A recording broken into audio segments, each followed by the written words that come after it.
time up there, but he gets it staged before timing out. And a red light start for Randy, 006, follow start for Randy Stokes, so that's the end of it for him this morning. As Ron Nichols goes 7:23.8 at 96 miles an hour to take the win on a 7:17 dial-in. Nichols was 59 in the tree, so he's going to be thanking his stars for that red light in the other lane. Now I've noticed the past couple pairs, both drivers have gone considerably over the dial. And I'm looking at the flags, it's kind of hard to tell what they're doing, but we may be having a wind change here at Las Vegas. So, man, the wind is very important to pay attention to here. Next pair, Jeff Jones in the 72 wheel stand Innova, 594 dial out of Southern California. Scott Taylor, Montana, in the 65 Chevelle, 717.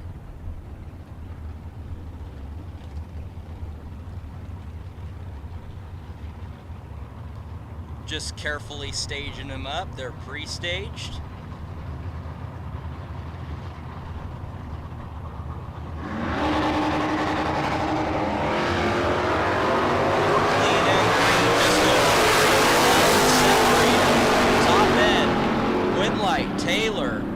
Taylor had the starting line advantage and goes 717 with a 5 on the 717 dial for the win. Nice piece of driving there for Taylor as we move on to the next pair. A pair of Chevrolets. Chris Arnett went deep into the rounds last night in this 1970 Malibu. Going to try to get some momentum going for himself this morning. And Robert Day, the big tire equipped 1969 Camaro out of Meridian, Idaho. Good looking piece. Got a fair amount of rake to the front of it. Nose down.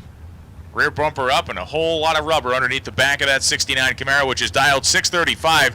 Arnett, the slower of the two cars, will get the running head start here, a 683 dial-in on the Malibu.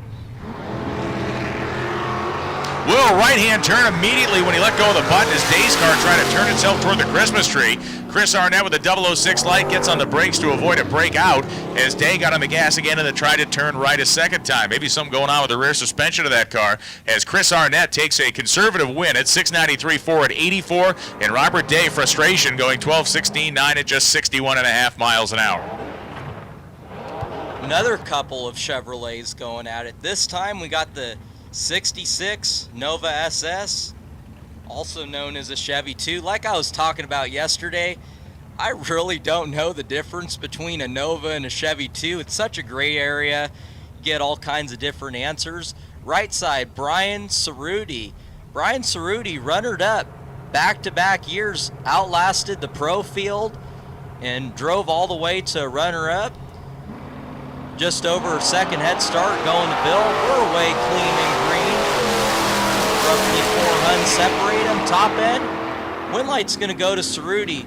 How about 016 take 12th out at the stripe to go 649 on the 644 for the win. Brian Cerruti moving on. Fan the brake pedal down there at the top end. Didn't deck him too hard, but you saw the brake lights illuminate just momentarily. Nice job by Cerruti. Leanne Day and Randy Biddle coming up right now. Biddle all the way out from Virginia, dialed 608 in a 1978 Malibu. And Leanne Day from Meridian, Idaho, 1968 Camaro. Rally stripes running up over the hood and the deck lid, not over the roof, as is correct. Good-looking piece over there for Leanne Day. 644 the dial-in for Day. Will be leaving first, and then Biddle will be running hard and fast on the Pennzoil side. Likely a competitor at Motor Mile Dragway back there in Virginia.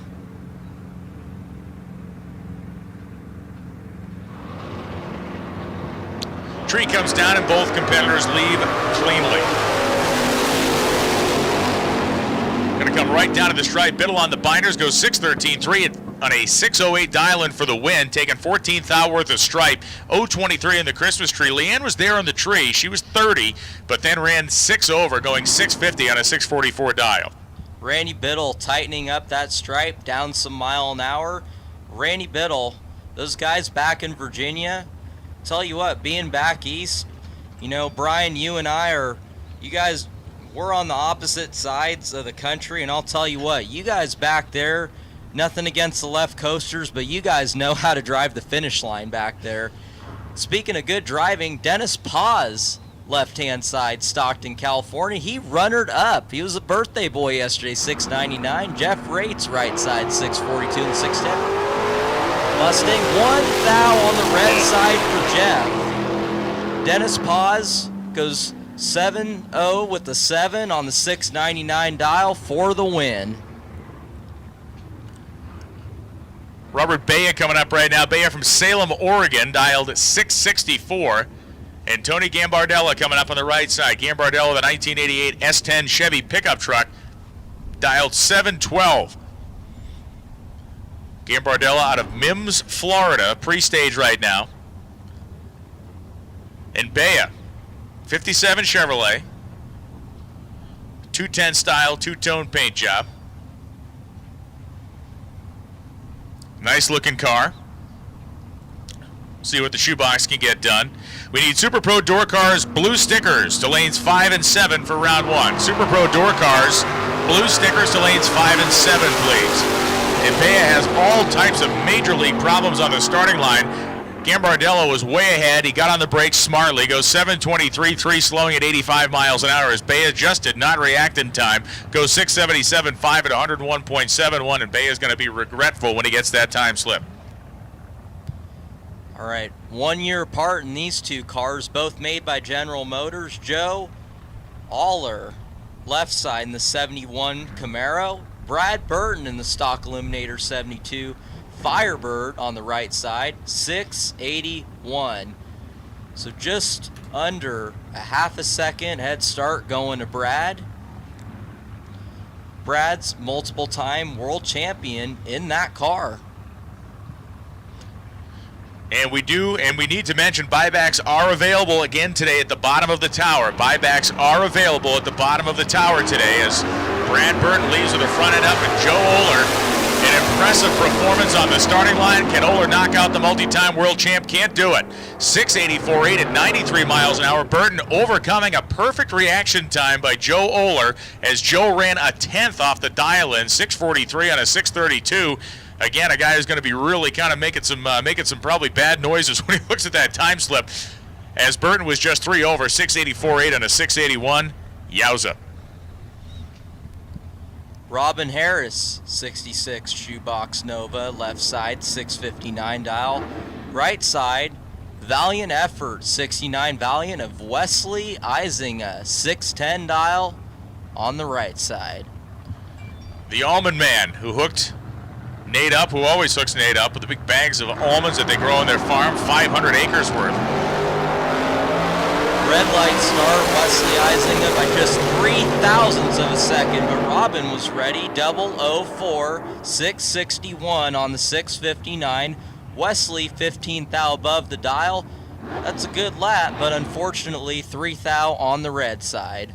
Buybacks are available at the bottom of the tower. We need Super Pro Door Cars blue stickers to lanes 5 and 7 for round 1. Super Pro Door Cars blue stickers to lanes 5 and 7 for round 1. Tim O'More, who had great success in his Dragster, and Brandon Luke from Stansbury Park, Utah, in a 1970 Nova. The Nova dialed 660. Tim O'More dialed 602 in the good-looking third-generation Camaro. Now, Tim O'More, just over a month ago at the bracket race in Tucson, Arizona, he drove 3 different cars off the top and the bottom. 5 thou on the red side for Luke. Tim, 603 on the 602 dial, getting the free look down the track. Brandon coasts through 681 on the 660. Curtis Enzalita coming up right now from Flagstaff, Arizona, the 1968 Plymouth Roadrunner dialed 658, and Mike Clement, the 1982 Camaro, dialed 704. So Clement going to have about a half a second jump here. Zinzaletta will be chasing, as the big Mopars so often do. There goes the Camaro, and here comes Curtis. Clement has put together a great starting line performance, and he turns it into a win light. 004 reaction time, dead on 8, 12-pack for Mike Clement. Zinzaletta was kind of out of it from the starting line as he spotted Clement 800ths in reaction time advantage, 657.9, running just a thou under his dial-in, but Clement got there first anyway. As Jared Pennington would say, mathematically ineligible for the right side, especially when your guy's 12 total. These guys are getting after it this morning. Freddie Jackson, Las Vegas, Nevada on the left side. in the Chevelle 596. David Zinke, right side in the 69 Roadrunner 725 dial. So head start going to David, just over a second. Red light start, Freddie Jackson. David going to be 024 on the green side. This is going to go 735 on the 725 dial. So David moving on. Super Pro Door Cars, blue stickers to lanes 5 and 7. Super Pro Door Cars, blue stickers to lanes 5 and 7, please. Simulated wood grain. Doesn't get any cooler than that for Joey Cozzette out of Whitewater, Colorado. The 1977 Vega wagon, complete with a luggage rack on the roof, dialed 607. And Jeff DeVay from Twin Falls, Idaho. The 1967 Camaro in red and white. So Debbie and his Camaro will try to avoid the indignity getting beat by a 1977 Vega station wagon with a roof rack. And at the top end, chalk one up for the Vega crowd. 6081, 607 dial. Joey Cozzette moves on at 112 miles an hour. Debbie had a 34 light to Cozzette's 54 light, but he took 600ths worth of stripe and broke out by about 300ths of a second. So Debbie got aggressive down there to his own detriment. All right, the man that put down the perfect run. I'll tell you what, Brian, when it's your first race week announcing and somebody puts down a perfect run, you just lose all control of your emotions. And I'll tell you what, I am still out of breath from that. Mark Kidd, the beautiful 67 Chevy Nova, 577 in the LS powered. John Tobias, that dragster's got front brakes on it out of Emmett, Idaho. 614 dial. So John getting the head start. Just over 200 separate him. John gets towards the center line, but still turns on the wind light. 016 on the tree. 619 on that 614 dial. Kid a little behind in reaction time. Goes 67 thou over the dial. So John moving on. Chris Citro and Andy Schmall coming up right now. Remember, we have the bounty today. It is the Kid Performance Bounty. Anybody that beats Andy Schmall, if they beat him, will be paid, I believe it's $2,000. So the bounty is it's up and ready to rock and roll. Kid Performance Dyno, thanks for putting up the money for the bounty. Chris Citro, dialed 647, will be the first to try to stop the $30,000 man from yesterday's Maytag 30K Wednesday. 620 the dial in for the Banana Beretta. Chris Citro wants to get paid out here. He's got a great reaction time, and he knocks him off in round one. Pay the man. Wow. The money's still cold, and he's got it in his hand. Dead on 9 with a 15 reaction time for Citro, as Andy Schmall was 21 in the tree, takes 16 thou worth of stripe, but runs 618.7 on a 620 dial in.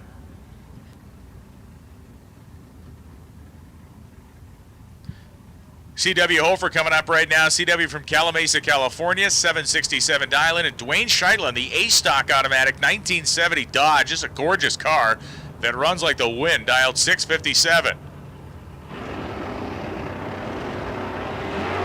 And Scheidlin will advance as CW goes 002 red. And Scheidlin will be thankful for that, as his reaction time is certainly something he's going to want to tighten up for the next round of competition. 6:53.9 at 102 for Scheidlin, driving it out the gate. 7:62.1 at 89 miles an hour for CW after the thou red light. Left side, CW's wife, Sasha. Now, Sasha, runner-up at the Southwest Showdown 50,000 to win shootout last month in that foot brake car. Nikki Thomas, the beautiful square-bodied S10, 634 out of Niles, Ohio. Sasha unfortunately follows suit of CW and turns it red. Nikki, 033 on the green side, goes a little bit under, 630 on the 634. But the red light start on Sasha's side, Nikki getting the automatic win. Burnout's complete for our next pair. Jeff LaSalle out of Cloverdale, California. The 1967 Coronet RT. Really, really cool car.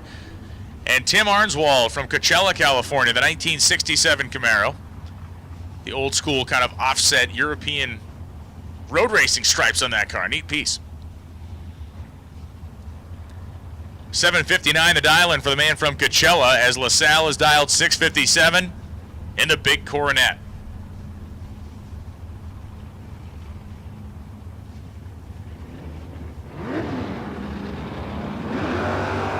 Both drivers green.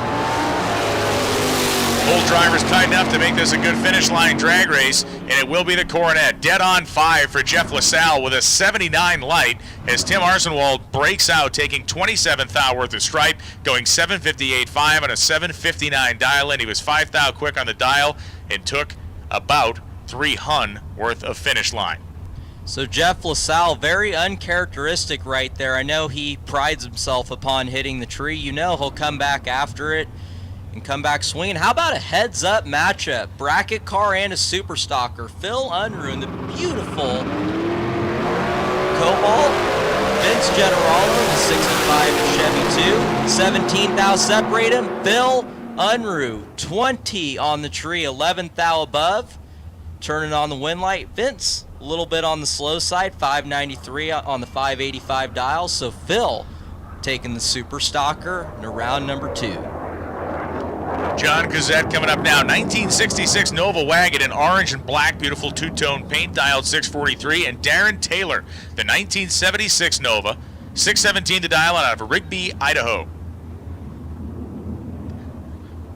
We have called and we continue to need Super Pro Door Cars blue stickers to lanes 5 and 7. Super Pro Door Cars blue stickers lanes 5 and 7, please. Running Gear Wrench Pro right now, and wheels up and gone. It is 2 drivers leaving early, and the worst of the offenders is Darren Taylor. Taylor was 009 red. He's eliminated. Cazette was 003 red. He stays in because of the True Start system. Dead on 2 for Cazette. Darren Taylor was dead on 0 and sees no win light. Ugh. Well, after the True Start technology doing its thing and both drivers just nailing the dial left side, we got Northern California versus Southern California. So Ryan Mangus from Southern California in the 70 Nova 689 dial. Henry Robertson Racing Inc. 750 for the Fox Body Mustang. Henry getting the head start by just over a half a second. Henry turns it red by just 1,000th of a second. Mangus 025 on the green side. Go. How about Henry Robertson? 1 red, dead 0. 1 thou off of a perfect run. Man, Brian, I almost announced another perfect run. And he's foot braking that thing and goes 1 thou from a perfect run. Holy smokes. The only good thing for the last 2 racers we have seen that ran dead on 0 and lost is the fact that they will be entered in the FST Carburetor Dead on 0 award drawing. And every dead on run with a 0, win or lose, goes into a drawing to win a carb of the winner's choice, a $1,500 value from the folks at FST Carburetor. So hopefully these drivers that are dead on and losing will be in that drawing. We know they'll be in it. Maybe they can win themselves a carburetor worth $1,500 from FST. Jeff Staley and Larry Pittenger lead the starting line. It's Pittenger in the Camaro. It's Staley in the 1966 El Camino. And this one goes right down to the wire with Staley. 652.3 on a 650 dial-in. Gets him the win, taking 17 thou worth of stripe. Staley had a 51 reaction time and was significantly better than Pittenger, who had problems on the starting line. Pittenger ran 659.0 and got there second. All right, Brian, I'll do my best, but I'm still trying to catch my breath after the last one there. Wow. Henry Robertson 1 thou from a perfect run. Kyle Rizzoli left side 630 dial in the 67 Camaro. Again, first gen and newest generation. We got the Cobo Camaro of Lindy Lindholm on the right side, 609.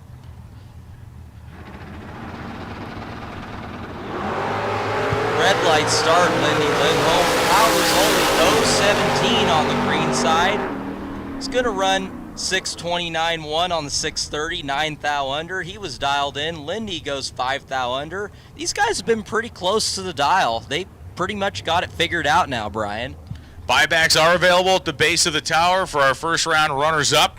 You can buy back into the competition. Josh Furstenberg coming up right now.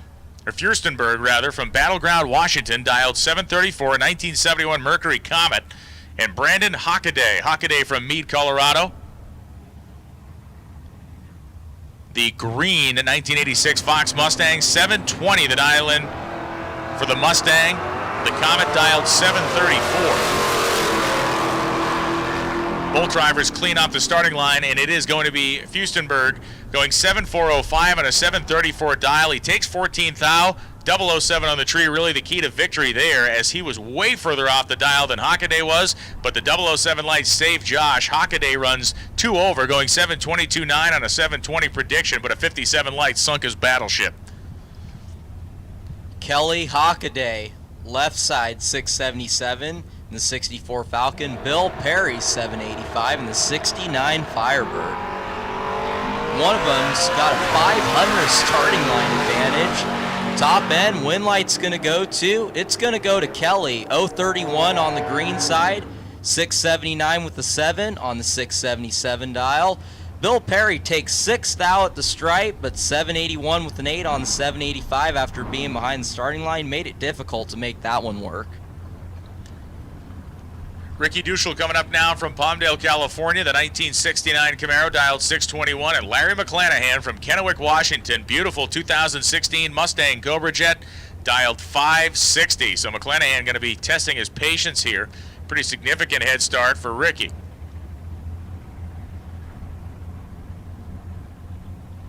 Both drivers bumping their way in. Ricky second in the Camaro to fully stage. Good-looking launches on both sides with the front end up as that Mustang Cobra Jet making tracks at the top end. But unfortunately for Larry McClanahan, he was not quick enough to leave the starting line as Ricky had a 600ths advantage, then runs 1 over, 622.2 and a 621 dial in for the Camaro to move ahead. Took a significant amount of stripe, 400ths worth, but it did work out for him. McClanahan 559.4 at 124 and no win light. Jeannie Northrup, left side all the way from Pipersville, Pennsylvania, 636. Car's nickname is Frank. Beautiful 67 Camaro. Dylan Haug, right side, 653 dial in the 69 Camaro. A little bit of taillight difference in the two, but for the most part, bodies look very similar. 67 or 69, I'm a first-gen Camaro guy. I don't have a preference of either, but these two are some beautiful cars. 4-hun separated. Top end, win light. How about Jeannie Northrup? 021, take 15 thou at the stripe to go 43 thou, 640 on the 636 dial for the win. Dylan, a little bit behind at the starting line, goes 654 with an 8 on the 653 dial. So Jeannie moving on. John Brooks and Steve Jaslowski coming up right now. Jaslowski from San Jose, California, one of the few in the crowd we saw make a time run this morning. This is a stick-shifted 2012 Mustang, Sonoma Raceway's home for Jaslowski, dialed 860. The 2-second head start on John Brooks. Brooks, a 1967 Camaro, or rather Mustang Coupe with a Cobra Jet style scoop, and it's going to be Jaslowski, the stick-shifted Mustang, as Steve hit the tree for 002, goes 864.5 at 84 miles an hour. Brooks caught him and passed him, took 500 worth of stripe and broke out 657.9 on a 660. Any pro stock teams hiring for a pro stock ride? How about Steve Jaslowski being 002 on the tree there in just his second run down the track? How about that?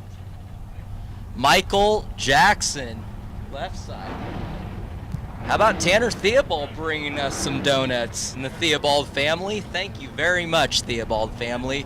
Chris Johnston, right side in the 69 Camaro. Very similar to Dylan Haug's Camaro. Somebody's got a big-time starting line advantage. Almost a tenth of a second here. Top end.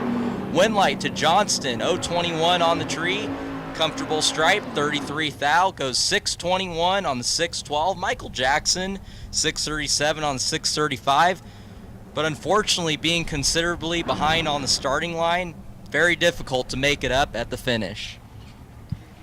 John Tripp and Anthony Bovin coming up right now. The Patina Toyota pickup truck, and Tripp, of course, a 1967 Dodge Dart. Vintage, old school, beautiful paintwork on this car. Just really, really well turned out piece. Dialed 602, it's quick. the pickup truck dialed 8:33. So a 2.3-second head start for Anthony Bovin in his little Toyota truck as John Tripp will be counting Mississippi's here in the starting line.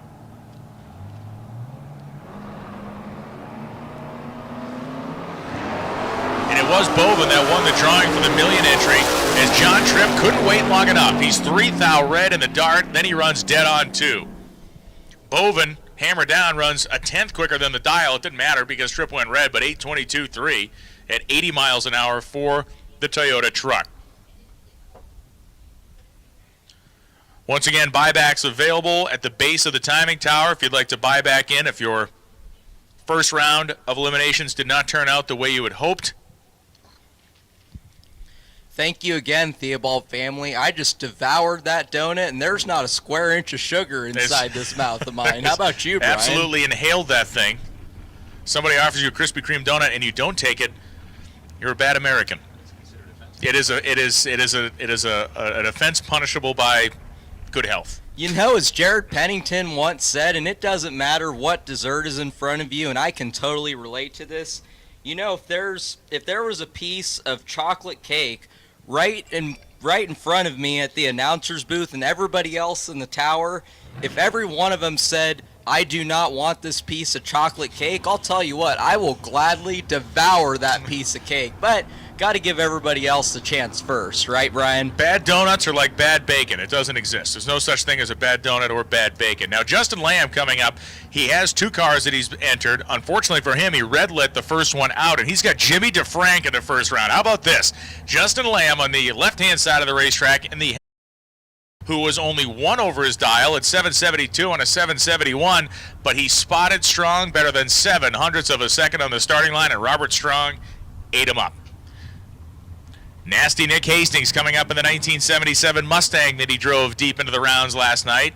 Lining up next to the big tire equipped. Light over on the right side, but he is moving on in the van. And that's win or lose on the dead on zero. The first 2 that went in the pool today were both losers dead on. So if you run dead on, you get into that drawing. We need door cars, orange run stickers, please. Super Pro door cars, orange run stickers to the lanes as AJ Ash and Rod Taylor roll up next to each other. Ash in the little Pontiac dialed 579, Taylor dialed 524. Yeah, AJ, if memory serves right, was our MVP down there at Galat last year. I was just flipping through the book to double check my stats on that, but yeah, the MVP last year at the Fall Fling. He's going to get the early exit here, and we'll have to buy back as Rod Taylor, 22 on the tree, and goes 527 on a 524. AJ did his job at this end of the racetrack with a 007 reaction time. It gets to the stripe, taking 49 thou and breaking it out 2 thou. Cam Brady and Paul Edens coming up right now. Edens from Rexburg, Idaho, 550 the dial, the 1983 Toyota truck. 631 the dial in for Cam Brady and his beautiful 1974 Vega wagon. Guessing Brady's car ladder bar style setup, kind of the high-riding look of those big tires in the back of the Vega wagon. As both machines leave, no foul starts here, but a lot of room for Edens to make up at the finish line. And we look and see, it will be Cam Brady running over by 1/10.5 with a 60 light as Edens' truck was nowhere near the dial-in. 597 on a 550 for Edens, the door way open. And the only time we'll probably say this today, taking nearly 0.3 of a second of stripe, Cam Brady wins. For the win. Be like, I know we've got like best losing package. Is there one that would be in competition for like worst winning package? That'd be a fun award to give. You know, be like, hey, look at you. You survived. Barely. The Say What Award. He did. What? Dennis Paz and Chris Galitti. Little shoebox Nova sitting on the left side of the racetrack, and Dennis Paz, a couple of years later, couple of years removed as far as the Novas are concerned, generationally. 624 was the dial for Paz, and he grabs the binder, shakes it a little bit at the finish line, but cannot turn on the scoreboard against Galitti. Both drivers, identical reaction time. They were 0-1-2 at this end of the racetrack, and for Galitti, a 538 on a 537 with a 24 thou stripe will light up the scoreboard for the Blue Nova. Rodney Snyder and Mike Badeau Jr. coming up right now. Badeau from Gardendale, Texas, the 1966 Chevelle Super Sport. 709 the dial-in for Badeau, as Rodney Snyder out of Grand Junction, Colorado, in the beautiful 1968 Camaro Roadster is dialed in at 508.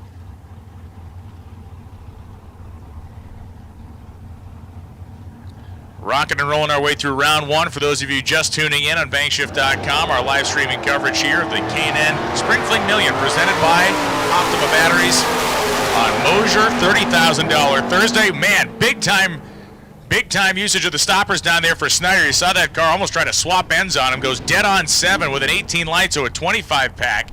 Badeau was 15 on the tree. Gets to the finish line second, running 712 on a 709 dial.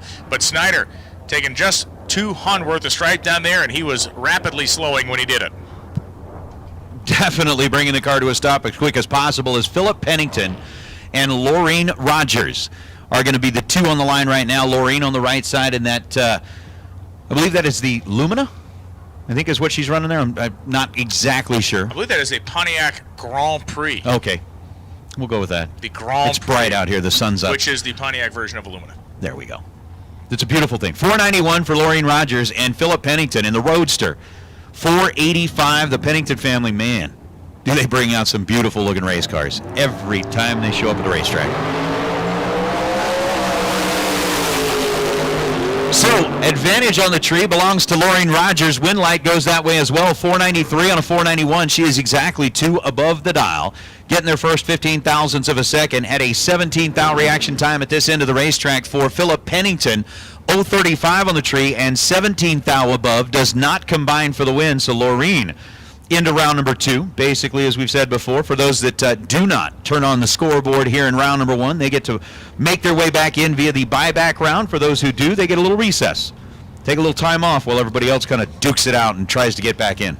Randy Cloud, the 1969 Maverick that again clawed its way through a bunch of rounds of competition last night. And Mark Yeager from Hollister, California, the 1963 Corvette Roadster. 535 the dial-in for Yeager, 603 for Randy Cloud.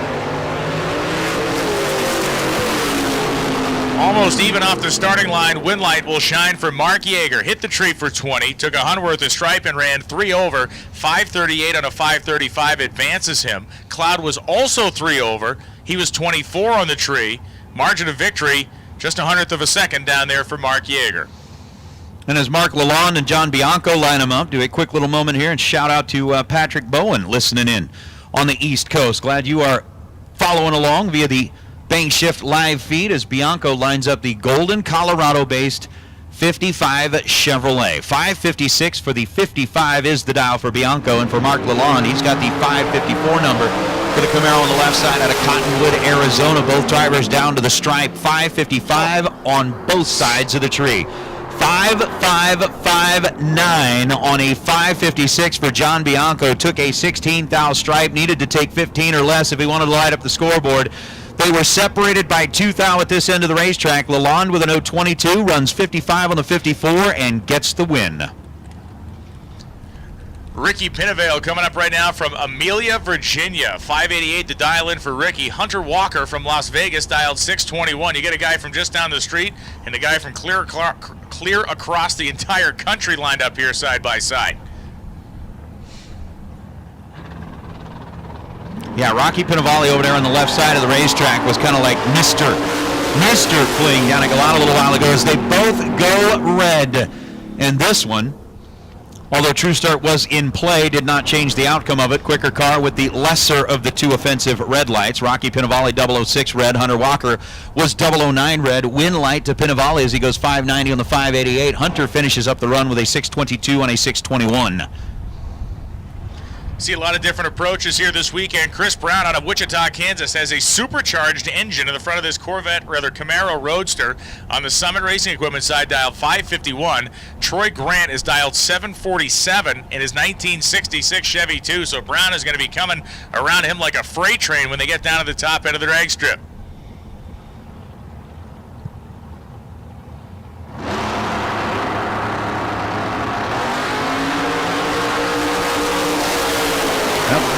Chris Brown, regardless of whether he is going to be screaming by him, it's for naught as he goes red by 10 thousandths of a second. Runs 565 out of the throttle on that 551. Troy Grant advances with an 052 green light and 758 on the 747. Here he comes again.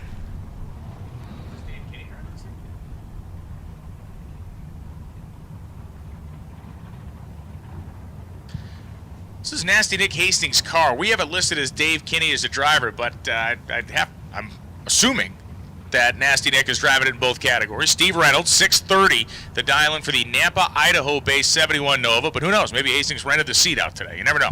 He might have. Somebody else might have wanted to jump in there. But the door is open. Kind of getting some attention here on the left side of the racetrack. In the physical sense, not the metaphysical sense. Not leaving the door open as in like, hey, I left late on the starting line and now... The door was actually open. Yes, the door was physically open. Kind of taking a look up there to make sure that everything's okay. Apparently, whatever it was, we're like, all right, we'll go ahead and stage up the cars now. It's Steve Reynolds in the Nova out of Idaho. And we are double checking on the tech cars to see what's up. That's what it says. It is. Well, 6:20 on a 6:19 after no 41 reaction time. We'll get Dave Kenny the opportunity for us to get back up here and debate again in round number 2. What the deal is there. Steve Reynolds was 28 on the tree, goes 6:33 on a 6:30, and not going to win.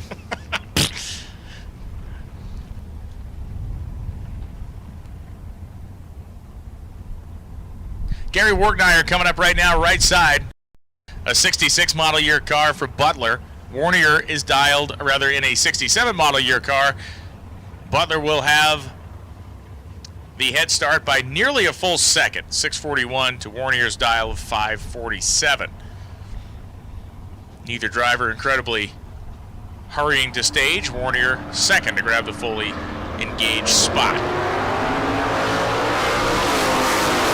They both gone. Pretty even off the starting line. This one goes to Butler. Both of them go under their dial-ins. Warnier gets to the finish line first, taking 200 worth of stripe and breaking out by 14 thou, running 5:45.6 on a 5:47 dial-in. Tough break there for Warnier as Butler goes 6:408 at 107 miles an hour, and one of the few times this weekend that get to that finish line second is to your benefit. So Butler advances, and Warnier will be heading to the buyback window. That'll bring up Alan Makem and Roger Cotto. Cotto over on the left side in that 20-bodied Camaro. That thing is like pretty much when he's running quarter mile, locked in the super gas numbers on a 10.05, utilizing the throttle stop here. Alan Makem is going to pull right up alongside, and then Roger Cotto will zip down to 7.16 on a 7.15 for the win.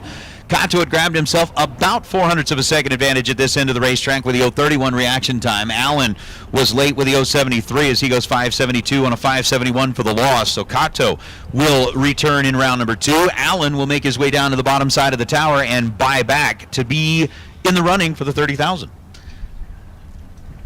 Darren Feidolf's coming up right now. Darren from Napa, California, the 1957 Chevy. And Marlon Goetz, the 1963 Corvette. From Troy, Texas. The roofless Corvette dialed 611. Darren in the shoebox is dialed 604. And Darren did not leave on time. Unlike me, who did leave the hotel on time this morning, Darren did not leave the starting line on time. And Marlon in a waltz goes 678 on a 611 dial and wins. And that gives you an idea of the unfortunate malfunction that Darren had on the starting line. 6:02.7, 114 for Darren after the unfortunate reaction time number. So you're saying you were not tardy in exiting the hotel this morning? Nope, right on time, baby.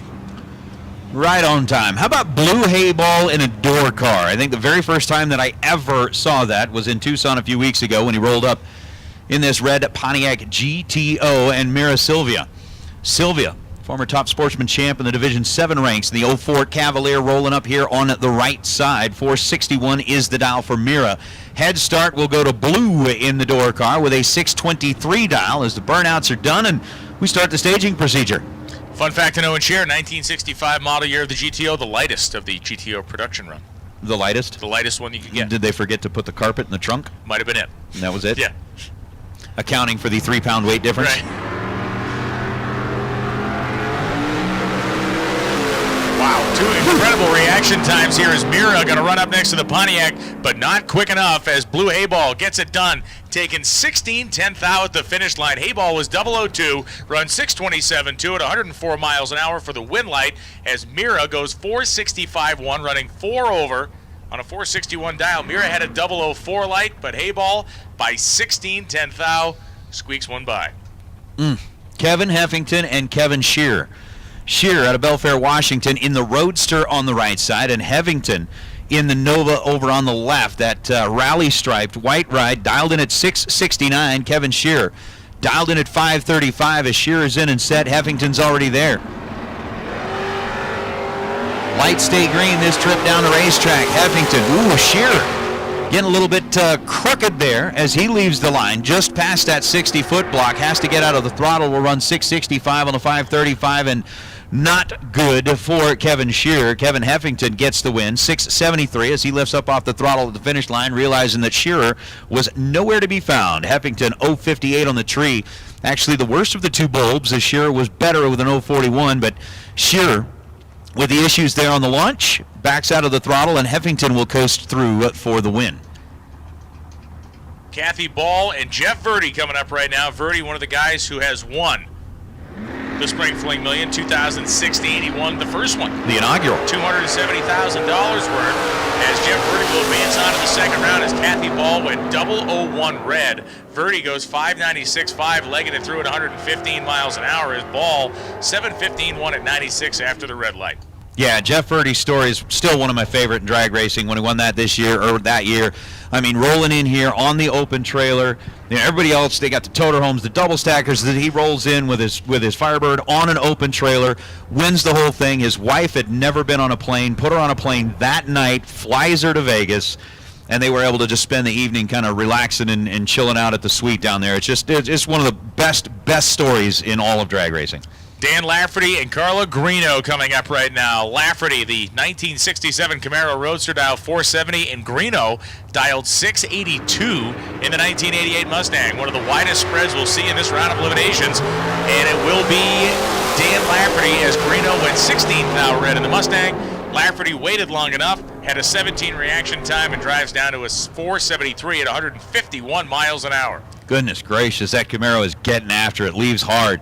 As now Hank Pramoff and Sasha Hofer. Sasha, who had a very, very nice weekend down in Tucson, ended up running in the final for that $50,000 shootout at that Southwest Showdown. That was a sight to behold between her and Val Torres, but 762 on the left side of the racetrack for Sasha Hofer, and Hank Pramoff with that 564 number on the Vega out of Colorado.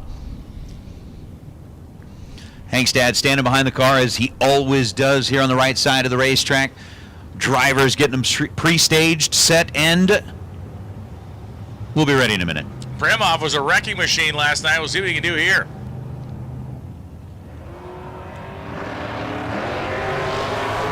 Tree stays green as Sasha Hofer gets the sizable head start. Pramoff chasing him down in the Vega, and it's going to be Sasha Hofer.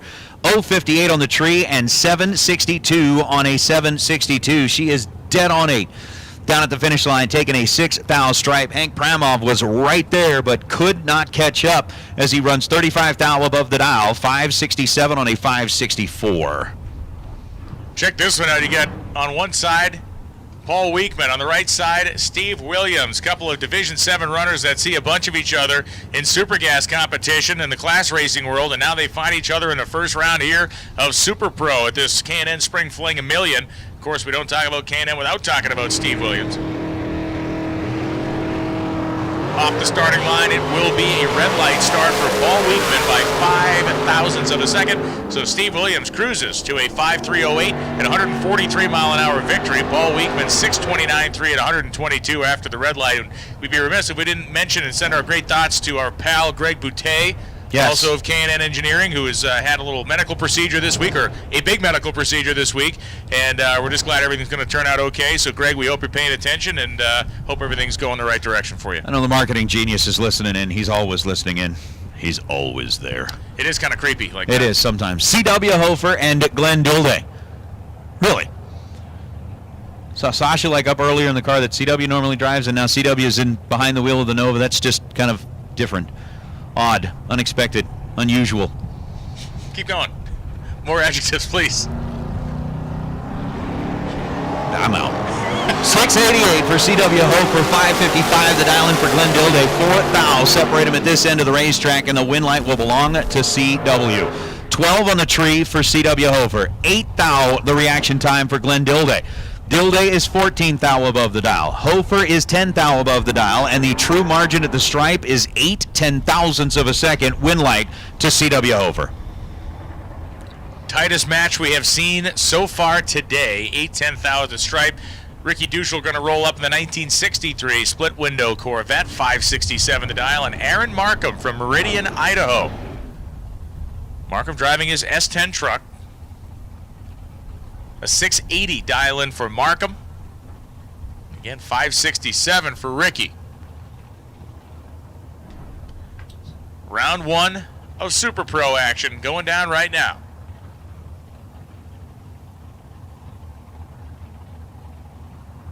And ain't nobody found a pre-stage bulb yet. Markham finally concedes. Ricky goes right in after him.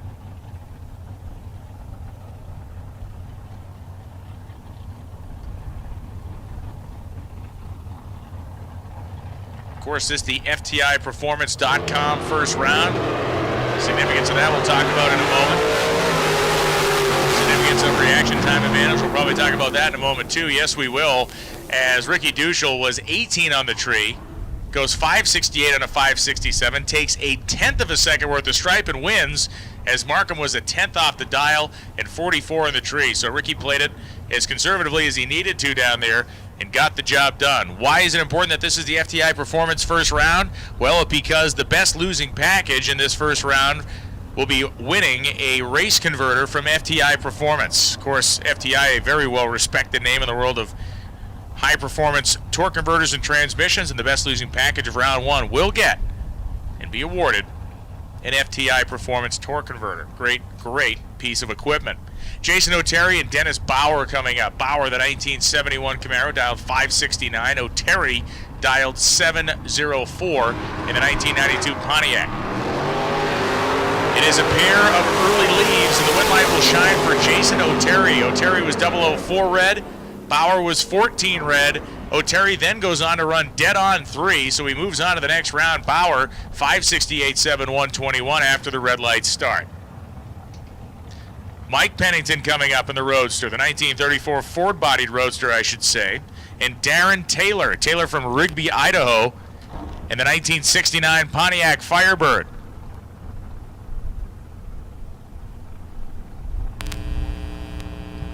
Sporting the Trans Am package wing on the trunk lid.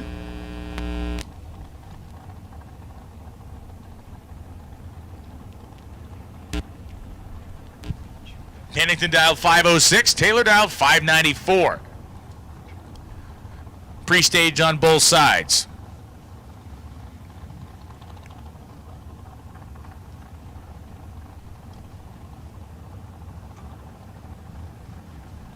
Taylor using a lot of time on the tree, but is in.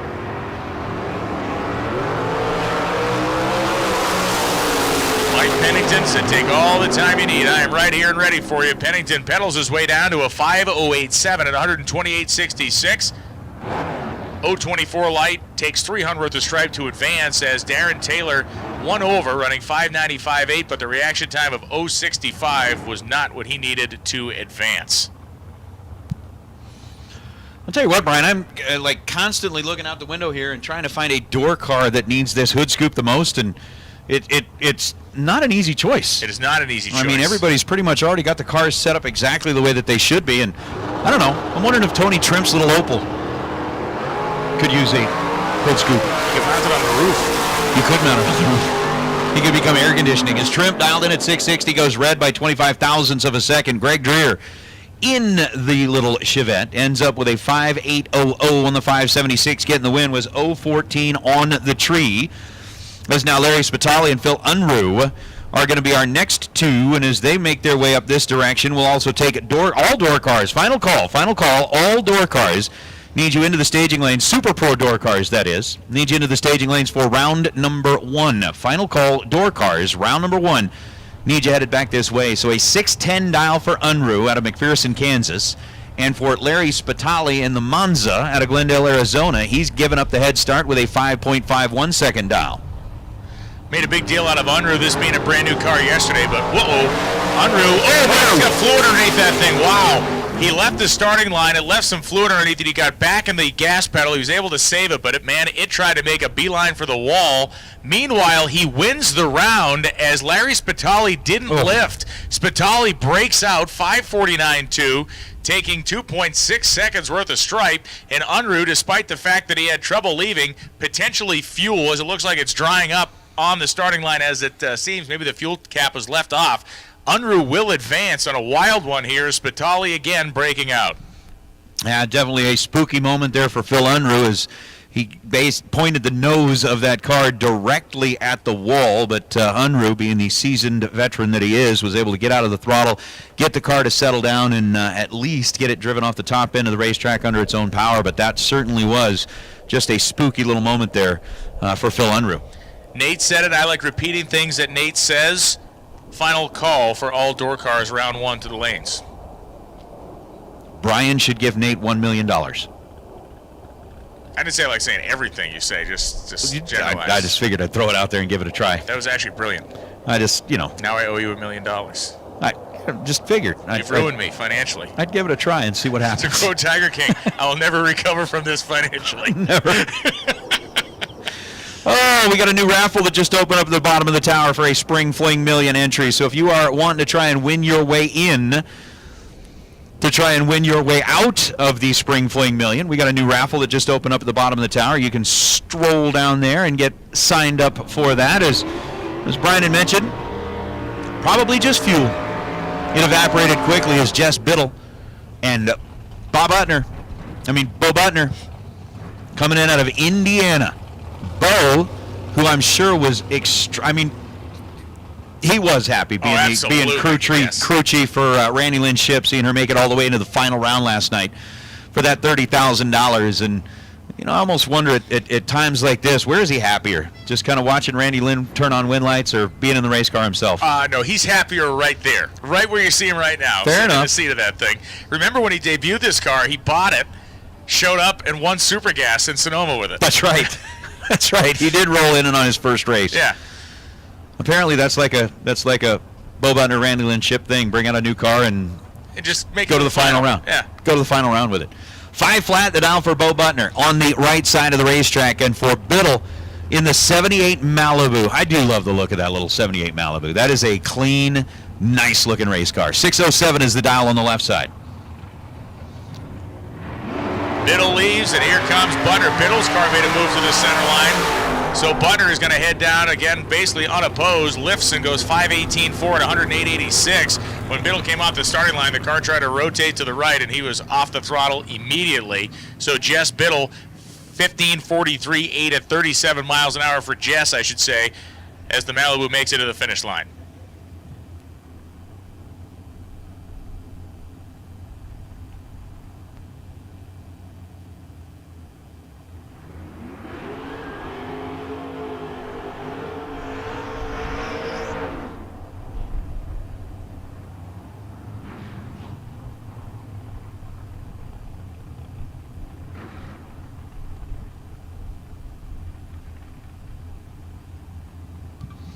Yeah, I have a solution for this, and the reason I'm coming in kind of in the middle of a conversation here. Whoa, hold on.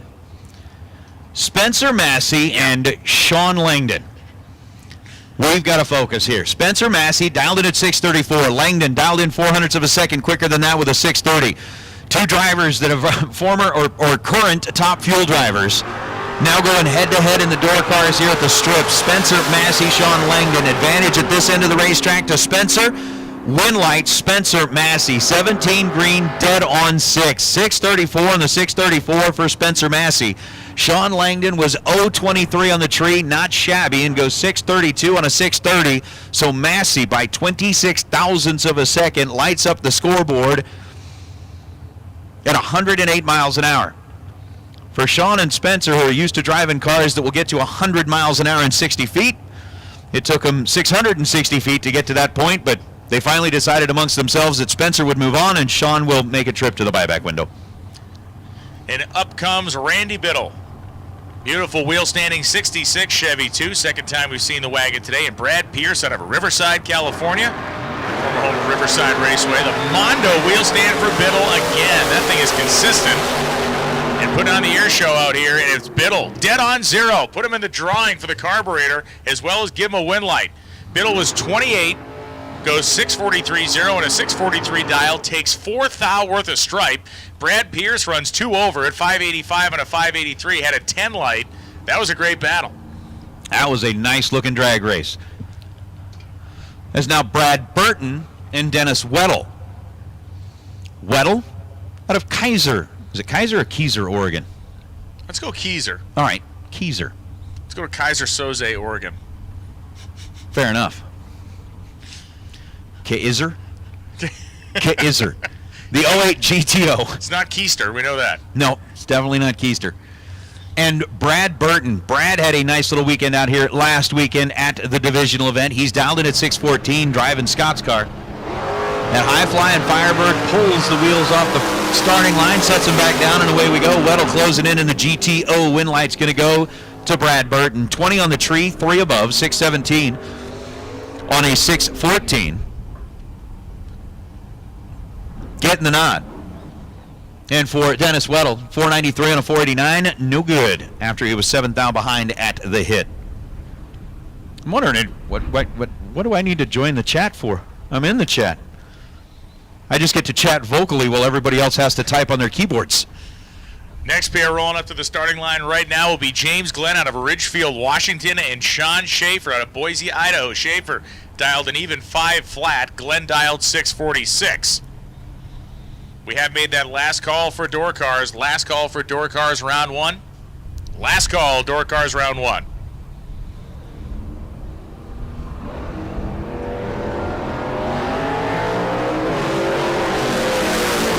Razor tight at the starting line, razor tight at the finish line, dead on 5 for Sean Schaefer, taking 2 on a stripe with a 26 light. That's the math of victory. For James Glenn, he runs 3 over, 649 and a 646, had a 23 light.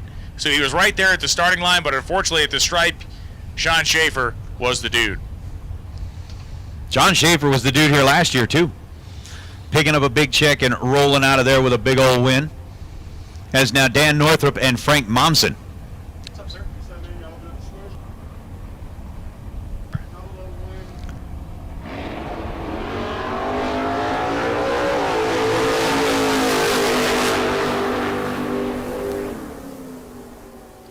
So Frank Momsen unable to make the start here, has to watch Dan Northrup go 596.7 at 117 miles an hour to advance. The 1933 Willys panel truck, unfortunately, unable to take the tree. Ken Smith and Pat Conlon coming up. Conlon from Lake Havasu City, Florida, the 2002 Firebird. Beautiful looking car, perhaps an ex-pro stock machine. 696. Ken Smith, the dial here in the Pennzoil side of the drag strip. 1979 Camaro in green and white. Thank you.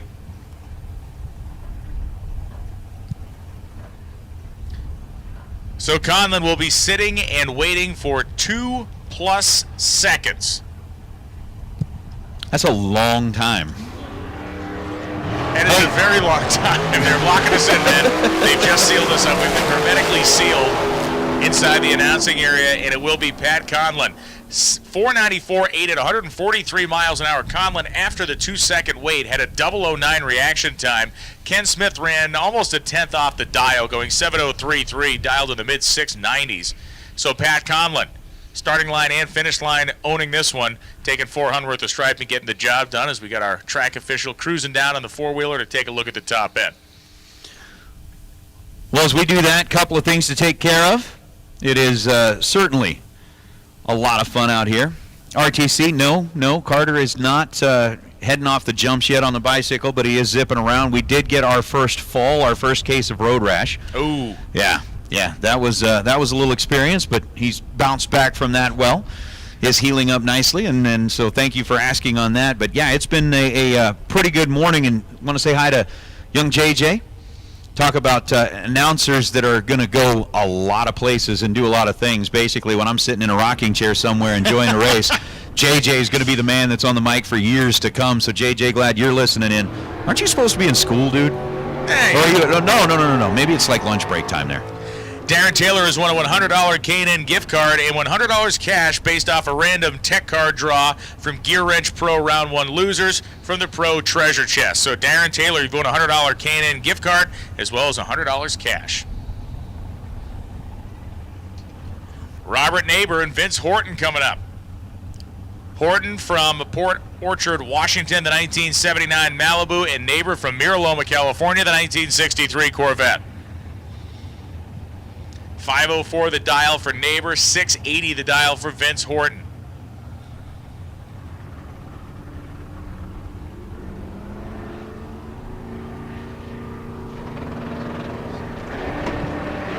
Off they go. We'll see if Horton hears a who down here at the finish line. Nope, 681.7, 680 dial, and Vince Horton advances. Neighbor was 500 change slower off the starting line, despite the fact that Neighbor was only one over the dial. They were both actually equidistant away from their dials and 17 thou apiece over. But then we look up and see that starting line advantage of nearly 500. Wow. Equidistant. Equidistant. Nice. See that? Threw a little nice. little equidistant in there. Talk a little bit about Dr. Seuss. I like that. That's how we roll on a Thursday morning here. I like that. Dr. Seuss and equidistant all in the same paragraph. That's what happens. Dick Vandermeer and Chase Trimp, which, by the way, I did get good news this morning when I talked to my tax guy. I do not owe $10,000. Yes. That's good. Why was there a possibility you would have owed the $10,000? No, but apparently he did say that I would be prosecuted to the full extent of the law. For what, I'm not sure yet, but that is what it is. Chase Trimp, red light start by 0.08 of a second on the right side, and Dick Vandermeer is rolling into round number 2. 489.0 on the 487 was 021 on the tree, and Chase Trimp doing exactly what most drivers seem to do. Red and dead on the dial, 588 on a 588, which brings me to the fact that the swear jar is officially open. We have had our first donation to the swear jar here this morning. And again, Brian, it's one of those things where drivers, if you do something that has you talking to yourself and using words that should not be aired over the PA system, not saying that they won't be, but they should not be aired over the PA system, we do have the swear jar. It's a tradition that was started here. Again, we are going to collect up those swear jar donations, and we will be giving them to somebody who is definitely in need of that. So our first swear jar donation has come in, and we will see how we do throughout the rest of the weekend. But, yeah, red and dead on, that's a good reason to donate to the swear jar. Butch Warner and Gordon Boven now, both grabbing pre-stage. Unique matchup here, 72 CUDA and 1988 Pontiac Grand Am. My buddy Pete in college had one of these Grand Ams with a 5-speed stick in it. The car was awful. Get to the finish line, Gordon Boven, 5:53, dead on 4 with a 20 light for Boven, 24 pack, as Butch Warner took 6 thou worth of stripe and broke out by a thou. 5:27.9, 5:28 dial-in, and Warner was a thou better on the starting line. That's swear jar material. Somebody was cursing. Somebody was cursing. Hey, listen up in the pits. Dragsters, blue run sticker, odd number. Dragsters, blue run sticker, odd number. We will take you into the staging lanes, please. Dragsters, blue run sticker, odd number. Come on down for round number 1, please. Joe Levitt and Ken Sweo. Sweo in the Capri, 586 is the dial on the right side, and Joe Levitt out of Carmichael, California in the flat black 67 Nova. Over on the left side, 626 head start goes to the Carmichael car. And Joe Levitt. Here comes Ken. Ken gets the advantage at this end of the racetrack as he was 009 on the tree and 587 on the 586, 16 thou above the dial. 009 was the reaction time, and a 12 thou stripe for Ken Sweo to get the win. Joe Levitt was 33 green, dead on 4, but the dead on cannot make up for the difference in reaction time, and Sweo makes his way into the next round unscathed. I was really impressed. Your tax guy works out of that nice conversion van. He came to you.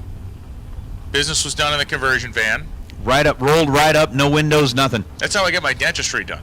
In a windowless van? Yeah. That's usually where I get most of my candy. Wes Anderson and Shane Thompson. Dial-in separated by nearly a perfect half second, with Anderson getting the head start on the Roadster. And Thompson to chase in the full-body Nova.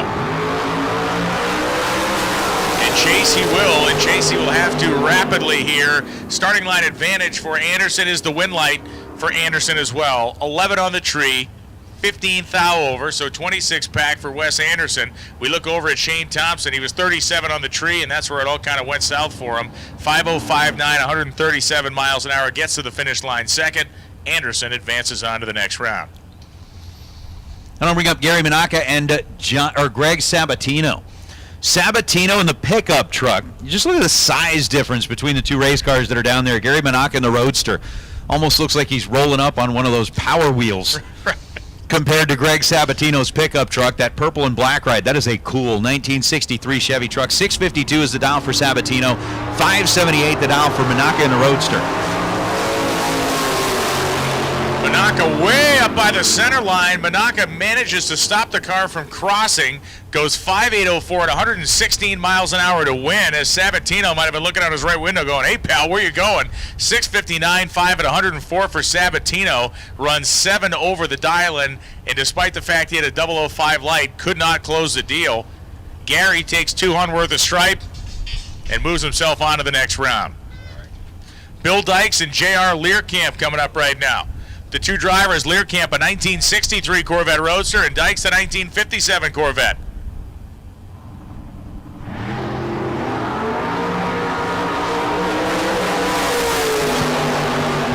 Bill Dykes goes 004 red, then runs 572.6 on that 569 dial-in after the red light starts. So J.R. Learcamp 2 over, 542.8, 540 dial-in. Learcamp advances on to the next round. Austin Hockaday from Windsor, Colorado, and Phil Garrison. Garrison from Flagstaff, Arizona, on the Pennzoil side. Austin Hockaday, 651, and that screaming green 82 Fox Body Mustang.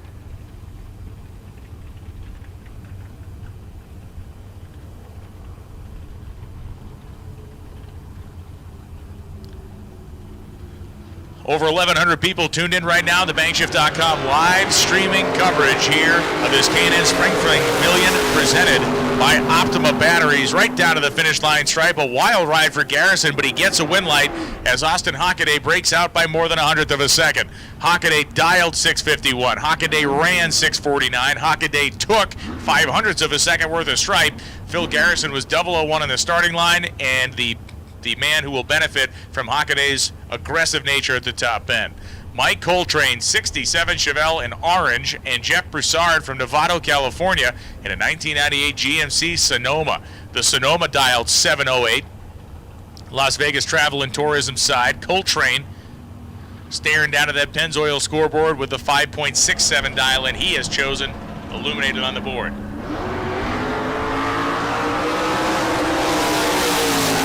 Both drivers leave the starting line on time, but it is going to be Mike Coltrane dead on 5 with a 20 light, so a 25 pack. Broussard took 4 hun worth of stripe and broke out by 24 hundredths of a second. So Jeff Broussard, 7.056 at 100 miles an hour and a 7.08 dial. Not the math he wanted. For Mike Coltrane, he'll take it all day and, well, hopefully a bunch more times today. Dave Gotts and Mike McDonough. McDonough from Wichita, Kansas, a 1969 Camaro, down 578. Red with the white rally stripes. And Dave Gotts coming up, the 1967 Camaro on the Pennzoil side.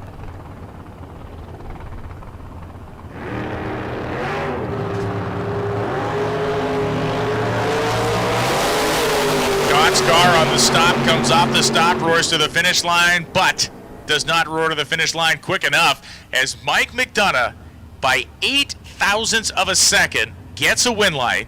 Gotts scrubbed some speed down there, and that was his problem as he runs 53.7 on a 50 dial-in, so 3 over. McDonough runs 5 over and wins by 8 thousandths, 583.5 on a 578. He was 3 hun better on the starting line, and Gotts will be disappointed in that time slip. Dustin Henches and Dave Adams now. Adams, the 1970 Maverick. Dustin Henches from Olympia, Washington, the silver 1969 Camaro. 500 separation on the starting line, and the win light goes for the driver with the better reaction time. Hench has had a 500s advantage leaving. He snugged it up to a 200s advantage at the finish line stripe. He runs 6:19.4 at 113 on a 6:17 dial, and Dave Adams goes 5:86.9 at 119, getting there second. Shelby Williams and Mike Hall.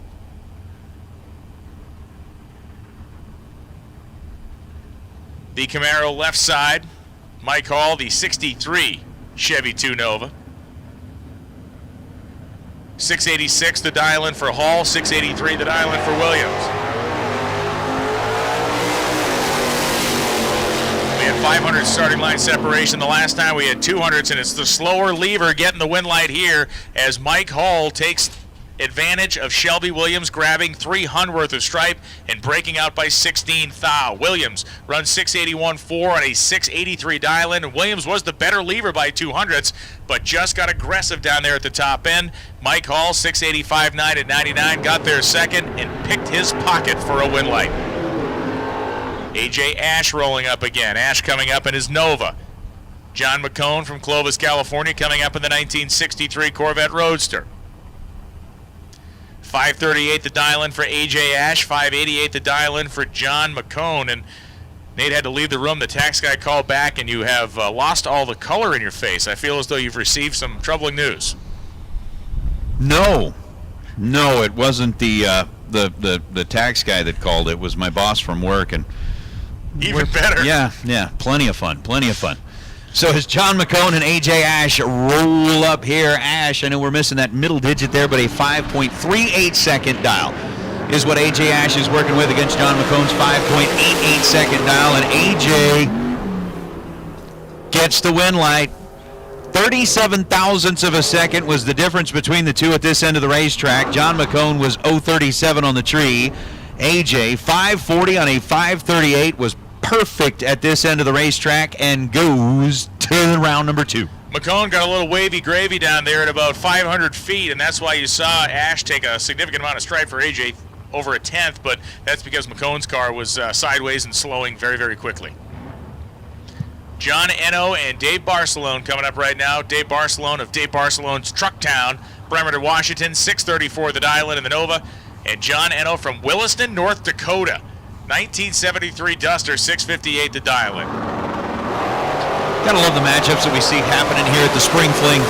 Get folks from all over the country that are getting things taken care of. Dave Bremerton, 633 on a 634. He was 20 on the tree. That gave him a 4 thou advantage at this end of the racetrack. John Eno gets the win, 24 on the tree and dead on, 658 on a 658. And hey, by the way, you remember a little while ago when Phil Unruh was up here? There was something a little weird that happened on the racetrack, and we saw like all that fluid. It turns out that he did lose his fuel cap. Okay. So he is missing his fuel cap, and if somebody out there happens to see a fuel cap that is rolling around sans fuel tank, if it's got no fuel tank attached to the fuel cap, if you could find that, get it back to Phil Unruh, he would be tremendously appreciative. Again, has lost his fuel cap and needs it back. If you happen to see it rolling around out there, that would be super, super helpful. We're printing out the pictures to put on milk cartons as we speak. Yes. Yes, we are. Race Kid and Bo Hicks. Bo on the right side in the green Roadster. Race Kid in the Nova. And how about a 1/10,000th of a second margin of victory? Race Kid sneaks away with a win light.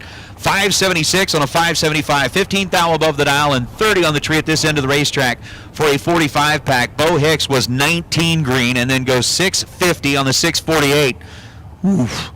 1/10 thou true margin at the finish line. Peeps Pennington and Gary Roost coming up right now. Gary, the 1955 Chevrolet Pennzoil side, 598 dial-in, and Peeps Pennington from Three Rivers, Texas. The last Spring Fling Million winner here in Vegas. Of course, it was the Richardson family getting the job done last year when the race was moved east, but in terms of the Vegas winners, Peeps Pennington, as we see the Papa John delivery sign stuck to the side of the next car coming up. Oh, my goodness.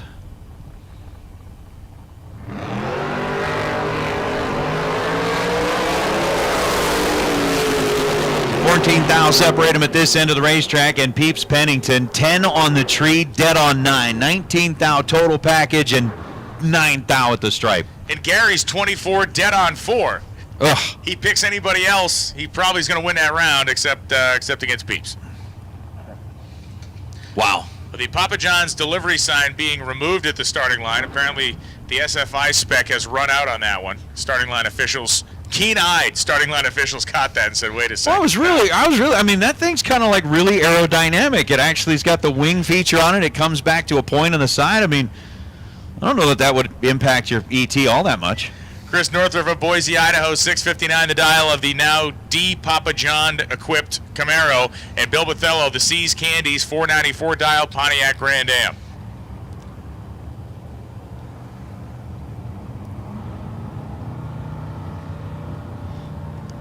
Bathello's in, Northrup's in. Tree drops, and we are green and green. Oh, big difference in the reaction times on this one, and Chris Northrup has got all kinds of room down at the finish line. 003 on the tree for Chris Northrup, puts 0.09 of a second advantage in his pocket as Bill Bathello leaves with the 093. Bathello dead on the money, 494 on the 494, but that one's certainly a swear jar moment for Bill Bathello as Chris Northrup will pick up the win light, Northrup will pick up the win light and move on. And Fred, to answer your question there, it was Andy Schmall who picked up the win last night in the Beretta, rolling out of that Gear Wrench Pro ranks to claim all the money in that big final round. Dan McClellan in the wagon. As Jackson, Corey Jackson's car went to the left, leaving the starting line. It drove itself out of the groove and got loose.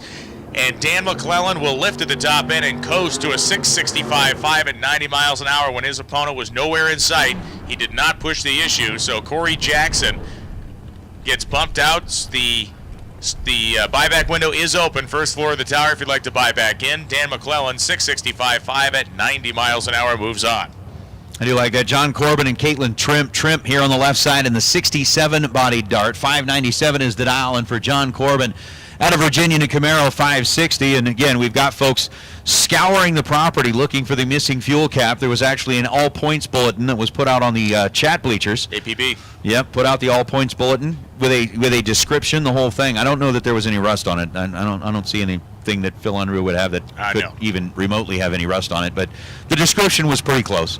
So I do like that. So a 560 to a 597 head start's going to belong to the left side in the 67 dart of Trim. Both cars with a quick little wheels up, wheel down move on the starting line. Corbin trying to close in, and 568 on a 560 is going to get it done. 86 thou above the dial, was 009 in reaction time. Caitlin Trimp had the 066 light and ends up running 605 on a 597 for the loss. Will Carroll out of Ardmore, Oklahoma. I've not seen Will drive this car before. A beautiful Chevy 2 Nova, the vinyl roof on the left-hand side, dial 743. And Mike Bodner out of Kendall Park, New Jersey, in the 72 Vega wagon. Bodner, a well-known name in Division I competition. Will Carroll, a well-known name anywhere he shows up. Drag strip operator there in Ardmore, Oklahoma, and certainly a very talented racer.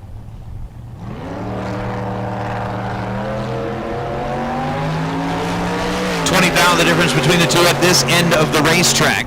Advantage to Bodner, and Mike is going to bow out via the breakout. Was 004 to Will Carroll's 024. Carroll gets there second by 66 thousandths of a second and goes 744 on a 743 for the win. Bodner, again, taking that 66 thou stripe, 629 on a 632. Needed a little bit more brake pedal at the finish line. Coulda, shoulda, woulda turned that one around, but Bodner will buy back. We'll try it again, and we'll see where he ends up after the re-entry round. Dwayne Shields hanging out here this weekend. The K&N Spring Fling Million. He should put the A fuel car in soon. That would be awesome. Yeah. What are you dialing in at the 8th mile? Quickly. You know, when you dialing in at like 3-something. 362? Something like that, yeah. Like 360, somewhere in there. Mike Bloomfield Jr. advances on a double breakout here as he was 13 on the tree. Rod Page took 15th hour of the stripe, running 621 on a 625 dial. Bloomfield, just 5 thou quick, got to the finish line second and advances. Wait a minute, I think we got our candidate for a car that needs the hood scoop the most. Yes, we do.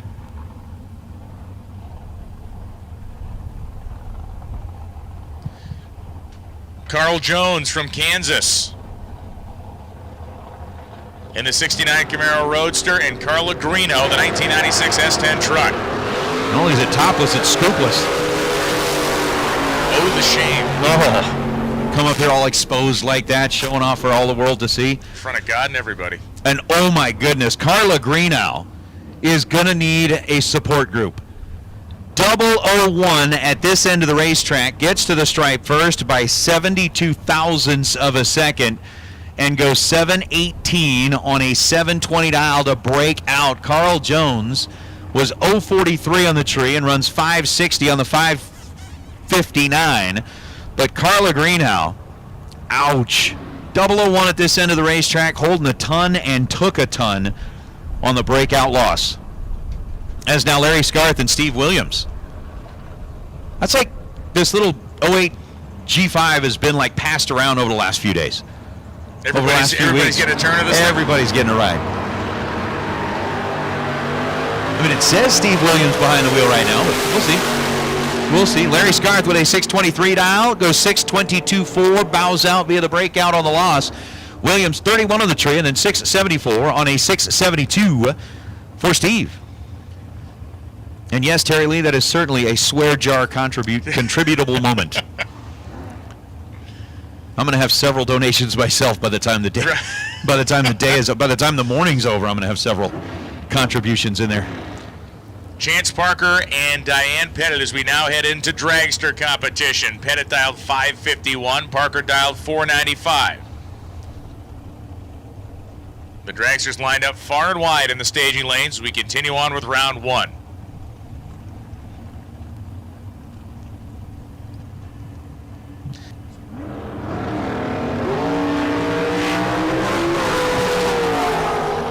So Pettit and Parker to the finish line they go. Diane Pettit breaks out, taking a tenth and a half of stripe, running 548 on a 551 dial-in. Meanwhile, Chance Parker was 97 on the tree and gets a win light, 499 1 on a 495 dial-in. You talk about living right. Now's the time to go play the slot machines down the street because you just got lucky there. That you did.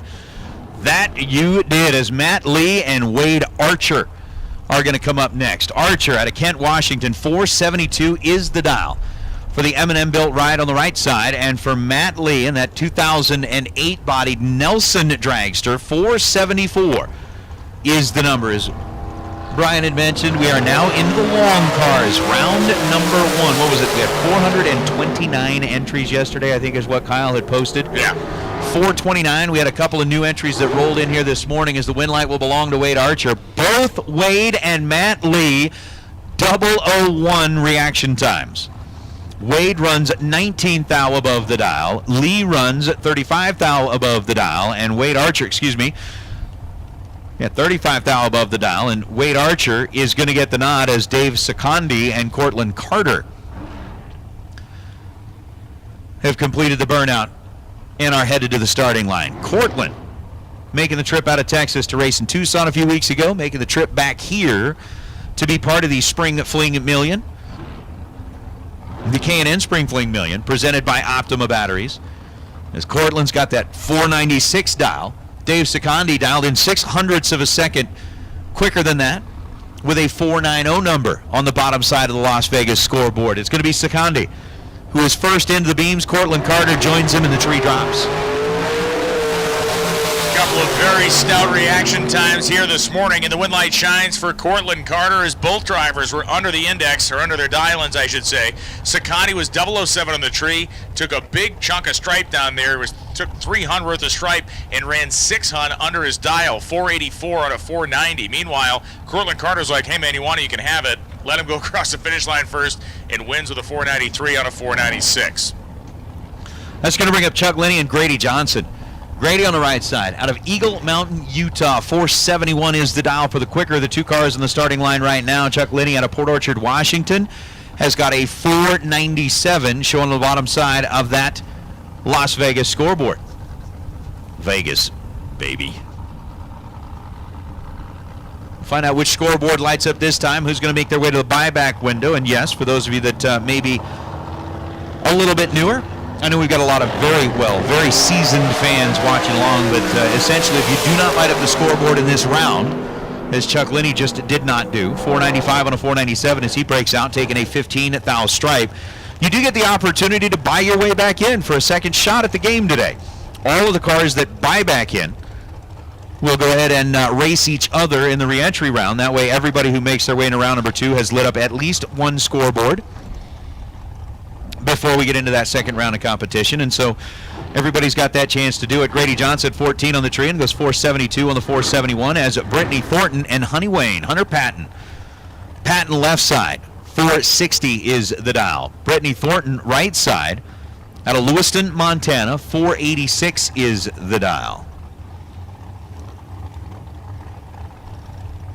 What have you seen so far that has been the longest haul here? I know we've got a lot of D1 players. I mean, New Jersey. Jersey? The Carolinas, Virginia, California. I think he might be a little... Not the best at math. A little bit. Off we go, Brittany Thornton. Honey Wayne, Hunter Patton headed down the left-hand side of the racetrack. A great battle here. Dead on 9, 21 light. Patton gets himself a round win with that 30-pack as Brittany was better on the tree, but 3 Hun over the dial, 489.9 on a 486. Hunter Patton takes 200 worth of stripe and takes a win light. Wow. You know, you actually may not be too far off there on the California thing, depending on what traffic was like. Back in the heyday when Vegas was, wide open and everything was there, you could leave here at like 6 a.m. on a Sunday morning and probably make it back to your house in L.A. by, maybe 4 a.m. the next day. That's how bad it would be on the I-15. But you might not be too far off there. John Theophilus coming up on one side and Dylan Mudd on the other. Now, Dylan Mudd is Randy Lynchip's crew chief. He got a cut of the winnings last night, so they're doubled up, or he is doubled up with Bo in this dragster today. So Dylan is going to try to get the job done. Of course, Christy Ship is watching all day at Jim Butter or Bo Butter's auto dealership down there, and they're getting nothing done as Dylan Mudd is getting a win light here in the first round because Theophilus went 001 red. That he did. Dylan Mudd moving on, and we've got raffles to do here real quick. So while we continue on with Shane Carr and Daryl Pettit, we'll also take Dragster's blue sticker with an even number. Dragster's blue sticker with an even number. We'll take you to the staging lanes, please, for round number 1. Dragster's blue sticker, even number. Come on down, and let's see. I'm getting like lots of beeps, lots of this. Want to make sure that we get everybody heading up the right direction. There we go. There we go. Just got a photo of Greg Boutte going out for a stroll. Awesome. That is awesome. Up and strolling around, so good to see that. All right, so the raffles are this, is Pettit and Carr, head-to-head. Advantage on the tree goes to Sugar Shane by 10 thousandths of a second, and 461.0 put him in the drawing, put him in round number 2, and Daryl Pettit put him in line for the buyback window in that way. All right, so we've got our $50 raffle, raffle number 5. We'll run through the names here very, very quickly. Vic Spitali, Tom Bayer, Jody George, Jeff Scribble, David Beatty, Aaron Markham, David Thornton, Paul Weekman, Scott Taylor, Emmett McKillop, John Bianco, Jake Jones, Richard Baya, Gordon Boven, Kathy Bale, Tyler Murup, Mike Rock, Jerry Lone, the FCC, the Federal Communications, Commission. Funny Car Chris otherwise, Tom Bayer, David Thornton, Jeff Staley, Funny Car Chris, Mike Rock, John Bianco, pause on the names, Brian Hogue and Kurt Gross are making their way down the racetrack. 494.0 on a 494, put another one in the carb drawing, was 27 on the tree, 218 green for Brian Howe, House 468 on a 467, and bows out by 2.5 thou. So back to the names, where were we? John Bianco, Gordon Boven, Ryan Mangus, Tyler Murup, Vic Spitali, Jake Jones, Brandon Umberger, Jeff Staley again, David Beatty, Scott Taylor, Ryan Mangus, John Tobias, Emmett McKillop, Jerry Calloway, Aaron Markham, and Jeff Staley again. So those are the names that are in drawing at number 5 as Emily is going to reach her hand into the cup. And the magic number that has been drawn, number 38, Jerry Calloway. Jerry Calloway, you have just earned yourself an entry into the Spring Fling Million. Congratulations there. And while we've got Dustin Wirtz and Toby Payne, we really had like Dylan Howe and Toby Payne, like kind of nose to tail there. That was pretty awesome. That's pretty cool. Toby dialed in at 490. Dustin Wirtz dialed in at 449. 25 thou between them in reaction time, and the win light belongs to Dustin Wirtz. 003, tightening it up to a 9 thou stripe, and goes 454 and a 449. Pro-level stuff down there for Dustin Wirtz. Madison Payne now and Robbie Gear. It was Toby that went a few more rounds than Madison yesterday, so Madison looking to even the score in the sibling rivalry. As we've talked about yesterday, Tom Bayer giving last words of coaching to Madison Payne, 496 the dial. Robbie Gear from Pleasant Hill, Missouri, 482 the dial in on the left-hand side of the drag strip.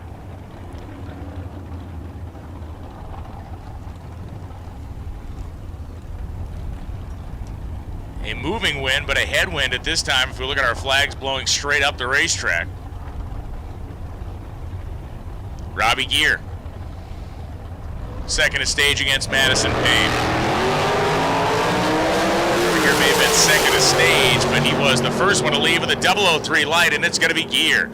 Dead on 9 with a 003 reaction time, 12-pack, taking 300 worth of stripe. Robbie Gear advances. Madison Payne was 2 over, running 498.6 on a 496. She had a 17 reaction time, but got to the finish line second. So our next two are backing up. We've got our $100 raffle number 5. Here are the 20 names that are in that raffle. Funny Car Chris, Chris Brown, Jerry Galloway, Kathy Ball, Ricky Duschel, Steve Jaslowski, Jesse Adams, Andy Morris, Dean Bush, Scott Hess, Parker Theobald, Dustin Wirtz, who we just saw light up the scoreboard, Jody George, Hannah Cook, Jeff Staley, Jake Wheels Up Guacamole. That's really Guadagnolo, but I love that, and that will forever now be your name. Gary Smiley, Jerry Lone, Lindsay Meserve, and Funny Car Chris again. The number comes out of the cup. Hannah Cook. The number is 14, and Hannah Cook, you just got yourself an entry into the Spring Fling Million. Cool. Great investment. Great investment of that $100 raffle into the Spring Fling Million as Jesse Adams is into round number 2. Jacob Stolworthy is into the buyback line as a double breakout win for Jesse Adams moves him along. Jolie Steele and Johnny Carter coming up right now. Real deal Jolie Steele on the Pennzoil side, going to try to get it done, dial 495. Did you just come up with that one on your own? Is that a thing? I just came up with it, man. That feels good. Awesome. This feels good, you know. Stick with it. Johnny Carter from Hobbs, New Mexico.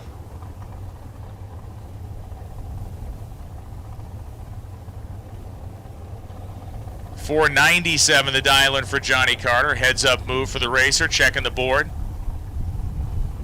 Making sure the dial in was correct. If you stage to a number that is incorrect, you own it. Don't know how many times in my life I've been told that. Much like, I was going to say, much like your tax bill, you own it. It's yours. Yep, I own it. So a 497 to a 495. Once again, Dragster's blue sticker with an even number. Dragster's blue sticker with an even number. You have been called into the staging lanes. Please come on down and hang out with us. Red light start. Real deal. Jolie Steele. By 0.06 of a second. Dead on 1 for Carter with a 008 reaction time, 9-pack for Johnny Carter. Moving on with authority onto the next round. Once again, this first round, FTI Performance, the sponsor, the best losing package will be awarded an FTI Performance torque converter. Big time stuff. Nick Cobb and Brandon Taylor coming up. Lake Elsinore, California, home for Cobb. 483 the dial in. Taylor from Roanoke, Alabama, dialed 468. One guy living in the desert, the other guy living in the swamp down there in Roanoke, Alabama. I don't think either of them are living in a van. Neither. Neither. Not even a river to park it by in Lake Elsinore. I mean, you But can park it by the lake, I guess. After my tax bill, I may be living in a van. There's no rivers here either. Won't even be a conversion. It'd be one of those small ones, like a little Ford Transit van. What was the old Toyota one? Oh, the weird-looking Toyota? Yeah. I know what you're talking about. Meanwhile, Nick Cobb goes dead on 7 with a 17 light to advance. 24-pack for Cobb as Brandon Taylor took 9th thou worth of stripe. If he had only taken 7th thou, things would have been better because he broke out by 2. Ugh. Yuck. Swear jar. Yes, that is definitely a swear jar moment, which, by the way, for now, the swear jar is up here in the tower. If you have done something that requires the use of the swear jar, we will happily take your donation up here. Again, remember that we're going to be collecting those swear jar donations throughout the day, throughout the event, and then at the end of the event, we will hand all of that over to one of our own in the racing community who needs some assistance at this point in time. So Kevin Thorpe and John Edwards III. Edwards coming out of Chesapeake, Virginia, 483 is the dial that gives the Dragster on the right side the head start over Kevin Thorpe, dialed in at 456. And on a double breakout, John Edwards, 482 on the 483, was 002 on the tree. Breaks it out 7 thousandths of a second, gets the win as Kevin Thorpe was 15 green and goes 14th thou under the dial, getting there second. So Thorpe chased him through, probably should not have done that.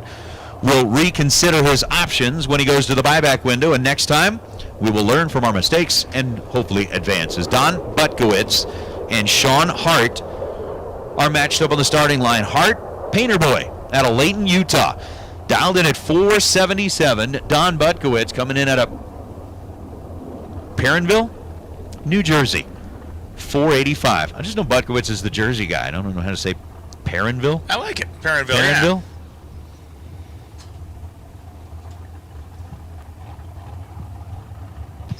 Might be down there, and they call it the Pine Barrens down in southern New Jersey. Sean Hart, 477 to dial in. And Butkowitz leaves the starting line green as well. Sean Hart was nearly perfect, a 003 light, 479.5 at 144 miles an hour. Victory for Sean Hart as Butkowitz runs under his dial-in by 200ths of a second, going 483.1 on a 485, and he took only 2th thou worth of stripe. So he was 45 on the tree, Hart was 003, and it was not going to go his way no matter how he cut up the pie. Yeah. He was going to get no pie. No pie. None. Which we still don't have any pie up here either, but we'll see how that works later in the day. Nobody put it on our half door yet. They did not. Ron Sears and Trevor Harkema. Harkema, 49 dial left side of the racetrack. Sears, 506 dial. Sears leaving first. Sears leaving red, and this one is over. Harkema was 037 on the green side. Sears was 006 on the red side, and a 502 on a 506 does not matter because the 006 red light ended the adventure for Ron Sears. Trevor Harkema, 46 on the 49. Harkema moves to round number next. I feel like maybe we should buy one of those easy bake ovens and we can make ourselves a pie right here in this room. With a little super hot light bulb in the middle of it? Yeah. Yeah? Yeah. I never played with one of those. It's like an Instapot for kids. Like an Instapot for kids. That's one way to look at it. Logan Wardow, 462, Pennzoil side at Kanan Barrio. Little monostrut wing. Wobbling around there in the starting line, 448 the dial in for Barrio.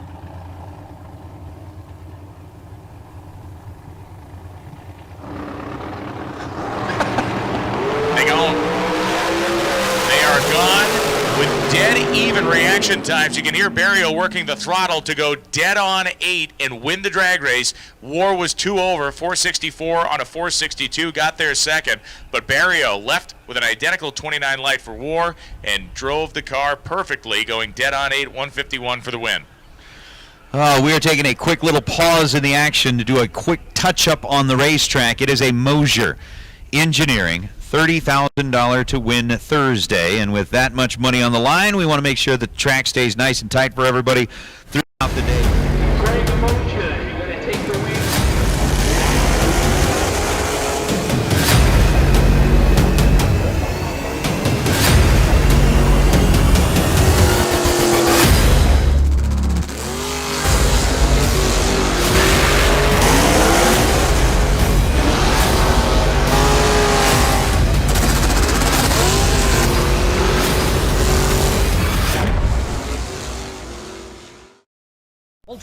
the leader in performance electronics. Racers know and depend on their state-of-the-art systems every day. Perform Air Pro and Perform Air Eclipse are the racing industry's standard, high-tech, easy-to-use weather systems. Power Light lithium batteries, the super powerful lightweight energy source for your machine. And the Data Quest Power Quest, the most innovative data recorders and touchscreen switch panels you can find. Check out ultronicsinc.com for these products and more. Ultronics, the choice of champions.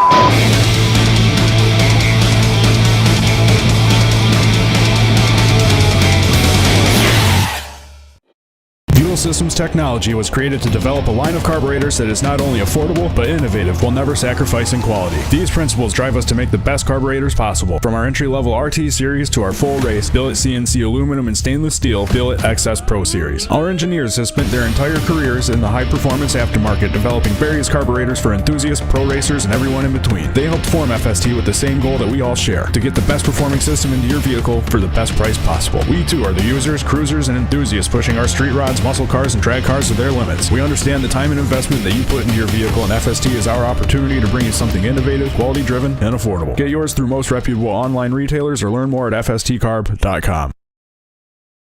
With performance this raw, you need air that's pure. We started with a firm belief that innovation could improve performance. With the success of 50 years and millions of filters behind us, we continue to look ahead. Guaranteed to protect against dirt and proven to provide up to 50% more airflow. This is filtration for the future.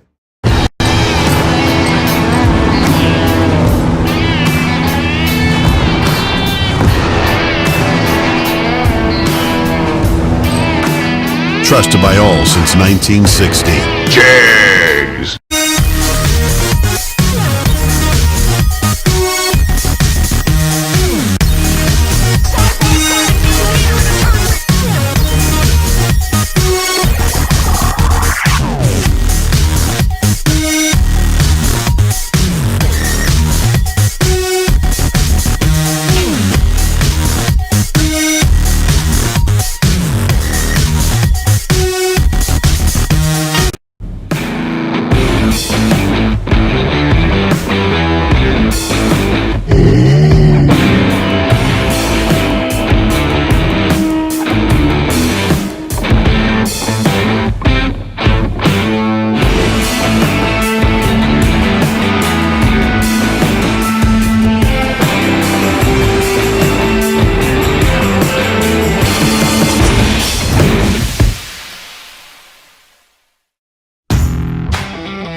Racers, once again, good afternoon and welcome to Bristol Dragway as we are getting underway with the K&N Spring Fling Million presented by Optima Batteries. It is main event Friday, a Maytag Silver State Refrigeration Day. Racers have come from all over the country to participate in what will be one of the greatest fling races that has ever been held. Father God, we thank you so much, and we come to you with extremely humble heart and what you've done for us. Father, we could never do enough to repay what you've given us. And all of God's people said, amen. Banner yet wave o'er the land of the free and the home of the brave. It's $1 Million Day. The cars have fired. We're pulling them into the water box. God bless America, and let's go racing. Here's Jeremy Hancock left lane, Steve Witherow in the right.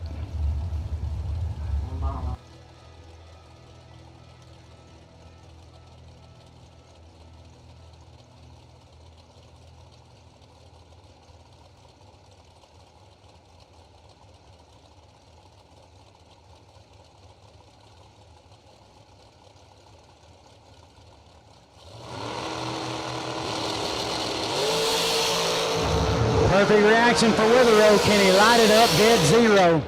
Oh, there it is. Holy cow. Steve Witherow has just made a perfect run.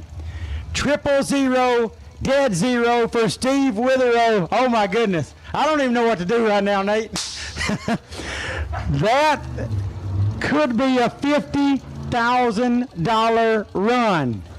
Steve Witherow has got to be feeling unbelievable right now. Wow, 000, dead zero for Steve Witherow. It can be done, and it was done. Now, will he be the only one? That's the question.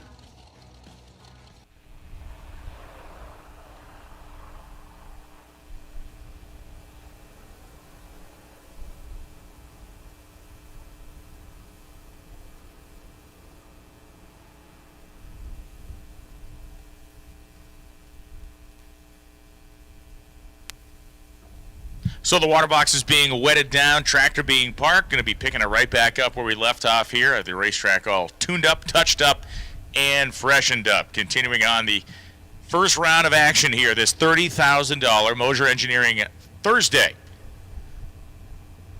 at the K&N Spring Fling Million, presented by Optima Batteries.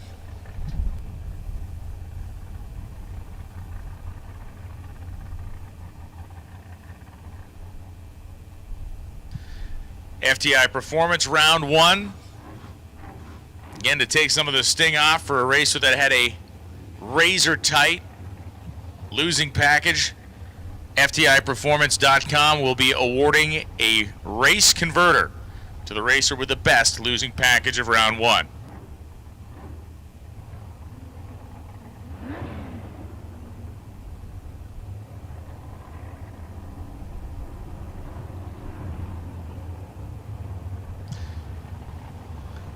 And away we go. Neil Presimone and Jake Jones coming up right now. Jones from South Jordan, Utah, 463 the dial. Neil Presimone dial 591, that 2007 M&M chassis dragster.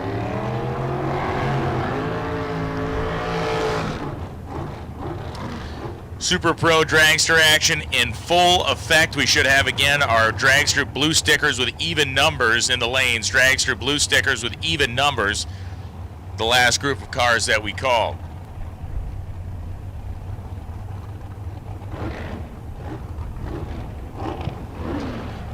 For Jake Jones, a little patience will be required here. For Neil Presimone, a 591 dial. So more than 1 second of starting line differential between the two cars. Locked down is Jones in the fully staged spot. Here comes Presimone.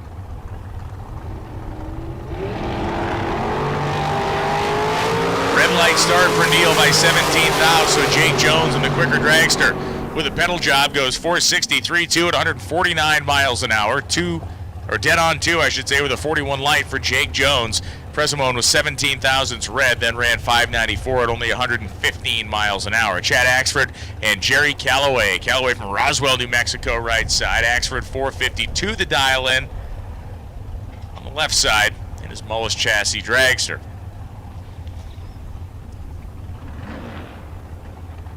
Mother Nature certainly rewarding us with cool but great weather over the course of our days here for this K&N Spring Fling Million presented by Optima Batteries. The strip at Las Vegas Motor Speedway, always a hive of activity for drag racing, and Lucas Oil Drag Racing Series action last weekend. Of course, this great race here this weekend. A couple weeks we'll be coming up to the Denso Sparkplugs 4-Wide Nationals here. As always, a full season of action. Chad Axford will lift early and coast to a 477 at 117 as Jerry Calloway had problems just off the starting line. Calloway runs 627 at 89 miles an hour. Axford lifted at about 400 feet when he did not hear or see Jerry Calloway anywhere near him. Laureen Rogers and Kyle Rizzoli. St. Louis Obispo, California for Rizzoli, 48 the dial, as Laureen Rogers from Seligman, Arizona. The Seligman-based Yancer chassis dragsters dialed 587. Rizzoli, the 06 undercover chassis car, dialed 488.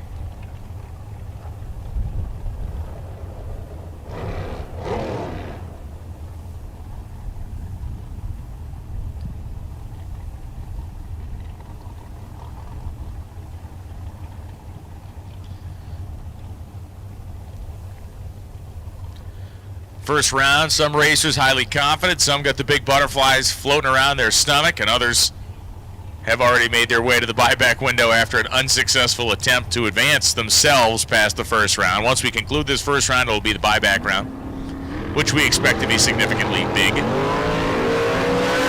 Maureen Rogers does not want to invest in a buyback. Maureen wants to win this thing outright, and she will advance herself with a 005 reaction time. A double breakout victory for Laureen, running 586.8 on an 87 dial-in. Kyle Rizzoli was 22 on the tree, took 6 thou worth of stripe, and broke out by 25 hun. 485.5 at 139 miles an hour for Kyle Rizzoli. And again, the 22 light to Laureen Rogers 005 put Kyle in a little bit of a hole, and he couldn't dig himself out of it. Laureen Rogers advances. Cindy Wiggins and Parker Theobald coming up now. To thank Parker for delivering us donuts this morning up here in the timing tower. Krispy Kreme, always a welcome addition to any day up here in the drag strip timing tower. 494 the dial-in for Parker as Wiggins dialed 481.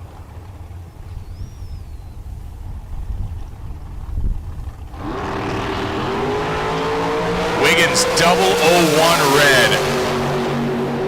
Cindy will be disappointed.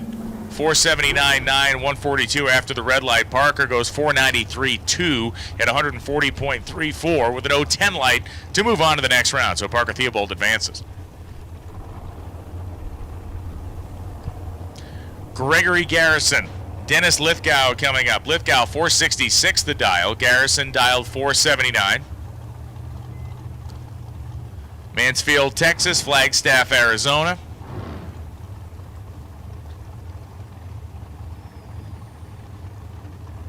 Racetrack, of course, on point as our staff here at the strip at Las Vegas Motor Speedway did a bit of a traction tune-up before we began this group of our dragsters. Blue sticker, even numbers, we have called you to the lanes.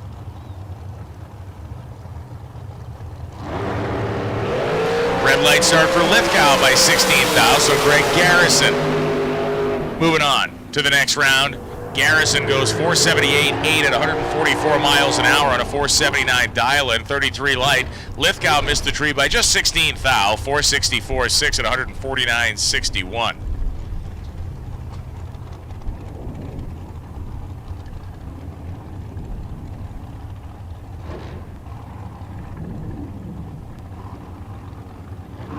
Willie Flores and Lane Kavar from Puyallup, Washington. 489 to dial-in for Lane, as Willie Flores from San Angelo, Texas had himself a successful day of racing yesterday. Would have liked to have added a few more rounds to his good showing, make it an exceptional showing, but he will start his trek towards a $30,000 Mosier Engineering payday right now against Lane Kavar.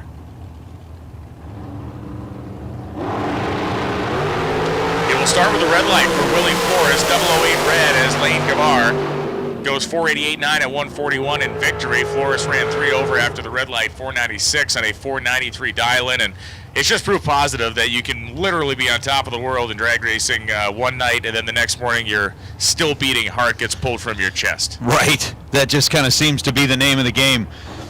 As Troy Williams and Shannon Justice will roll up as our next two. Shannon in the American-built car out of Lexington, North Carolina, dialed in at 489, going to be getting the head start in this pair. Troy Williams, the racer out of Florida, rolling in with a 466 dial. Again, the FTI round number 1 here at K&N Spring Fling Million Day, with Mosier Engineering on board for $30,000. The stage is set, the tree is set, the tree drops, and away we go with a red light start for Troy Williams.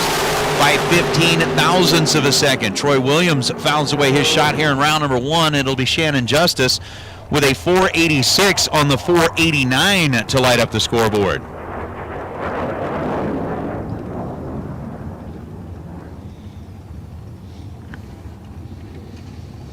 Ken Nelson and J.R. Barclay coming up right now. Barclay out of Henderson, Tennessee. Barclay has already put a lot of money in his pocket. Earlier this year at Gulfport Dragway, the top bulb 150. Barclay, a $40,000 winner at that event. So with Barclay happily collecting $40,000. Yeah, he was I don't know not that anybody would unhappy unhappily about it all. collect No, $40,000. Was not unhappy. Just like the government taking your tax money. They take it They're happily. happily collecting the tax payment there. A little bit of a driving job from Ken Nelson as he leaves the starting line and moves left. Missed the tree at this end of the racetrack with a 1+ reaction time. J.R. Barclay, 0.22 on the tree and 4.86 on the 4.86. He is dead on 2 to pick up the win lane.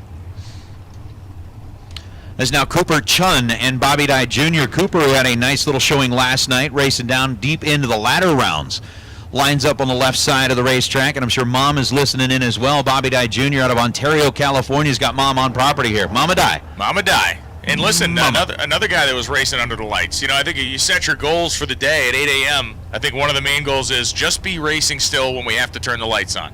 Yeah. You know what I mean? You get that far, you're getting something out of this deal. I mean, I've talked with Peter Biondo several times, and he talks about kind of one of the secrets to success here is focus on one task at a time. Focus on the burnout, then focus on staging, then focus on letting go, then focus on the stripe, and then after that, focus on the lights. And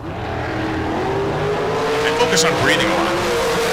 Well, true that I do. How about a trip zip to a 008 reaction time? Cooper Chun was trip zip perfect at this end of the racetrack with a 32 thou stripe, breaks out 512 on the 514 for the loss. Bobby Dye, 008, dead on 5, puts himself together a very nice lap that will move him into round number 2. And a reasonable request here for everybody, whether you're around the starting line area, in the pits, in the grandstands, wherever you may be. The wind is swirling here today, obviously, so please, if you see anything on the ground, grab it. Please be using our trash receptacles. We've just got some stuff every once in a while blowing through here. We certainly don't want to see anything make it onto the racetrack. No, that's never a good thing. As Andy Morris on the right side and Kyle Thorpe on the left. Kyle racing the ride that he is pretty familiar with. 533 the dial for Kyle, 480 the dial in for Andy Morris. And that is Dick Krieger sitting on the wall over there. Dick was one of the very first guys to pick up a win when they started the whole Sports Nationals deal. Oh, that's great. Well, 534.4 is not going to be good enough for Kyle Thorpe because Andy Morris, dead on 0. Let's put him in the drawing. Andy was 14 on the tree. He took 5 thou worth of stripe. Morris, a great race there. Thorpe was 005 on the tree, ran 1 over, going 534.4 at 130, but Andy Morris, pro level. Speaking of pro level, Gary Williams rolling in on the left side of the racetrack in the Phantom built ride with a 489 dial. And Alexis Thompson, part of the Silver State Refrigeration family, racing out here with Dad, occasionally with Sister. I'm not sure if we've seen Morgan out here yet today, but Miss Morgan Rose may be getting behind the wheel here this weekend. We'll see. 463, the number on the Pennzoil side of the scoreboard for Alexis Thompson in that beautiful car racing from right here out of Henderson, Nevada.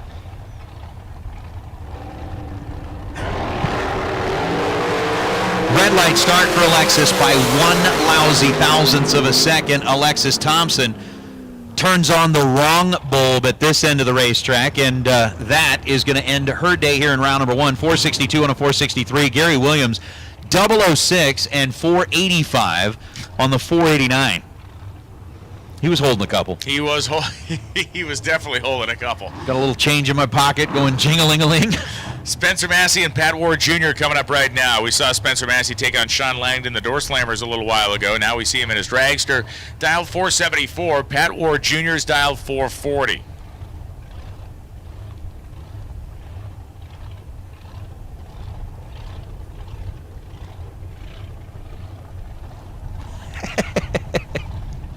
Just reading along in the chat bleachers here, we're talking about, focus on one step at a time, burn out, stage the car, let go at the right time, and Header Flame says, then block out the announcers. That's a fact. Yes. And a red light start for Pat Ward Jr. 004 early for War, which means Spencer Massey goes dead on 8. Massey was there for the taking, though. Had a 57 reaction time, but War was just a little antsy, and then ran 443.3 at 159 after the red light start. Mike Bloomfield and David Cook. Cook out of Novato, California. We announced a little while ago that Hannah Cook ended up winning one of those raffles to get into the Spring Fling main event tomorrow. David Cook with a 479 dial coming up here on the left side of the racetrack, and Bloomfield with a 484 out of Hamilton, Ohio, taking over the right lane. So as we continue to roll our way through the Dragsters, again, Dragsters blue sticker. If you got a blue sticker on your car, whether it's an odd or even number, you should be in the staging lanes. And I just looked over my shoulder out the window and got a little nervous for a minute. Apparently the Metropolitan Police Department here is having a riding school with their bike cops. Oh. And when you see a large gaggle of those bike cops back there just in your peripheral, you get worried for a minute. At least I do. David Cook gets the win line as Mike Bloomfield missed the tree by 0.02.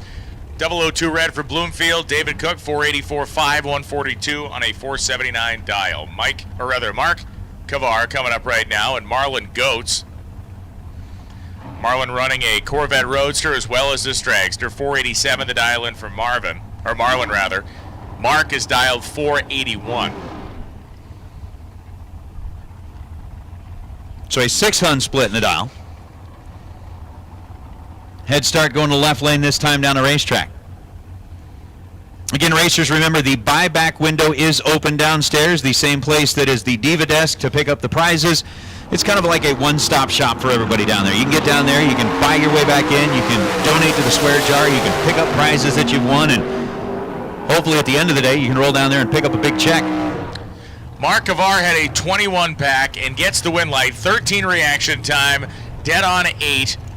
For 21, wins the drag race, taking 15th thou worth of stripe down there. Ghost was 24 in the tree, competitive. He runs 1 over the dial-in, but Mark Kavar was just that much better. You can be good, and we've talked about this a lot. You can be good out here, but the problem is the guy next to you or the girl next to you is probably going to be great. Donovan Williams, left side of the racetrack, rolling up here with a 484 dial, and Mike Rock in the traffic cone. The racer out of Nampa, Idaho.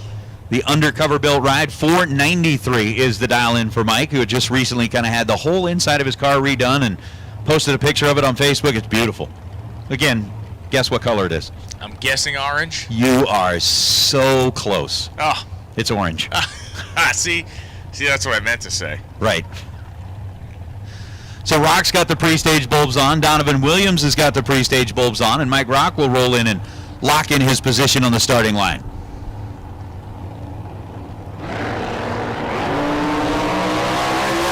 Green light starts a pair as we make our way to the finish line. Quick work of the throttle there for Donovan Williams. 006 in the tree gave him 29 thousandths of a second advantage at this end of the racetrack over Mike Rock's 035. Rock ends up 2 above the dial with a 495 on the 493, and Donovan Williams is moving into the next round as he goes 487 on a 484. Jansen Melton left side, 432 dial. Jeremy Wilson right side, 469 dial. Well, I think Jeremy Wilson has been disqualified from participating in any additional dragster raffles like ever. Why, is he just the guy who just keeps collecting the He's wins? won like 2 of them, and then has been drawn as like the second or the first name out in a couple of them. Wild. It's just, yeah. Got the hot hand. Yeah, he goes to now when he goes to sign up online, the screen immediately pops up and says, "I'm sorry, you've been disqualified." Melton and Wilson heading down the racetrack. It is Melton owning the starting line, and it is Melton owning the win light. 1 over, 433 and a 432 with a 003 light, so a 13 pack.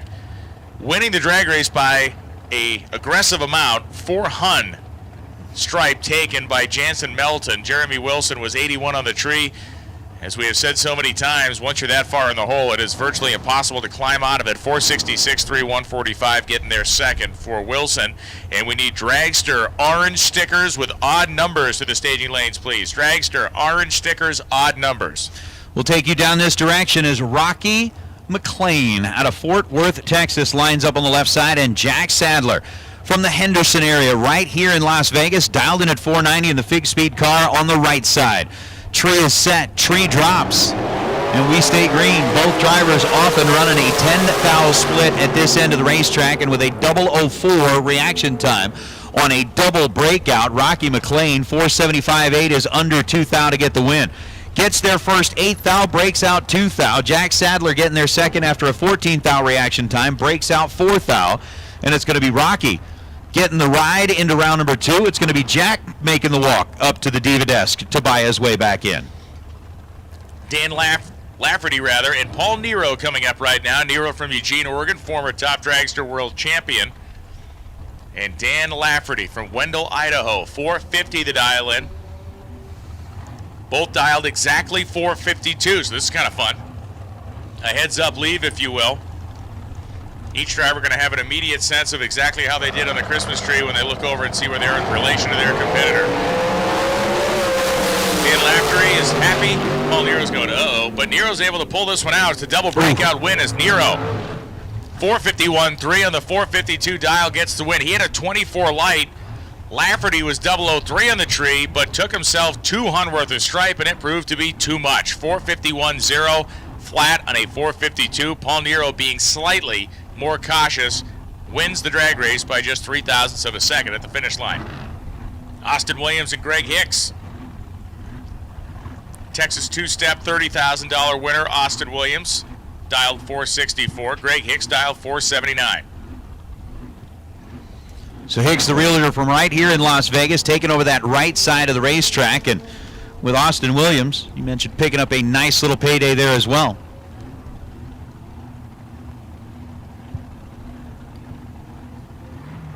Greg Hicks locks down. Austin Williams does the same. They are identical to the thou off the starting line, and this one goes to Williams in a double breakout.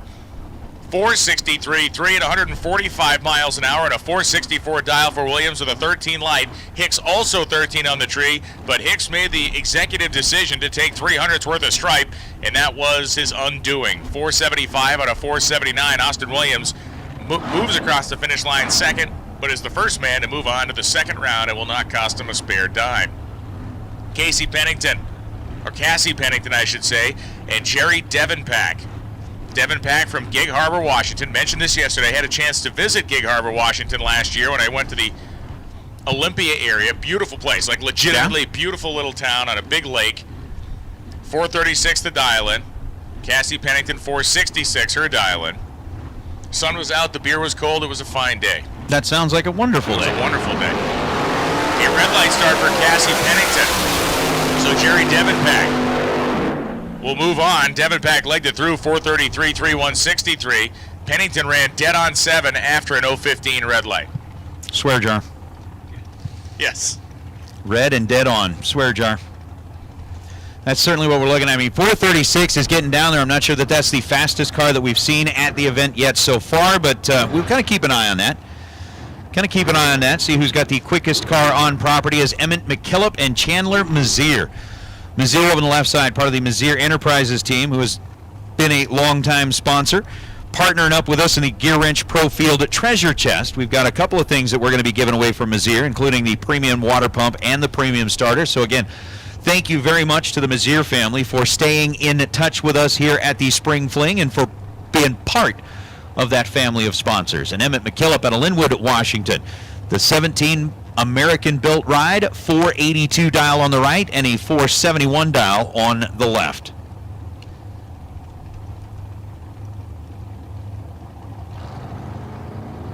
Chandler set. Emmett leaves, both on the green, and Chandler Mazier's got a few in his pocket leaving the starting line. 004 driving it around a little bit, goes 473 on a 471 at the big end. His 006 reaction time gave him a significant opportunity to advance, which he capitalized on against Emmett McKillop's 044 light. McKillop 481 on a 482, trying to play catch up there, but went 6 down too quick. Wasn't going to get there. Was not going to happen for Giovanni Kalishi coming up right now, or Kaleshi rather, from Maple Valley, Washington, and Seth Zarmeno from Alhambra, California, 481 dial-in for Zarmeno. Kaleshi, 520 the dial-in left side. Giovanni, ready to rock and roll. As is Zarmeno. A little bit of movement left to right for Zermeno's car, but it does not cost him as he moves on. 1486, 1481 dial, 29 lights the math. Finished the race 14 thou ahead of Giovanni Colesci, who went 5:27.7 on a 5:20 dial-in with a 22 reaction time, so slightly better on the starting line. But at the end of the day, it is Seth Zermeno. Remember you mentioned that whole quickest car on the property thing? Yes. There's a couple of blown alcohol burning dragsters on the way, so maybe.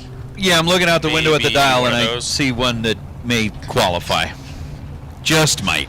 Nathan Martin and Allison McCone coming up. 476 to dial in for Allison as Martin is dialed 456. We might want to give Martin this dragster scoop because he just needs a fresh one to put new stickers on. Possibly. You know, Nathan Martin, that thing is a showpiece because he's entered in so many of these big dollar races over the years, and he moves on to the next round in this one. Dead on two with a 006 reaction time and 8-pack for Nathan Martin. Allison McCone was 003 in the starting line and then broke out by 3 thousandths, running 475.7, taking 8 thousandths worth of stripe. You can't really falter for any of that, but Nathan Martin made her life very difficult. As now Morgan Rose, I did say that we would probably be seeing the other portion of the Thompson sisters. Morgan now running under a married name of Morgan Rose on the left side of the racetrack, and that Race Tech built ride. 456 is the dial, and how about David Nation? Asking about the quickest car on property, the dial-in, 4.02 seconds out of Butler, Missouri. So a 4:02 is the quickest dial that we have seen so far. And we'll see what Nation ends up running here as Morgan Rose is going to be on a 4:56. Normally the quicker of the two cars, but with a 4:02 sitting on the right side of the racetrack, that is going to be, let's just say they will pass very loudly. See what the finish line strategy is here for Morgan Rose. Keep it on the deck or not. A little bit of tire spin for Nation. That could cost him at the finish line. It does, as Nation runs a 14 on a 4:02 and loses, as Morgan Rose runs 3 over, 4:59.6, 4:56 dial with a 16 reaction time, taking almost a tenth of stripe, so we know what her strategy was. Keep it to the floor. Hang on. Run it out, and hopefully the guy in the other lane has a little bit of a hiccup. Unfortunately, that is what happened for David Nation. He did have a little hiccup down here at this end of the racetrack, and that cost him. So Morgan Rose moves on as Robert Domino and Brent Nation.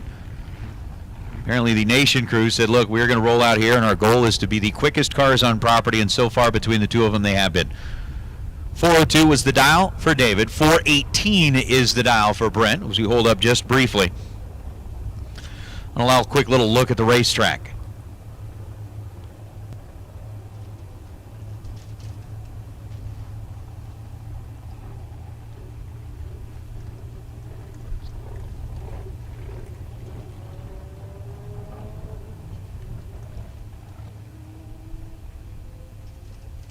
So the signal's given to go ahead and roll them into the water box. Rob Domino and the team out of Numidia Dragway, based out of Hawley, Pennsylvania. They've got a 4:51 showing up on the left lane scoreboard. Brent Nation has got a 4:18 showing up on the right lane scoreboard.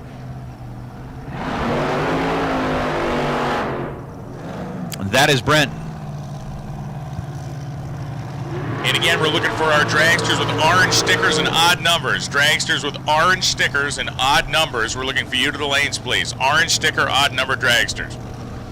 Rob Domino out of the water box and rolling through.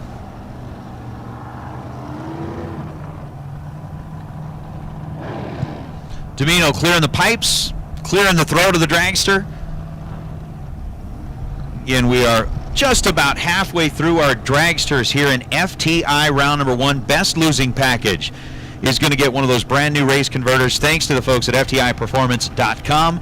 Again, racers, remember that as you are doing your shopping for your race program, you have got a complete list of who you should shop first that was handed to you in the form of a event brochure. All of the sponsors, all of the names, everybody that's out here putting their money right back into your program is a place that you should be looking first when it's time to shop and buy your parts. So thanks to FTI and everybody that's helping us out here with those round sponsorships.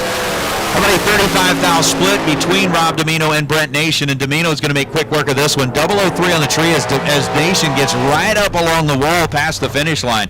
The car was moving around a little bit, making its way down the racetrack, but got really close to that right side wall. Looks like he was able to keep it off of there, no problem, but 422 on a 418 for Brent Nation, no good after his 038 on the tree. Rob Domino, 003 and 454 on the 451. Of course, the blessing and the curse of the big horsepower. The blessing, you get that big top-end run, you're going to make it your opponent. The curse is that you have enough horsepower to overpower the surface on occasion, as Will Carroll and Mike Calloway come up now. Calloway dialed 493, Pennzoil side. Carroll dialed 438 on the Las Vegas tourism and travel side.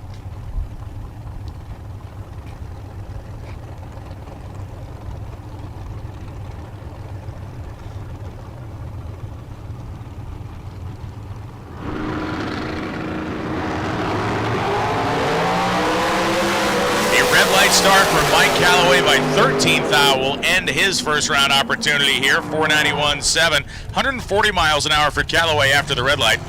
Will Carroll goes 436.9 at 159 in the winning effort. He left legally with an 034 light. Mark Lalonde and Shane Molinari coming up right now. Shane Molinari, a longtime competitor in the Pro Mod ranks over the years. After he had his fill of heads-up Pro Mod action, he has concentrated his time more on sportsman drag racing. This a centrifugally supercharged dragster, dialed 401. So there you go. There's our quickest dial yet. Mark Lalonde dialed 526. Molinari had a twin turbocharged Pontiac Firebird he ran in the Pro Mod ranks. That was just a beautiful car. He's always a big Pontiac guy.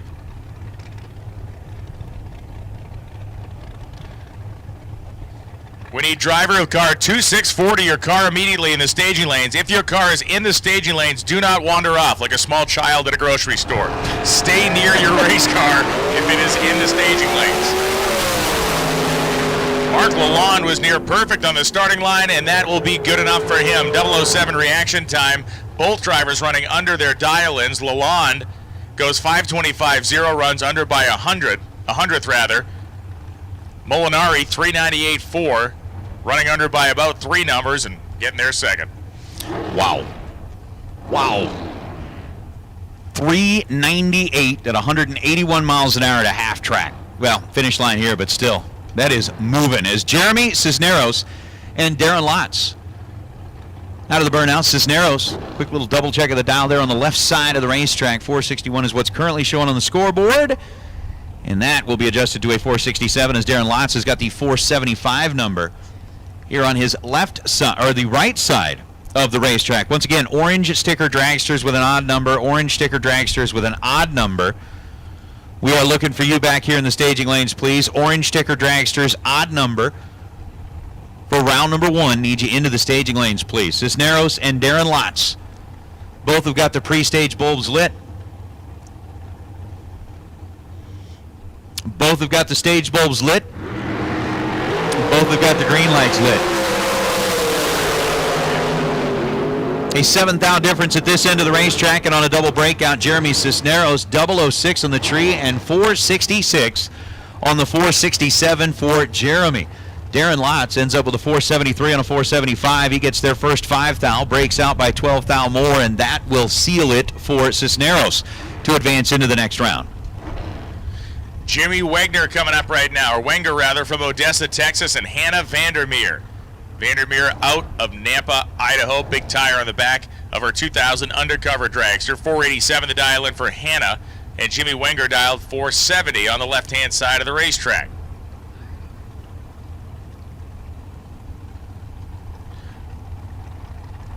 Again, the process of staging continues for both drivers. Hannah first. Wenger says, all right, I'll join the party. And it is a party. Green lights on both sides. Wenger had the better of the 2 reaction times, and he wins the drag race. 472.3 at 142, taking 12th thou a stripe. Vandermeer just 2 over the dial-in, and then with 24 on the tree. So Wenger grabbed 19th thou off the starting, 15th thou off the starting line. Snugged it down to 12th thou at the stripe and moves on. Jerry Wynn and Chris Whitfield next to Chris, who took his car deep into the rounds last night. Made it on the ladder, now dialed in at 477. And for Jerry Wynn, 465, the Odessa, Texas-based M&M built car taken over the left side of the racetrack. So So with Wynn and Whitfield going head-to-head here. We now got them both pre-staged, and we'll take a swing, a shot, a chance. And maybe. So you're telling me I got a chance? So you're saying there's a chance. Both drivers leaving on the green side. Better bull, but belongs to Jerry Wynn, and Jerry 465 on a 465, 18 green. Taking a 2,000 stripe to be dead on 3 for the win. Whitfield was 32 at this end of the racetrack and then runs 476 on a 477. Could not catch up. Jerry advances. Chase Learcamp and Jason O'Terry the next pair. O'Terry dialed 449, Pennzoil side. Learcamp dialed 466. I've seen a little bit of red light-itis here. I've seen a little bit of breakout-itis. So you're saying we have an itis issue? We have an itis issue. We have called in some specialists to come help us with that.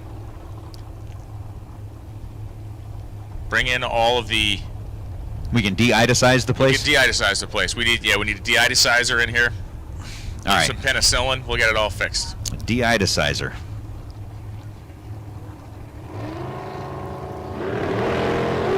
And a red light start for O'Terry, 007. Learcamp was 17. How tight's he going to be? 67.6 on a 66 dial for Learcamp. 4.504 at 153 for O'Terry after the 007 red light. Aaron Johnson and Cortland Carter.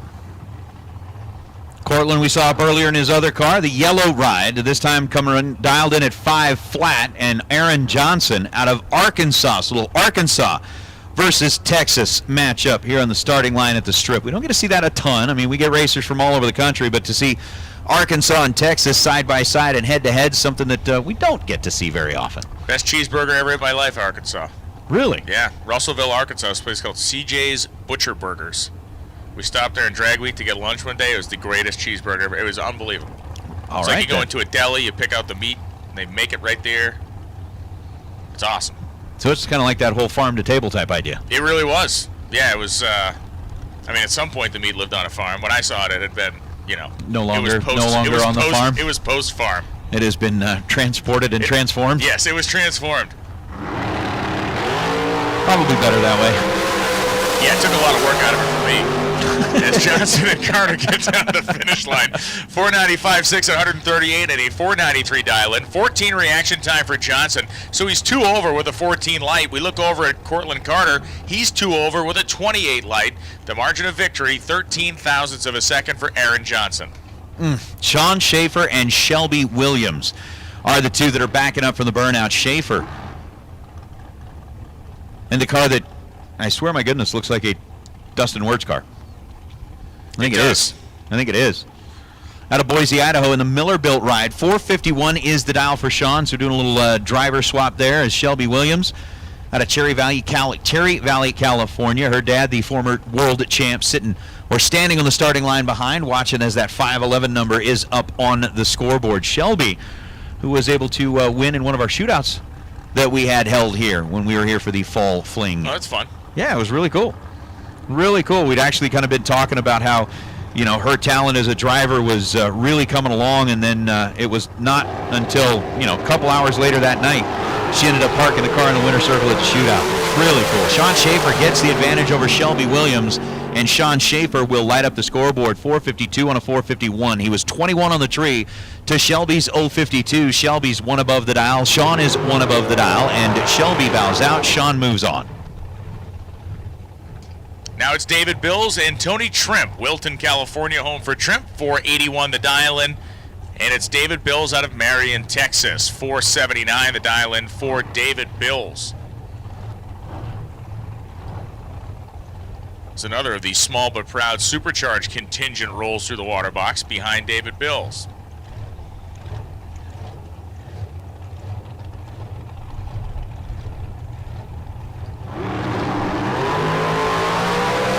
So Bills and Trim. Neither one of them really setting the scoreboards on fire in terms of reaction time. Bills runs 2 over, gets the win, taking 300 worth of stripe. A 31 light for Bills, a 43 light for Trimp. Trimp ran 5 over, going 486 on a 481. Trimp just not tight enough really on either end to be a contestant in this one. And Bills getting a little sporty down there, taking nearly 400 at the finish line. Yeah, you're getting a little full of yourself there, aren't you? Mark Kidd. No. No, we got to get something clarified here. I looked up at the car and went, no. That's the two that are sitting here under the arch.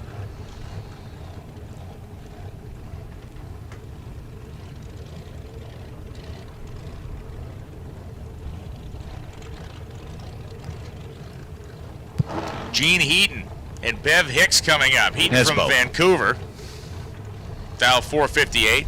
Bev Hicks from San Carlos, California, dial 481. Out of Vancouver. Like my girlfriend that lives in Canada?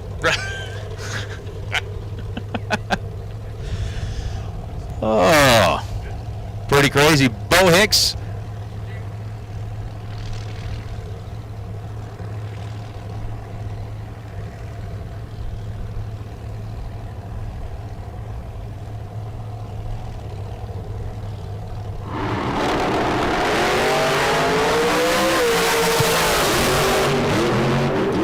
Scoop rock going on for Gene Heaton, and his side of the racetrack was 049 on the tree and goes 462 on a 458. Heaton, not too often you get away with being 049 and leaving first on the tree, but he did that time. Megan Lotz had the 63 reaction time and goes 486 on a 481. So we've got an opportunities for some on-the-job training? We have a business opportunity here, literally a business opportunity, a paid opportunity at the racetrack this weekend. Brian Epps Photography, of course, official photography of the event. They're providing all kinds of photography. Well, they need some help this weekend. They're looking for 1 or 2 people, preferably 2 people. Come on up and see us in the tower. This is a paid job for the weekend. If you're at the racetrack and you want to, put a little mileage on the sneakers this weekend, get a little work done, and put some money in your pocket, come see us in the timing tower. We'll get you Brian Epps' number. You can give him a call. Once again, Brian Epps Photography looking for a little help this weekend. We're looking for 2 people for a paid opportunity at the racetrack. Come to the tower now. He needs the help. And this is not mental help, because we couldn't pay enough for that, but this is physical help, and it would be a great assistance for him and his business. Nice. Nice. So an opportunity to help out Brian Epps, and Brian Epps, in turn, will put a little cash in your pocket. That's how the world's supposed to work, right? That's a good deal. So Mark Kidd and Doug Johnson. Doug here on the right side of the racetrack. Mark Kidd on the left side. And Mark, who went from like a perfect run yesterday to not quite so perfect this time, and somehow, some way, by some amazing miracle, pulls that one off. Doug Johnson was 002 on the tree. Mark Kidd leaving with an 033 reaction time, gets to the stripe second by 52 thousandths of a second, and the scoreboard lights up on Mark's side of the racetrack. 456 and a 457. He is 10th thou under the dial. Doug Johnson gets there first, took 52 thou at the stripe, and breaks out with a 473 on a 477. Could have gone better. Could have gone better for Doug Johnson there. He's swearing, which would equate to donation time. Phil Pennington and Terry White coming up. Minden, Nevada for Terry White, 472 the dial, and Phil Pennington dialed 491. Three Rivers, Texas home for Pennington on the left-hand side. No red lights here. We'll find out who can be most accurate at the finish line. That is Terry White. Double breakout, 471.3 at 147 miles an hour. White cut Pennington loose at the top end, and Pennington took 17 thou worth of stripe, breaking out 489.7 on a 491 dial-in. So Terry White says, take all that stripe you want. I will move on to the next round. Yeah, that's the nice thing about living in Las Vegas, is because when somebody goes, hey, where's Minden, Nevada? I'd be like, north of here. That's true. Like every other thing. It's north of here. Mikey Bloomfield Jr. and Mark Dunn. Dunn on the left side out of Odessa, Texas in the American car, and Bloomfield running out of Ohio. 470 is the number on the scoreboard, both sides of the racetrack. So we'll see who's leaving first if you can physically see it on the starting line. If not, well, you know it's going to be a close one. I'm going to train my eyeballs here. Train them. Onto the starting line. Focus. Go Gadget eyes. I didn't see it. I didn't see it either. Nor could you see it. Look at Mike Bloomfield whomping the throttle all the way down the drag strip and breaking out by 5 thou. Mark Dunn, 472.2, 142 miles an hour in Bloomfield. You watch the ear scoop of that thing just rocking back and forth. Dunn was 19 on the tree. Bloomfield is 18. Bloomfield goes 69.5, taking 28 thou worth of stripe and is eliminated. Wow. Wow. Just a thou between them. How about Hunter and Hunter? Somebody is going to hunt. Somebody will be hunted. Oh, yes. You did it. I was thinking of that, and then you did it because you're good at this, and I was like, Hey. I stole it from my brain. That's kind of the thing. If you've got two hunters on the starting line, where's the prey? We'll find out. Hunter Walker on the right side from right here in Las Vegas, dialed 486. Hunter Patton on the left side, dialed in at 460. On the sidewalks of the strip. That's where all the prey is. Isn't that what it is? Yeah. I thought maybe at this point, depending on how they leave, somebody's just going to start praying right away. 4 thou differentiate him at this end of the racetrack. At the stripe, Hunter Patton, Honeyway 461 on a 460. He's 12 thou above the dial, was 12 thou on the tree, puts up a 24 total package. Hunter Walker was 008, grabbed himself a 19 thou stripe, and goes 485 on a 486, needed to take 16 thou or less as he breaks it out 3 thou. Rodney Frazier and Brian Cam. Cam from Pacifica, California, 487. Dylan Frazier from Sand Springs, Oklahoma, 457. The number for Rodney Frazier.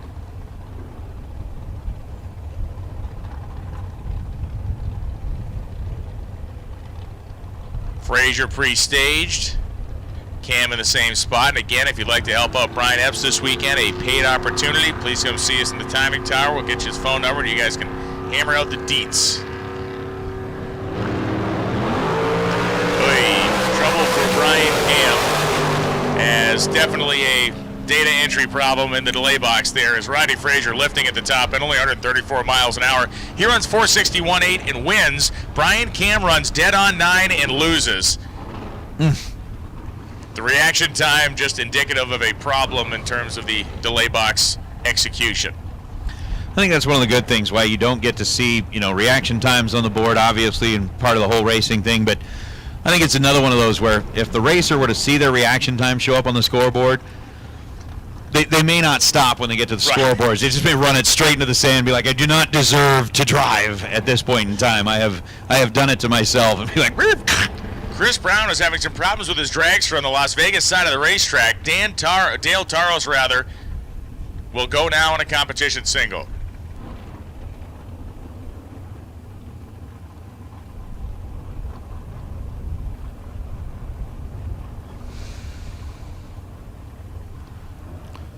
Definitely not a great start to round number 1, but again, when you're talking about good news, bad news type situations, good news, it happened in round number 1, where you've got the opportunity, plenty of time to get back there, get figured out whatever it was that prevented them from being able to do what they needed to do, buy yourself back in, and you can come back in the re-entry round and essentially get another shot at it, as Dale Taros is not going to need the re-entry round. He goes 547 on a 548, was 69 on the tree,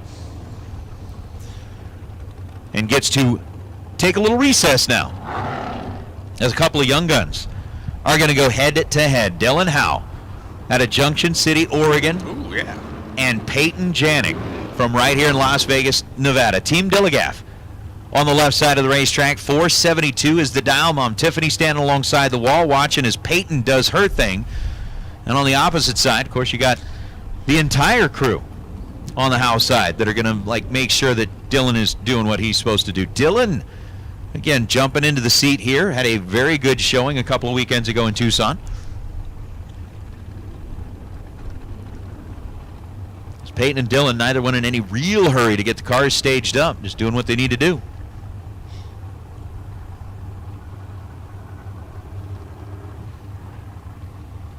Take that deep breath.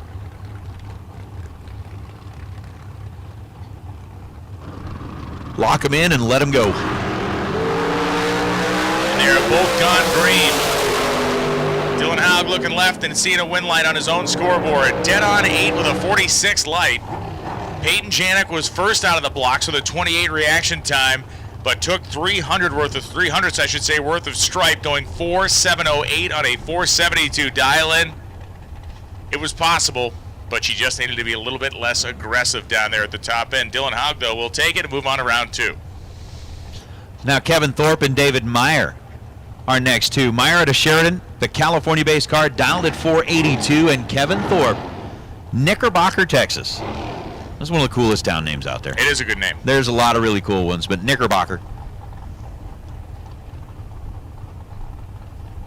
I wonder if that's where Orville was from. Yeah, I don't think he was named after the town. No, he was Redenbacher. Redenbacher, that's true. Different Bachers altogether. Just saying. Not all Bachers are built the same. Right. Not all Bachers are the same. 455 the dial for Kevin Thorpe. Meyer and Thorpe both green to the finish line. It is going to be dead on 8 for Meyer, dead on 9 for Thorpe. Let's go back to the starting line. 24 reaction time for Meyer, 32 for Thorpe, and really that's the end of the story. David Meyer wins this thing going 482.8 on a 482 dial with a 24 light, taking 9 thou worth of stripe across the finish line. Sean Hart now in Kendall Little. Kendall, Harker Heights, Texas, home for the Dragster on the left side, dialed in at 483, and for Sean Hart, the dial is a 457. Hart doing double duty here this weekend, as many drivers are. Oh, look at that. We got somebody who is like campaigning hard for the driver that needs a helmet the most.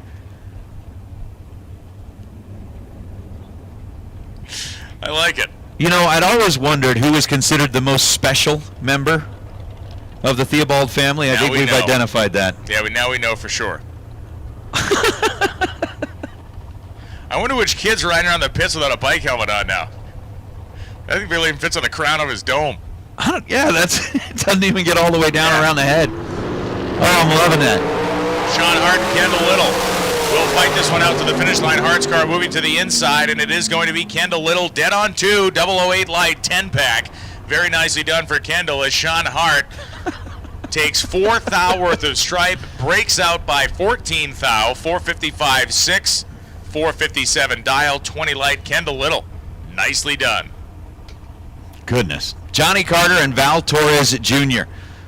Johnny over on the left side. 490 is the dial for the Dragster, and for Val Torres Jr., who picked up a pile of cash, not once but twice.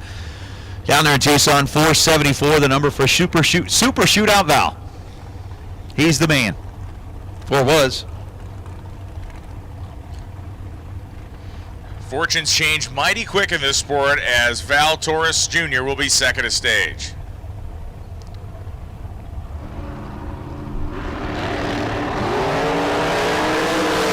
Johnny Carter, unless something miraculous happens, is in big trouble out here as Torres coasts to a 4.803, just 134. Carter was 196 on the tree and ran 4.89.4 in desperation after it. So Val Torres Jr. moves on to the next round. And as Val Torres Jr. moves on to the next round, we'll now take Orange Dragsters with an even sticker. Orange Dragsters, even number. Or Orange Sticker Dragsters, even number. We'll take that. Orange Dragsters, it is what it is. Orange Sticker Dragsters, even number. We'll take you into the staging lanes, please. Come on down. So basically now we have called all Dragsters. Blue, odd and even. Orange, odd and even. Make your way into the staging lanes, please, here for round number 1. 488, the dial up on the scoreboard for Logan War. 505, the number up on the scoreboard for Dustin Wirtz.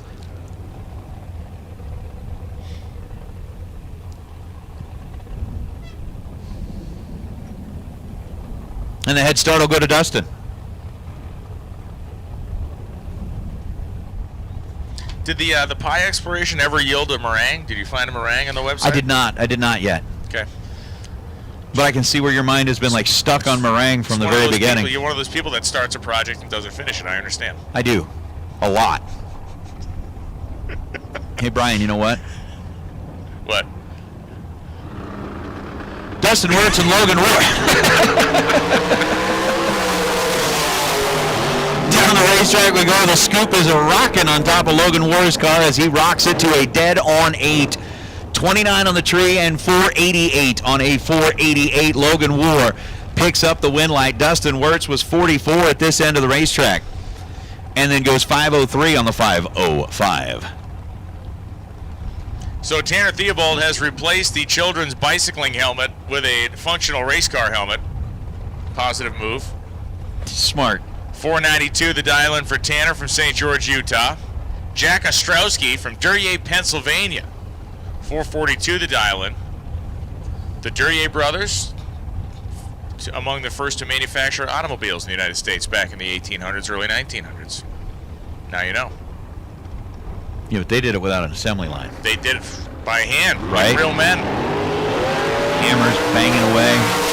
Tanner Theobald hammering the Christmas tree, and Tanner unfortunately hammering the stripe too hard. Jack Ostrowski dead on 6 with a 21 light, a 27 pack is good enough to move him ahead as Tanner Theobald broke out by 11th thou after leaving the starting line 8th thou ahead of Jack Ostrowski. Theobald taking 2/100ths of a second at the finish line, getting their first in breaking out. Once again, orange sticker dragsters with even numbers. Owned by drivers born on Wednesdays.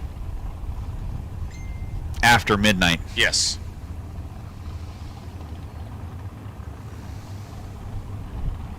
Chris Lindsay and Jim Calloway Jr. Artesia, New Mexico, 498 dial-in for Calloway. Lindsay dialed at 494. Reaction times virtually identical, and this one went right down to the wire. Dead on 2 in the 13 light for Jim Calloway. 15 pack. He took 200 worth of stripe and just did the job properly. They left within a thou of each other.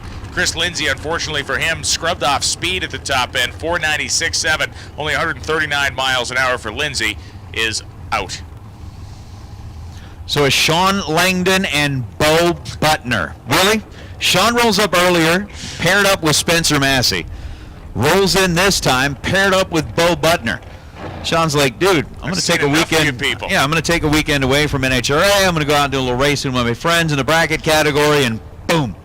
These guys just keep following him around like a bad case of halitosis.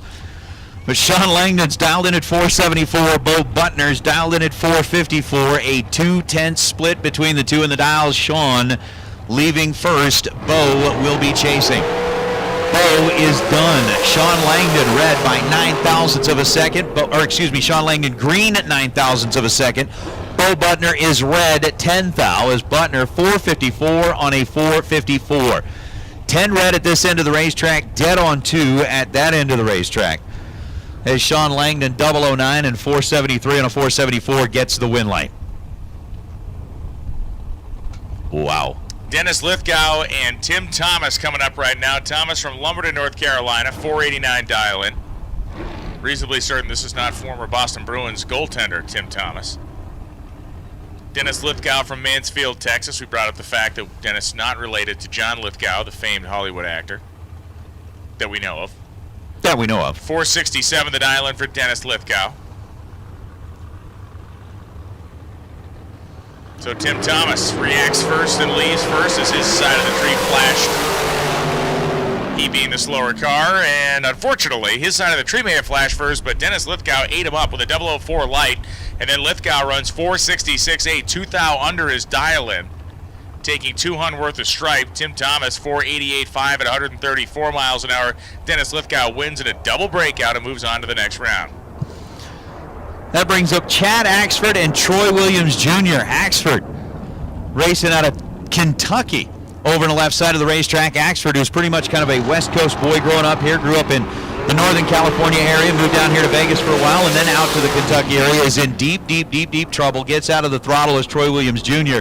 will roll on through. 022 on the tree and 498 on a 485 for Troy Williams. Chad Axford was 222 leaving this end of the racetrack, and that spelled big trouble. He gets out of the throttle and understands that he'll be headed to the buyback window. Fun fact to know and share, Colonel Sanders and Muhammad Ali are buried in the same cemetery in Louisville, Kentucky.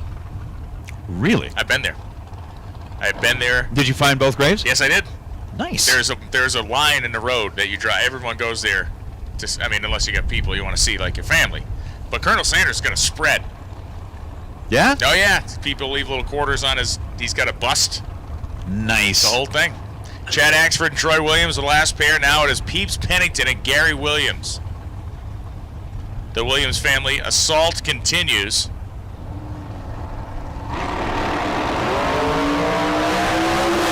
Williams and Pennington, great race here, and it is going to be Gary Williams and another double breakout. Williams was 005, Pennington was 23. Pennington was dialed 466. He ran 464.5 in the loss.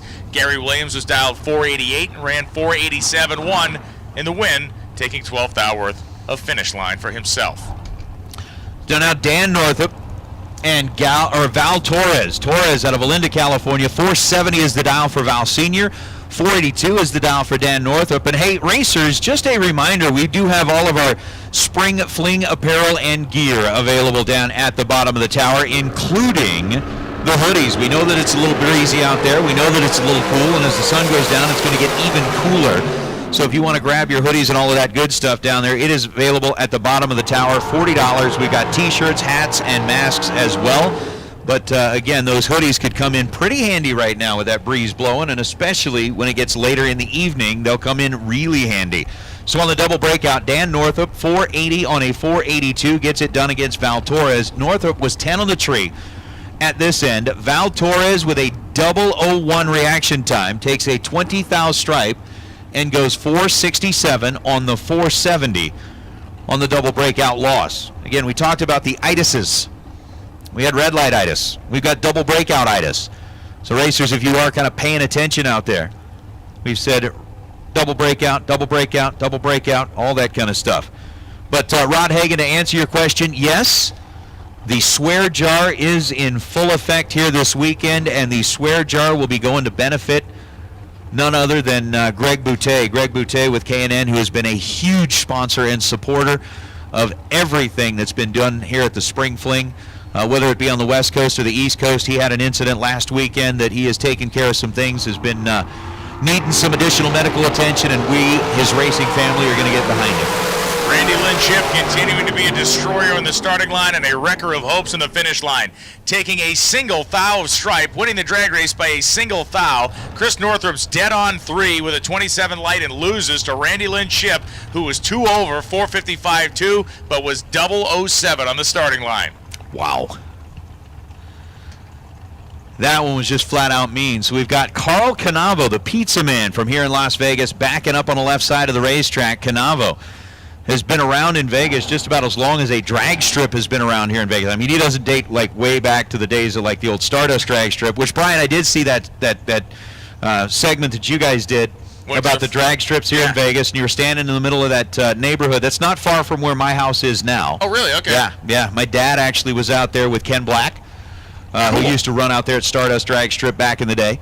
And then, of course, the drag strip that was out here in Henderson. But Carl Canavo, when they were at the old drag strip over on the opposite side of the property, the Speedrome, he was running over there at the time.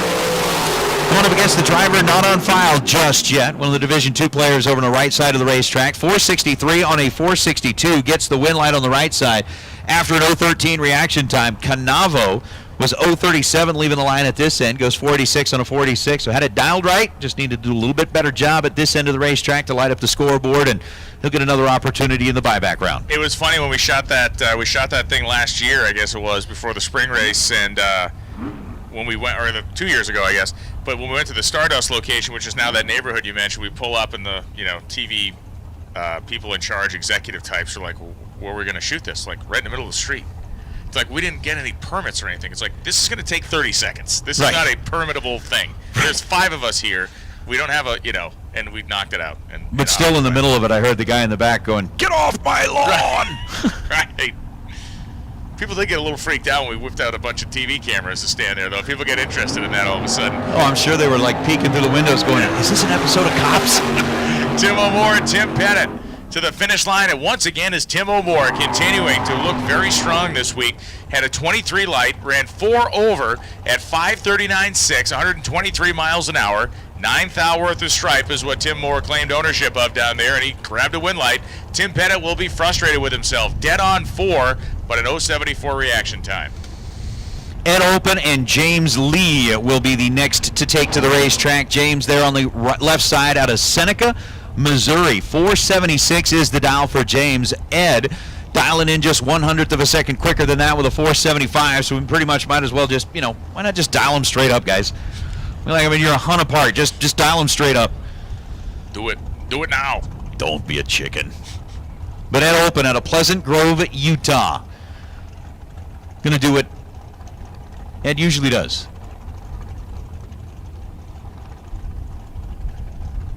Just like that. Waits for the opponent to pre-stage, rolls in, goes 1 bulb, 2 bulbs, and then here we go. 11th out of the split at this end of the racetrack. Advantage to Ed Open, win light to Ed Open. 476 on a 475. He's 1 above the dial, getting a 9th out stripe for the win. James Lee was 31 on the tree, goes dead on 8, and a 39 pack will not advance as Ed Open slips through for the victory. Stephanie Noss left side and Vinny Domino right side.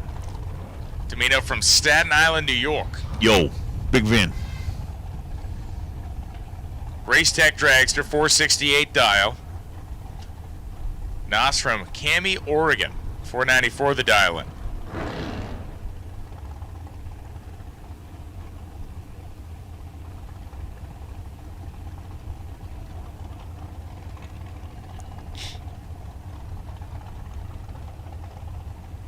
Cranking our way through round 1 dragster action here.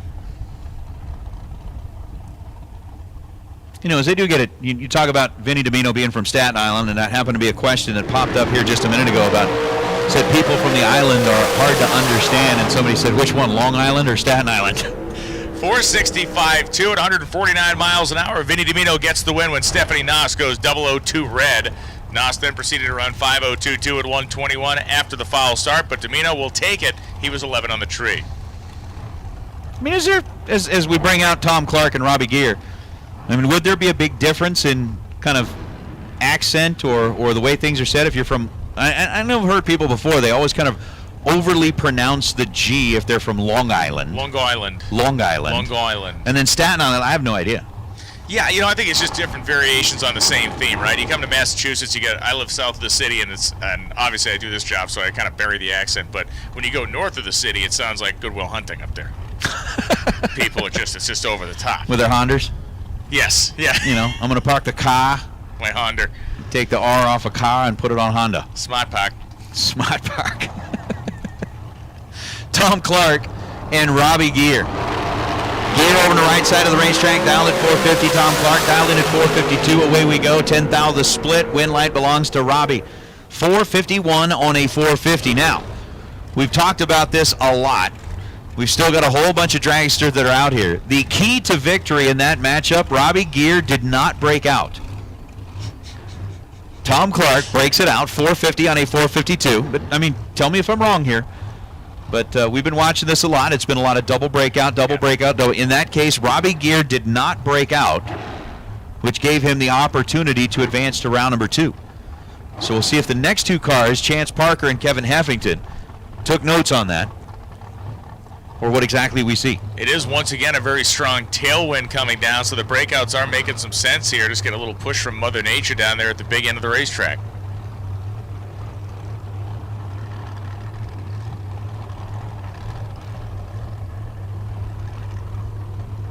So 484 the dial for Chance, getting the head start over Kevin Heffington, dialed in at 446. All right, well, Kevin got the other itis. 009 on the red side, goes 448 on the 446. Chance Parker, 35 green, and 481 on a 484. He got a little push, not that much of a push. Didn't quite go 441 on a 484, but he went 481 on a 484. And they are the line dots. Tony Burton and Glenn Dilday coming up right now. Glenn from Sibley, Missouri, the bustling metropolis of Sibley, Missouri. 481 the dial in for Glenn. Rochester, Washington, home for Tony Burton.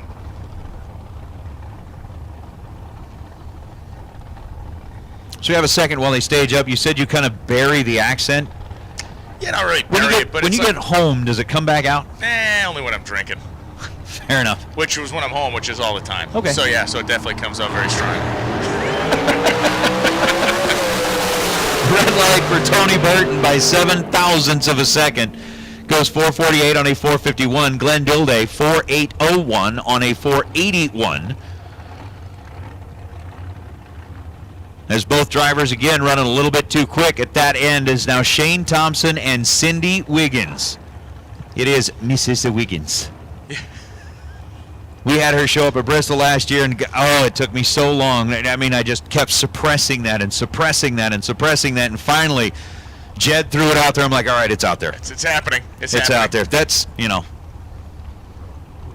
Kind of that moment of relief, like, yes, it's now freed from the cage. It's Mrs. Wiggins.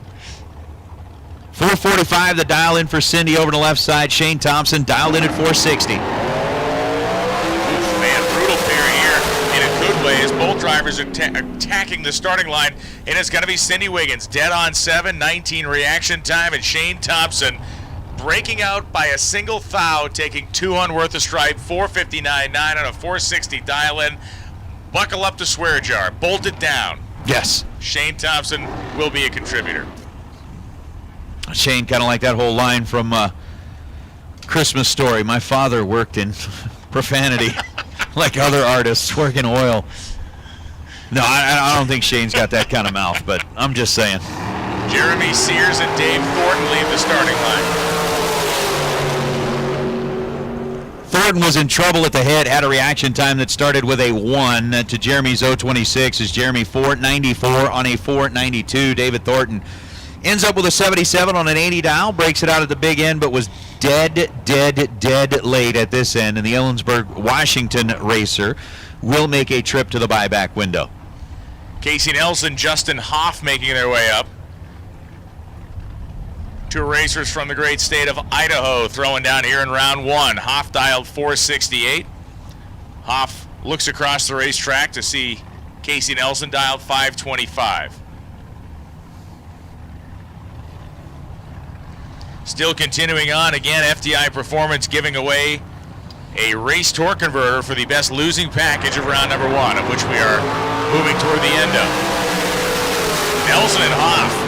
Strong reaction times. Justin Hoff, stronger of the two, both on the starting line and the finish line. 4704, 468 dial, 009 reaction time. Justin Hoff takes about a third of a dragster length at speed down there to get the win. Casey Nelson ran 3 over the dial, 528.7. Had a 17 reaction time, but 3 over the dial, just too loose in reaction time. Also spotting Justin Hoff a little advantage there as well. Nick Axtman and Robert Neighbor. Neighbor here on the left side of the racetrack rolling up with a 465 dial. Axtman, one of the quicker cars on property, not the quickest. Of course, we know that's Molinari with that 401 dial. But Axtman, and then running like 398. Axtman with a 4.20 second dial in that dragster out of Wana, Washington. Is that Wauna? Wana? I want to rename it something else. That's what I want to do. Yes, please. Nice ones. I do not know where the photo guy is set up on property. I don't know where Brian Epps is set up. He does not have a rig. Yeah. He is going to be, moving around the property, but again, he needs help. And if you want to come get hooked up with him, come see us in the timing tower. We'll get you his phone number. As Robert Neighbor, may want a picture of that. Picks up a win light, 466.3. Had an 89 reaction time and was the better of the two. Yeah. As Nick Axman was 103 leaving the starting line. Neighbor, a weird one, but a win light. Yeah, Nick Axman is going to want to Washington bring that reaction time back. That was not good. That one's not good. Katie Harkova and Chuck Babcock. And I still have been peeking out the window every once in a while, as you mentioned, kind of the dragster that needs a scoop the most. Everybody's got a pretty good-looking stack on top of their car. But we got to go back and look up who was that door car that was absolutely missing the scoop. Yes, that Camaro Roadster. Yeah. Chuck Babcock is missing a win light as Kate Harkova, 004, then goes 5 over to win by 8 thousandths of a second. How did that get so crazy? Well, she was 5 over her dial, 004 in the tree, taking 8 thou at the stripe. Chuck Babcock was 2 over, but he was 38 on the tree. Bring out Calvin Locke and Mark Miyashiro. Miyashiro on the left side, 494, the dial in for Mark, and for Calvin Locke, 5.08 seconds is the number that shows on the bottom side of the Pennzoil scoreboard. So Calvin will be getting the head start in this pair. As again, we have called pretty much all dragsters. Orange sticker, blue sticker, even, odd. If you have not yet made a trip down the racetrack in round number 1, it is time. We'll see you in the staging lanes, my friends, as we leave red on both sides of the tree, and we get ourselves a little true start. Calvin Locke leaving first, red by 13 thousandths of a second. Mark Miyashiro leaving second, red by 15 thousandths of a second, and the win light will belong to Calvin Locke. Locke runs 5:63 down to the big end of the racetrack as Mark Miachio laps it through. Is now Jeremy Rapp and Mo Trujillo. Hey, Mo. Mr. Mo out of Happy Valley, Oregon, 447. The dial in over to the left side, and for Jeremy Rapp, 470 is the number, and Jeremy, the local runner, goes red by 13 thousandths of a second. And then runs 471 on a 470 dial. Trujillo, 20 at this end of the racetrack, and 447 on the 447 for Mo. That gets that one squared away and taken care of as Mo moves on. Jeremy will head to the buyback window and maybe do a little donating of his own into the swear jar for our buddy, our pal, our Huckleberry, Greg Boutte. There's Kanan Barlow and David Ocker. Ocker, right side, dialed 486. Barlow, left side, out of Magnolia, Texas, dialed 460. Red light start for Oker, 19 early. And Barlow will move on. 4:59, 849 miles an hour. Just 2 thou quick on the elapsed time, but Oker ended that one with an 0:19 foul start, then runs 4:92.5 after the fact. Raymond Harshbarger and Cody Stevenson, 4:95 dial-in for Stevenson. Harshbarger, 5:02. Wow. Now Harshbarger's car has an injector hat on it. We could put a scoop on top of the injector hat. And man, just like the guy in Jaws said, they're gonna need a bigger boat. We're gonna need a bigger jar. We're gonna need a bigger jar already. And this is day number 1 for the swear jar. That's awesome. It's always awesome when we break out the swear jar. It is. Wow. Red light start for Ray Harshbarger, 15 red. So Cody Stevenson, 13 green, advances on, 4:09.06, 140 miles an hour is Raymond Harshbarger, 4:98.9, 140 after the red light.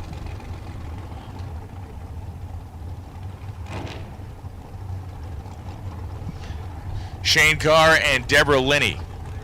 Linney, 4:59.3 on the Pennzoil side, 4:50 flat to dial in for Shane Carr.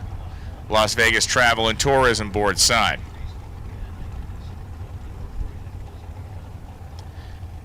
And Linney's going to double bulb down there. Shane Carr turns on the pre-stage. Locked in. And Deborah Linney is looking over going, yeah, I might be in trouble here. He passed me at 330 feet. As Shane Carr goes 4:54.7, only 135 miles an hour, had his foot ripped out of it as Linney was laid off the starting line. 4:09.04, 142, the elapsed time on the Pennzoil side. Dustin Henches and Mark Barnhart now. Henches on the left side. 487 is the dial on the Las Vegas scoreboard, and for Barnhart out of Emmett, Idaho, 458 is going to be the number for the Dragster on that side. But yeah, we were mentioning a minute ago, you know, whenever we break out the swear jar, the love flows for whoever it is that's going to be benefiting from that, whether it's East Coast, West Coast. And I tell you what, we put the swear jar downstairs, and apparently people have been very, very, very foul-mouthed already. Yeah, that thing is racking up cash like you read about. Loaded in. Loaded in. Dustin Henches, Mark Barnhart separated by 9 thousandths of a second at this end of the racetrack. And did I say this yet today? Double breakout. Mark Barnhart, 457 on a 458. He's under 4 thousandths of a second. Dustin Henches goes 485 on the 487. He's under 14 thousandths of a second. And Dustin was 003 at this end of the racetrack, but took a 19 thou stripe, and it proved to be too much as Mark Barnhart will advance. Now it's Tom Baer and Chris Galitti coming up right now. Galitti from Tomball, Texas, dialed 454. Baer dialed 509. The race out of Cherry Valley, California. We saw Tom Baer make a time run this morning as his car had not been down the racetrack yet. He has concentrated his efforts yesterday on his coaching students.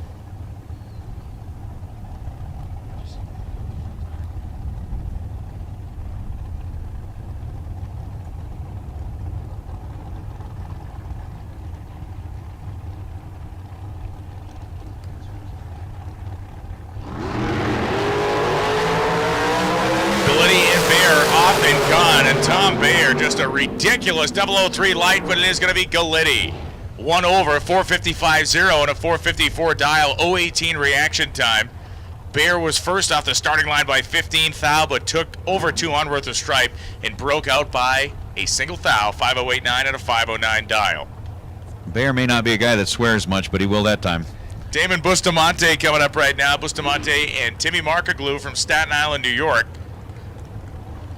Final call, Dragsters round 1. Final call, Dragsters round 1. And Gear Wrench Pro buyback round. You're on standby. Gear Wrench Pro buyback round. You're on standby. Don't show up yet. Just be standing by. We haven't invited you into our homes yet, but we will momentarily. Yeah, like operators. Just be standing by. Just waiting. Waiting to take the call.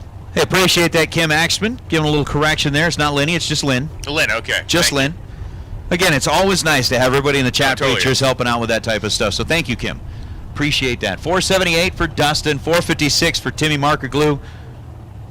Another of the Staten Island, New York-based drivers.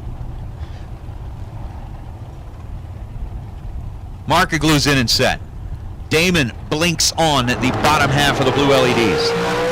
And Damon turns on the red light by 22 thousandths of a second. Markaglu, 454 on a 456 for Tim, 008 on the tree. Rolls through to the victory. Damon ends up with a 476 on the 478. As now Michael Pennington and Tim Thomas are going to give it a go. Tim with a 482 dial, Pennington with a 470 dial. Tim with the 2 entries here in Super Pro. Pennington from Lavernia, Texas.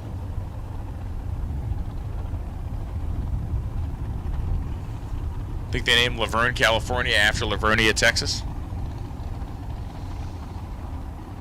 You know, they might have. Californians have a way of doing that. Be they like, do. you know, we like what they're doing there, but we don't like it fully, so we're just going to make it our We're own. going to take a little bit, just a little part. Yeah, we're gonna say, well, we do it better. I think half of California's moving to Texas these days. Is Tim Thomas now going to be the second to stage? All right, we'll take it. Within 5 thou on the starting line, and it is going to be Tim Thomas dead on 413 light 17 pack. Mike Pennington decided he was going to commit himself to getting across the finish line first. Took himself 14 thou worth of stripe and broke out by 5 thousandths. 469.5 and a 470. Did you notice getting their key to victory in that matchup? What's that? Key to victory in that matchup? Not breaking out. See? We've figured that part out. Totally have. We shouldn't be telling these guys and girls this over the PA. We've given the secret. We got a secret away. We're giving our secrets away. We've got a driver not on file here on the left side. Looking at that car number just to kind of make sure that we're there. And J.R. Barclay. Barclay's got a 462. Over on this side, one of the new entries is Giovanni Colecci. Double down. Doubling up. It's Vegas, you got to double down. 35 thou the split at this end of the racetrack. JR 001 on the tree and 471 on a 462. Giovanni was 036 at this end and goes 532 on a 526. But the win light will belong to JR by way of a 001 reaction time. Not shabby. And the hits just keep on coming as Travis Theobald and Dean Bush come up. Bush from Las Vegas, Washington, Utah, home for Travis. 480 dial in for Travis. Dean Bush on the left-hand side of your screen. Dial 478.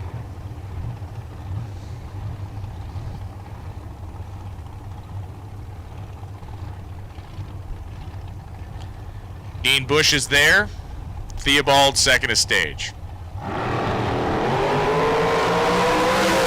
Same scenario we've seen so many times. Racers within a handful of thousands at the starting line and a breakout for Dean Bush, handing the victory to Travis Theobald. Dead on 8 with a 16 light 24 pack. Bush was better on the starting line by about half. He was 009 to Theobald's 16. We get to the finish line. Again, Bush committed himself. I am getting there first, which he did. He got to the finish line first by about 200ths and then broke out by 3 thou. Well, that follow along with that same theory of own it. He's owning it. Be like, I'm going to hold here, I'm going to stand my ground.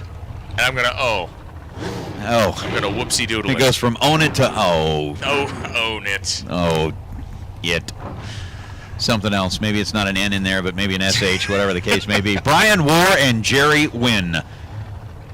Wynn on the left side.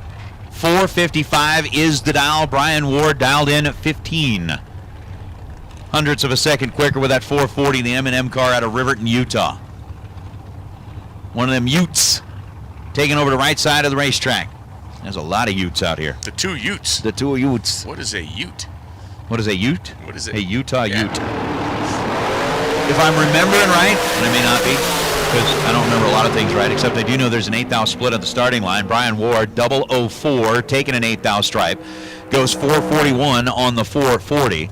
Jerry Wynn, 456 on the 455. I think the Ute was actually one of the Native American Makes sense. tribes Yeah. up there, the Utes. I was referencing the My Cousin Vinny scene.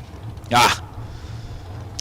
Lindsey Reserve and Chris Forsyth coming up right now. Of course, Forsyth, a great racer, also a promoter of high-dollar bracket racing.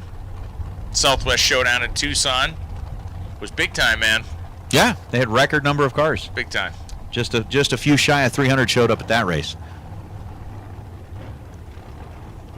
456 the dial for Lindsey Reserve. Well, it's kind of like you were talking about yesterday. You know, everybody's really chomping at the bit at the opportunity to get out and go racing again, and they definitely showed up big in Tucson.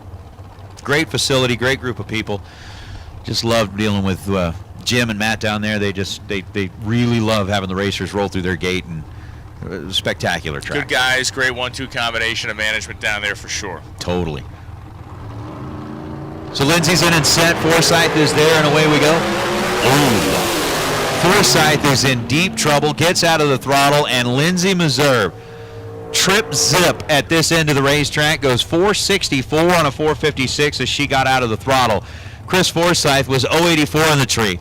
Not sure if he just didn't know he was going to get, or knew he wasn't going to get there and got out of the throttle, or if maybe there was a technical issue that got him out of the throttle, but he was out of the gas. And as our next two roll up to the starting line, Gear Wrench Pro, your attention please.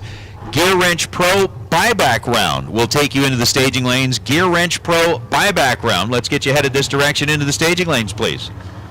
Looking for that Gear Wrench Pro buyback round as Dave Mazier and Greg Hicks get ready to mix it up here.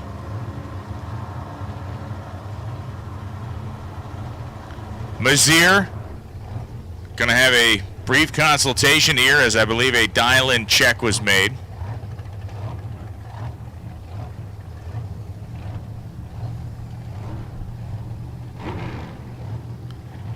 Starting line official checked it and sent him in.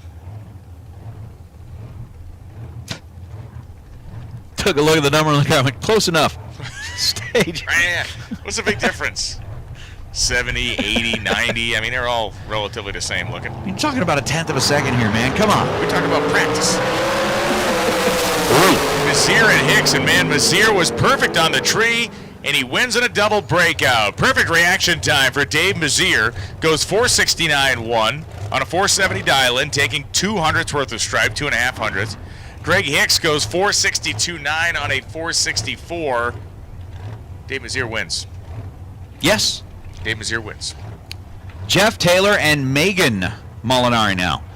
Molinari, 422 the dial for the ride on the left side out of Battleground, Washington, and Jeff Taylor rolling in here out of Apache Junction, Arizona. 472 is the dial for Jeff.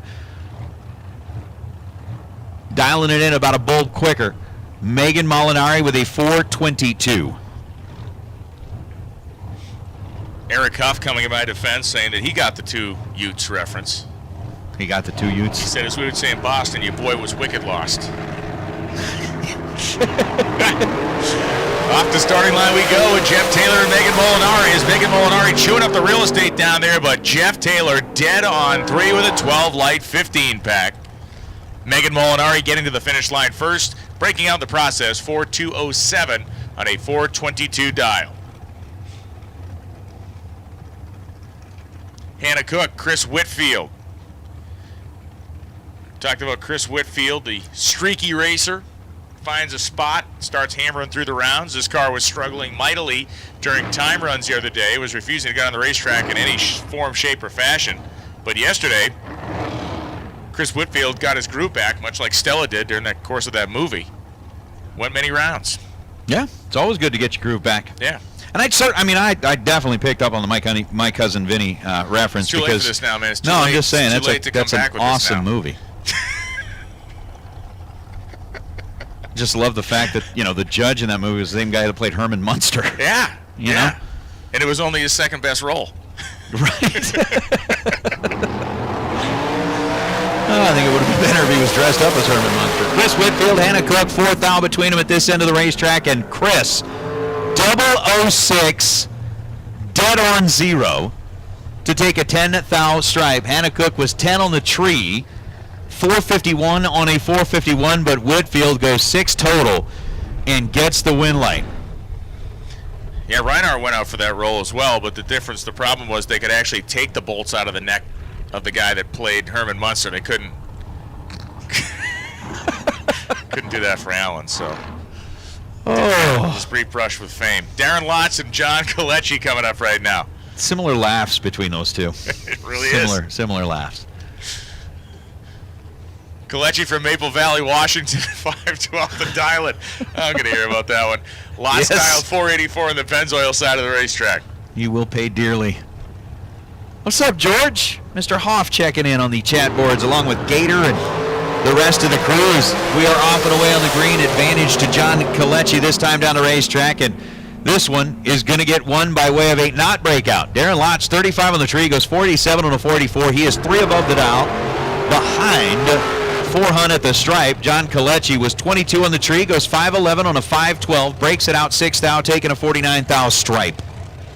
Alan and I worked together for like close to 2 weeks straight down there in Gainesville because we did the whole divisional and then the test and then the whole national event. And obviously my responsibilities took me away from working side by side with him after Friday, really, and some of Saturday. But one guy sent me a text. It was like by about the second day of the national event. He said, "This feels like when Peter Griffin sees that chicken. The chicken's always there. And they're always fighting."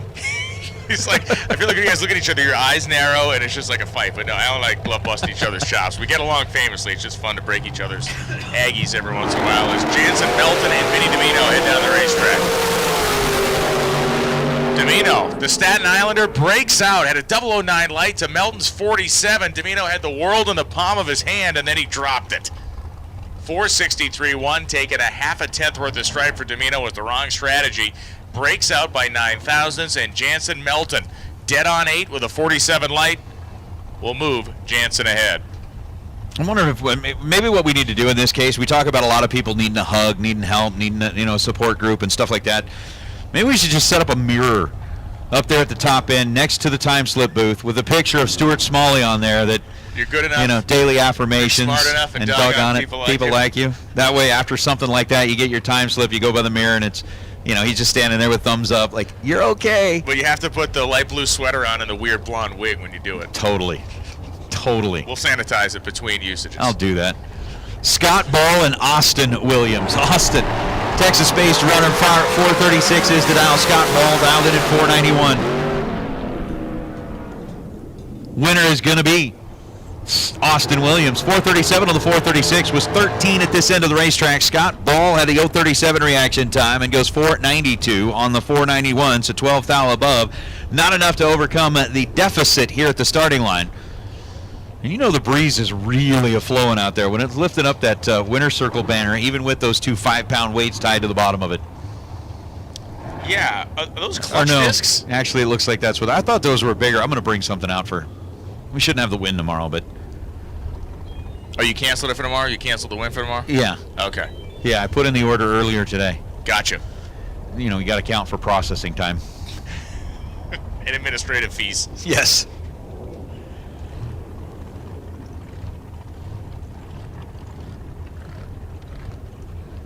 So with our next two, Todd Robinson and our driver not on foul on the right side, still kind of holding off.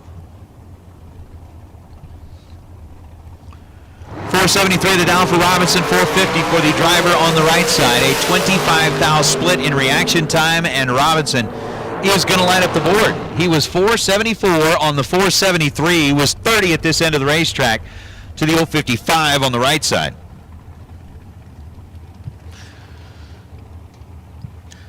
Now, go ahead. Michael Johnson and Jay Fitzgerald.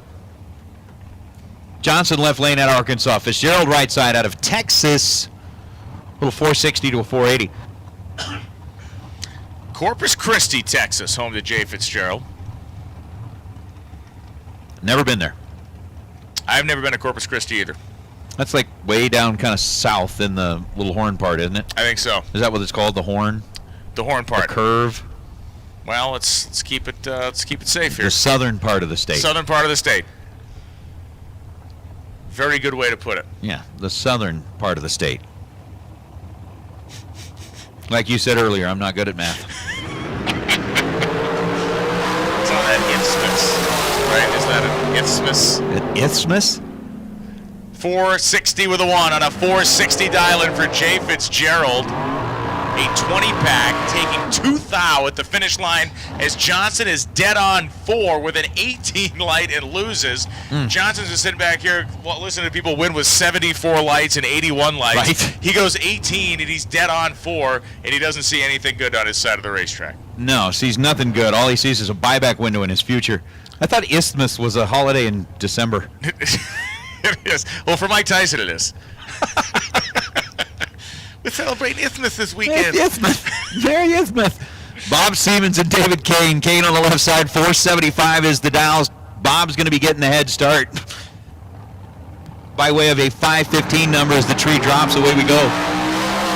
Staying green on both sides of the tree. 20 thou is the split. Head start and advantage went to David Kane. 005 on the tree. 477 on a 475 gets the nod. Siemens was 25 on the tree. 2 above. 517 on a 515.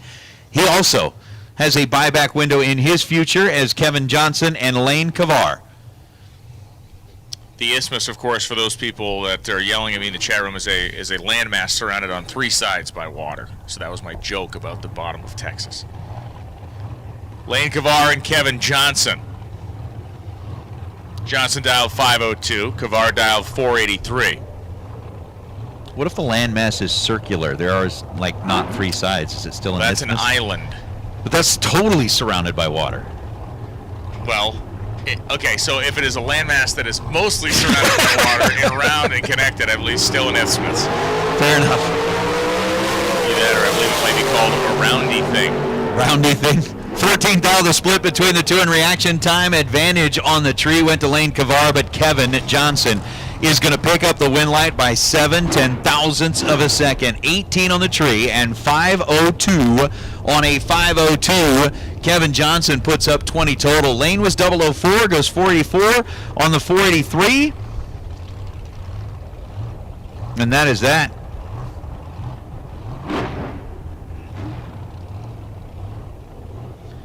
So a good rip of the throttle on the right side by Don Sefton out of Bremerton, Washington to clear the motor out. Sefton's supercharged entry. The idle surging, the car rocking back and forth. Race Kid dialed 469 out of Boise. The Boise racer flickering the bulb. And Sefton cannot wait long enough. 002 red light start for Don, so Race Kid 469.7, 469 dial, 31 reaction time. The numbers for a kid who advances, Don Sefton, 439.6 on a 437 dial. We have called the Gear Wrench Pro buyback round of the staging lanes, please. And we have received another clarification. Appreciate that for the folks in the chat bleacher. It's Savar. It is Savar. Okay, Savar. great. Savar. Is what we're being told here. Savar. Oh, and now we're getting a correction on isthmuses. Uh-oh, what is it? Isthmus is surrounded on 2 sides. A peninsula. Oh, peninsula is 3 sides. 3 sides. Oh, man. So technical. I hate the internet. Hey, we've got a racer in need as Blake Allen and Tyler Murrup go ahead and get themselves lined up here. Murrup 496 is the dial on the Pennzoil side of the racetrack. Allen dialed in at 466. Steve Lambert is in need of a shaft rocker arm, 1.55 ratio for an 11X Brodix head with a 9/16 shaft. So again, for that 11X Brodix head with a 9/16 shaft, we've got Steve Lambert who is in need. If you can help him out, he's in the right behind the grandstands on the front row as Tyler Murrup gets the win light. 10 on the tree. Blake Allen was 005, But Tyler Murrup, 496 on a 496. He is dead on zero and will be entered into the drawing for the FST carburetor. Corey Gallitti and Trey Vetter. Gallitti has won some property this weekend, if you will. Won the Todd's Extreme Paint American Race Car Shootout on Tuesday evening for a $40,000 value rolling dragster that simply needs an engine and transmission dropped into it. Everything else is there, and he can go take it racing. Gallitti, an incredibly talented young man. Trey Vetter, not intimidated, not afraid, and not going to lose this one. Dead on 9 with a 19 light, so a 28 pack for Trey Vetter. Gallitti was 10 on the tree. He was better, but he got aggressive, taking 28 hundredths worth of stripe at the finish line and breaking out by a single hundredth of a second. If he had just peeled back a little bit on it, he would have been in the catbird seat down there at the finish line. But Corey Gallitti is eliminated. Trey Vetter moves on. And I believe we have come to our final pair of the FTI round here, round number 1 on a Mosier Engineering $30,000 to win Thursday. The final two are J.R. Learcamp and Steve Shearer. Shearer on the right side, dialed in at 491. Learcamp on the left side, dialed in at 472.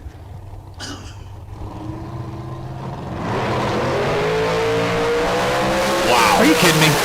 Both drivers 001, and at the finish line it is Shearer with a 6-pack. 001 reaction time, dead on 5, 140-mile-an-hour speed for Shearer to advance. J.R. Learcamp was, again, a matching 001 on the starting line. He takes 6 thou worth of stripe and breaks out by 1 thou. Uno.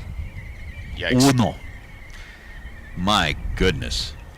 So the final pair is an absolute, cat fight all the way down to the finish line between Steve Shearer and J.R. Learcamp in round. Greg Mocha, you're going to take the win.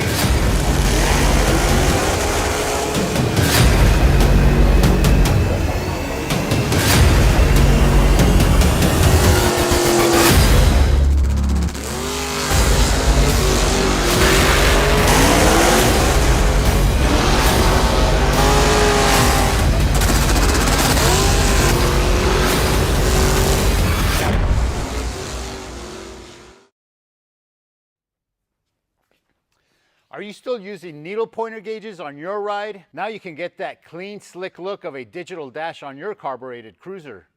Holley's standalone digital dashes can replace all your traditional gauges with a state-of-the-art full-color touchscreen. Available in 2 sizes, the touchscreen auto-dims, giving you crystal clear sharpness day or night. With access to multiple screens just by swiping, you get to view and customize all your favorite gauges. Easily set up driving screens, tuning, race, even warm-up screens. The fully programmable touchscreen allows you to customize the layout of your gauges, displaying them in analog or digital styles. You can set up warning lights and even virtual switches, eliminating the need for external toggle switches. Configure your own backdrop for that custom one-off look, or choose from the pre-configured screens. Basic engine functions are wired directly to the dash, with plenty of room for additional sensors. Configuring inputs and outputs is easily done through the dash. With predefined Holley sensors already programmed into the dash, adding sensors is easy. Non-Holley sensors are also supported with sensor scaling. An internal GPS sensor calculates speed, odometer, and trip functions. An integrated G-meter monitors your acceleration and lateral forces. These dashes are easily mountable on your console, dashboard, off a roll cage, or simply a steering column. With room for 13 multi-configurable inputs, you can be sure everything will be visible and data logged. A built-in USB connection allows you to expand your available memory for easy file management. On-screen data log playback allows you to review vital run information right on the dash, while full analysis via laptop is available. With USB keyboard and mouse functionality, setup is quick and easy. A CAN bus is included for plug-and-play compatibility with Holley EFI systems. So next time you need to keep tabs on the vitality of your engine, swipe on over to one of Holley's new standalone digital dashes. Learn more about Holley's digital dashes at holley.com.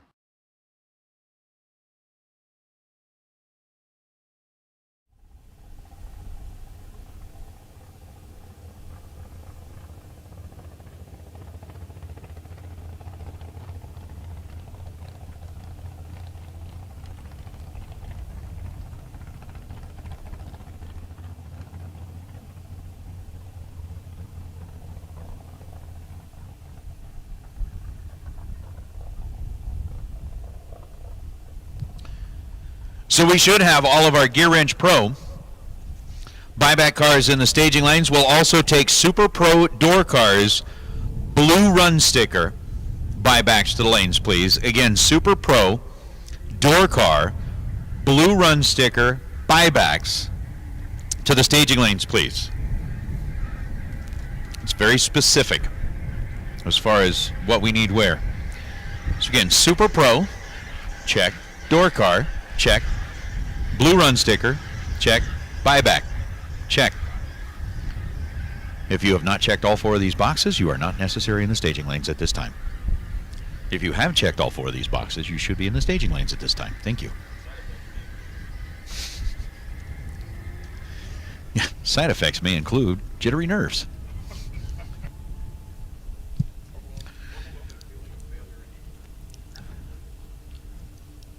No, there is something that I'm kind of holding on to. It was something that came out of one of my kids' books.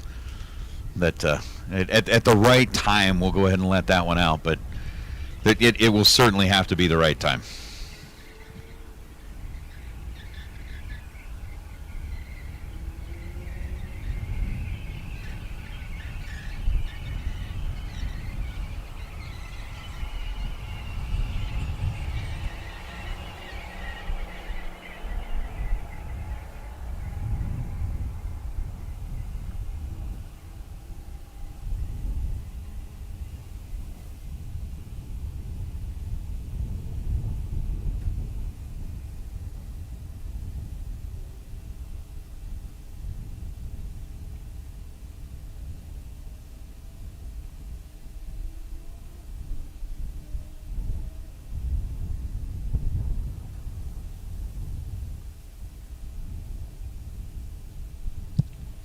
So we do have our Gear Wrench Pro cars lined up back in the staging lanes. Chad Reynolds is rolling his way towards the tower, and as he walks his way towards the tower, the only thing that's going through my mind for some reason is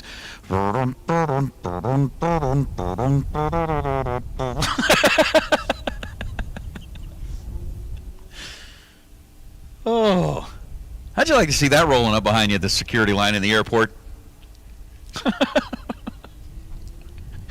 Yeah, man, I'm just here to get on the plane.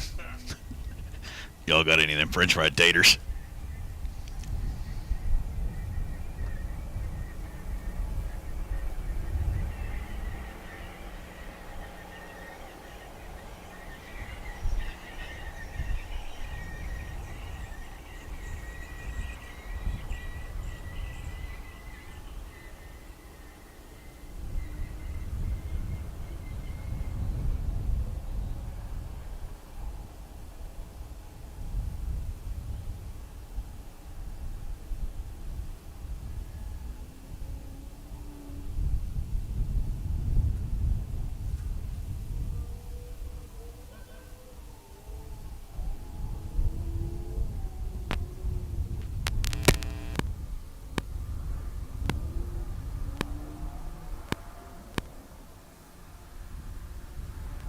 K&N has been a proud sponsor of the K&N Spring Fling since year one.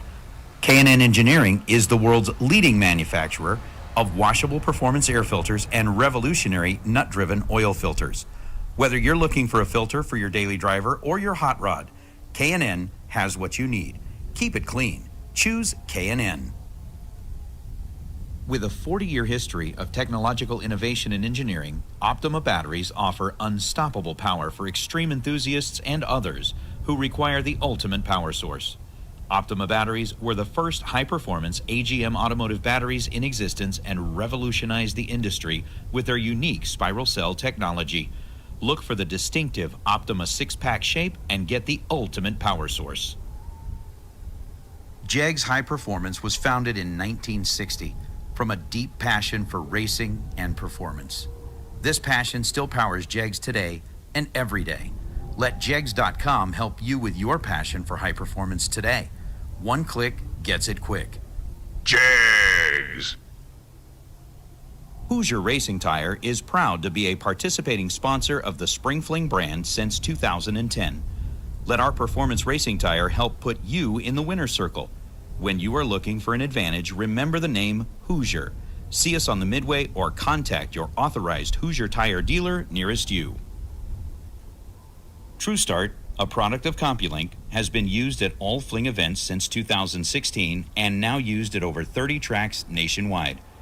In a double red light situation, TrueStart awards the win to the racer who red lights by the least, regardless of handicap start. TrueStart was created to level the playing field by equalizing the pressure for both drivers, regardless of which driver's tree drops first. Mosier Engineering has been racing across 5 decades, through 3 generations of racers, and is proud to have been supporting sportsman ranks since the beginning. Everything we make, from axles, rear ends, suspension, and brakes, are made here in the USA with one goal in mind, so you can win. Check us out at mosierengineering.com or call and talk to our knowledgeable and friendly technicians at 260-726-6689. The best quality and the best support.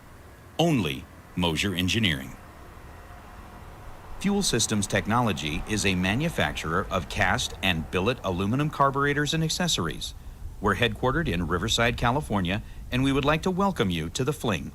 Quality innovation at affordable prices, FST. Visit fstcarb.com for all your carburetor needs. At FTI Performance, we are proud to be associated with a top-notch brand like the Spring Fling. Dedicated to the racer, our continued commitment to the best customer service in the industry is what separates us from the rest. Join the FTI family and join the list of winners who depend on the power and reliability of FTI to get to the winner's circle. Visit FTIperformance.com today. With its wide assortment of over 4,800 professional automotive and industrial hand tools, Gear Wrench is the brand known for strength, speed, and access. Strength, for guaranteed long life. Speed, to help you do your job faster. And access, because innovative gear wrench tools are designed to get into the tightest spots. Whether you're a professional tool user or just a really serious gearhead, Gear Wrench tools will help you get the job done right. Silver State Refrigeration is your source for all your refrigeration needs in Nevada, Arizona, and California. Started in 2003 with only 2 employees, Silver State now employs over 150 people, servicing both commercial and residential customers. All Silver State technicians are both EPA and NATE certified and have an A++ rating with both the Arizona and Nevada State Contractors Board. Please call Silver State Refrigeration for all your refrigeration needs at 702-433-5008. All right, so we got a quick little moment here before we roll our Gear Wrench Pro cars out onto the starting line.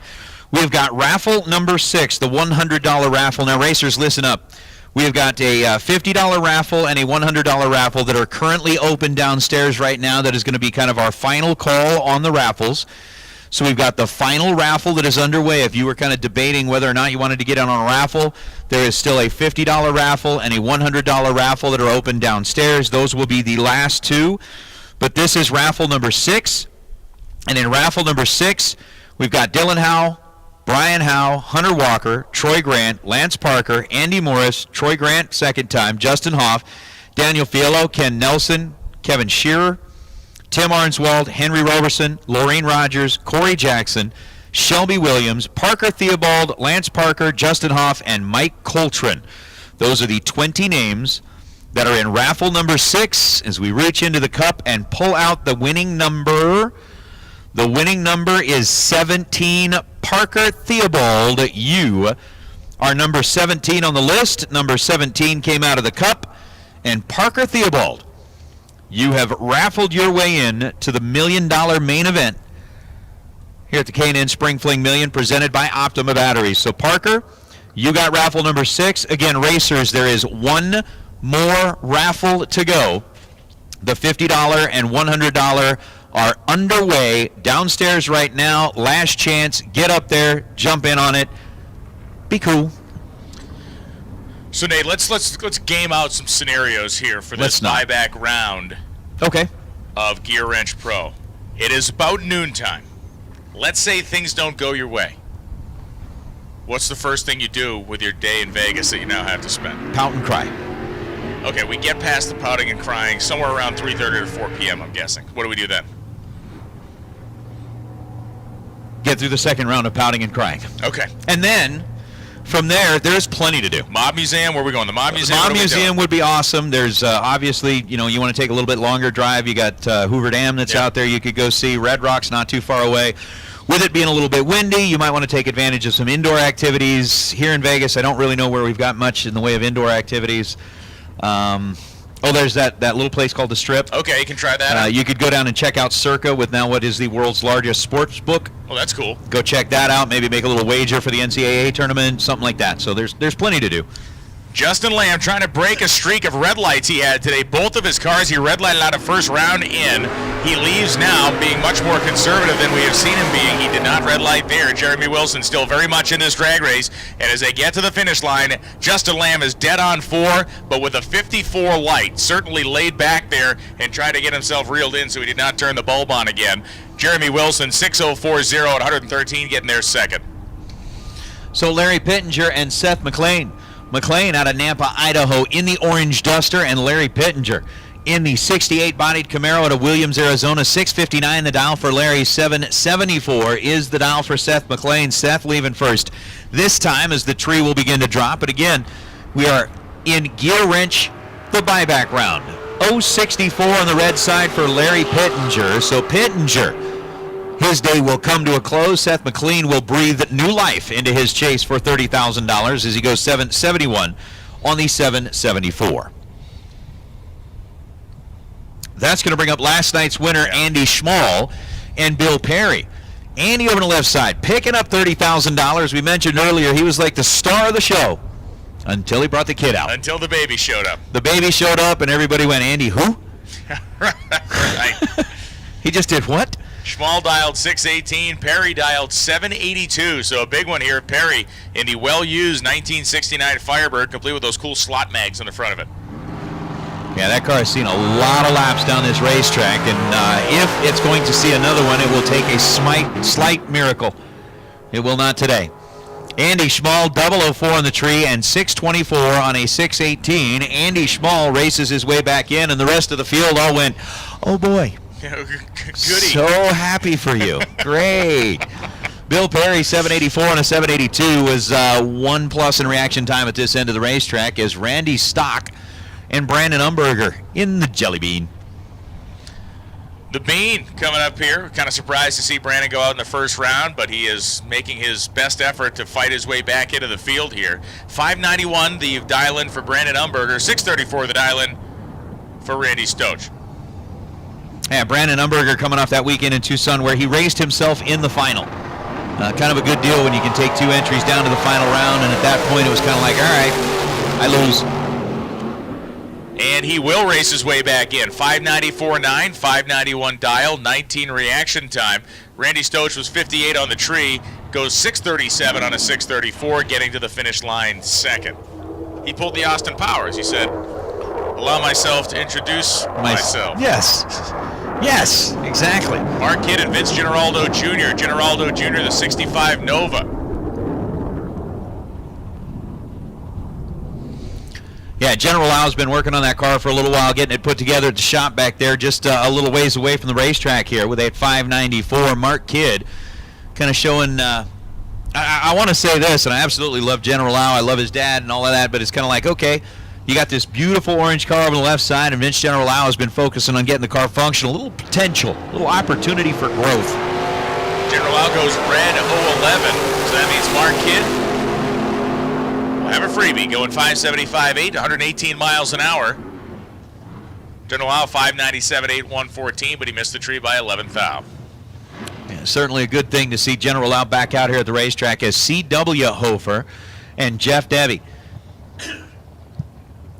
Debbie 635 dial for the Relapse Camaro that didn't see a racetrack for quite some time. Jeff and the guys had kind of taken a little break for a couple of years, and it was last year, I think late last year, we saw him make his return, and it's been good to see him out here traipsing his way down the quarter mile and 8th mile. Again, 635 is the dial for the Relapse ride, 765 the dial for C.W. Hofer, as a 10 thou split is the difference between the two at this end of the racetrack. 763 on a 765. Double breakout is the math. CW 20 on the tree. Gets their first 8 thou. Breaks it out by less.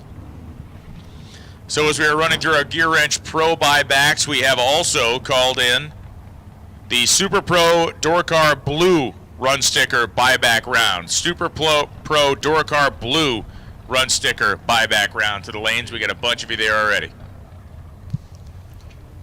How about Wes Eisinger and Sasha Hofer? Sasha 763 is the dial. Wes out of Rapone, California, the almond farmer, dialed in at 612, and Wes, who's made some significant life changes. Whenever you're looking at filling out your medical paperwork, it says if you had a significant life event. The man, he put a ring on it. Yes, he did. He got married. So now he's living the life of a responsible adult. No, he's... I'm saying that. And he gets a win light here. 614 on a 612 for Wes Eisinger. 13 on the tree. Sasha Hofer was better on the bulb at this end of the racetrack with a 008 light.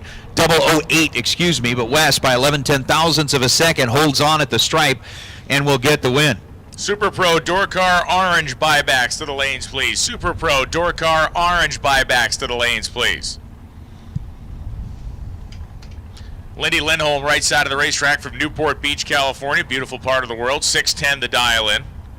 Freddie Jackson, that big honkin' 1968 Chevelle. 6 flat the dial in.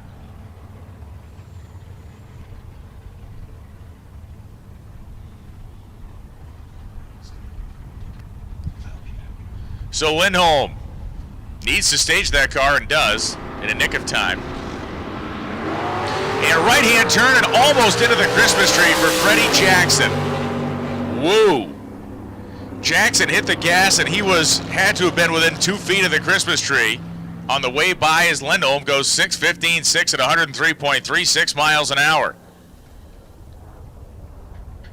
And Jackson will take a slow ride down the Summit Racing Equipment side, 1390 with a 1 at 37 miles an hour. Lindy Lindholm moves on and back into the Pro Gear Wrench Pro Eliminator category. Cliff Hall and Joe Oler coming up. Oler notably had a perfect reaction time and lost in the first round.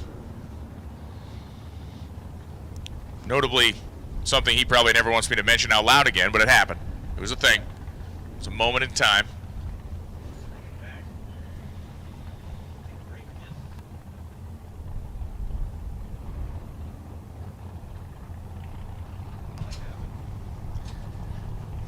Cliff Hall from Carmichael, California, takes the 1964 Falcon in.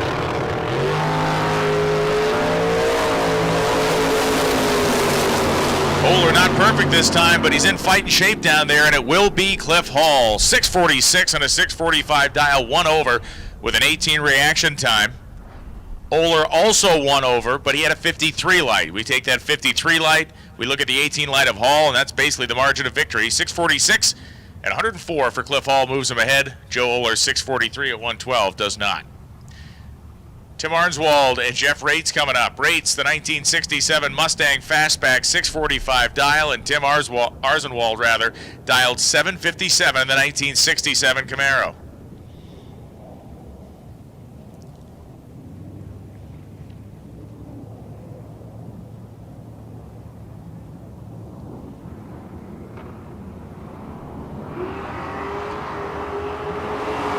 We can see both cars hitting down the drag strip now. Jeff Rates did a better job of it on the starting line and a better job of it at the stripe. 6:56.7 at 99 miles an hour. 0:22 reaction time for Jeff in the Mustang. And Tim Arnswald was second off the starting line by 0.05 of a second. Then 7:64 on a 7:57 dial. It just didn't come together for Tim, but it did for Jeff Rates. Leanne Day and John Brooks. Brooks, the 1967 Mustang Coupe. Cobra Jet style scoop, big tall version of one. 6:56 the dial. Leanne Day dialed 6:45.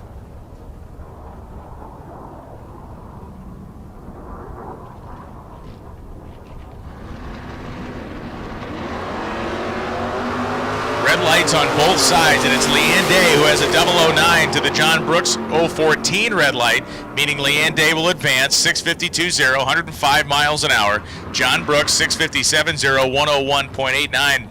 Brooks' day is done in that Mustang Coupe. Jeff Jones and Robert Baya. 57 Chevy for Robert out of Salem, Oregon, dialed 668, and Jeff Jones, the 1972 Nova, dialed 594.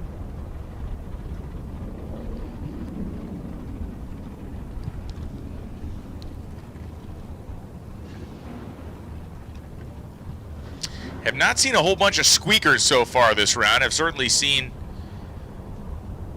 some gap down there at the finish line. We'll find out if Jones and Bea can lock it in tight.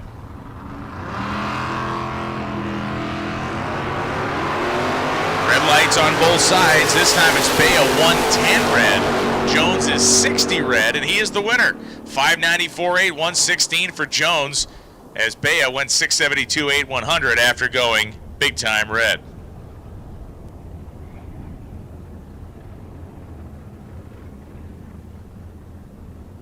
Brandon Hockaday and Darren Taylor rolling up to the starting line now. Taylor in that nondescript white 1976 Nova. And the green Mustang at Brandon Hockaday, dialed 724 on the left side.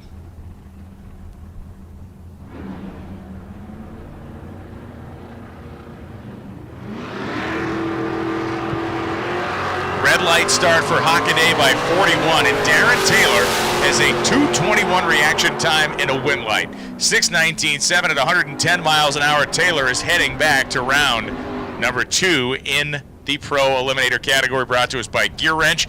Brandon Hockaday, 7:27.3 at 87 miles an hour. And congratulations to Hannah Cook, who has won an FTI torque converter for the best losing package of round 1. Once again, Hannah Cook, congratulations, and thank you to FTIperformance.com for their best losing package giveaway of round 1. It's going to Hannah Cook, a new FTI torque converter. Very, very cool prize. John Tripp, Curtis Zinzalita coming up right now. Zinzalita from Flagstaff, Arizona, dialed 659. John Tripp dialed 607.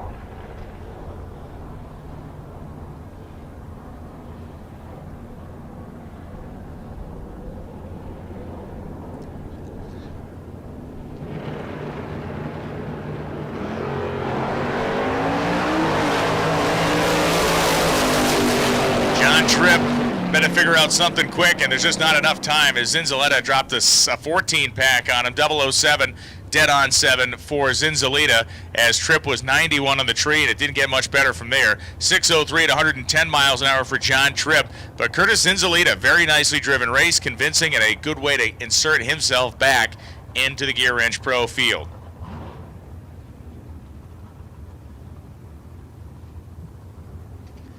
Larry McClanahan and Justin Lamb. Lamb from Henderson, Nevada, the 558 dial-in.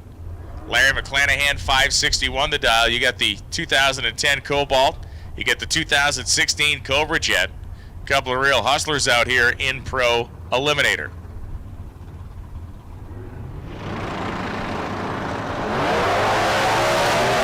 Fought his way back in with his first car. Can he fight his way back in against Larry McClanahan with the second car? Yes, he can. It's a double breakout. 557.9 on a 558 dial for Lamb. He took 17 thousandths worth of stripe to get there first. McClanahan ran under 559.3 on a 561 with a 53 reaction time. Dylan Haug rolling up the 1969 Camaro Super Sport, and Henry Robertson from North Highlands, California. 84 Mustang GT, 753 the dial. Dylan dialed 656 in the classic first-gen Camaro, which is an A-stock automatic car when running in class.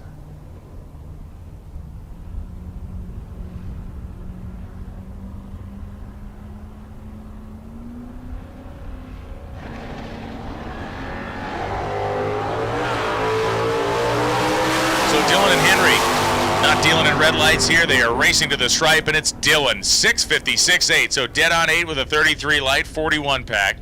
Henry Robertson, 751.9 at 91 miles an hour. Robertson was at a 14th out disadvantage leaving the starting line, and then got to the finish line first, taking 5 thousandths of finish line stripe and breaking out by just over a hundredth of a second.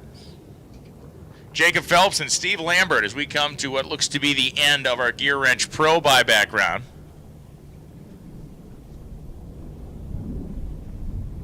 Lambert, the 70 A-body machine over there on the Pennzoil side. 769 dial. It's Phelps, dialed 705 in Vega.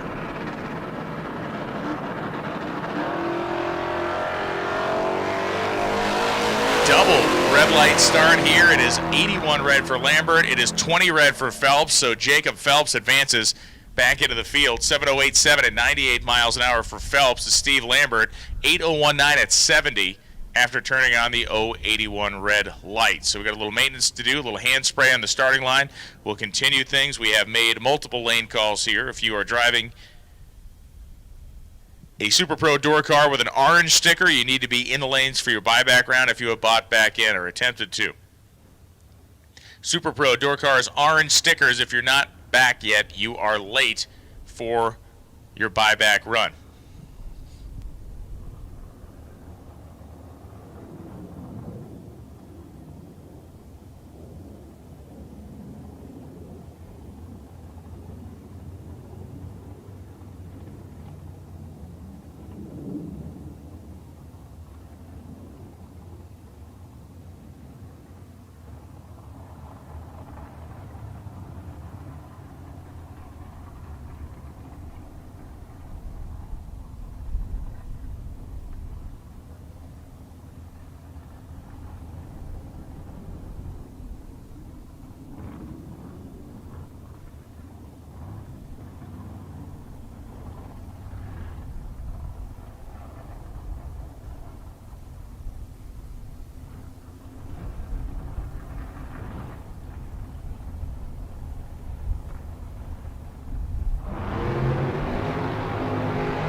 So Phil Pennington coming up right now. Jess Biddle opposite Pennington. Biddle in the wheel standing Chevy 2 wagon, dialed 642.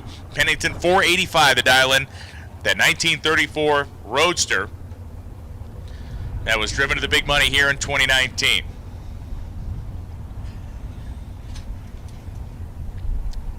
Pennington creeping into pre-stage. Jess Biddle doing the same. Big matchups here. You win, you're back in the Eliminator. You lose, you are a spectator for the rest of what is a beautiful Thursday here at the Strip at Las Vegas Motor Speedway. If you plan on competing in the Million tomorrow, you want as many laps as you can get today to be in fighting shape for the big money run tomorrow afternoon as Jess Biddle fires off the starting line, the front end, 2 feet in the air. Here comes Pennington, and it's Pennington in a double breakout. 484.7 on a 485 dial. Jess Biddle committed to the finish line, taking 11 thousandths worth of stripe, but got to the finish line 641.4 on a 642 dial. And so a 6th thou breakout, taking 11th thou worth of stripe. A tough break there for Biddle, and Pennington's back in. That is going to bring out Gary Smiley and Mike Coltrane as we are continuing on here through our Super Pro door car buyback round. We have completed round number 1, the FTI round, and trying to get our racers an opportunity to jump back in for the $30,000 payday here on a Mosier Engineering Thursday. With us being in and set, Mike Coltrane dialed in at 501. And Gary Smiley dialed in at 494. An advantage at this end of the racetrack belongs to Mike Coltrane as he's going to run 5 flat and bow out on the breakout. 1/100th of a second under the dial. Gary Smiley will get the win, 494 on a 494. He is 31 on the tree and dead on 5 to pick up the win light and re-enter the chase for the 30,000 is K-Mac, Kevin McClelland, and Dennis Bauer. Bauer out of Dolores, California. 568 to dial for the red Camaro on the right side, and for McClelland in the 80, I believe that's the Malibu wagon, 657, the dial at Rancho Cucamonga, California. My grandmother was named Dolores, not Dolores, California, but her first name was Dolores. Dolores? That was my grandmother's first name, yeah. It's a beautiful name. 009 on the tree for Dennis Bauer, but cannot capitalize. Kevin McClelland was 26 on the tree and goes 657 on the 657. He is dead on the dial, getting there first by 22 thou to light up the board for Dennis Bauer after the 009 reaction time. Ends up with a 572 on the 568. And that does not equate to a win lane. Continuing on with the next pair, Dennis Paz and John Bianco coming up right now. Bianco from Golden, Colorado, the black 1955 Chevy. Dennis Paz, the 1968 Nova that he is running today.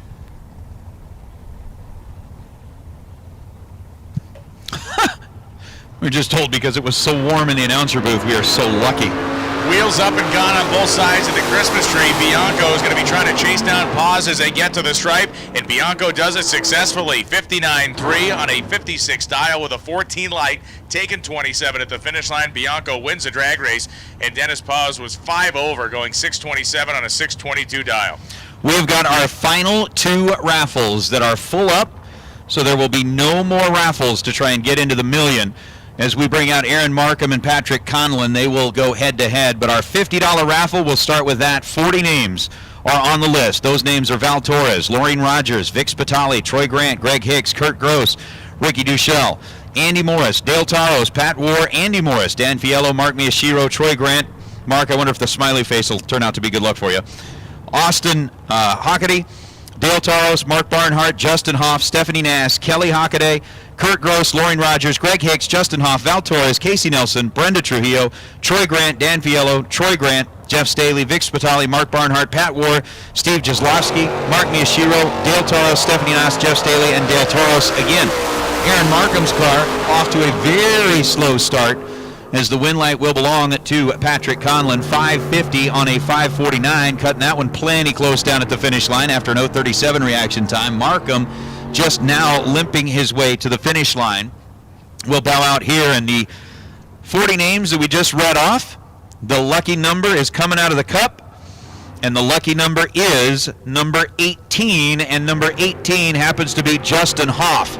So Justin Hoff, you have got yourself an entry into the million by way of raffle number 6 on the $50 side. Final raffle of the day will be drawn after Randy Cloud and Kevin Pollard do a little battle here on the racetrack. Pollard dialed in with a 558 here on the right side. Randy Cloud in the Maverick out of Galt, California, dialed in at 603. Galt is in and set. Kevin Pollard joins him on the starting line. Pollard, who dropped it red, I believe 10 thou, drops it red again by 1/1000th of a second. Pollard misses the tree, 1 lousy thou. Randy Cloud 16 green and goes 604 on the 603. Craziness, absolute craziness out there. Next pair is going to be Ryan Wilson and Karen Snyder.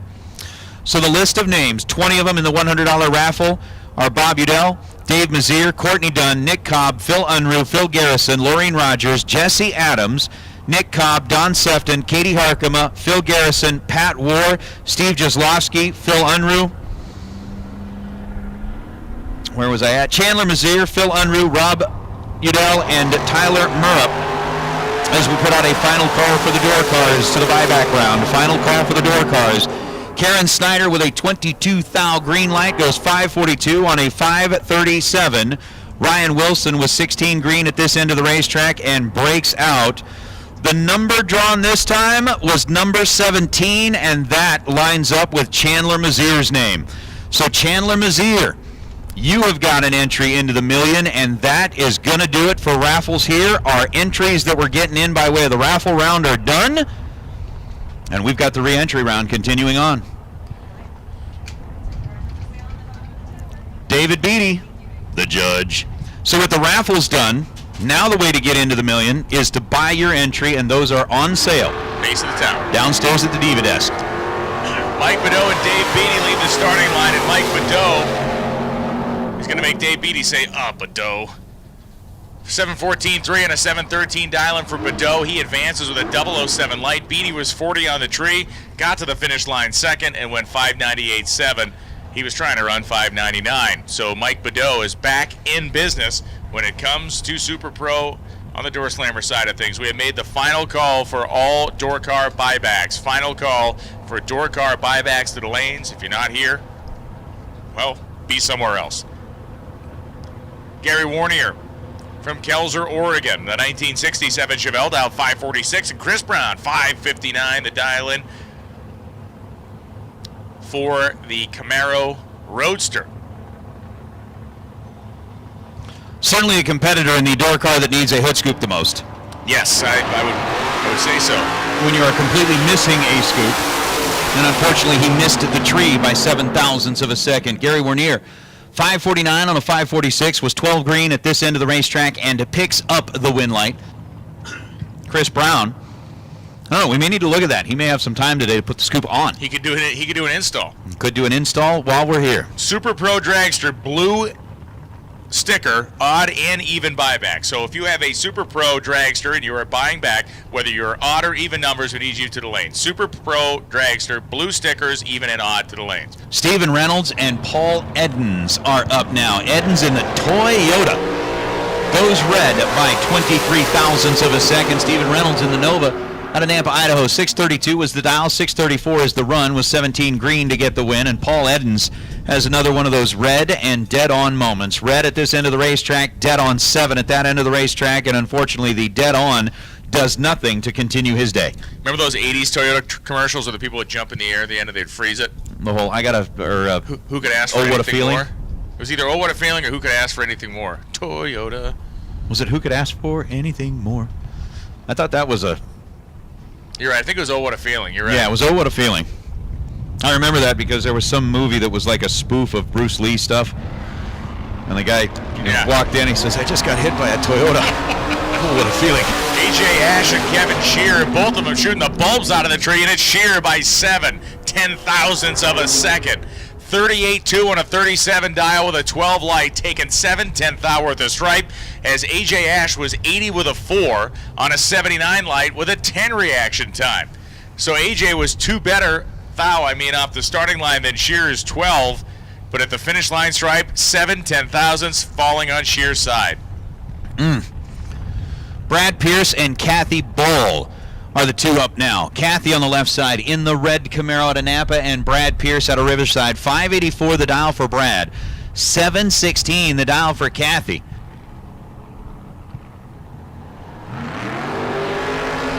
Kathy's off and away on a green light. Brad Pierce turns it red by 0.08 of a second, and Ball. How about 716 on a 716? She's dead on 0, and we'll add her name to the list that will be drawn for the FST carburetor. Again, dead on 0, win or lose. Yesterday or today, we'll have your name on that list, and when we draw for the FST carburetor, you could be the lucky one that ends up getting that carburetor. Kathy Ball just added her name to the list, as we've already had, I think like 3 or 4, maybe even 5 that have already gone dead on 0 today. There's been several of them. Alan Matcham and Jody George rolling up right now. George is driving the 1984 Buick Regal, doing a little G-body shuffle over there on the left-hand side of the racetrack, as Alan Matcham goes 576.4 at 120 on a 575 dial. Matcham had a 19 reaction time. George broke out, taking nearly 300ths worth of stripe, running 634.6 on a 636 dial-in in 18 reaction time. So they were right even neck and neck off the starting line, but it was that top-end decision-making that favored Alan Matcham. As now Darren Fidolfs and Robert Neighbor. Fidolfs out of Napa, California, 603. The number for that gorgeous 57 Chevrolet. That is just a piece of artwork sitting on the starting line, dialed in at 603. And Rob Neighbor in his Corvette sitting on the left side, dialed in at 505. Chad scooting down next to the V there, watching as the crew chief's job is done. We'll see how Rob can do against Darren sitting on the right side. Advantage on the starting line is going to go to Neighbor. He was 006 at this end of the racetrack and 506 on a 505. 16th thou above the dial. On top of the 6th thou reaction time gives him 22 total. Darren Fidolfs was 606 on a 603, was 15 green. Not bad at this end, but it was a better lap for Robert Neighbor, and that will get him re-entered into the game. Bill Dykes and Shane Thompson coming up now. Thompson, Henderson, Nevada, just down the road, and Dykes from Bluffdale, Utah. 571 the dial-in for Dykes.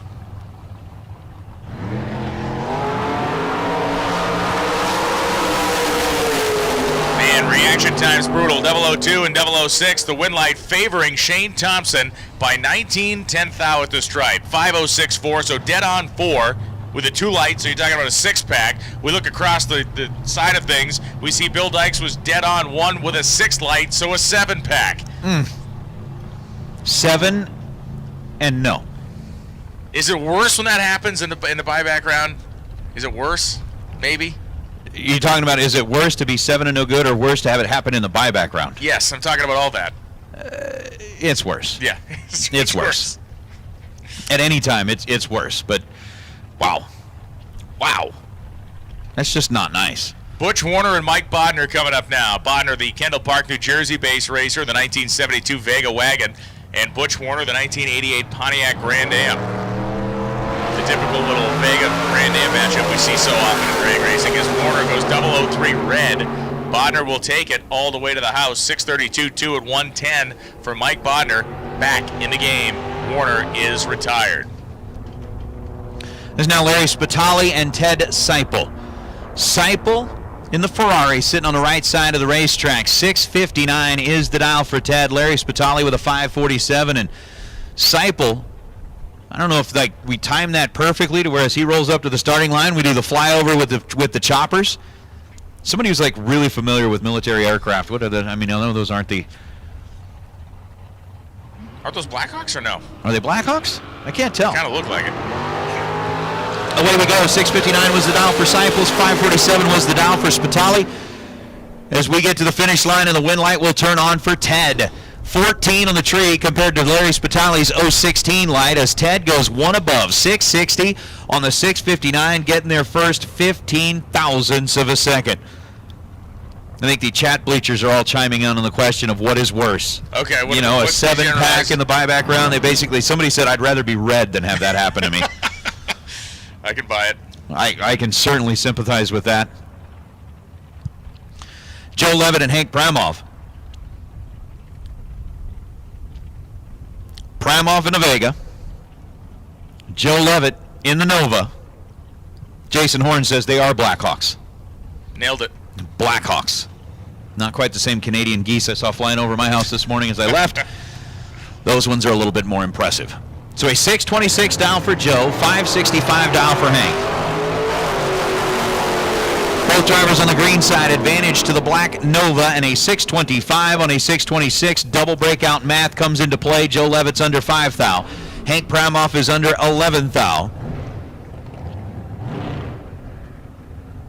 And that is that. Guy Brown, are you saying an Italian intruder? You talking about the helicopters? Are you talking about some guy who sneaks into a spaghetti factory and steals meatballs? Jeff Broussard, Glenn Dilday coming up right now. Glenn from Sibley, Missouri, 5:56 the dial. Broussard dialed 7:05. Left-hand side of the racetrack. Good-looking 98 GMC Sonoma truck. Italian intruder. I'm laughing. Shasta, apparently not a fan of Canadian geese. Right down to the 8-mile finish line. Glenn Dilday, 5:58 on a 5:56 dial with a 35 light. Believe it or not, that was good enough as Jeff Broussard, his truck slowed down too much, or he slowed the truck down too much. 7:09.6 at 101 miles an hour. He was 15 on the tree. Glenn's margin of victory, 6 thou at the stripe. Yikes. Shelby Williams now and Dennis Weddle talking about Shelby, who parked that car in the winner's circle for one of our shootout races back here in the fall. 6:81 at the dial-in for Shelby behind the wheel of the Camaro, and for Dennis Weddle, the 08 bodied GTO dialed in at 493. And that Camaro that Shelby's driving has got a long and very storied history. That thing is won world championships. It's been driven by some of the greatest names in the sport. That is just, when you hey, this is going to be my first race car. Not at first, but you know what I'm saying. Time to get out of the throttle, man. Dennis Weddle already had the win light, courtesy of the red light of Shelby Williams, stuck with it and skirted his way along that white stripe up in the middle of the racetrack. The rear end was wiggling and jiggling, and that could have been something way worse than what it was, but held on to it, went 495 on a 493. Shelby, 683 on a 681, but was red by 7 thousandths at this end. Yeah, that could have turned bad in a hurry down there for sure, as James Glenn and Gary Roos come up right now. Gary in the 55 Chevrolet, Glenn in the 1969 Firebird. 650 the dial in for Glenn, and even 6 flat dial in for Roos. So just a half a second spread here in the starting line. Yeah, Ty Gaynor pointing out that was his dad's old Camaro years ago. Really? Yeah, Gaynor's old car. I think Lamb bought it from Gaynor, and then they sold it to, I can't remember who owned it in the middle, but it ended up in the hands of the Williams family. As Gary Roos goes red 0.08 of a second, James Glenn 003 on the tree and 648 on a 650 dial. As Gary Roos 601 on a 600, but the 8 thou red light was the story and ended that race at this end of the racetrack. Carla Greeno coming up in her Chevrolet S10 pickup truck, and Larry Scarth, the 1962 Chevy Bubble Top over here, 622 the dial in for Scarth out of Hawthorne, California. So Greeno in first, Scarth, the classic 62 Chevrolet in there now.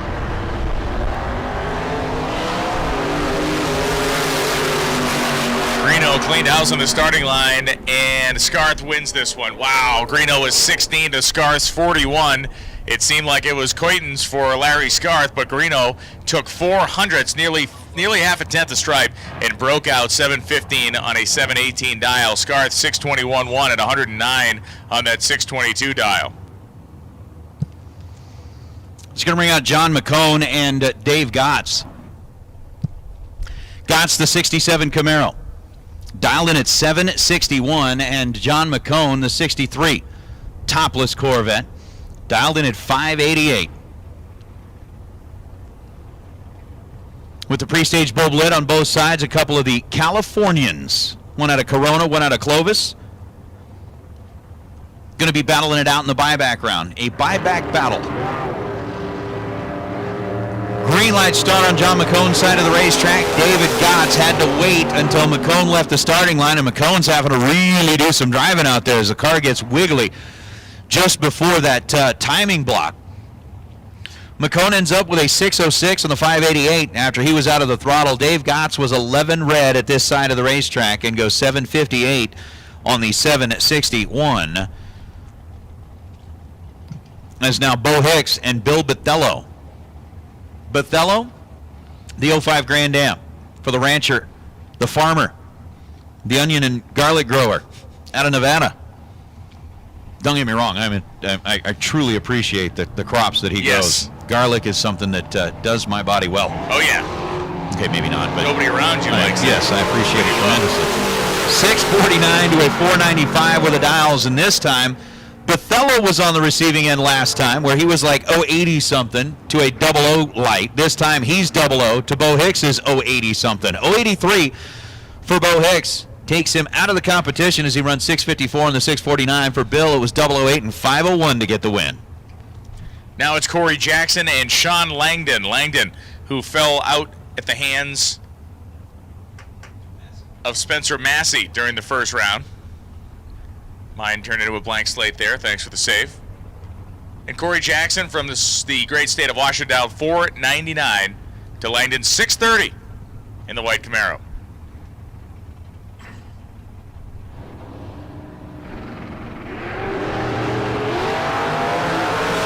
And look at the difference here as Langdon's got his head craned around like an owl at the finish line. Langdon 632.6. With a 10 light on a 630 dial, moves him ahead. He took about 300 worth of stripe as Corey Jackson was closing in fast. A 40-mile-an-hour speed differential there at the finish line. Jackson ran dead on 8, but had a 55 light, and that was his undoing. There's now Darren Taylor and Dave Adams. Adams in the 70-bodied Maverick. 587 going to be the dial on the right side, and for Darren Taylor, the Firebird out of Rigby, Idaho, he's got the 595. Head start going to belong to the left side. The Maverick will do the chasing. And I believe we are getting down near the end of our door cars for the buyback side of things. Red light start for Dave Adams. 12 thou on the wrong side of the bulb will end the day for Adams in the Maverick. Darren Taylor will take the Firebird back into round number 2. He was 005 on the tree and goes 583 on a 595 dial. Talking about having a little bit in your pocket. That's like rolling around with a whole roll of quarters. Still a little jingle in your pocket. That's a shunk. Shunk. Austin Hockaday and Dave Barcelone. The Trucktown fame, Dave Barcelone out of Bremerton, Washington. 635 is the dial in for Dave, and for that very green 82 Mustang out of Windsor, Colorado, 650 is the number.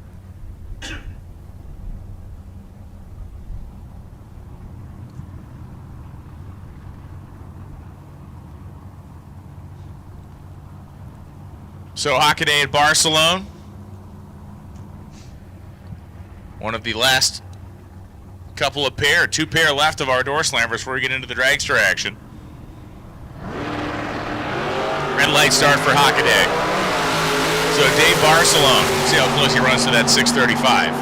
633.9, 107 miles an hour. Hockaday, 14 red, ran dead on 8.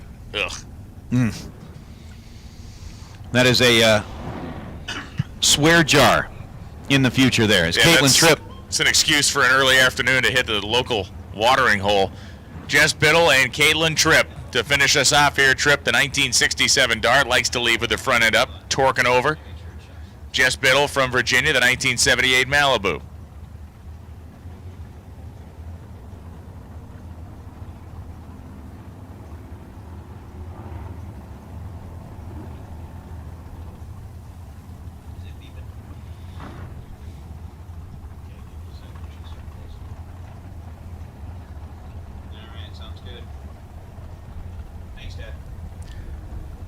Both drivers still sitting in pre-stage. There goes Tripp. And here comes Biddle. Red light start for Jess Biddle by 2 thou. So Caitlin Tripp is going to be put back in the field after winning here in the buyback round. 597-114. Caitlin Tripp does a nice job, was dialed 599, legged it through after Biddle's red light. And just to add insult to injury, Biddle, once again, as we've seen so many times today, runs dead on 2 after red lighting. Dave Secondi and Greg Hicks are going to be our first 2 of the Dragster representatives as we enter the long car portion of the buyback round. Hicks dialed in at 472. Secondi dialed in 0.05 of a second slower than that with a 477 dial. So both Hicks and Secondi inching ahead. We have called blue sticker dragsters, even and odd numbers. Even and odd numbers, blue sticker dragsters.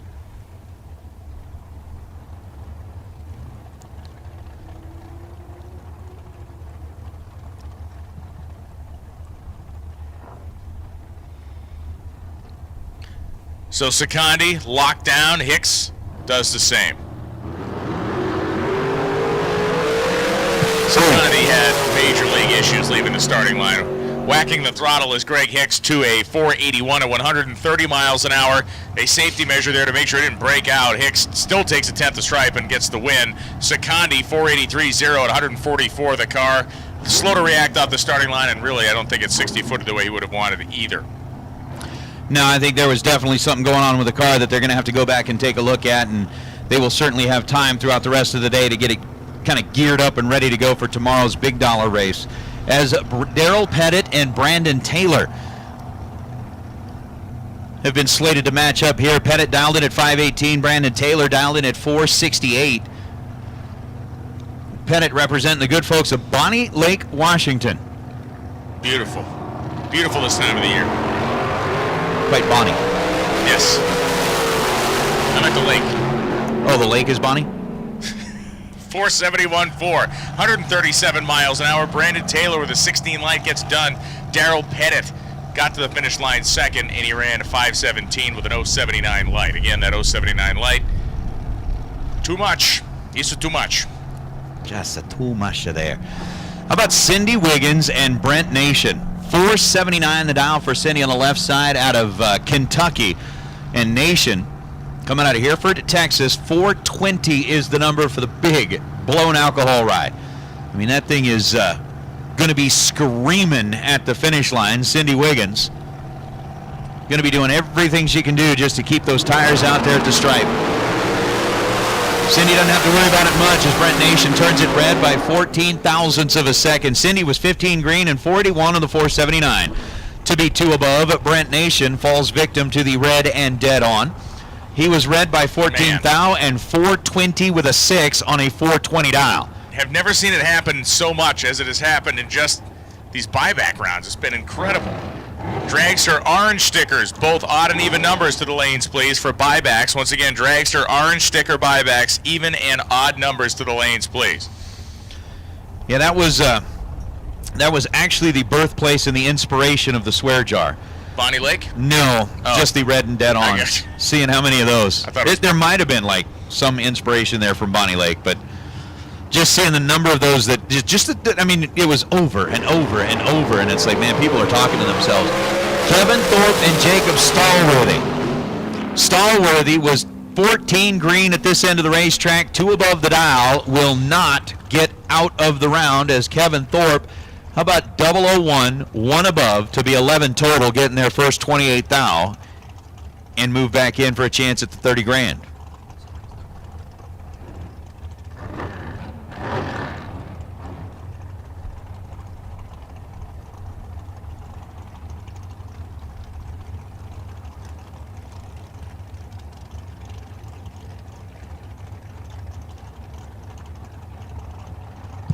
Matt Lee and Brittany Thornton. Thornton out of Montana, 488 dial on the right side. Matt Lee out of Missouri, 476 dial on the left side. Red light start for Brittany Thornton by 8 thousandths of a second. Brittany's day comes to a close. Matt Lee, 24th thou on the reaction time and 478 on a 476. He's 25 thou above the dial with the win light, as he will move on to round number 2. Logan War and Cooper Chun, Vancouver, Washington, Erta, Utah. For Cooper Chun, a 512 dial-in is what the end goal is on the Pennzoil side. For Logan War, 465, the number that team is trying to achieve.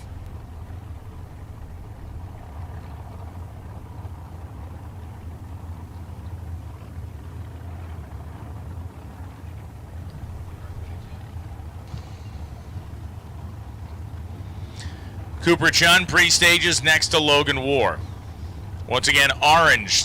Dragster stickers orange for buybacks, even and odd.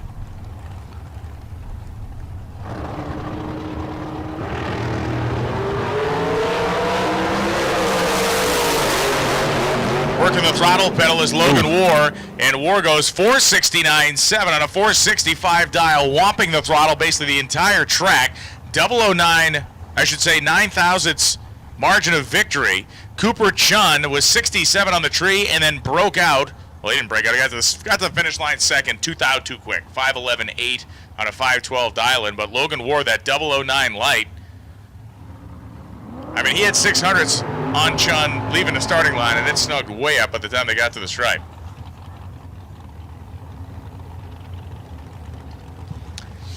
Chuck Lynn and Diane Pettit. Lynn from Port Orchard, Washington. Pettit from Sumner, Washington. 548 for Diane Pettit. The orange dragster of Chuck Lynn, dialed 494.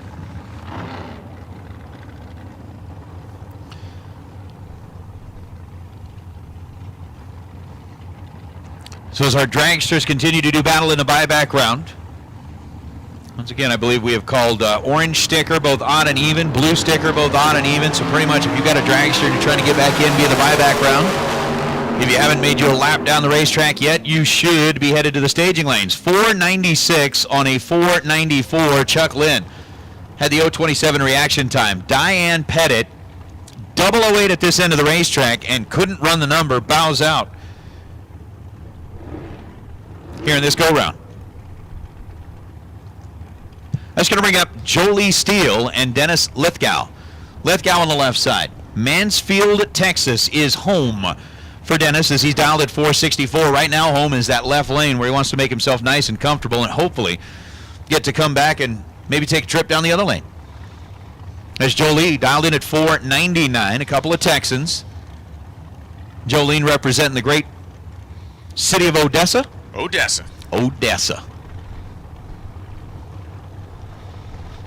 Home of the Pro Stock Racing McGahey family. Yes, it is.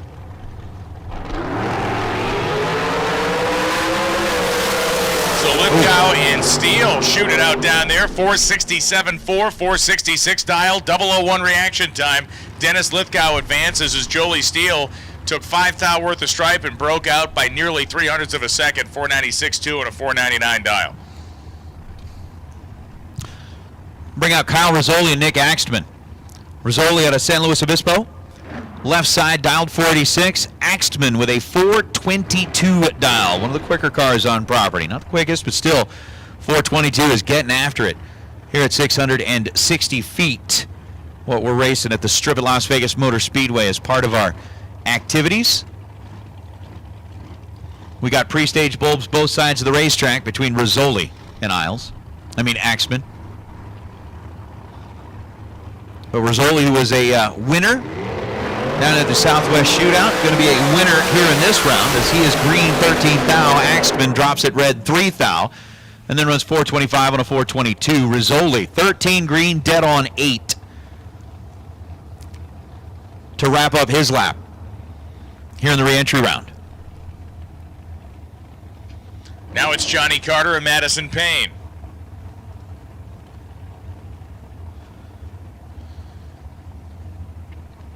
Johnny Carter from Hobbs, New Mexico.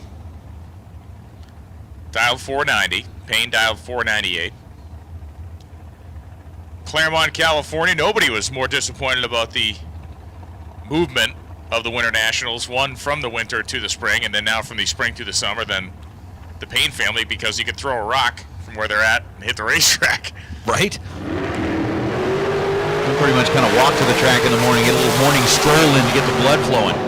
Carter and Payne fight it out to the stripe, and it's Madison Payne. 98.8, so dead on 8 with a 22 light. Carter ends up being 2 over, 492.1, 490 dial in, 24 reaction time. So Madison Payne 2 thou better on the starting line and much tighter to the stripe. I'll bring out Don Butkowitz and Jerry Calloway. Calloway out of Roswell, New Mexico, 487 is the dial for the Alientown guy. And for Don Butkowitz, coming in out of New Jersey in that Race Tech Dragster, 483 is the number on the board, so a 400 difference in the dials. It'll be Calloway who will watch his side of the tree drop first in this matchup. And it'll go just like this. Don Butkowitz is not on the right side of this one, but he is on the right side of the win light somehow, because that's what we do here. He was 42. Calloway was 5. Calloway's car slowed way down. He ran 0.3 off his dial, going 517 at 133 on a 487 dial. So Butkowitz runs over by a 10th, but gets the win light. And that is one of those, be thankful for those. Yeah, I don't know how this happened, thankful. but it happened, and I will not question it. I will bring my ticket back, and we will happily skip our way into round number 2, maybe minus the skipping part. Ron Sears and Ken Nelson. Nelson out of Idaho, 457 dial left side of the racetrack, and Ron Sears over to right side with a 502 dial out of Port Orchard, Washington. Maybe some mild frolicking. Mild frolicking. Instead of, the skipping, you just frolic. Light frivolity in the pits. Exactly. Got it. Light frivolity. Light frivolity. Ken Nelson, 458.2, not good enough as Ron Sears chewed him up on the starting line with a 10 light and then ran dead on 9. So a 19 pack for Sears in convincing fashion, moves on and back into the Eliminator. I wonder if that'd be one of those things that, as Dan Lafferty and Vin Domino make their way out of the water box, you get a lot of people to line up and just do ridiculous things for small amounts of money. Yeah. Mostly that happens kind of later at night after the bar has handed out several drinks. But you offer up $5 and tell everybody, hey, look, take the 10 biggest guys in there, say we're gonna have a skipping race around the pool table for $5. How many people would actually sign up to do that? It's a great question. I bet you get a bunch. Yeah, you'd get a bunch. If you're a crafty promoter, you'd collect the money, and then as soon as it started, you'd run and let the big guys skip and then beat feet. Get out of town. Slide your way out of there. That's it. Take your $5 and go. Domino and Lafferty, I should say, go to the finish line, and it will be Vinny Domino. Double breakout, 4607 on the 461 dial for Domino with a 15 light. Lafferty wasn't too far behind with a 23 reaction time. It only took 3 thou worth of stripe, but broke out 449.6 and a 451 dial. That's going to bring up Toby Payne and Cassie Pennington. Toby, right side of the racetrack with Tom Bayer out there giving a little extra coaching, is dialed 493, Cassie Pennington. And the whole Pennington crew, of course, obviously we know what happened the last time we were out here for the million,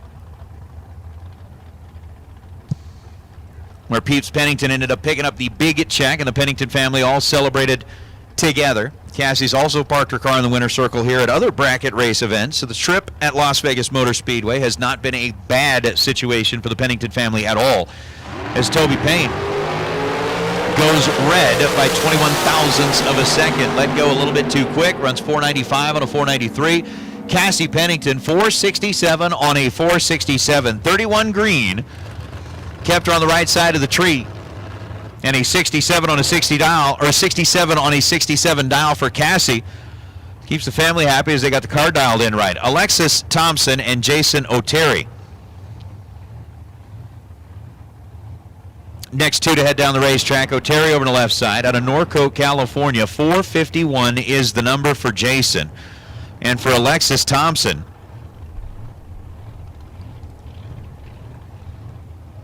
we are looking at a 462. Looking at a great looking at a great design dragster as well. The paintwork and finish and fit on Alexis Thompson's car is really, really nice. It is a gorgeous, gorgeous piece of pipe.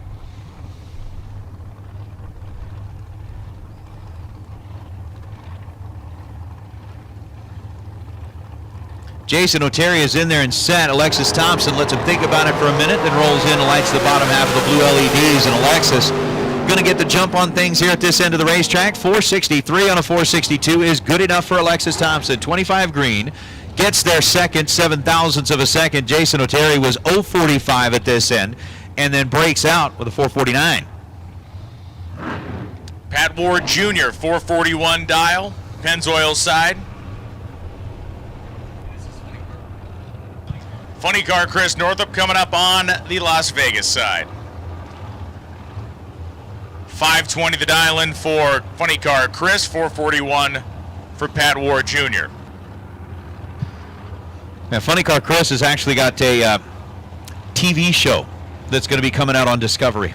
Really? Yeah, oh, that's something cool to watch for in the next upcoming months. We'll just kind of pay attention for when the official announcement is made. But he actually had quite the adventure. Showed me a picture of the aftermath of some of the cars. Okay. So it's definitely going to be something to see.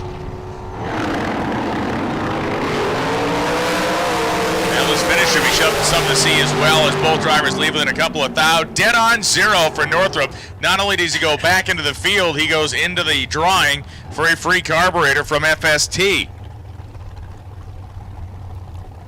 War broke out, 438.6, taking 27 hun of stripe. Neil Presimoni and Hannah Vandermeer.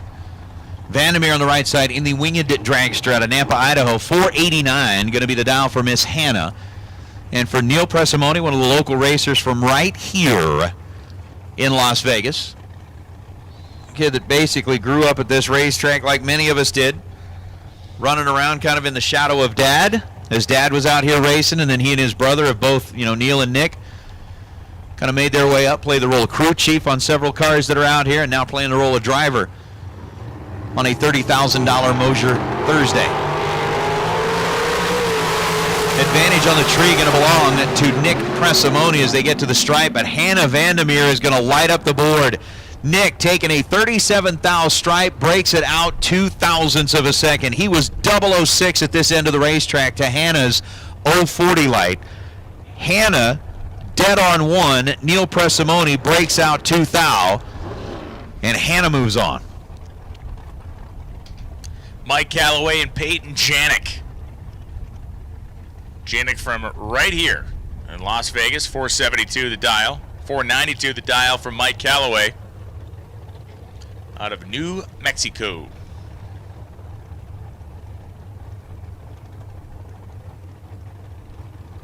Janik pre-staged.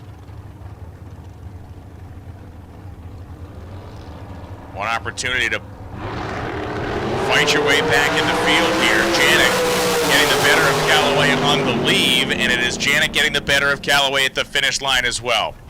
taking half a tenth worth of stripe as Callaway ran half a tenth off his dial, and it all worked out for Peyton Janik. She was 25 on the tree, 473.5 and a 472 dial. Took a bunch of stripe, but that's fine. She got a win light. Mike Callaway, 497.4 at 133. Shane Molinari and Jack Sadler. How about Molinari? Bottom side of the Las Vegas scoreboard, 3.98 seconds is the dial for Shane. Jack Sadler dialed in at 489. And when you're dialed in at like 489, you're like, yeah, I'll be doing the chasing.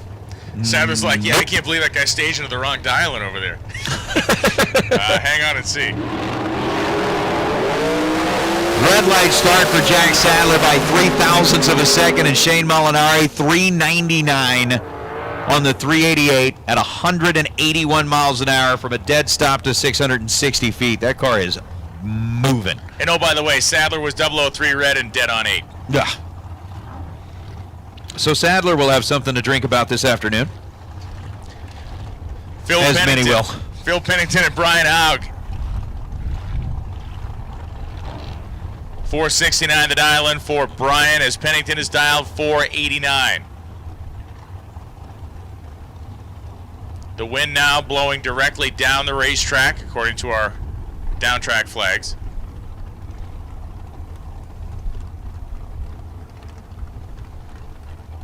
Pennington is not pre-staged yet, but here he comes.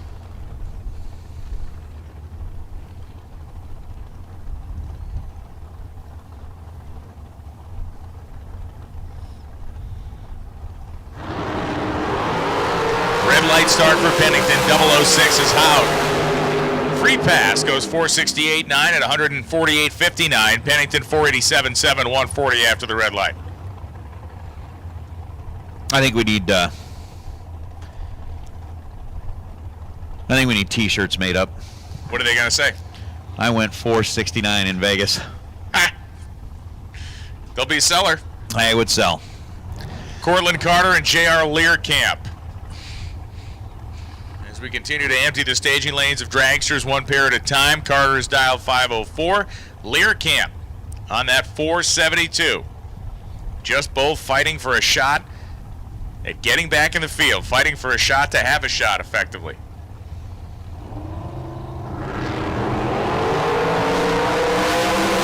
Who wants it more at the finish line stripe? Who can do it better down there? The answer is J.R. Learcamp. Carter was better on the tree, 16 to Learcamp's 29, but Learcamp runs dead on 8 and closes the deal. Cortland Carter, 5016, taking 400ths worth of stripe. A breakout for Carter and elimination. Yeah, I saw a little scoop rock out of Carter's car down there towards the finish line. Might have needed to rock it once or twice more. Could have changed the outcome there. As Willie Flores and Jeremy Wilson head-to-head. Flores out of Texas, 495. Jeremy Wilson coming down out of Grand Junction in Colorado, 468. Got Brandon Umberger standing behind the car, watching as Jeremy tries to fight his way back in against Willie Flores. I think Flores dropped it red in the first round, trying to kind of overcome that. Both drivers stay green this time, and just a 2-foul split in reaction time as Flores is pulling over. Jeremy Wilson, 472 on a 468, but Willie Flores got about 100 feet off the starting line and started to kind of pull the car over, had to get out of the throttle. He gets past the finish line and is now right up against the wall near the scoreboards here at the Strip at Las Vegas Motor Speedway. Not sure if he's going to be able to make it up the hill. And it looks like as slow as that thing's moving, the answer's probably going to be no. Yeah, if he hasn't come to a stop yet, he is very, very close to being at one right now as our top-end folks are responding down there to Willie. Be just a moment to get him off the top end of the racetrack. Lots of traffic down the drag strip yesterday, today, certainly tomorrow and Saturday. That pattern will continue. It's almost funny. You look at the hill here that's our shutdown area that in some states equates to mountains. Right. Right. People look at that and go, wow, that's a big one. You should see there's a abandoned racetrack in Pennsylvania called the Pocono Drag Lodge, and they built this place back in the 60s, and the end of it was a giant shale deposit. Okay. So it has a crazy uphill shutdown area just because they didn't want to spend the money to cut into the rock, so they just basically paved over top of it. It was not intentionally done like, oh, this will be a great safety thing. It's like, nah, man, we ain't spending that kind of money. Just run the paving machine up over it, basically. It's pretty cool. It's a neat old place. Hey.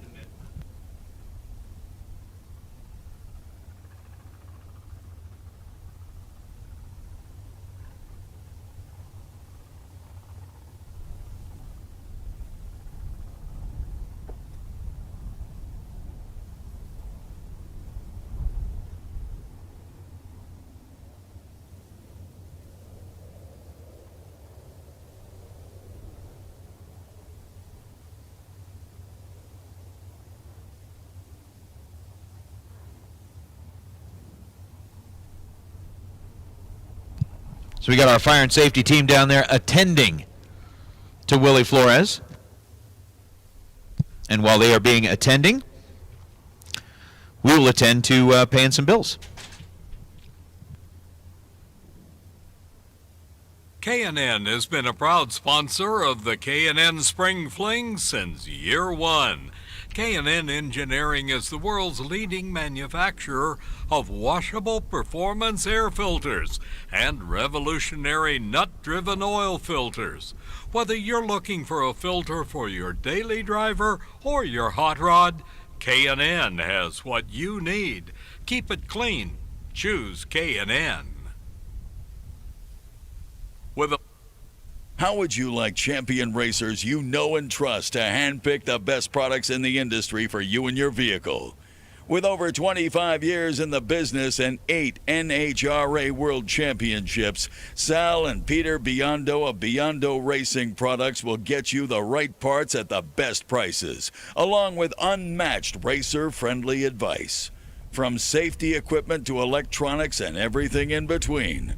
Call the racers at Biondo or visit www.beyondoracing.com. High performance, low prices. Get the parts you need now at Jegs High Performance. Free same-day shipping of an extensive selection of 1 million items from over 600 brands. Jegs offers unmatched value through everyday low pricing. Find it cheaper and we'll match it. Click on Jags.com today. 100% satisfaction and lifetime support included with every order. The place for performance since 1960. Jags. Next time you're in the market for a new 2 or 3-speed transmission, torque converter, super damper, or parts to upgrade your current transmission, let ATI supply you with American-made quality products.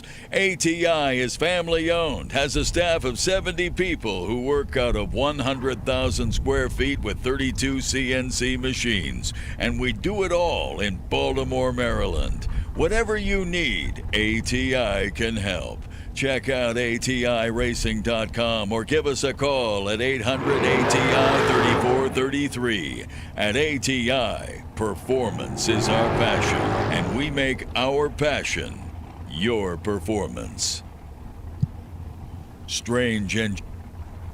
So Allison McCone and Stephanie Noss have waited patiently while fire and safety took care of what they needed to with Willie Flores. We've got the top end of the racetrack clear, and we've got a 476 dial-in up on the board for Allison. We've got a 494 dial on the board for Stephanie.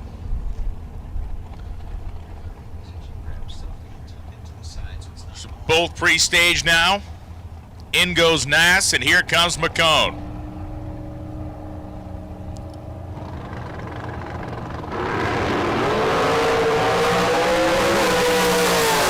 Allison looking very strong at his starting line. 477, 944 miles an hour, taking 5 thou worth of stripe. That was all she needed. That was all she got, and that's a win light. 13 reaction time for Allison as Stephanie left with a 26 light, ran 1 over, 495, 1 at 138 miles an hour, getting there second. Kyle Thorpe and Tanner Theobald. Tanner, the 492 dial-in. Kyle Thorpe dialed 534. So Thorpe driving that 23 T altered. will be leaving first, 0.4 of a second. The spread.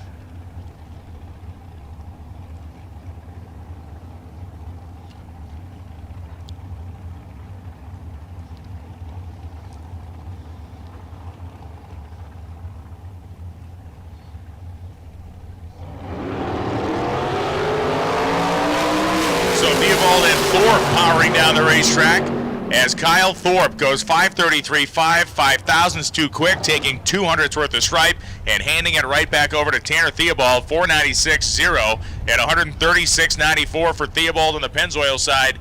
Theobald moves on.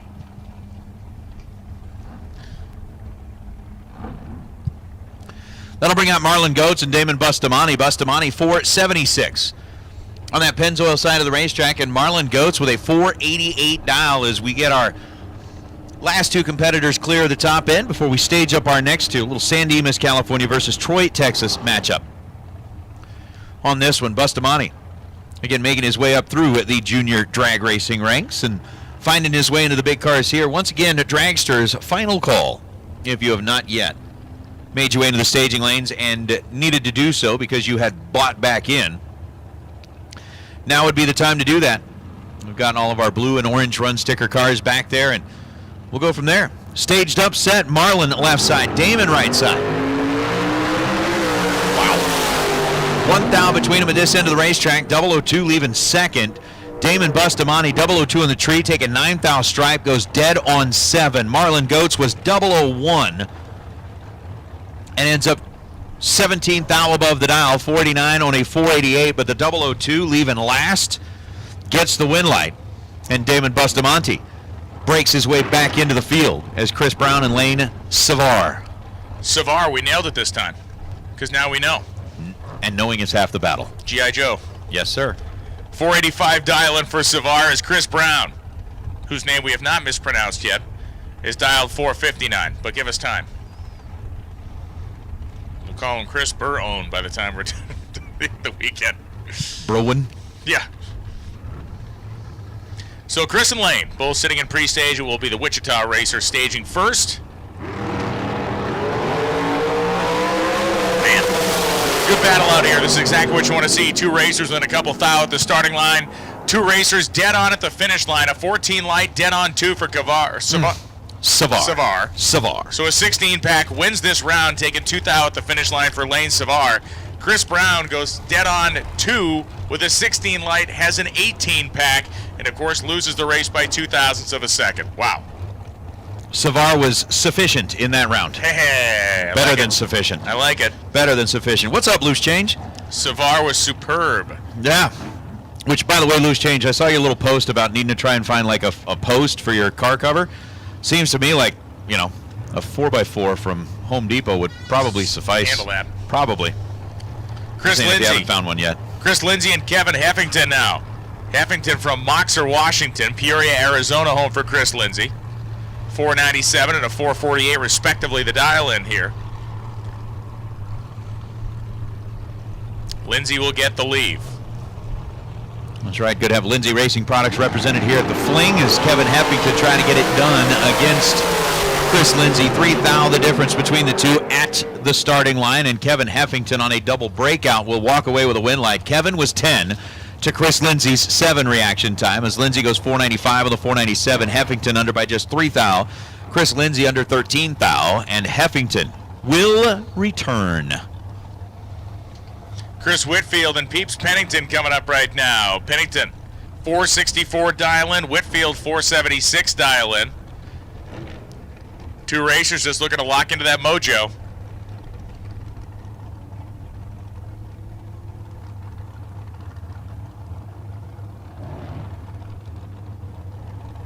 Pennington moving ahead. Whitfield already sitting in pre-stage. Now the wind has kind of rotated to a shearing, crossing wind down there, according to our flags.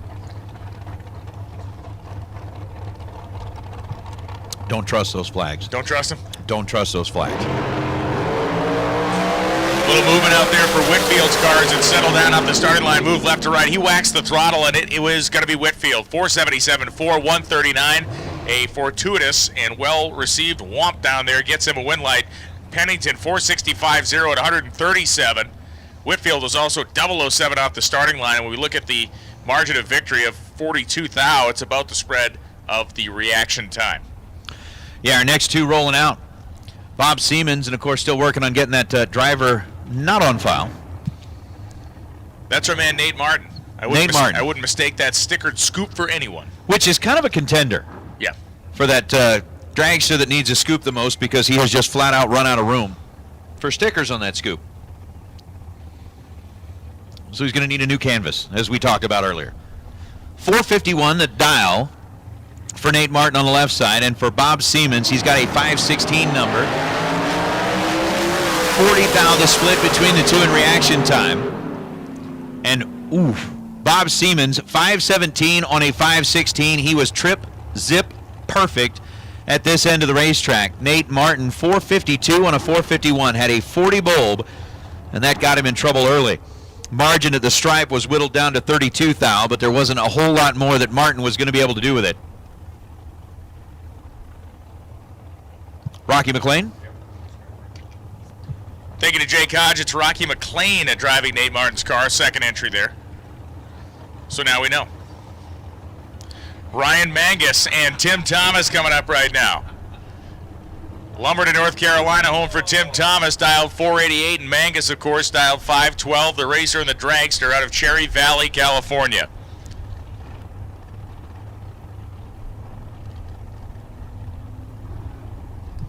Driving the Williams family Dragster is Mangus.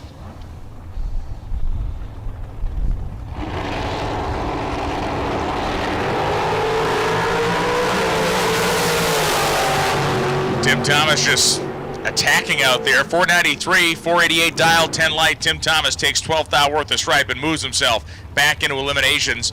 Mangus was only one over, going 513 on a 512, but he had a 62 reaction time, and Thomas just ate him up with that 10 light. Yeah, I'm not sure if the Williams family is kind of starting to feel bad for Ryan Mangus, knowing that, as Shelby's coming more into her own, Mangus is going to have less and less opportunity to get behind the wheel of the car. So they said, look, just come on, we'll stick you in the seat. You'll still get an opportunity there. But Shelby becoming, quite the competitive driver. Mangus is now sitting around going, well, now what do I do with my hands? I don't know.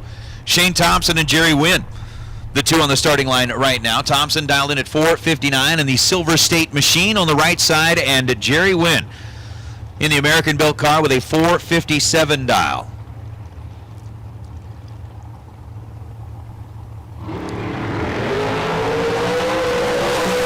Advantage on the tree to the blue ride of Silver State. The win light will belong to Shane Thompson. 460 on the 459. He was 0-24 on the tree,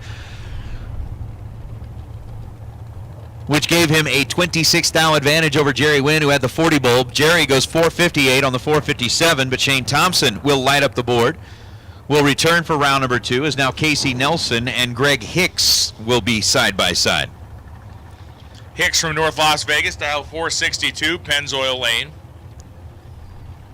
Nelson with that 528 dial in.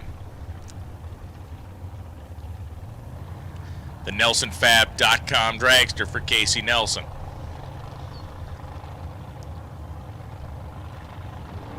Greg Hicks is in. Greg Hicks running out of drag strip down there, but gets it done with a double breakout. 461, 033 light for Hicks on a 462 dial, taking 3 at the stripe. Casey Nelson, 527, 329 miles an hour. Nelson was dialed 528, got to the finish line behind Greg Hicks. Hicks, yo winner. Troy Williams and Jeremy Rapp next to. Hey, listen up in the pits. Listen up in the pits. Anybody out there got a welder? It sounds to me like the Biddle family is in need. Just got a message that the Biddle family is looking for if anybody's got a welder on site. I'm not sure exactly. Jessica, send me a message. Tell me where you're pitted at. We'll send somebody your way if they've got it. Jeremy Rapp and Troy Williams, both 006 on the tree. Jeremy goes 472 on a 471. Troy goes 464 on the 464. And by that 8 thou margin, Troy Williams will advance. But so you right at the score. Got it. Right up at the scoreboard. So if anybody has a welder on site, the Biddles are in need. And if we can help out members of our racing family, we've got racers in need. They need a welder. we would certainly appreciate that. Jeremy, Troy, 006 at this end. Jeremy's one above. Troy is dead on, and Troy is moving on as Chris Forsyth and Chuck Babcock are going to go head-to-head. Forsyth on the left side. 467 is the dial, and Chris, not only is he like a race promoter and racer extraordinaire, the dude has got one bad A Volkswagen bus. Yes, he does. Oh, that is a beautiful, beautiful car. 470 on the 467. He was 10 on the tree to get back into the game. Chuck Babcock, 76 green and 508 on the 510. Just one of these times when we get down in California, I'm just going to show up at his door, knock on the door, be like, take me for a ride. Give me the keys. Take me for a ride. Scott Ball and Dave Thornton coming up. Thornton from Ellensburg, Washington, 478 dial-in, and Scott Ball. San Antonio, Texas, left-hand side of the drag strip from our perspective. Our staging lanes are thinning out down there, meaning we're getting to the end of our buyback round, which will then pick back up again with round 2 eliminations. Yes, it will. Which will be our Beyond Our Racing Products round. Again, final call, Dragsters. You should be in the lanes. David Thornton ends his day by 21 thousandths of a second at this end of the racetrack, and Scott Ball is 34 green and 490 on a 492.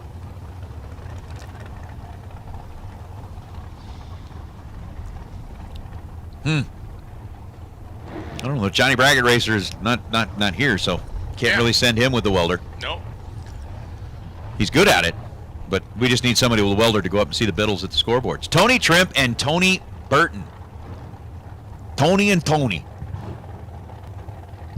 450 is the dial for Tony Burton. 484 is the dial for Tony Trimp over on the right side.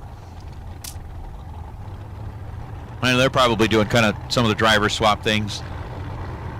But out of Wilton, California. I actually know where Wilton is.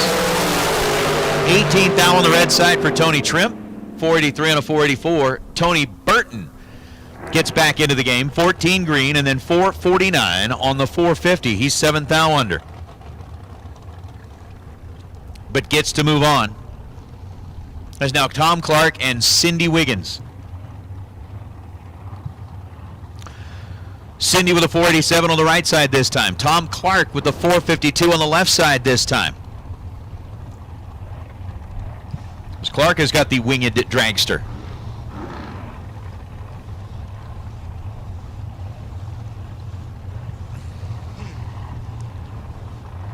Got the blower car loping its way here under the tower. Love it.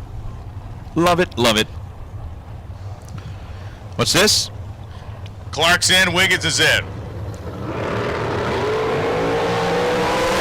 Man, two of the best side-by-side reaction times of this round at 007, dead on 6 for Cindy Wiggins, 13-pack, taking 6th thou at the stripe. Textbook work down there for Cindy Wiggins to move on as Tom Clark runs 1 over, 453.3 and a 452 with a 006 reaction time. Chase Trimp now and Brian Cam. Trimp and the little shorty roadster on the Pennzoil side of the racetrack. 589 is the dial for Chase, and for Brian Cam out of Pacifica, California, 481 is the number up here. And yeah, if we cannot find a welder on property for the Biddles, there is a Vegas 4x4. It's right across the way over in the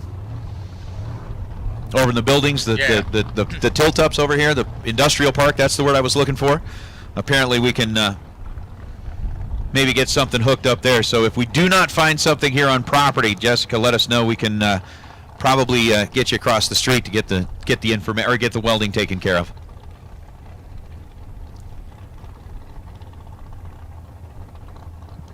So Brian Cam is sitting in pre-stage. Chase Trimp.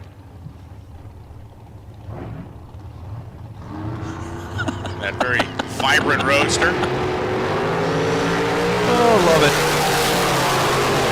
And Cam comes to the finish line, hammer down, 487.0, dead on 0, 17 light. Put him in the FSD carburetor dry. As Darren Lotz and Don Sefton are going to back up from the burnout, the stories that you get to hear from the chat bleachers, we're looking for the welder. Yep.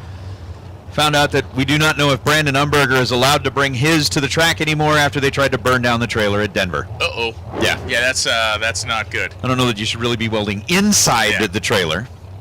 But if you were trying to stay out of the wind or whatever the case may be, I'm not sure. What are your options? Just, you know. Don Sefton, Darren Lotz now. Lotz on the Pennzoil side. Sefton from Bremerton, Washington. 439 over there on the Vegas side.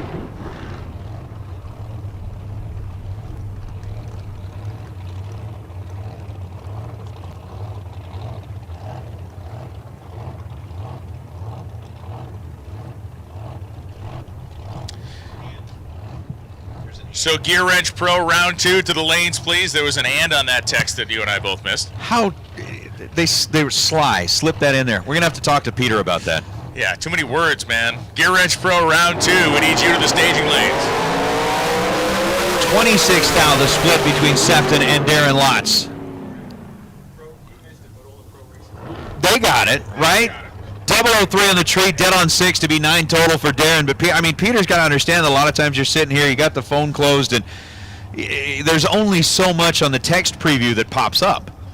So we get the first part of it. Now we actually have to read them. And you got to tap the screen. It's a lot of work. Oh, like the Jetsons, we end up with finger cramps. I think we are. You know. Dustin Wirtz and Val Torres Sr. Senior here on the right side, 468 dial. Dustin over the left side, 504.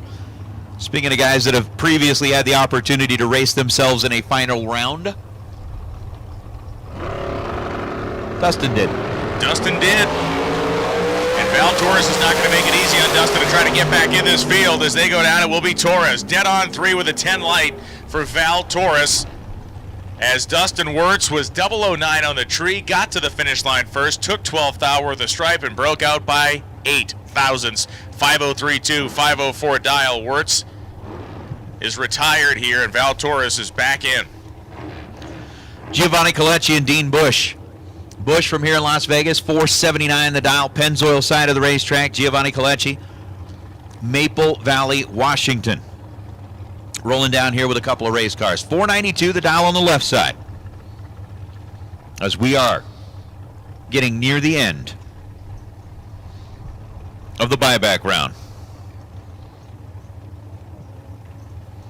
Nice. So again, if we do not find that welder on property for the Biddles, Jessica, reach back out to me. It sounds like we got multiple options available that are slightly off property but can still get the job done. Dean Bush trying to get the job done by way of a 008 reaction time, and will 488 on a 479. Getting their first 700ths of a second. Giovanni was 027 on the tree and off the mark. Yeah, Carter's didn't seem to perform there. Fell way off in terms of his lapse time versus dial, and as Megan Lotz and Andy Morris come up now. For Andy Morris out of Olympia, Washington, it's a 486 dial-in. For Megan Lotz out of Lexington, North Carolina, 4.85 second dial-in. Yes, Nick Camaro, to answer your question about do I need to tell everyone? Yes, I'm an announcer. My job is to tell everyone, and especially a story like that, because that is a great, that one's a great deal. Megan Lotz down in at 485. Dustin Hinch is down at 486. This one ends on a red light. Megan red by 4 thousandths of a second. 482 on the 485. Dustin Hinch's goes 484 on the 486. He was green at this end of the racetrack. That turned on the wind light. And that is going to bring up Raymond Harshbarger and Mike Bloomfield Jr., the Ohio-based car, dialed in at 469. Harshbarger, out of Waterloo, Montana, dialed in at 496.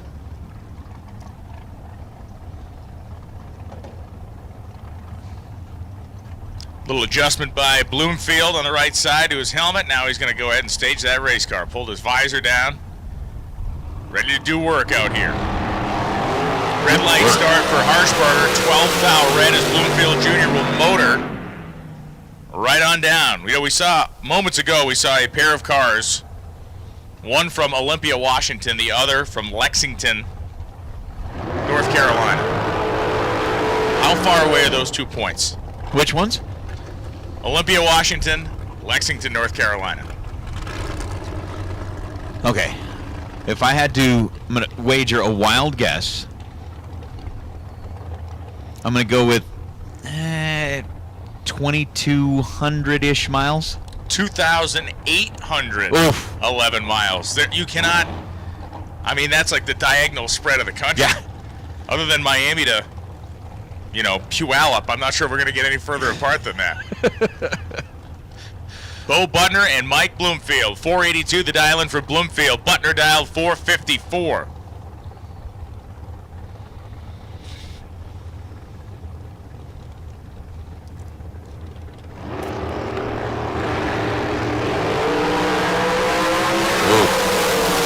Butner's not going out quietly in that dragster, and he fights his way back in. 457.5, 454 dial-in, 005 reaction time, takes 9th out at the stripe, and a win light. As Bloomfield only won over 483.5 out of 482, but an 034 light was just too much room to allow Bo to operate in. As Blake Allen and Sean Hart will be our next two. Sean, 455 dial the dragster here on the Pennzoil side of the racetrack, and Blake Allen coming in out of Veneta, Oklahoma. 467, the number up on the board for Allen.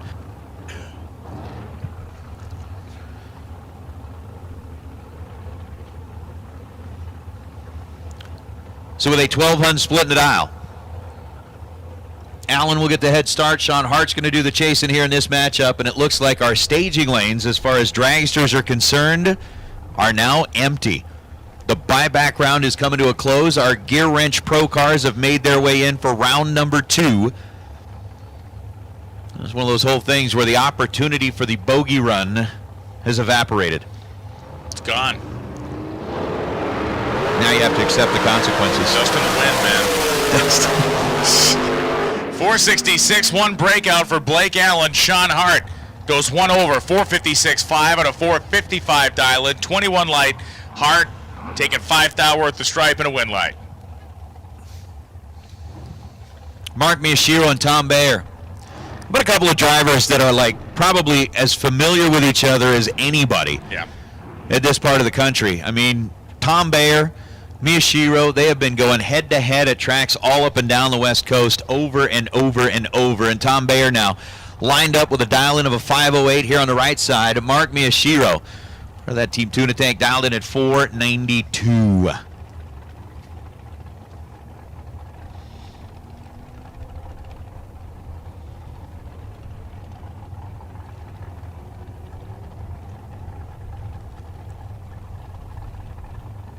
Pre-stage bulbs lit, both sides of the racetrack now. Mark and Tom let each other digest the moment.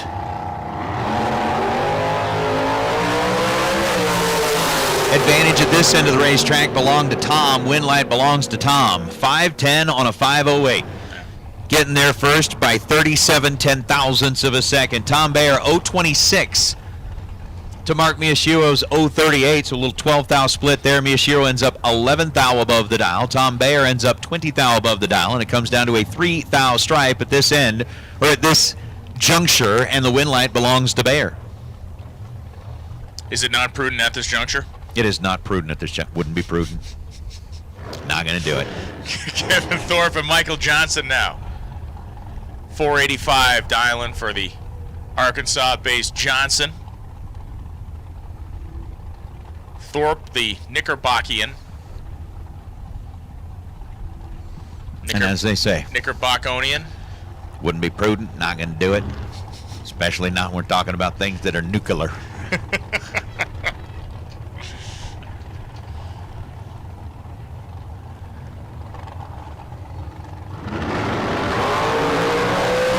And Michael Johnson misses the tree, goes 15,000 red. Kevin Thorpe, 455.7, 152.69. Thorpe back in business, baby. And Michael Johnson runs dead on one after a red light, because that's what happens again for the billionth time today. Carl Canavo and John Kalechi.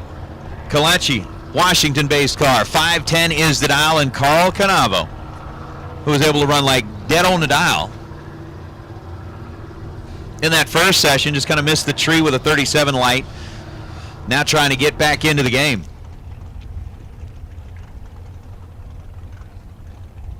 Canavo's done with the burnout, trying to find his way up to that pre-stage bulb. John Kalechi's already there.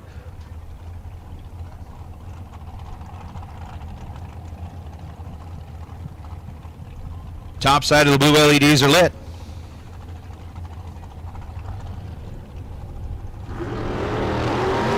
Red light start for John Colecci. 23 thou red for Colecci. It's over with for him today. Carl Canavo, on the other hand, runs dead on 3 with a 19 light. Canavo didn't get the memo. If you're going to run dead on, you have to have a red light first. But whatever, Carl, you do you. I think he opted out of that. You go 19, dead on 3, fine. You know, everybody else gets the memo. He's like, no, I'm going to opt out. I choose no longer to receive those messages. And if you continue to do that to me, I'm going to go ahead and report you for spam. Because it's a phishing email. Yeah. Be like, no, I'm not gonna. I don't want to play that game with everybody else. Corey Gallitti and James Lee are our next two. James here on the right side, dialed 478. Corey Gallitti over on the left, dialed in at 483.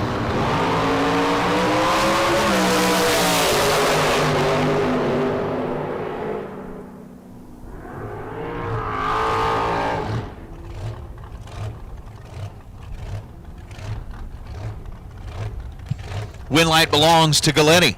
11 on the tree. That was 6 thou better than James Lee's 017 light as Gallitti runs 484 on the 483. 11 thou above the dial, getting their first 11 thou. James Lee was 79 on a 78 with 17 at this end of the racetrack, and it's going to be Gallitti who gets himself back into the game for his chance at 30 grand is Michael Pennington and Megan Molinari.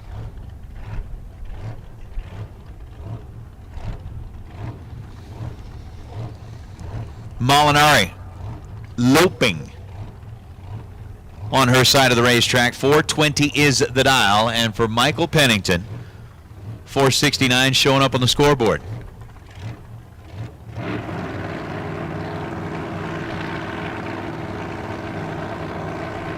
It's like the old school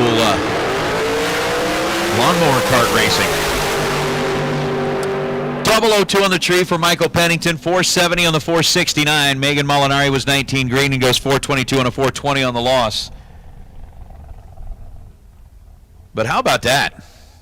I mean, you basically jump out of the car on the roll as it's going by the tower to do the dead run in front of the tower, to jump in another car, strap in, and bring it immediately up into the water box. Perform the combat roll in the middle of that, too. That was the coolest part. Jackie Chan looking stuff. Tuck and roll.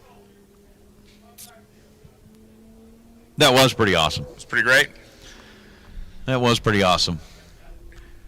The only thing that might have been better was actually like landing the triple Lindy as you got into the cage of the car. Yeah, if you actually went in, just totally left your feet and jumped into the roll cage of the car. That'd be the way to go. Imagine the numerous possibilities of that going horrendously wrong. So Giovanni Colecci, the name that is so eloquently written on the side of the car, just says Big Sexy. Isn't that how they start those lawnmower races? You have to, like, you're touching a fence and you got to run to your lawnmower to get on it. Le Mans start. Yeah, that was how they used to start the 24 Hours of Le Mans back in the day. You had to run. And there's actually video of like Lions Dragway or Lions Drag Strip in the 60s used to do a Le Mans start style drag race. Guys would start and run into the cars and jump in and run down the track. No kidding. I can see where that's going. Yeah. I'm just kind of thinking at this point it's like, from my track operator side of the mind. Oh, yeah. And these were like street cars. It was like the early 60s, so the stuff was going like 15 seconds or something. Yeah, like that. yeah. But the whole like, okay, are the belts on? Is this done? Is that done? There was a guy knitting a sweater halfway through the run. It just, wasn't it's quite as intense as it is today. I can understand that. So Giovanni has strapped himself into the car. Hannah Cook sitting here on the left side of the racetrack. She is dialed 450. Giovanni is dialed 506. And our final two in the buyback round are on the starting line. But yeah, man, good pull in the lawnmower racing reference there. That was good. That was good stuff. I like those. Almost as good as the stories of people like getting a ticket for trying to drive their lawnmower through town on the way home from their local watering hole.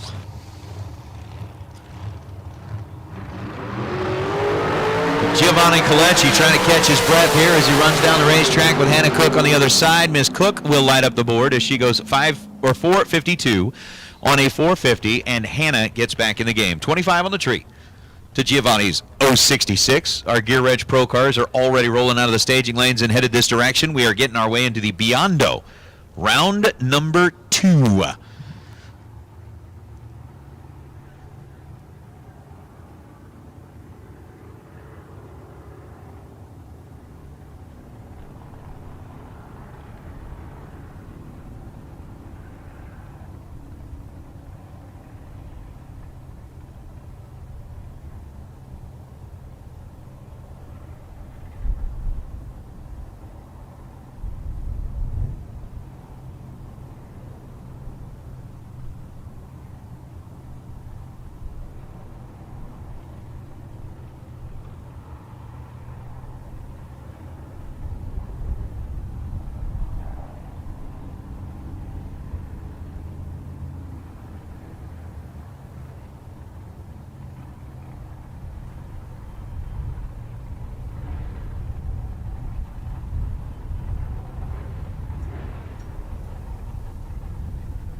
Brandon Umberger and Lindy Lindholm. As we often get told in life, it's not what you know, it's who you know. Story of Vegas. Yeah. And other places. Definitely story of Vegas and other places. Umberger dialed 590, Lindy Lindholm dialed 612. We are back into round 2 eliminations now. It is the Gear Wrench Pro Eliminator category. Lindholm with a 612 dial on the Copa. How many times would you have imagined that a 17-bodied Copo is going to get a head start over a Chevette? Wouldn't have scripted it that way, and it is going to be Umberger, 27 light, runs 594.6 and a 590 dial-in. Lindy Lindholm just wasn't on time, a 72 reaction time, and he'll be frustrated. He was only one over, 613 on a 612. But Umberger takes advantage, did his job at the starting line, and that saved his bacon. Jeff Rates now and Joy Cazzetti. Cazzetti out of Whitewater, Colorado, the 77 Vega wagon is lined up here with a 611 dial. Jeff Rates dialed in at a 653 in the 67-bodied Mustang out of Colorado. So a couple of Coloradians. Coloradans? High country folk in more ways than one. Staged up, set, and ready. Tree drops. Jeff Rates with a small little advantage at this end of the racetrack will light up the scoreboard. 655 on a 653. Rates was 26 on the tree.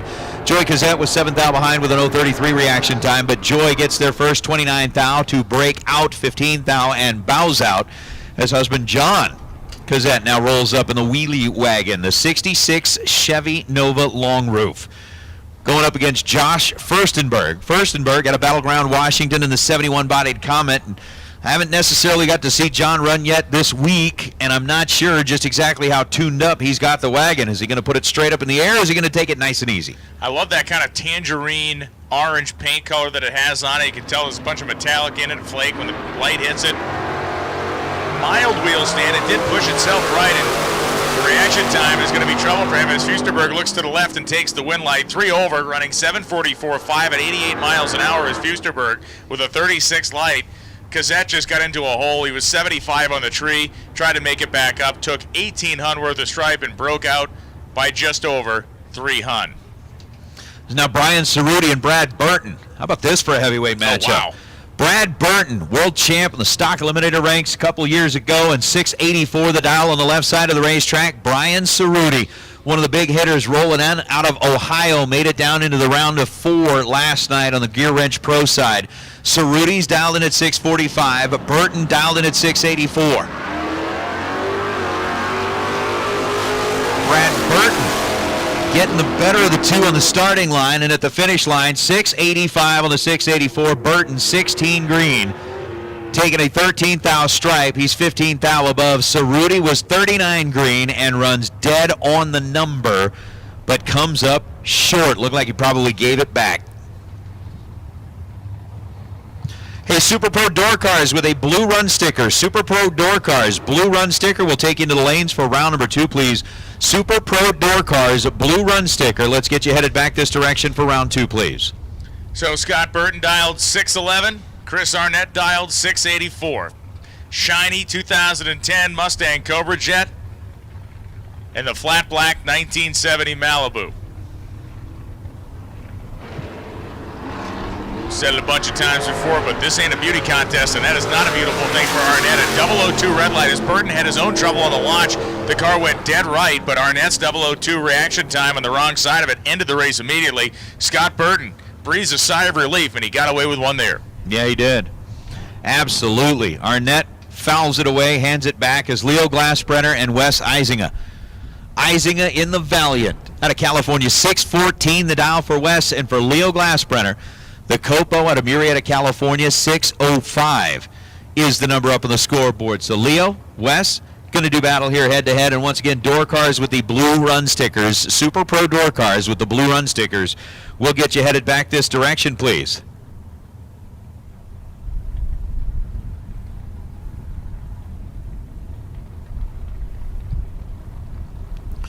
Glassbrenner gets it staged up and set. Wes Eisinger joins him on the starting line, and the tree drops.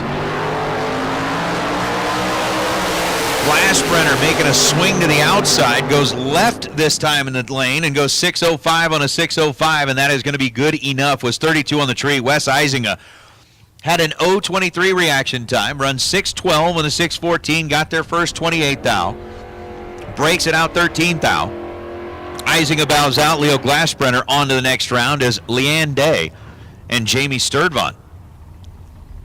Sturdvant, the dragster, out of Draper, Utah, 582 is the dial, and for Leanne Day, out of Meridian, Idaho, 649. Going to be the number up on the board.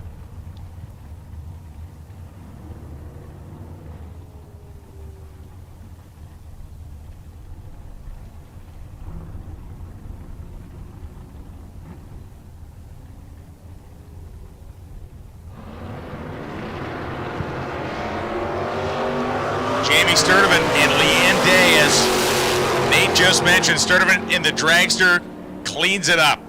Dead on 6 with a 32 light is good enough. Leanne Day was one over, but a 75 reaction time prevented Leanne Day from getting to the finish line on time. So Jamie Sturdivant putting that 400s advantage of the starting line to good work, and then being a little more accurate to the stripe, stretching that advantage to 500s at the finish line strike. Cliff Hall and Nick Hastings. Nick Hastings, Nasty Nick out of Shelby, Ohio, 620 the dial in. Cliff Hall dialed 647. We'll see if Nasty Nick Hastings and his little Pontiac T1000 can get the job done, as it has done so many times before in early rounds of competition. Wow, Nick Hastings, breaking news, good at drag racing. Living up to the nickname. Lands on the binders, goes 622.4, 620 dial, 005 light. Thanks for playing, Cliff Hall. Cliff Hall goes 648.2. He's one over on a 647 dial, but a 31 light against Hastings 005, non-recoverable. Ron Nichols now, the hammer, left side of the racetrack out of Livermore, California, 64 Oldsmobile, and Nicky Thomas. Thomas dialed in at 632 in the S10 pickup truck out of Niles, Ohio, and for Ron Nichols, 723. Nichols will get the opportunity to leave first.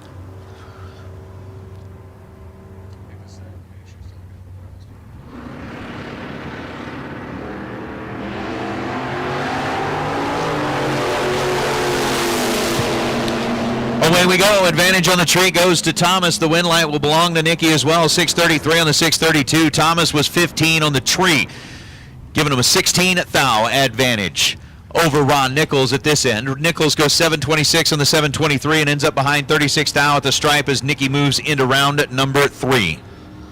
Back again is Justin Lamb. Jacob Phelps across the racetrack. Lamb in the Copo.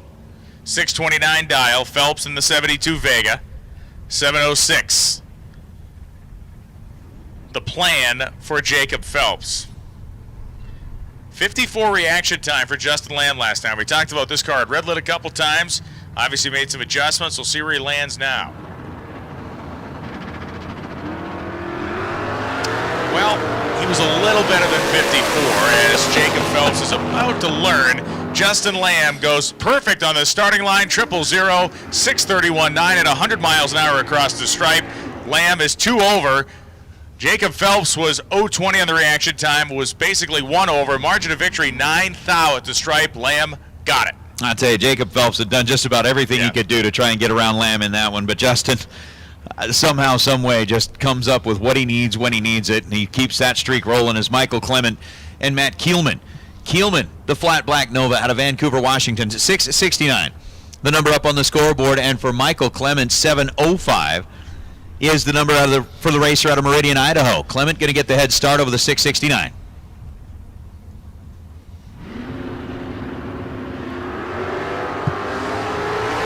Both drivers leave on the green. Michael Clement grabbing himself a nice little cushion here at the starting line. 009, which was 39 thou better than Matt Kielman's 048 as Kielman runs 671 on a 669. Clement takes a 40 thou stripe, ends up 2 above the dial, and will advance. Super Pro door cars, blue stickers to the lanes, please. Super Pro door cars with a blue sticker. Round 2 to the staging lanes, please, is Ryan Mangus and Jeff Staley. Staley, one of the finest looking cars on the property, the 1966 El Camino, has poured his heart and soul into this car. Nicely done, has some cool features like some nicely sculpted in fender flares in the back to catch all the rubber coming off those big old rear tires when the burnouts are getting done. And Ryan Mangus dialed 684, and Mangus goes red. Mangus goes 41 red, Staley's 004 green, and that's all she wrote for Ryan Mangus today in elimination. 648.8, 104.41. As Mangus goes 684.2, dead on 2 after the red light.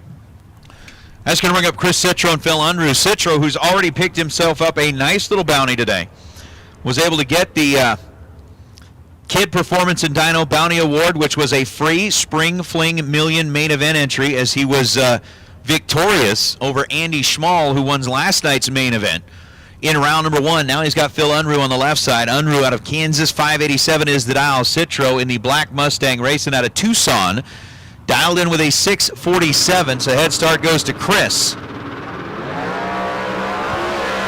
Unruh starts to hammer down to the little Chevy Cobalt down there as Citro looks over and sees a win light for Phil Unruh. Unruh's 1 over, going 588.7 on that 587 dial-in, 009 light.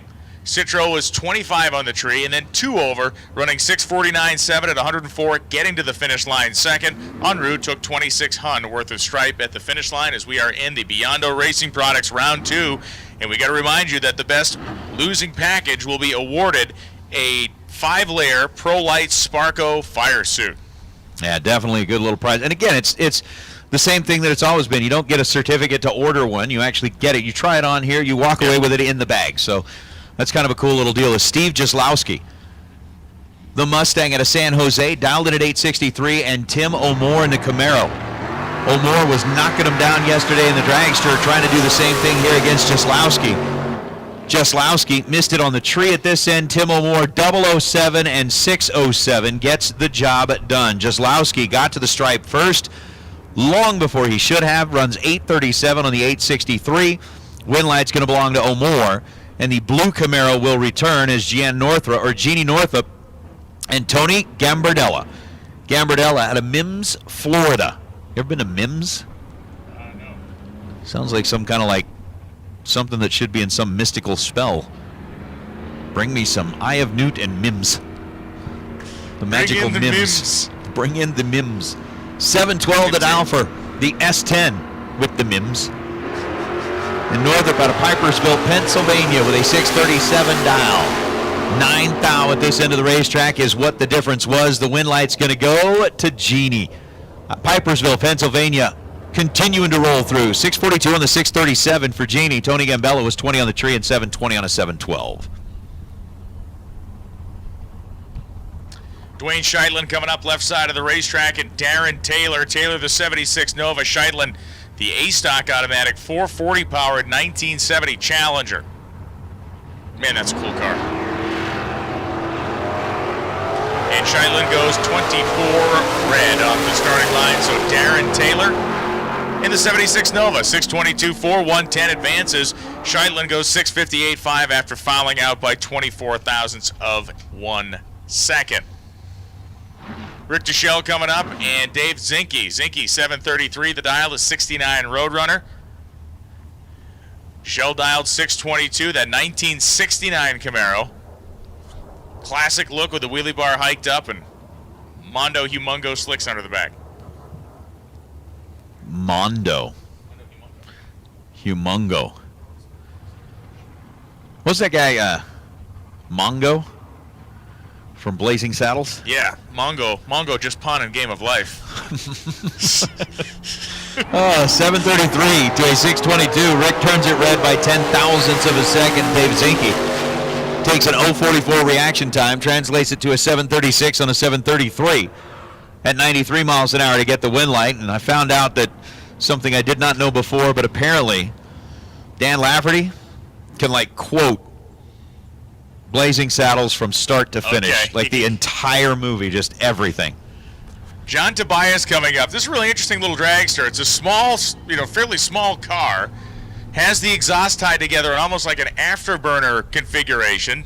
2 pipes joining in a Y with a central muffler tucked between the 2 rear slicks, so it's given, in effect, some thrust. And C.W. Hofer, the 1987 Pontiac Firebird dialed 766. Yeah, I think the interesting thing about John Tobias's car is he was running and needed something that he could run kind of at a track where there's some noise restrictions were in place. So that's kind of the inception of the additional exhaust and the muffler and the whole deal. 767 at 83 miles an hour for C.W. Hofer. 11 reaction time. He's won over and gets the win. Tobias breaks out, getting to the finish line, taking 25 hundredths in the little dragster, but running under his 622 dial-in with a 619.2. Now Chris Johnston and Jeff LaSalle. LaSalle on the left side in the 67 Mopar powered machine. 660 is the dial for LaSalle. For Chris Johnston, 612 out of Cartersville, Georgia, the 69 Camaro. Pretty awesome. Michael Jackson has won a Spring Fling Million main event entry from a random tech card draw of Gear Wrench Pro drivers, courtesy of Dave Barcelone's Truck Town. Hey, Dave, thank you very much for putting that in there and throwing out one of those Spring Fling Million entries. I know Michael's going to be definitely appreciative of the fact that he has now entered into the main event tomorrow as Chris Johnson gets the win light, 30 on the tree, 15 thou better than Jeff LaSalle's 045 bulb as Johnson goes 614 on the 612. Jeff LaSalle 663 on the 660. And nope. Andy Schmall, Dylan Hunn coming up right now, or I should say Dylan Haug. 657 the dial-in for Dylan. Schmall dialed 620. Another big test for the kid. It is. Maybe that's what Mom calls him. Dylan Hunn, come here. It could be. It could be. You know?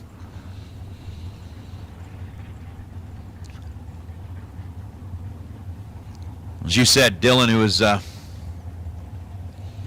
essentially being introduced to the sport of drag racing each and every week with a trial by fire. Andy Schmall's bringing the heat, but Dylan was no slouch either. Top end of the racetrack, it is Schmall. 621-1, 620 dial, taking 12th thou at the finish line. He was 12th thou or 13th thou better at the starting line than Dylan was. Dylan runs one over as well, 658 on a 657. Listen, Haug showing his stripes out there, gave Schmall all he could handle, but Schmall knocked him out. Here's Dennis Paz and Scott Taylor. Paz in the El Camino. Celebrating a birthday yesterday. Troy Umberger, that was not the bounty run. The bounty was already claimed by Chris Citro in round number 1. Yeah, where you been, man? Where you been? Citro took care of that, took care of business in round number 1 to get that. But with Dennis Paz dialed in at 701, Scott Taylor dialed in at 717.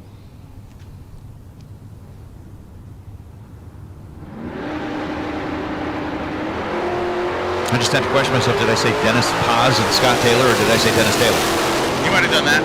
I might have slipped up and let that fly. Paz wins again, 7:02.7, 93 miles an hour, 009 reaction time.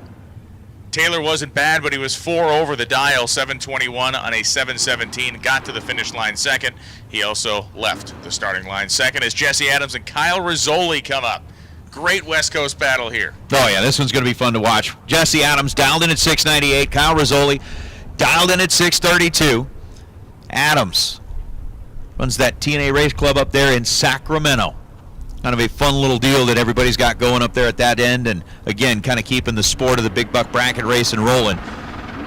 Jesse's in and away, the stunner, trying to get it done against Kyle Rizzoli. There are just 3 thou between them at this end of the racetrack, and the Camaros will decide amongst themselves that Kyle Rizzoli will advance in this one. 27 on the tree and 634 on a 632 for Kyle. Jesse Adams, 30 green, 702 on the 698, and 22 thou behind at the stripe. Rizzoli moves to round number 3. We are in the Biondo Racing Products. Round number 2, Randy Biddle and Seth McLean. Seth, 607 the dial for Randy. For Seth, 772. Idaho versus Christiansburg, Virginia. Also home of Matt Hagen. Isn't Matt getting into the farming business in more ways than one? Oh, yeah. Yeah, he's got the hemp farm going. He's been a cattle farmer for a long time as well. Biddle cranking off the starting line. Seth McLean waiting for the Malibu to show up, which Biddle does show up and on time.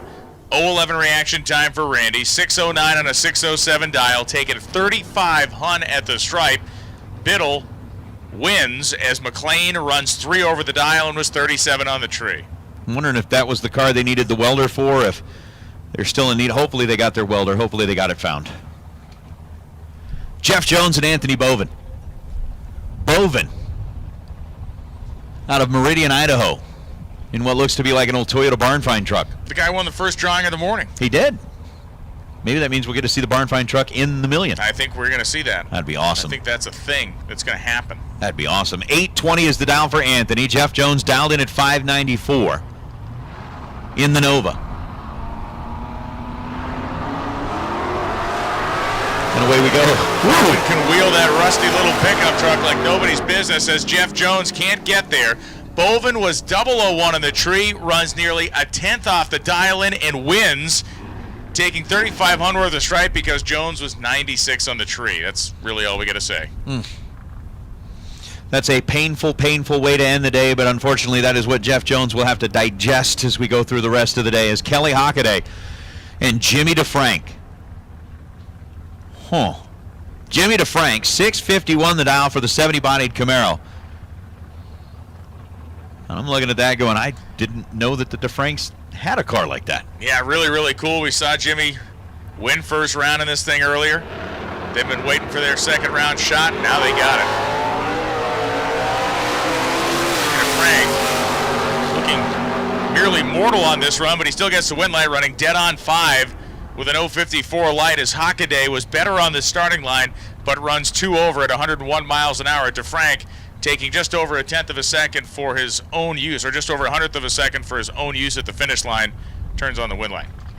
That'll bring out Rob Strong and Robin Harris. Harris on the left side, a local racer from here in the valley. 660 the dial for the Nova, and for Rob Strong in the Firebird. Rob is one of those guys that shows up, kind of got a little different feel to him, a little different look, but knows how to turn on some win lights. Unfortunately, in this case, 014 on the red side for Rob. He's one of those real focused dudes. Gotcha. Real focused on what he's doing. 682 on a 676. Not going to turn on the scoreboard for Rob, but Robin Harris, 661 on a 660, will move him on. Mark Kidd and Nick Hastings now. Oh, man. Nasty Nick and Mark Kidd. This is another great one in the first round. Or second round, I should say. 579 the dial in for Kidd, 608 the dial in for Nasty Nick Hastings. Get out of the T1000 into the big car here, the 77 Mustang 2. A little more room to spread out. Yeah, it's like a 75 Cadillac in that thing is compared to the Pontiac. Staged and set. 11th thou the difference at this end of the racetrack. Nasty Nick and Mark Kidd battling it out. Win light's going to go to Mark Kidd. Getting there first, 43 thou. 580 on a 579 for Mark, was 21 on the tree. Nasty Nick was 10 green. And then ends up with a 615 on a 608 dial, 7 above and off the mark. And Mark Kidd moves on as Brian King and Justin Lamb going to wrap things up. Final pair of round 2, Gear Wrench Pro. Brian King was perfect in the first round of eliminations for reaction time.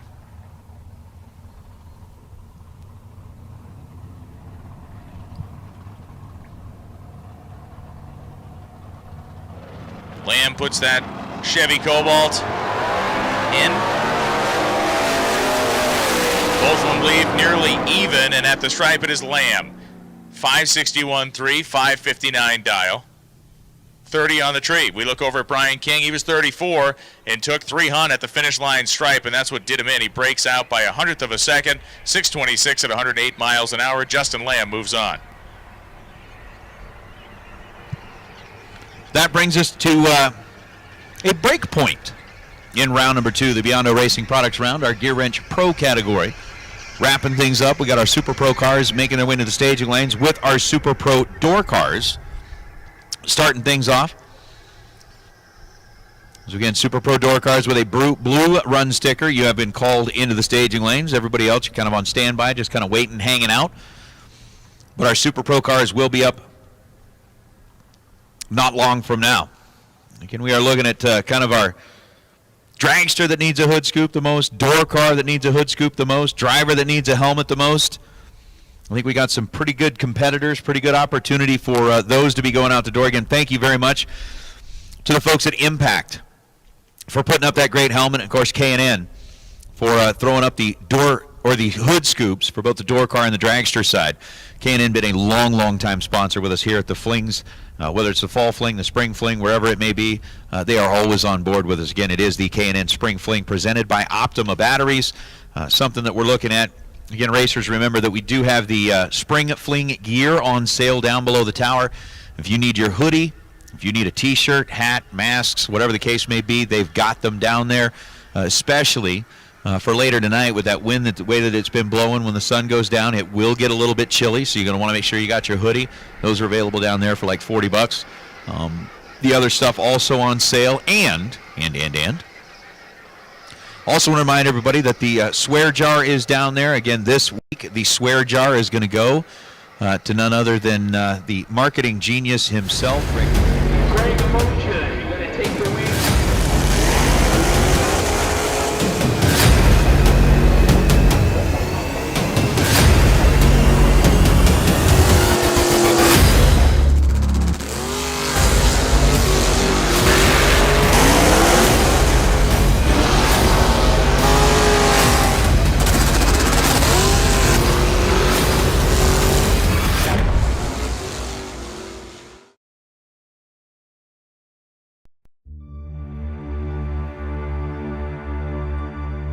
Well, good morning, racers, and welcome. We've had some pretty serious weather challenges as we've made our way through the week here. Mother Nature decided that we were to do no racing yesterday, which means that today we've got twice as much racing to do.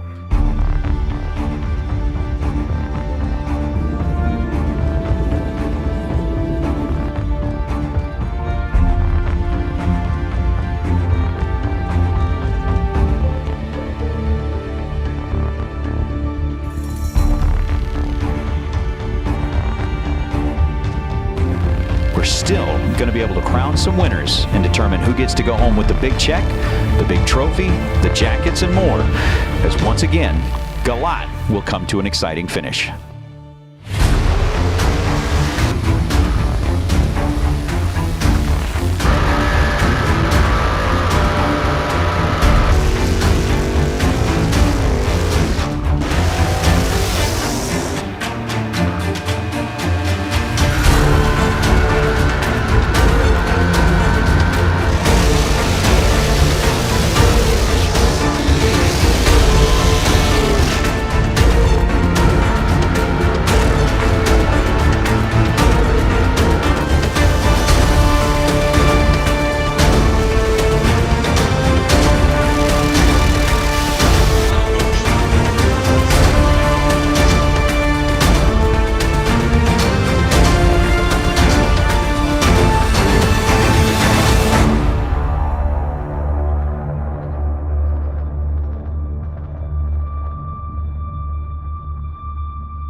All right, Motorheads out there on Motor Mania TV, we are back with a fairly new racer to the world of spring fling racing. We're meeting up with Barbara Markoglu. Her husband, Tim Markoglu, you probably recognize his name from the winter circles before, but Barbara may be a new name. She obviously drives that gorgeous Camaro that has been campaigned out here before, but we wanted to catch up with Barbara and find out a little bit about, all of a sudden, out of nowhere, the name Barbara Markoglu shows up on the announcer screen. You're behind the wheel of the car and had never done that before, but this is new to you. What was it that led to the decision to make you decide that it was time to get behind the wheel? Well, we were in Atco, New Jersey at an NHRA event, and we were sitting, it was a group of friends, and my husband drives Super Comp as well, and all of a sudden on the announcement they call Super Comp to the lanes. And everybody gets up and leaves me right there, and I'm the only one just standing there by myself. And then I decided, you know what? I don't want to be the only one left behind. I waited for him to do his run. He came back, and I said, I want to learn how to race. So at the end of that season, I believe it was the 2015 season, Tim said, I don't have the patience to teach you how to drive. So he asked his friend Scott Albright, can you do me a favor? Can you teach my wife how to drive? And then that's when we started. So what was the very first race car you got into? Was it a dragster? Was it a door car? The Camaro. Yeah, it was the Camaro. All right, so right out of the gate, this is the race car that you get. There are folks out here that, like me, started racing a Mitsubishi Eclipse. I mean, that was like the best that I could find, and you get this car. That is spectacular. Well, that's some big shoes to fill because a lot of people drove that car and they won in that car, but I felt comfortable. It's a door car. I didn't want to be in a dragster. I'd never done that before, so it's a pretty car. I felt comfortable, got in, shut the doors, and gave it a shot. And now you're here, racing at the Spring Fling. So the first time you rolled up into the water box here at Galat, what was going through your head?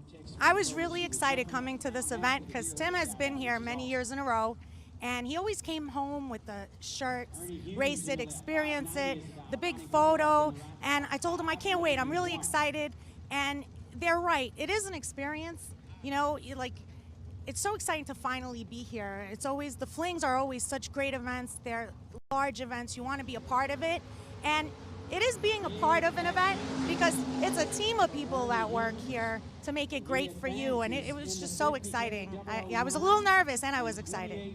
Well, we are certainly glad that you're here. Again, we're catching up with Barbara Markoglu down here in the pits. New to the Fling, but not new to racing, and we appreciate you spending a little time with us. Thank you so much, Barbara. Thank you as well. Thank you.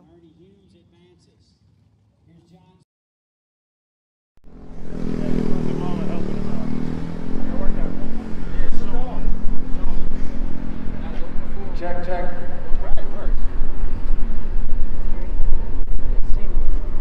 All right, so I'm standing here in the winner's circle. It's FST Tuesday with none other than the young gun, Corey Galitti.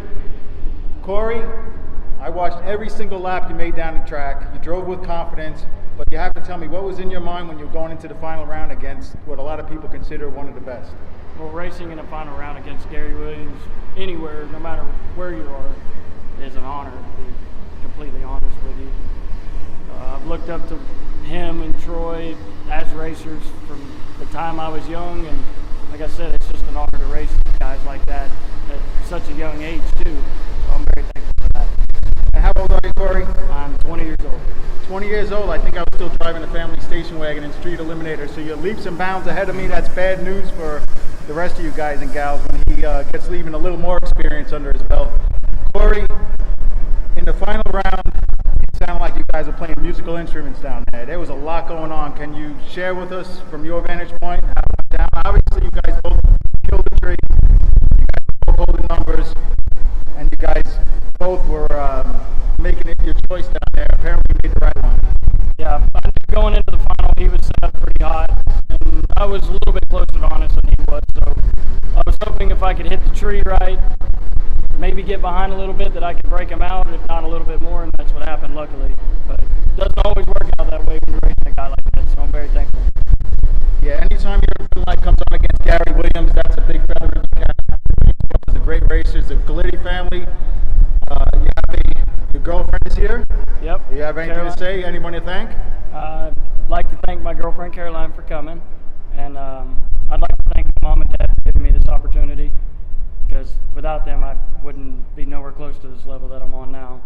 So I got to thank Rad Torque Systems, Torque Tools Incorporated, transmissions, converters, Wilson racing engines, and I'm sure I'm forgetting more. But American race cars, obviously, for putting this car up for us racers to race for. Yeah, that's it. Well, that's enough, because when you turn that wind light on in the final, you just won yourself a $40,000 Dragster. And what do you think about the rest of the weekend? You're going into Wednesday with a lot of confidence. Are you going to change anything, or are you just going to keep ripping it? Just going to try and keep going, man. I've never really had the best of luck at these Fling events, so hopefully this can turn this one around for me. Well, you certainly started off right, so congratulations, Corey. Thank you. And family, Caroline McCarty and Papa and Mama Galidia here, everybody in the pits. Thank you for a great day of racing. Tomorrow we'll start things off on FST. Wednesday, $30,000 in pro, gear in pro round 1, 8 a.m.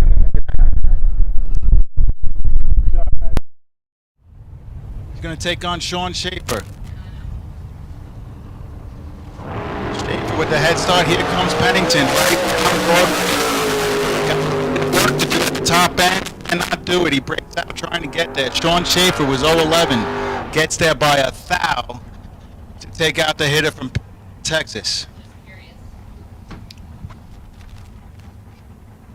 Victor Spitali and Mike Bedot will be your next pair.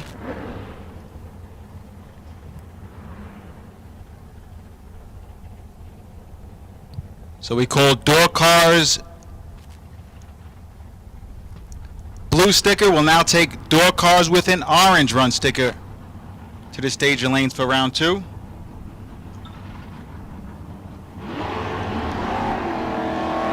Spitali and Bedot are clean and green. Will it be the big 66 Chevelle? No, it will not, because Spitali's dead on after an 019 reaction time. Bedot was 015, just a tick better, but took 29 thou down there to break out 17 thou.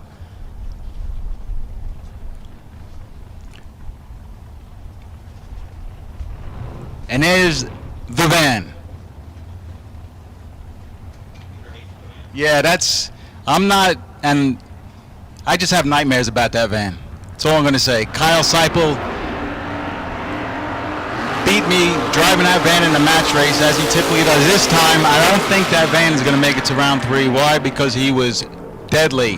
Must have got distracted, Tattersall. Troy Grant was 039. Had a lot of room down there and just coasted through at 761 at 95 mile per hour.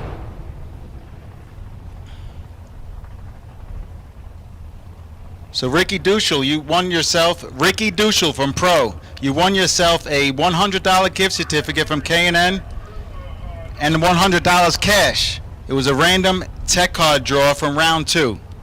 We do a little extra treasure chest for our Gear Wrench Pro drivers.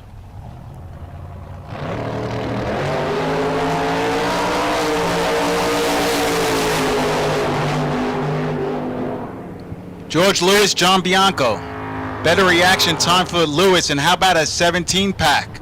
It's a good-looking lap right there for George Lewis. 16, dead on with a 1. And the 64 Chevelle moves on to round number 2. There's no number 3. There's no more buybacks today. It's going to be 2 go down, 1 come back.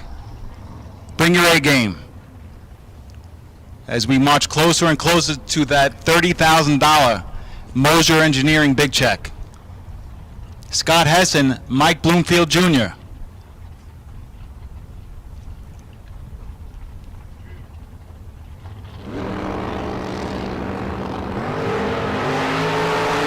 How about a nice wheels up start for Bloomfield Jr.? He's looking over his shoulder, veering to the right a little bit as he sizes up his opponent.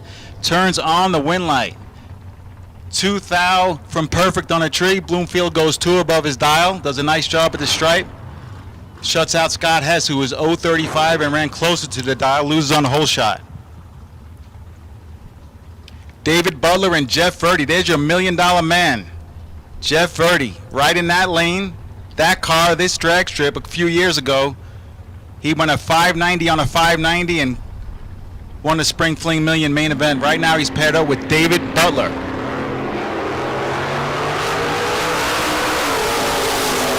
Verdi doing what Verdi does, dead on with an 8.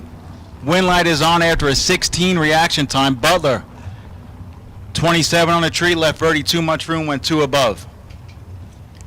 I want to say thank you to the Jags and Hoosier Bang Shift watchers there on the live feed, and Mosier Engineering Thursday. Rob Mosier, Mosier family, much appreciated what you do to step up and help sportsman racing and quality products as well. Gary Smiley, Karen Snyder. Snyder's out there. Gary is closing the gap and gets him. Gets her, I should say. How about a 6-pack? 6-pack, 004 dead 2 for Gary Smiley. He does that about 8 times in a row, and he's going to be standing in a winner's circle. Probably. Patrick Conlon and Ted Seipel. Yes, that's the Ted Seipel. That's Kyle's dad. That's Hudson's grandpa. And I don't know if Hudson's listening at home. George's husband.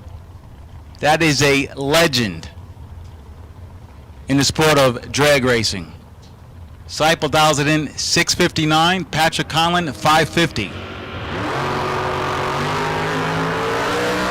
Give the win to Seipel. How about Ted Seipel turning his head? His opponent went red and he's still sizing up his opponent.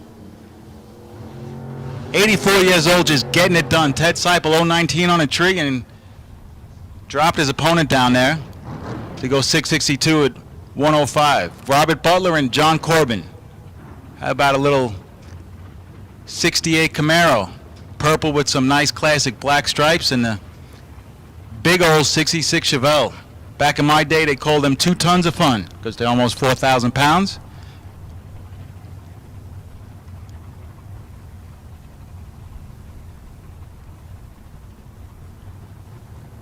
All right, we got 1,600 people watching right now on the live feed.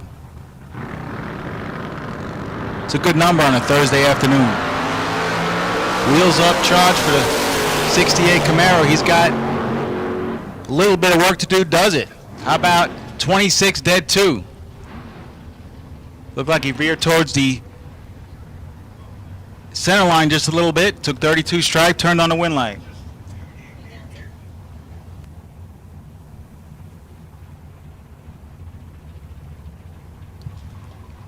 Kevin Heffington and my personal favorite name here, Damon Bustamante.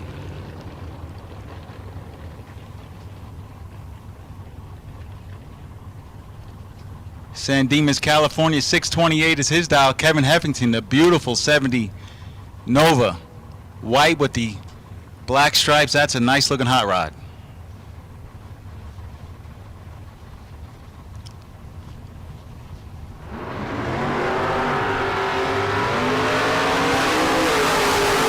Heffington's got some work to do.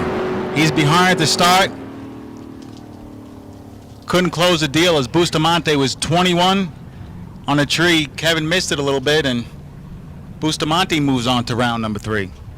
And Uncle Mike says good luck to all you guys from California, Vegas, and Brooklyn. Uncle Mike. My Uncle Mike all the way. He's from Brooklyn, lives in Las Vegas right now. Came with my cousins, and they're having a good time watching some drag racing. That was good, Uncle Mike. Yeah, win some big money this weekend, you guys. Have a good time. All right, I like it. I like the enthusiasm. I think you even amped up Andrew Olson. He was 004. He might have heard you for the win light. Take care, buddy. All right.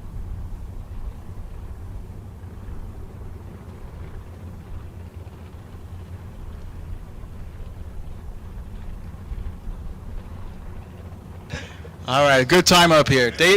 Daniel Fiello and Alan Mackham will be your next pair. How about the 82 Camaro and the 67 Shoebox Nova? This is Top Bowl Biondo Racing Products, round 2 of Mosier, Thursday.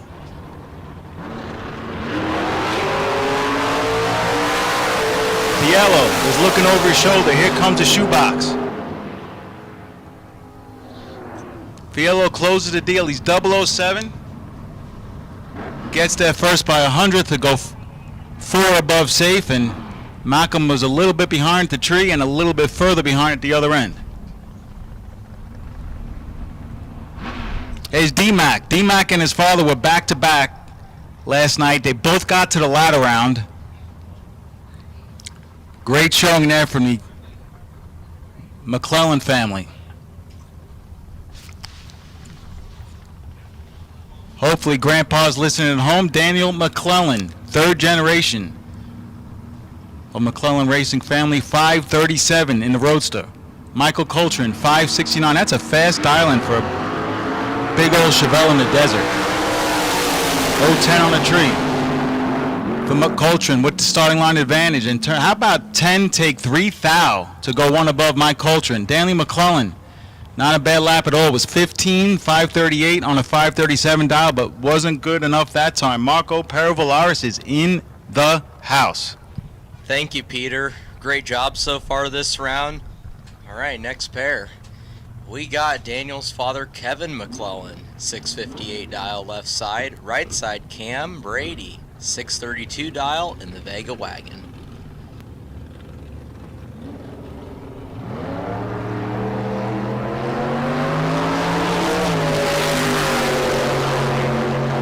One of them's 002 and is not going to turn on the wind light. Kevin McClellan dropping at the stripe to go 39 thou above, 661 for the win. So actually takes it by 044. Cam Brady 10th above the dial. So Kevin McClellan moving. Blue Hayball in the 65 GTO 627 dial on the left side. David Pratt 573 dial, another Vega on the right hand side.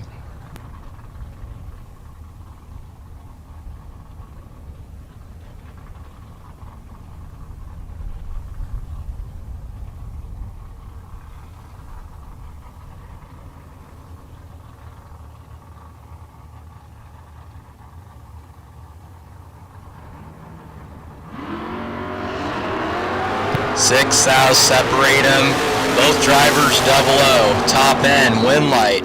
How about David Pratt, 001, take 4th out at the stripe to be dead 6 for the win. 7 total. Blue Hayball, 007, dead 4, 11 total. Wow, how about that? 11 total, no good in Biondo round number 2. Peter, this is crazy. That could very well get Blue Hayball the best losing package. I mean, 11 total for the loss round 2. We'll see if it holds up. Mark Lalonde and Dan Bain. Pair of quick door cars. I like that 69 Camaro right side. 544 dial for Bain. Lalonde is out there. Bain crushes the tree. Can he close the deal? Yes, he can. Both drivers 2 above the dial. Another close drag race. How about 001 take 005 for Bain to be 27 thou above? Mark Lalonde 012 on the tree, 21 thou above. Dan Bain getting it done.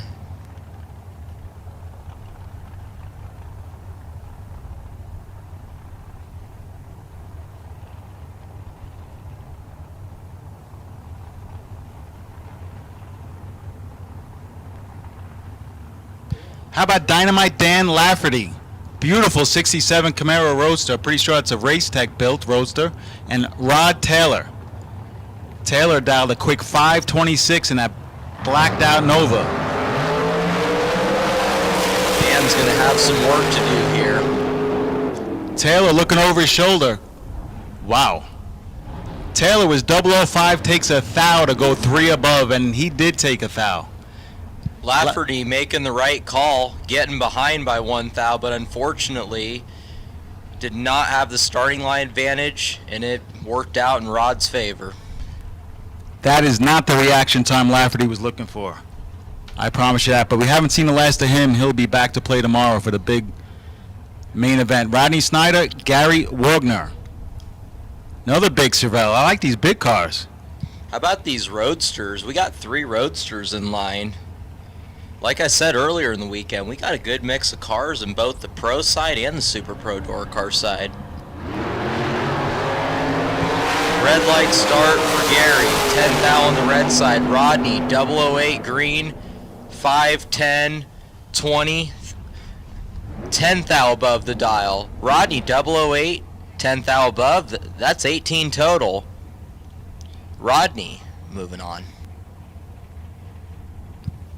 Dave Jackson, left side, 5 flat dial in the orange 63 Corvette Roadster. Laureen Rogers in the old Pro Stock car, 496.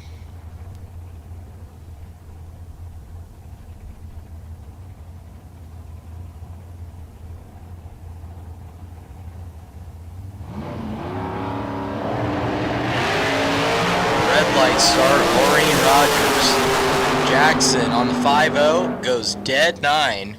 Laureen was 14 thou above, but unfortunately after the red light, Dave Jackson, automatic win, going dead 9.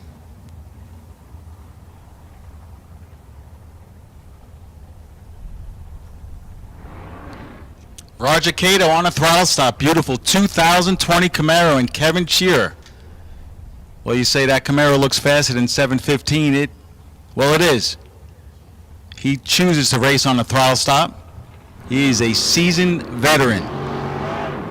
He's off and away and has the reaction time advantage. Kevin Shears moves closer to the center line, moves it back, but can't close the deal as he was a little bit later to start. Cato made him pay. Cato 019, 2 above.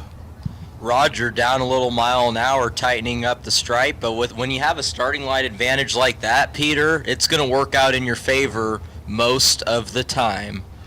Absolutely. 600s in your pocket leaving the starting line. And I try to tell my friends at home that don't understand bracket racing. They say, well, 600ths of a second is a blink of an eye. Yeah, true, blink of an eye. But in racing terms, it's like if you're street racing, you're giving your opponent about a 3/4 car head start. Northern California here, Peter. In a double red light, 1 thou separation on the Randy Clouds 007 red, Mark Yeager is 008 red, and True Star doing what True Star does. Gives the win to the lesser of the 2 red lights, and Cloud, although he left first, he was 1 thou closer to the green side, and Cloud moves on. Kathy Ball and Shane Thompson. True Start doing its magic. Yeah, True Start. Actually, I was talking to Bob Brockmeyer this week, going over a game plan and he told me that True Start is at over 50 tracks now. Wow. True Start. And just like a lot of racers this weekend, making a name for itself. Absolutely. It's, I believe in it, and when we did some polls, about 80% of the racers were in agreement with it. All right, Shane Thompson, 007, 2 over. It's going to pick up the win as Kathy Ball left him too much room, 036, 3 over. Yeah, Shane down a little, quite a bit a mile an hour there, tightening up the stripe. He was going to be going pretty close to the dial there. Yeah, Shane is, he's really improved his driving over the past few years. Yeah, making a deep run at the million at the end of last year at Bristol. Yeah. Yeah, he's serious, and they have some nice hot rods. Steve Williams, that's Mr. K&N. That's the official event title sponsor, right side. Rocky Pintavalli. Look at this matchup. Rocky is taking on Steve Williams. Rocky has the race in control. Drops the nose at the other end and turns on the win light. 005, 2 over. Williams missed it. Couldn't get there. Check out the margin of victory, Peter. Does that number look familiar? Look at that, 1136, 1136. My NHRA car number. This guy doesn't miss a trick, doesn't miss a beat. I don't know about that. Come on, Peter. You're sharp. That's why you're good in the race car, and I think most of the racing field here would tend to agree that they're glad that you're up in the tower and not on the racetrack. Glenn Dilday and J.R. Learcamp. Dilday drops it 34 red. Learcamp 037. Not the light he was looking for, but he'll sharpen it up. He's a seasoned veteran. Dead on with a 9. And I'm pretty sure Glenn Dilday got married yesterday. Congratulations, Glenn. Yeah, I was in the lanes, walking through, saying hello, and he just opens the door. Come over here. I thought he was gonna ask me like, what's the run order or what's this or what's that. No, he goes, "Hey Pete, I got married yesterday." My jaw dropped. How about this? Both cars going to be on the throttle stop this pair. 10-4. Jason Atteri, left side, 704 dial. In the Firebird, how about Phil Unruh in his brand new Race Tech prepared Super Gas Camaro Roadster, 613 dial on the right side. 16 thou separate him, they come off the stops. Top end, wind light gonna go to Krusty. How about 10 take 2 to be 26 thou above for the win. Unruh 12 thou above, but just a little bit behind at the starting line with the 026. All right, attention in the pits. Attention in the pits. Dragsters, blue sticker, even car number. We'll take you to the staging lanes for round 2. Dragsters, blue sticker, even. To the lanes for Biondo round number 2.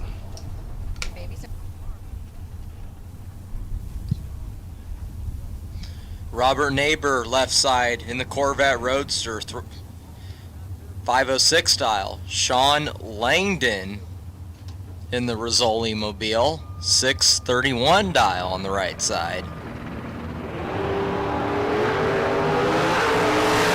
11 thou separate him, top end, wind light to Langdon. How about 14 take 4 thou at the stripe to be 19 thou above for the win. So Sean Langdon moving on. And a very, very special shout out. Very special shout out. Severio and Olivia, my son and my daughter, our son and our daughter. They're listening at home. My son Severio is 6.5 years old. He's about as tall as I am. My daughter Olivia is almost 4 years old, and she is a little fireball. They are a blast to hang out with, and Marco, you can attest to that. So Severio and Olivia, I love you. Mommy and Daddy love you. We miss you. We'll be home soon. And be good for and Krista and Gigi, and shout out to Pops and Nana listening down in Bradenton, Florida. Ken Suio, wheels up launch, going to take the automatic win as Marlin rolls through the lights a little bit. So Ken Suio, not the reaction time he was looking for, prides himself upon the starting line. Going to take a free look, 587 on the 589, so Suio moving on. Yeah, I'm pretty sure whatever went on in Marlon Goetz' lane right there might have distracted Ken. Marlon left way before, or at least rolled the beams way before the green light came on. And you know, Peter, if you think about it, being 041 when someone leaves way, not way before the tree, but because the tree was still activated when Marlon went through. Being 041, that's really not all that bad. I mean, he really didn't break his concentration that much. Not at all. I've been in that situation, and it's definitely hard to stay focused when the guy takes off in the other lane or breaks the beams early. Carl Jones and Larry Scarf. How about Larry in the 62 Chevy looking over his shoulder? Carl Jones closing in fast. Can't catch him. Larry Scarf, 008, goes to 622 on a 621 dialing to pick up the win. How often is it that you see a real bubble top Impala in the Super Pro door car side? So Larry Scarth going to be moving on. All right, my bad, guys. I apologize. So Super Pro Dragsters, blue sticker even. I actually texted out odd, blue sticker odd. We need blue sticker even. So I apologize for the confusion there. If you're a blue stick, if you're already in the lanes, that's fine. But if the official call is blue sticker Dragsters with an even car number. My bad.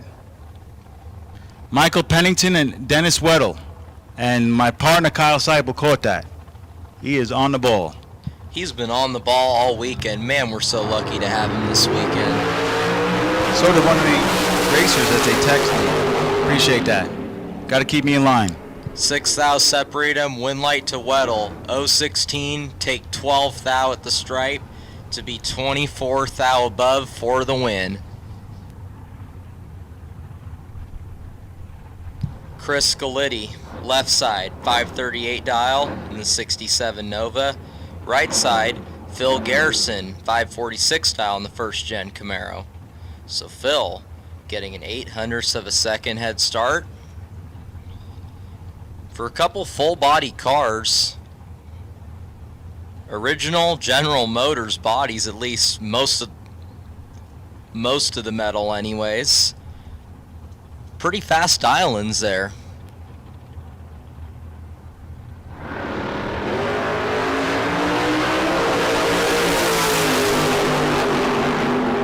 $16,000 separate him, win light, Galitti. 14, get there first, 32 thou to go 24 thou above, 540 on the 538 for the win. Ricky Duschel in the split window Corvette on the left side, 567 dial. Vincent Horton in the G body, 79 Malibu, 683 dial.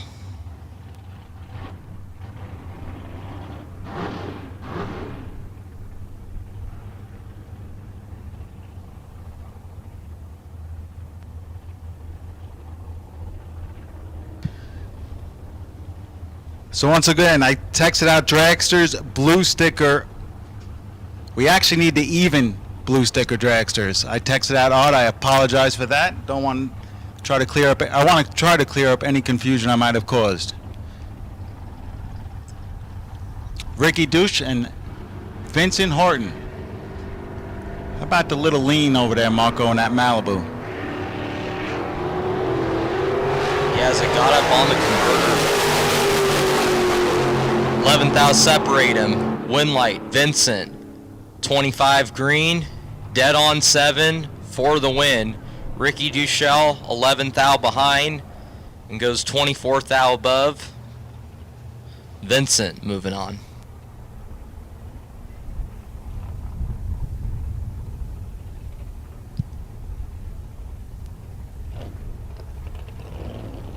CW Hofer, left side 762 dial, right side Dick Vandermeer in the Grand Am 491.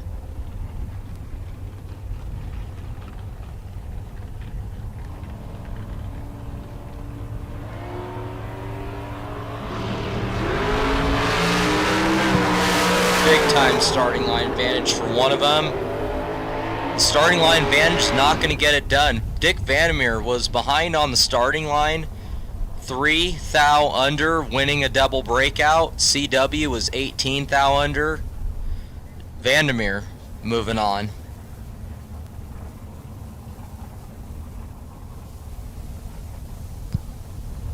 Darren Taylor, left side, 583 dial in the 69 Firebird.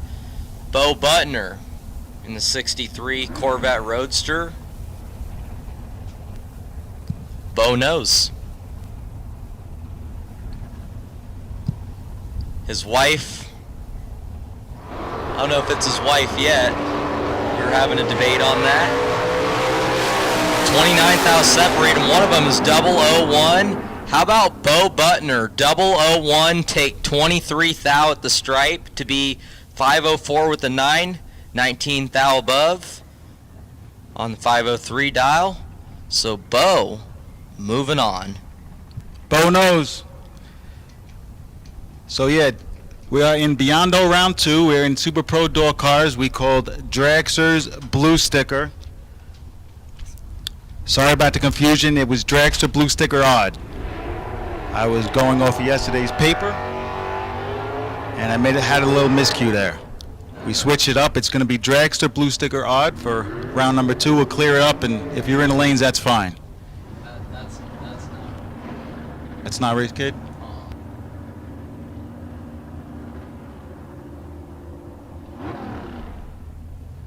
Gary McKnocka, 582, going to give a little over 1 second handicap to the 67 Nova. That's a nice looking ride over there in the left lane. As the wind's starting to blow down track,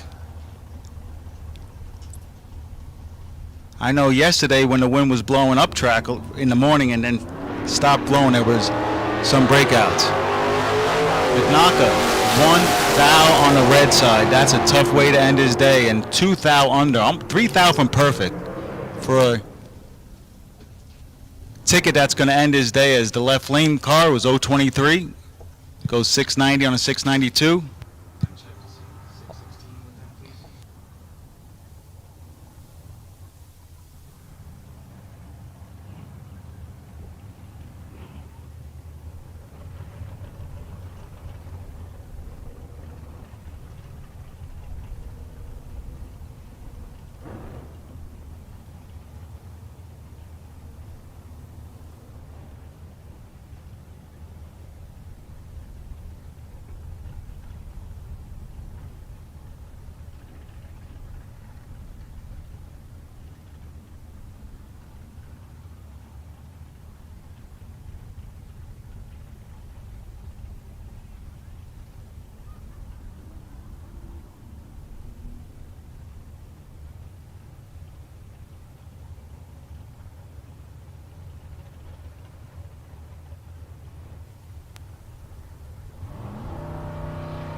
One of them's got a big-time starting line advantage.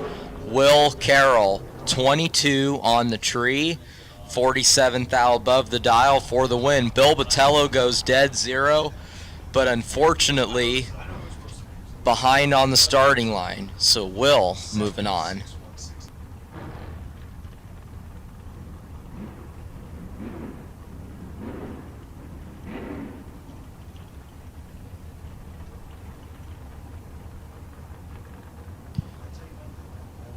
Spencer Massey, left side, 635 dial. Right side, Gordon Bovin, 556.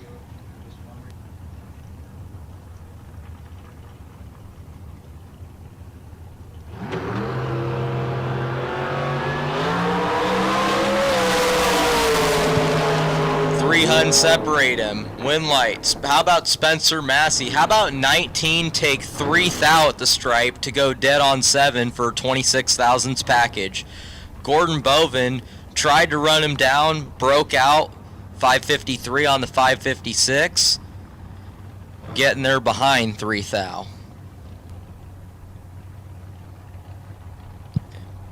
Wes Anderson in the Brogy Roadster, 554. Left side. Right side, Dave Barcelone.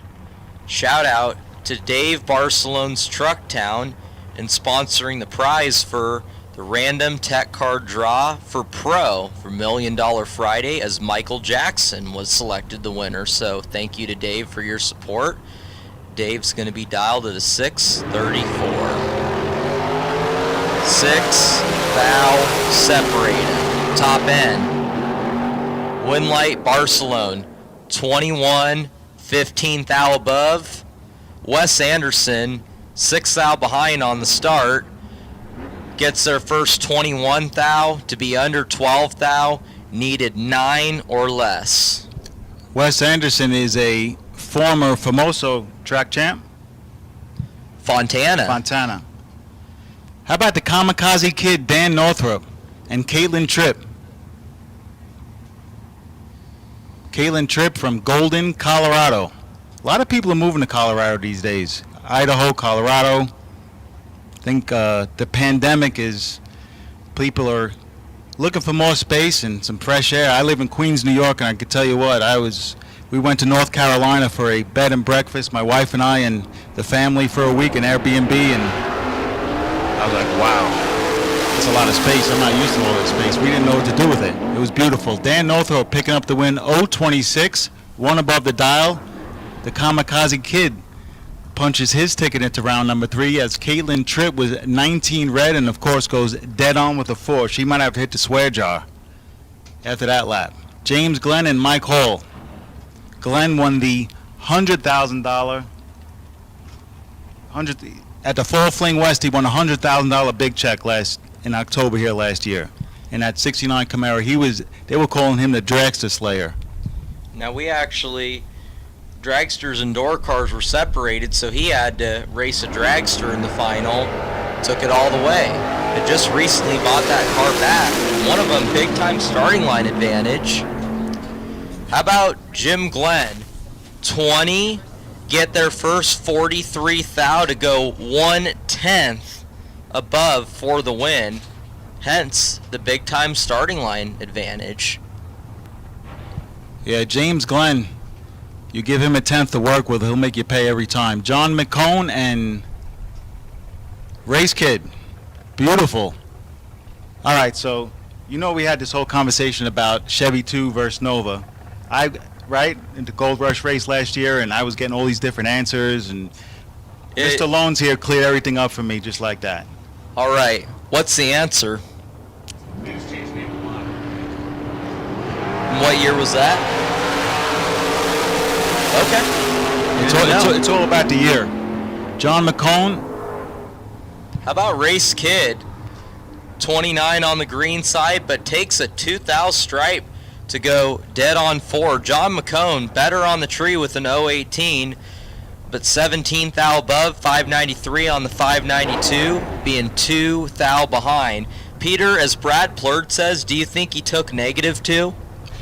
You know, it's funny you say that, because when you're a racer, there's a lot of chatter in the pits, and your friend's parked next to you, he comes back, he gets there 2 thou, and he says, I just took 2 thou. The guy that he beat that's parked on the other side of you says, I just gave it up by 2 thou. So who is in control of the race? It depends who you talk to. Wow. Greg Dreyer just stands it up, goes towards the center line, straightens it out, and breaks out doing it. You would have thought, taking a long way down the racetrack, he would go above the dial, but when an 018 reaction time, took 6 thou to go 5 thou under, so Marco, he would have to take 1 thou or less. And what is that Papa John sign in the burnout box on that Camaro? That's a Funny first. Car Chris become a Papa John's employee for pizza delivery?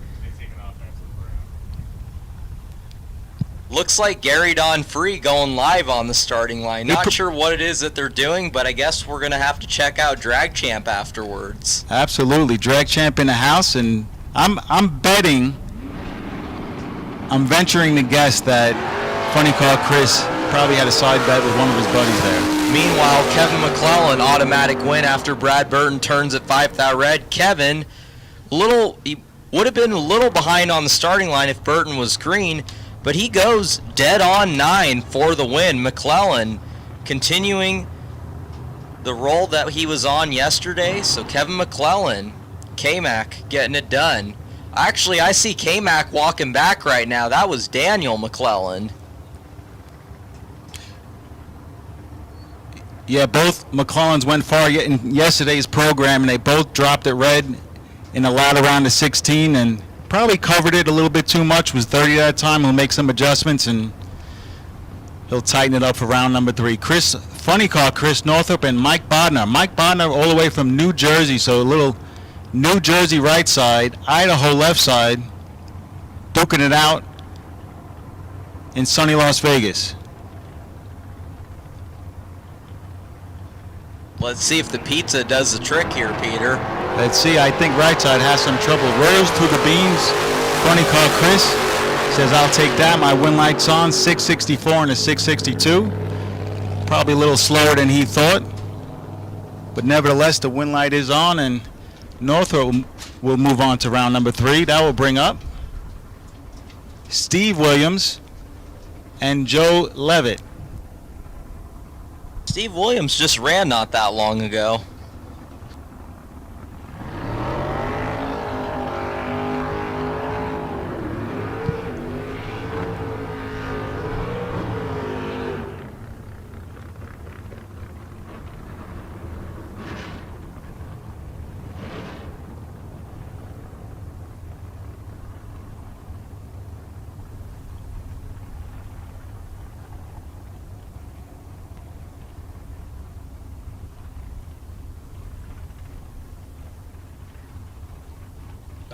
All right, how about Steve Williams? That is 676 is his dial. Joe Levitt is going to give up exactly 1 bulb handicap in that blacked out 67 Nova. Thankfully, they're not bottom bulbing, because I'll tell you what, if I had a 5/10 split off the bottom, that'd be a big challenge there, not using a blinder. Marco, you can do it every time. I've seen you work with 3/10 splits, 5/10 splits. Don't try to soften up your competition now, all right? So that next, pull a Michael Jordan on us. Smile and just slam dunk them. Joe Levitt is 0-15, 2 above. That was good enough. As right side, Steve Williams, big breakout, 14 big numbers under his dial. So obviously he had some. And that is Steve Williams. That's his wife walking. That's yeah, Janet. Janet walking off the starting line. So they were probably tuning with that car and might have had something figured out. Went too fast, way too fast. Randy Biddle from Christiansburg, Virginia, and Dave Kenny from Bowling Green, Kentucky. Get some. 620 for Kenny. Biddle in that beautiful 66 Chevy 2 wagon. Look at that, holy moly. To the 330 on the back. Still on gas. And still on the gas, but cannot close the deal. I think we got to get him a prize. That was unbelievable. Yeah. Yeah. Guys, bang shift. If you're in your motorhome and you didn't watch that and you're in your motorhome and you have a computer, rewind it a minute or two. Randy Biddle stood it up on the back bumper and didn't land until about 250 feet. I think Randy Biddle was so high in the air, being vertical like that, I think he was looking up in the sky for the fighter jets, don't you think, Peter? If it was me, I think I would have just closed my eyes and prayed at that point. So we're going to get him a prize. We have to get Randy Biddle a prize for that. He got some. That was awesome. I haven't watched that car previously today. Did they loosen the shocks up or take the wheelie bars off? Been doing like 100-footers. Yeah, it has not done that. You know what? You're in the middle of the day in the afternoon. There's 2,000 people on bank shift. He said, let it ride. 5,000 separate him. Win light. Dustin Henges. 12 green. 19th out at the stripe. To go 16th out above. 621 on the 620 for the win. Patrick Conlin. Left side. 494. In the top sportsman looking 02 Firebird. Mike McDonough, thank you, Nate. 583 dial on the right side. McDonough. I'll try and remember that. All right, so we're gonna dig into the prize vault, Marco, because that was awesome. Randy Biddle, we're gonna give you a Page Pro $100 gift cert. You could. How about 000 in the left lane after McDonough turns it red? 000 goes a little quick. 490 with the 9 on the 494 dial, but gonna get it done. Nate Hershey making a little bit of fun here. I was confused with Mike McDonough's name. Nate Hershey says, "How about the first time you came up to the starting line at the strip at Las Vegas Motor Speedway? What was I doing with your last name?" Well, Nate, I got nothing. You know, if I'd see it the first time, I wouldn't get it either. So, Nate, no matter how badly you butchered it, you get a get out of jail free card. But if you mispronounced it nowadays, I might have a word with you. As we move into the dragster side of things, last door car runs the first dragster. John Eno in a door car. Matt Lee in a dragster. Matt, 005, nice lap, 480 on his 479 predicted number. Gets there 13th out, turns on the win light. And here come the long and skinnies. How about the dragster getting a slow door car and being 5 take 13? That's pretty impressive right there, Peter. Yeah, absolutely. It's a good driving job end to end. Brandon Taylor, all the way from Roanoke, Alabama, and Wade Archer. So if you came all the way from Roanoke, Alabama, you mean business. You didn't come here just to be a part of this. You came here to win. How about a premier bracket racer in the left lane of Brandon Taylor? Right side, you got the Division 6 Super Comp champion, Wade Archer taking off the throttle stop. 4th out, separate him. Win light's going to go. How about Brandon Taylor? 015, take 8th out at the stripe to be dead on 6, 21 thousandths package. Wade, 019, 1 above the dial, 476 on the 75. Brandon Taylor moving on. And that's a perfect scenario. So if you park next to Brandon, ask him what happened at the finish line. He's going to tell you he took 8th out. If you park next to Wade Archer, he's going to say I gave it back 8th out. Because But I Peter- saw the mile per hours, they were both down. Which one is it? Hold on a second, Peter. If you were out the back door and got there behind and said you gave it back, how can you say you gave it back if you weren't getting there to begin with? Not saying that that was the scenario there, but that's a big debate. That is a big debate, and it all depends on who you talk to and which way the wind pointer on the bottom of the time slip is aiming at. Jack Ostrowski, they call him Jack the Quack at New Media Dragway. He's a good guy. Barker Theobald. Jack had to react. Oh boy, that's gonna hurt. Jack was 017, Parker was 042. That's a lot in his pocket, but Jack gives it back by 1 thou. And I can tell you, 445, he typically goes with that Pro Charger about 155, only went 152. He's not going to be happy with that time slip. Well, even if you have a naturally aspirated car going 455, 155 is the correct mile an hour.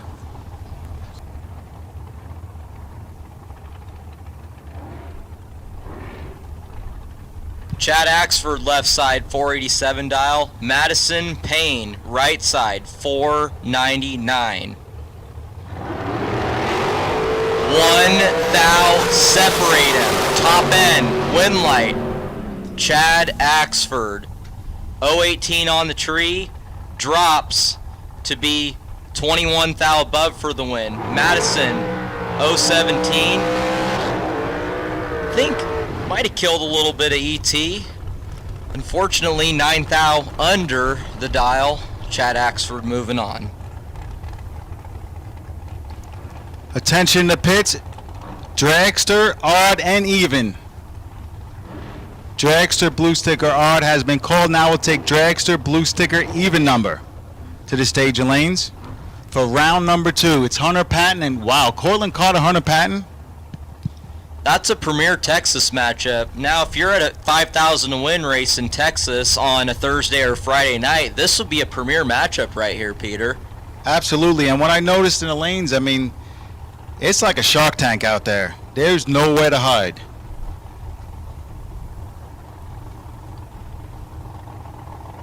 So Patton 458, Carter 494.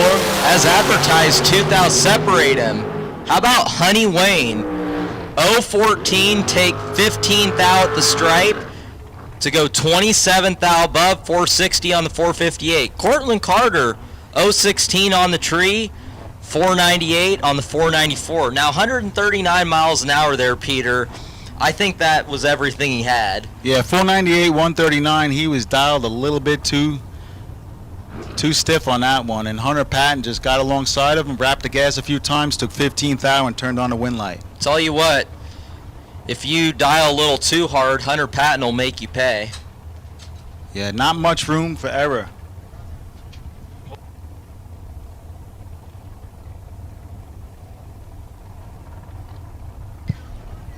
G-Dub, Gary Williams. Gary took both entries. I want to say it's down to either round 7 or 8. And Greg Hicks on the right side. 16 thou separate him, wind light. How about Greg Hicks? 002, take 23 thou at the stripe to be dead 3, 5 thou total. Now, if you're going to go up against G-Dub, ideally, you got to put it all together. Greg Hicks defending his home turf, he just did that. G-Dub was no slouch. 018 drops to be 489 on the 488, making the right call at the finish line, but Greg Hicks, 5 thou to the good. All right, I'm going to welcome Mr. Nathan Hershey with me here for a little bit. Nate, how you doing? Marco? Oh, same old stuff. How are you? Peter had to take a call. Got pulled away here for a moment, so we'll fill in with it. Not that you're handling this thing on your own. You got this thing covered, man. I don't know. Like I told Brian earlier, we got the pros in the house. How about 5 thou separate him? Winlight, T-Rock, Troy Williams, 006, take 0003 to be dead 0, 6 total. Grady Johnson, 001, dead 5, also 6 total. That's going to be I'm pretty sure that's going to be the best losing package, Nate. That definitely can hold up for that. But how about 6 to 6?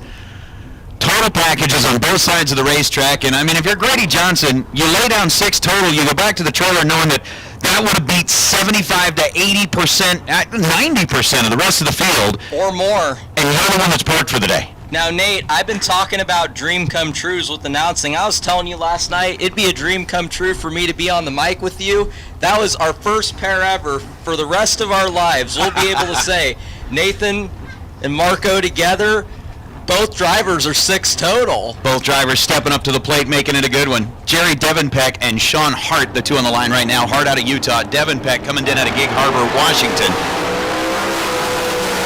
Look at this. We went from a 6-pack to a 6-pack. This time the drivers are identical on the tree. Sean Hart, 24. Jerry Devenpeck, 24 on the tree. As they both break out, Sean Hart under a thou, getting there second, picking up the win. Jerry Devenpeck, he is 434 and a 435. Gets there first, breaks it out, 6 thou. Painter boy doing work out there. All right, how about Sugar Shane Carr, left side, 464 dial. Right side, Seth Zermano, 483. So Seth getting just about a 0.2 of a second head start. Shane going to try and run him down. Seth going to try and hold him off.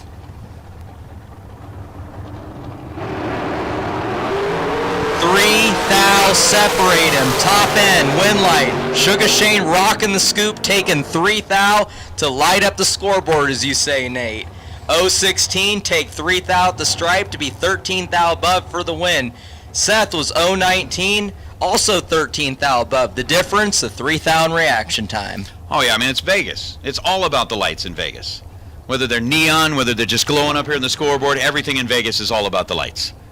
How about Cindy Wiggins and Paul Nero? Nero, former top dragster world champ out of Eugene, Oregon. 452 is the dial for Paul.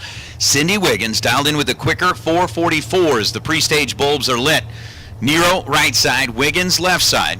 Waiting and taking just a little bit of a deep breath before they roll in and lock them into their positions on the starting line. Down low the bulbs and 4 thou, the difference between the two at this end of the racetrack. Advantage to Wiggins, Winlight Wiggins. 446 on the 445. She was 15 green, getting there 8 thou as Paul Nero was 19 green. Backing it out 453 on a 452.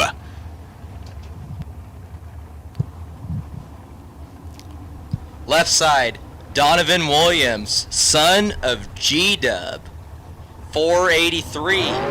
Left side, J.R. Barclay, right side, 486. JR wasting no time to get into that pre-stage bulb, Nate. I kind of wonder, what's it like growing up as G-Dub's son? You're at the racetrack, the guy's like always in the winner's circle. He's sitting there going, yeah, that's my dad. Well, I got a lot of respect for G-Dub. I don't know Donovan personally, but I can tell you that when you're G-Dub's son, it's 99% likely that you're going to be a good guy and a great racer. There's no doubt about that. Kind of like being Lella's brother? Yep, absolutely. There's Nate. There's no comparison there. Who the smart one in the family is? Oh no! Don't set me up like that, man.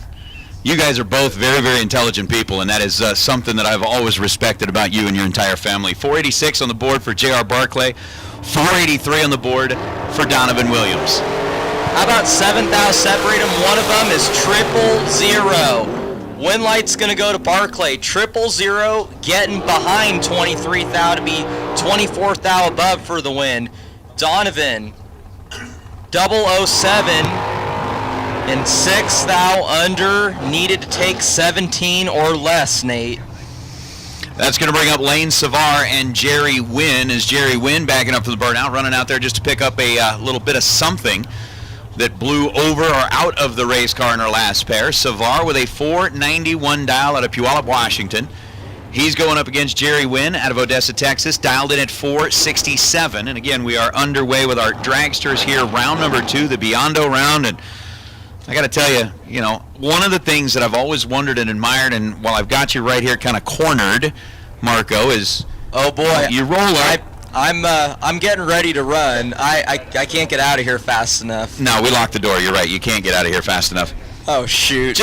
I mean, I know if I was in your guys, just after you do it enough times, maybe you don't get quite the butterflies, but where are the butterflies worse? Earlier in the day when you're coming up for round number 1, or later in the day as you're getting ready to go deeper? Earlier in the day, round number 1, because you wanna make the most of the day, and really round 1, you're just getting started. How about 9 thou separate him? Win light, Lane Savar. 017 getting behind 16 thou to be 5 thou under for the win. Jerry Wynn 008 takes 16 to be 12 thou under. Margin of victory 7 thousandths of a second.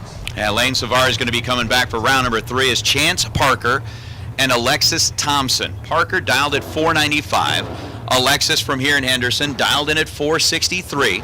The Race Tech chassis out of Henderson, Nevada, part of that Team Silver State. And for Chance Parker, rolling in out of Roy, Utah.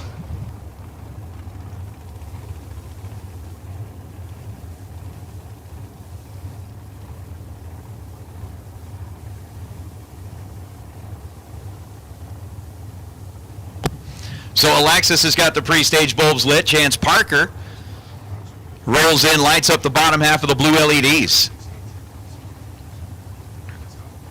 Ready, set, race. 1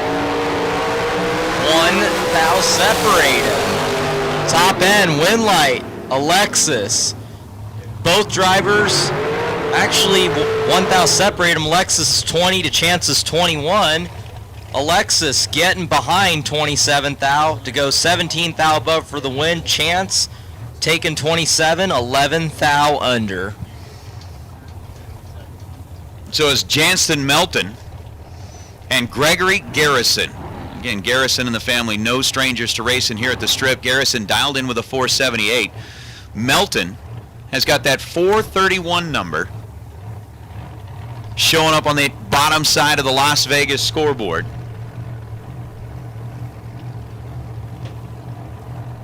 And as we do get them staged up here again, we are in round number 2, the Biondo round. Still looking to give away kind of that scoop to the dragster that needs it the most. I think we pretty much got the scoop to the door car that needs it the most figured out. 2 thou between these two at this end of the racetrack. 009 to a 007. Janston was 009 on the tree and 12 thou above. 432 on the 431 for Janston. Lights up the scoreboard on that left side. Gregory Garrison 007 and goes 481 on the 478 for the loss.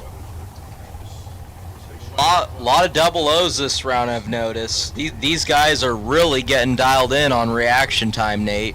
Yeah, seeing the lights really starting to tighten up. And again, as we go through the weekend, I think it's kind of like what you were talking about a little bit earlier, Marco. Everybody's using these 2 days as a warm-up for tomorrow.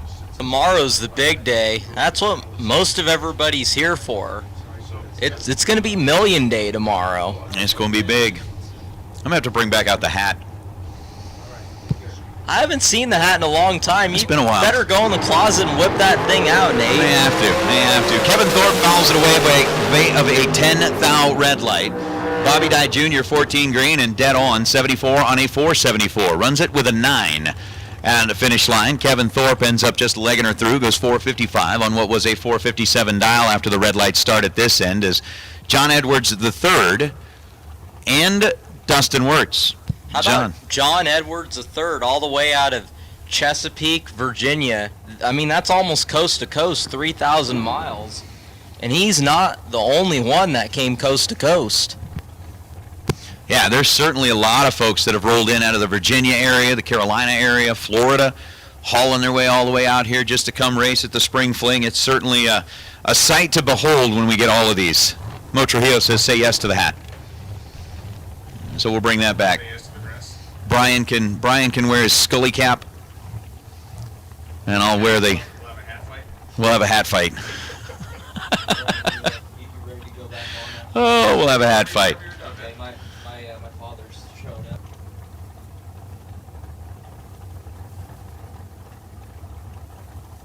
Dustin dialed in 453. John dialed in 482.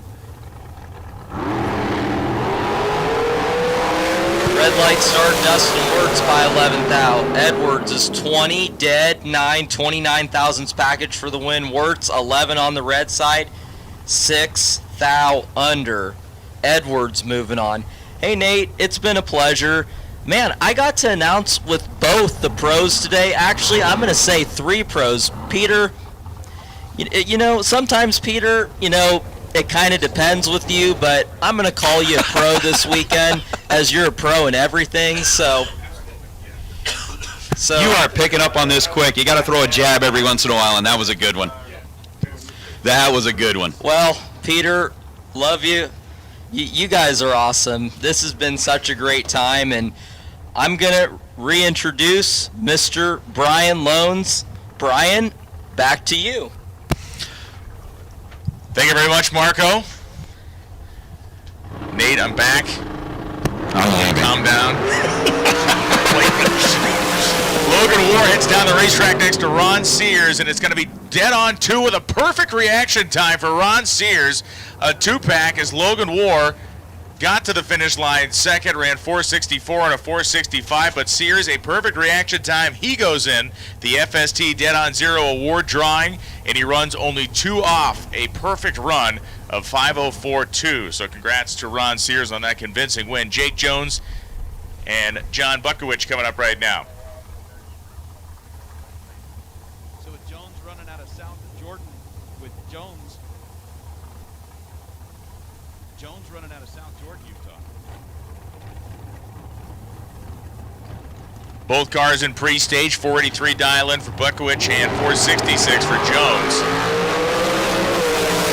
One racer's reaction time was half of the others, and the racer that had the half reaction time moves on to the next round by 8 thou.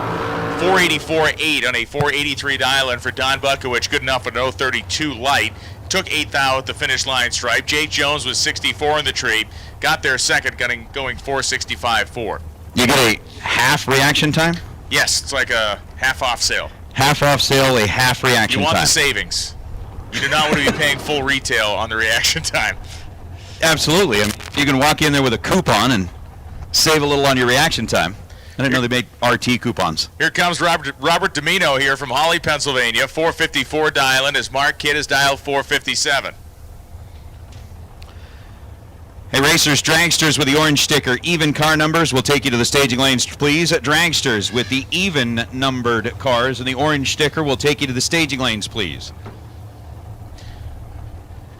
Absolutely. I mean, talking Idaho versus Pennsylvania. I mean, it's not quite the Eugene, Oregon to South Carolina.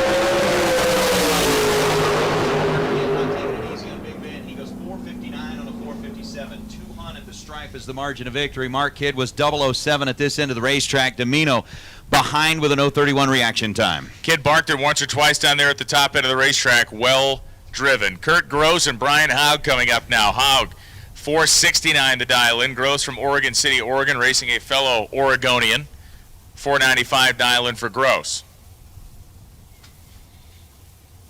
Yeah, racers, just because the question did come up, there is fuel available on property. It closes at 1 o'clock, which was a couple of hours ago. It will be available again tomorrow morning, starting at 7:30 a.m. So if you are needing fuel, tomorrow morning the fuel bin will open at 7:30. Kurt Gross going to try to take it out on Brian Haug here at the top end as Haug goes across the finish line, taking the win dead on 7 with a 29 reaction time. Kurt Gross broke out. Took himself 400ths worth of finish line stripe and ran 492.4 on a 495 dial with an 18 light. Brian Haug lives to fight another round. That's going to bring up Jeremy Cisneros and Robbie Gear. Listen, he'll answer to anything. Just don't call him late for lunch. Jeremy. Yeah. I make sure we got the M in there. The M stands for meaningful. And Robbie Gear, Robbie's just happy to be seeing some win lights here, as the last couple of weekends at this track have not been very friendly to him. So being able to go a couple of rounds here, light up some scoreboards is exactly the medicine that Robbie needed to kind of turn around the program. Again, looking at that deal, I think we may have just kind of dialed in on our driver that it needs the impact helmet the most. I think we got that one just about figured out. Yes. The door car that needs it the most, but still kind of looking out there for a dragster that needs the scoop the most. 29 thou between Jeremy Cisneros and Robbie Gear. Cisneros lights up the board, 469. Nice. by 1,000th of a second. The margin at the stripes. Cisneros was 20 on the tree. Robbie Gear 0.49 and goes dead on 0, which will add him into the drawing for the FST carburetor. Again, win or lose, doesn't matter. If you are dead on, you dial it right, you go dead on 0, that puts your name in the hat, and that carburetor, or the drawing for the carburetor, will happen a little bit later on during the event. Mark Dunn and Nick Cobb coming up. Cobb dialed 486, driver's right-hand side, and Mark Dunn 472, the dial-in left-hand side. The Texan will be waiting just over 1/10 of a second for Nick Cobb to get his program underway as soon as they both stage up. Hot and heavy action here, and again, we talked about it yesterday as we continue to work our way through the rounds. The pressure rises, the amount of margin on these victories, wins and losses, shrinks down to almost nothing. Sometimes we see some wacky antics during the first 2 rounds, but once we get into round 3 action, it is tight as a drum. Proof positive here, the 2 reaction times of Dunn and Cobb, all-star level stuff, and it's going to be Mark Dunn, 471.1 at 147 miles an hour at 12 light. Nick Cobb went 008 on the tree, took 7th thou at the finish line and broke out by 12th thou. Chris Whitfield now and Dennis Lithgow. Lithgow on the left side, Whitfield, we saw kind of missed it a little bit in round number 1. Rolled back during the re-entry round, went dead on the mark, just exactly what they were doing yesterday. It was like a 66 number that would seem to be the happy point for the Dragster. Now it's 4.77 seconds is what they are playing with. And that is going to be looking pretty good. Dennis Lithgow with a 4.67. Makes it a 1/10 split between these two.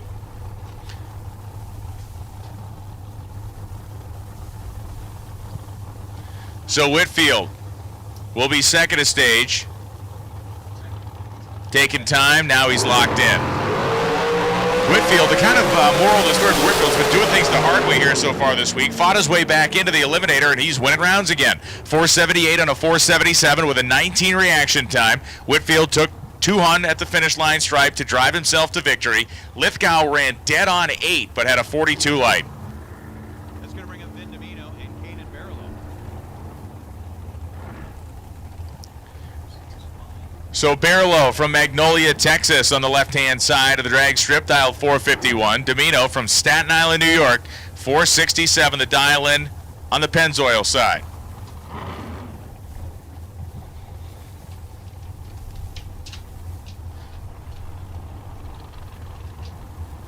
Both cars idling away up there. Neither driver has made that move into final staging yet. Domino, the first to do so. Barillo locked in. Red light start for Vinny Domino by 10. So Kanan Barrio, or Barillo, I should say, gets the pass, going 449.2 at 154.65. Domino, 467.1 at 148.43. Check. Tim Thomas and Cortland Carter coming up. Thomas out of Lumberton, North Carolina, here on the right side, the American-built car, dialed at 488, and for Cortland Carter, a 497 is showing up on the board as they're doing a quick little double check here with the starter just to make sure that everything is copacetic. It's weird you keep trying to make your mic malfunction so you don't have to work, man. That's your move? You're catching on to my game here. That's your move. Why are you exposing me? I swear, I don't know what's going on. I know. So Cortland going to be the second to stage here as Tim Thomas has got the bulbs on, tree drops, and away we go. 16th thou, the difference between the two at this end of the racetrack. Advantage to Cortland Carter, 004 and 500 on a 497. How about 4 at this end of the racetrack, taking 2 thou at the stripe to get the win. Tim Thomas was 20 on the tree, goes 489 on a 488, and the North Carolina-based ride will bow out here in round number 2.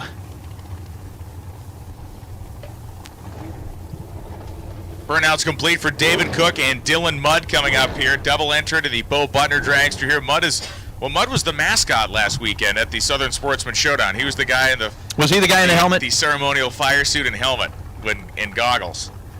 He's gone from mascot to race car driver this weekend. It's an American success story, unparalleled. He did a fantastic job carrying and playing out his role there last weekend at the event. So David Cook, 484, Las Vegas side of the racetrack, his dial-in. Mudd did a nice job for himself earlier. Let's find out what he can do here. Serving as a crew chief for Randy Lidship. He's whacking the throttle at the top end, drives himself to a win light. 457, 347 miles an hour. Mudd was 009 on the step of the throttle. David Cook goes 489.1, 5 over with the 29 light, got there second. Dylan Mudd channeling his inner Randy Lidship. Yes, he is. Yes, he is, chasing the master herself. Yes. From master to apprentice. Chase Learcamp now and Darren Lotz. Lotz backing up on the right side. 473 is the dial for the Waynesboro, Virginia. Again, another one of those Washington versus Virginia matchups. Chase Learcamp out of Olympia. Got a $469 on the left side. I doubt that Darren and Chase have had much of an opportunity to race each other unless they're both spending a lot of time in, like, Oklahoma. Once again, we have called all dragsters. We have called all dragsters to the lanes. If you're a dragster that has not showed up yet, you're late. All dragsters should be in the lanes.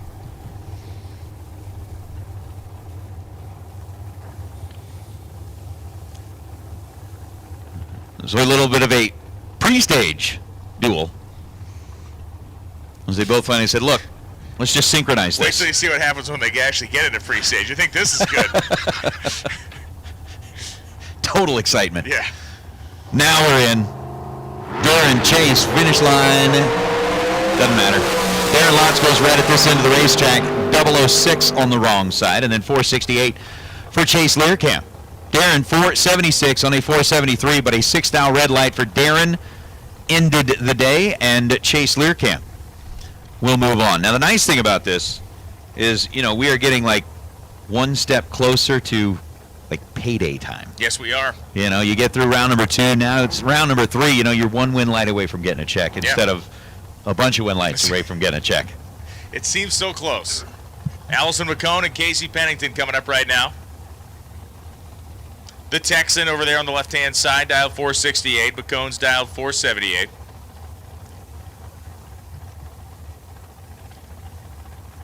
Both dragsters sitting in pre-stage. Pennington now goes in.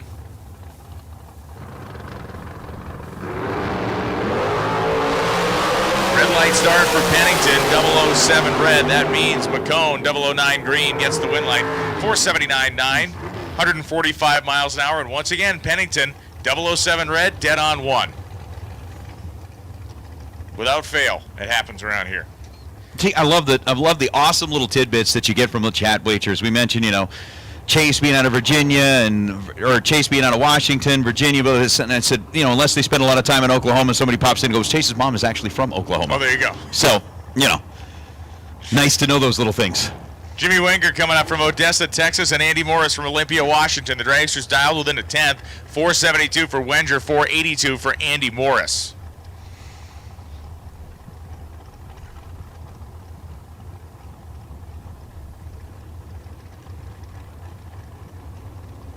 Morris goes ahead and lights up the bottom half on his side of the racetrack. Jimmy Wenger is in. And both drivers leaving on the green. It was a 1/10 split in the dial. It is a 100th of a second difference in the reaction time. And Jimmy Wenger, 007, get there 21 thou, goes 472 on a 472. He's dead on 3. Andy Morris, 17 green at this end of the racetrack and 14 thou above. Bowing out here in this go-round is Jeremy Wilson and Rodney Frazier. Frazier out of Sand Springs, Oklahoma, which has become a very popular place all of a sudden. It has. Oh, it's the central focus of conversation lately, as Jeremy Wilson is dialed in at 468. Out of Grand Junction, Colorado. Dwayne Mills, well-known drag radial pro mod racer from Sand Springs, Oklahoma as well. It's a hotbed of drag racing activity. It is. A veritable incubator of talent. A talent incubator? Yeah. I like this. Me too. Frazier and Wilson swinging the brick bats at each other down there. It is going to be Wilson. 469.8, 468 dial, taking 11 at the stripe. Really nicely done. 28 reaction time. Frazier was 1 over, going 458.7, but he had a 40 light, so he spotted Wilson 12th thou on the launch. And then he gave him a little bit back at the finish line. So Jeremy Wilson, moving on. Hannah Vandemir, Trevor Harkema. This is a intrastate battle from a couple of folks from Idaho, definitely familiar with each other. Trevor over on the left side, racing out of Coeur d'Alene, which I never realized until about 3 or 4 years ago just how gorgeous Coeur d'Alene, Idaho really is. Never been there, but I've definitely seen photos. It's a tremendous place. Amazing looking place. And Hannah Vandermeer on Nampa, Idaho. Trevor Harkema going to get the better of the two in the bulb at this end of the racetrack, and with a 490 on a 489, he is 14th thou above the dial. Hannah Vandermeer is 12th thou above the dial. Vandermeer was 18 green. Trevor Harkema was 004 green, and Harkema will take the win slip into round number 3. Drivers, you need to stay with your vehicles in the staging lanes, and we need people to be pulling forward. Drivers, you need to stay with your vehicle in the staging lanes, and we need people pulling forward. Once again, if your car is in the staging lanes, please do not wander away from it. Chuck Lynn and Laureen Rogers now. Rogers, the Answer chassis dragster with the rear fenders on it. Lynn dialed 497. 590 the dial for Laureen Rogers. Yes. Remain seated, please. Permanecer sentados, por favor. Oh.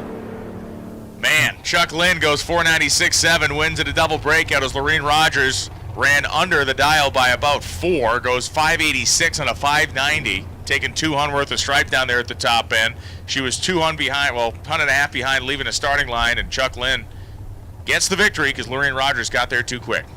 Kyle Rizzoli now and Mikey Bloomfield Jr. talking about a couple of heavies.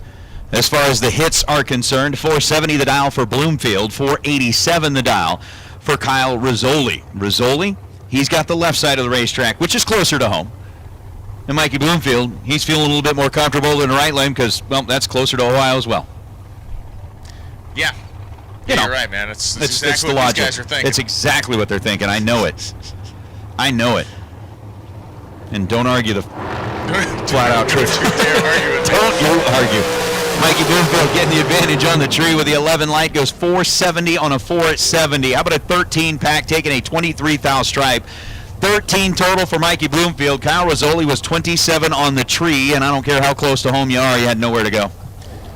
Nowhere Once to you run, leave home, you can never return. nowhere to hide, like Martha and the Vandellas. As Val Torres and Kendall Little coming up right now. Valinda, California, home for Torres. 469 the dial. Kendall Little, 483. Over on that left side.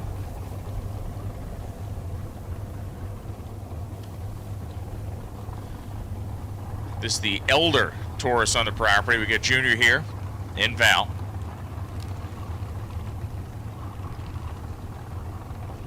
Kendall's in.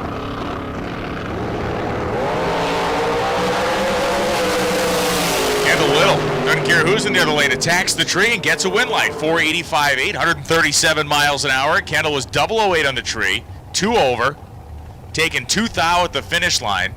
Val Torres was 22 on the tree to Kendall's 8 reaction time. He was 1 over, running 4.706 on a 469, but that 008, just like the run before, the 008 left Val Torres with no options. That was one of those things. It's like, man, don't you know who I am? I'm like, yeah, I know exactly who you are. My next win light. Victim number 2, man. Yes, I have you penciled in right here. Mark Savar and Jesse Adams, the number 1 stunner, sitting over down the left side. He has got a 487 dial showing on that summit side scoreboard, and Mark Savar out of Puyallup, Washington, has got to the 483 on the board. So a 400 split in the dials this time as we continue on through round number 2. And a red light start for Savar by 4 thousandths of a second. Hands the win light over to Jesse Adams, and Jesse will take kind of a lucky one there. 032 on the tree. Savar had a little room to work with, but Savar, knowing that he went red, decided to not put as much punishment on the motor. Backed out of the throttle and goes 514. Jesse Adams, 491 on a 487. Moving on to round number 3 as Tanner Theobald and Rocky McLean the second. Rocky McLean, the deuce from Fort Worth, Texas. 478 the dial for Rocky. 493 for Tanner Theobald. It's been a lot of smart starting line driving that has been winning pairs here over the last several minutes. Once again, if you have a car in the staging lanes, you should be with it. Drivers need to be pulling up the staging lanes as well to keep the traffic flow moving. Again, this is not the Suez Canal. Yeah, we cannot have a Suez no situation. parked boats. We cannot Suez this thing.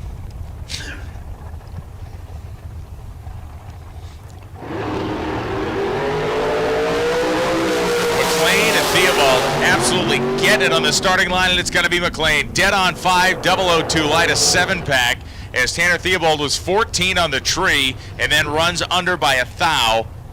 But man, McLean took the stripe by 62 10,000ths. That was the true margin of victory, and Tanner Theobald is eliminated. There's now Morgan Rose and Jim Calloway Jr. Calloway 498.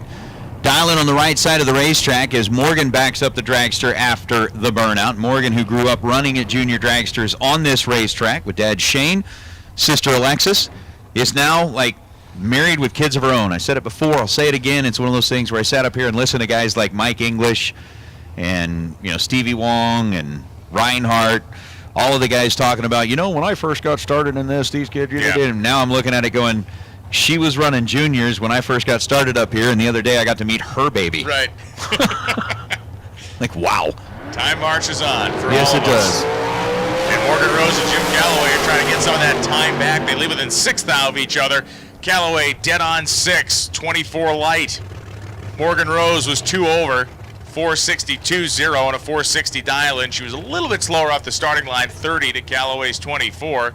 Morgan Rose gets to the finish line second. Calloway shows up on time, and Jim Calloway advances. There's now Shane Molinari and Val Torres Jr. Val 474 is the dial for the TNT built car out of Chino, California, the guy who swept like all of the bonus races in Tucson a couple of weeks ago, and Shane Molinari 399.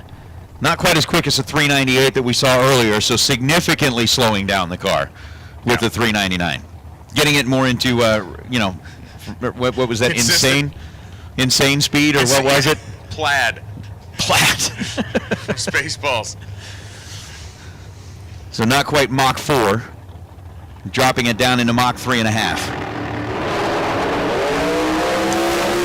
Torres Jr. see how confident he is in his tune-up and his dial-in. He breaks out by 9 thou, and Shane Molinari at 180 miles an hour advances on. Molinari hit the tree hard with a 007 to Torres' 16, and Val had the throttle down most of the way through, breaking out by 9 thousandths at 142 miles an hour. Molinari came charging on by at 180.21. Chandler Brazier and Dale Taros coming up.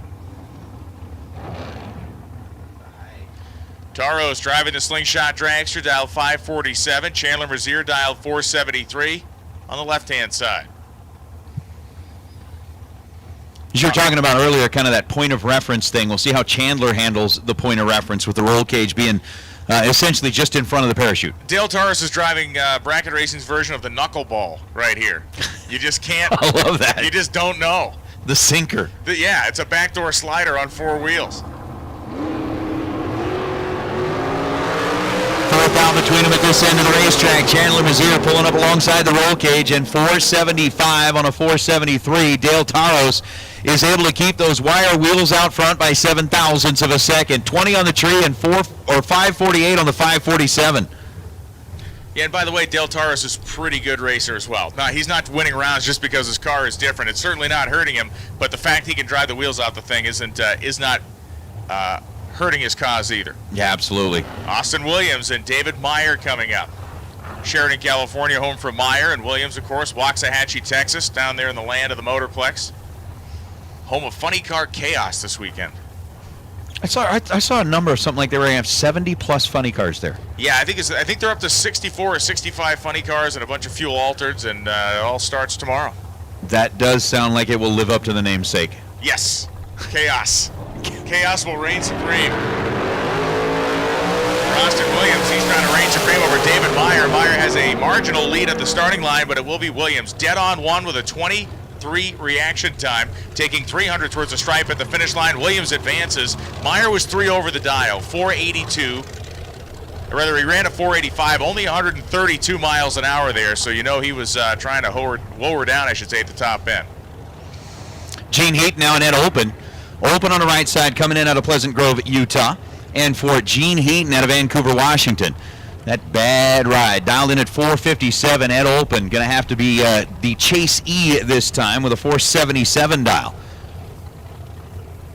So as we are done with the burnout, we'll watch. I mean, Gene, this is kind of how it'll go down. Gene will light the pre-stage bulb. Ed will roll in, light both bulbs. Bing, bing. Just the way he does. Just the way he does. He'll wait and wait until Gene lights up the first bulb.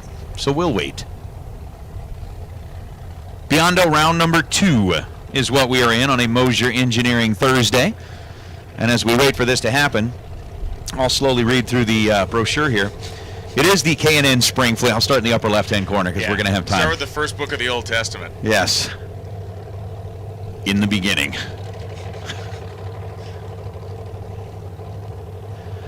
All right, so Gene's got the pre-stage bulb lit. Head open. Blip, blip. And go.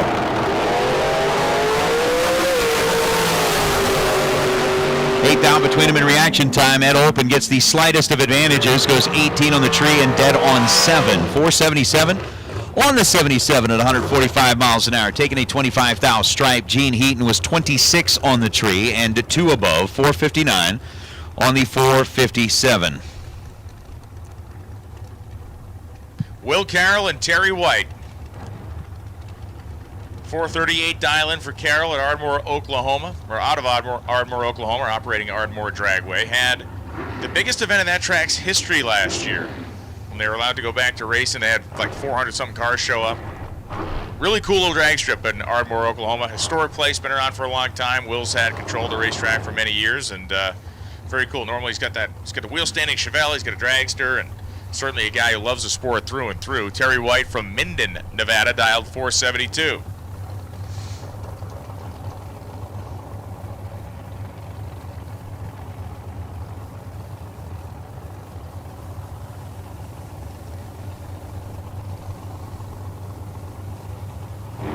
Almost identical as far as the two drivers getting into the stage position. Away goes Terry White, and here comes Will Carroll, although as late as it may be as he leaves the starting line. Terry White 007 and goes 475 on a 472, still getting there first by 900ths of a second because Will Carroll, I don't know which is worse, red and dead on or that one and dead on. Carroll was 438 on a 438, dead on 7, but unfortunately the reaction time at this end of the racetrack just was not as racy as Will would have wanted it to be. Looked like I was driving. Was that a politically correct way? That was very well. Kind of tossed it out there? Well stated. Just wanted to make sure. Spencer Massey and Cody Stevenson. Massey goes red by 9 thou. Stevenson was 001, nearly perfect, and then goes 492.9 at 139.47 miles an hour as Massey legs it through 474.7, 145. I'll bring up Chris Galitti and Mark Barnhart. Galitti on the left side out of Tomball, Texas. Barnhart racing out of Idaho, 454 to a 459. We're talking about a 500 difference here between the two. And once again, remember, dragsters, you have been called into the staging lanes. I believe, let me double check here before I say it. All dragsters have been called. I just wanted to make sure. Because, I mean, it would be really kind of troublesome to like maybe call the wrong people or put out the wrong thing via text. And as trained professionals, we don't do things like that. Chris Galitti gets the win line, 457.5, 147 as Mark Barnhart breaks out, taking 300ths worth of stripe and going too quickly by 6 thou, 458.4 on a 459 dial-in. So Chris Galitti, living a charmed life out here, goes 457.5 on his 454 dial-in, gets a win line.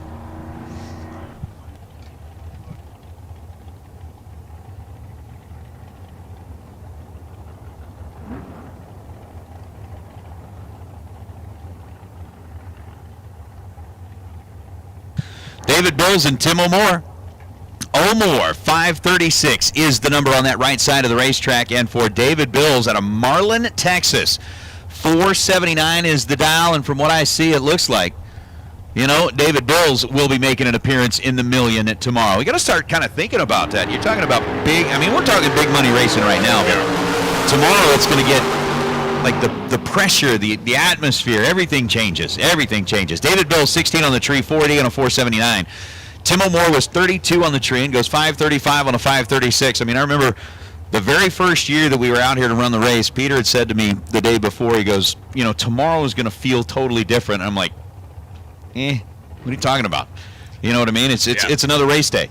I had no idea how exactly true he was. I mean, just rolling in here, it was like quieter in the pits. Like everybody was focused. Everybody was kind of a little bit more zoned in on what was good. It's just, Listen, if you're running that deal tomorrow, you're getting some sleep tonight.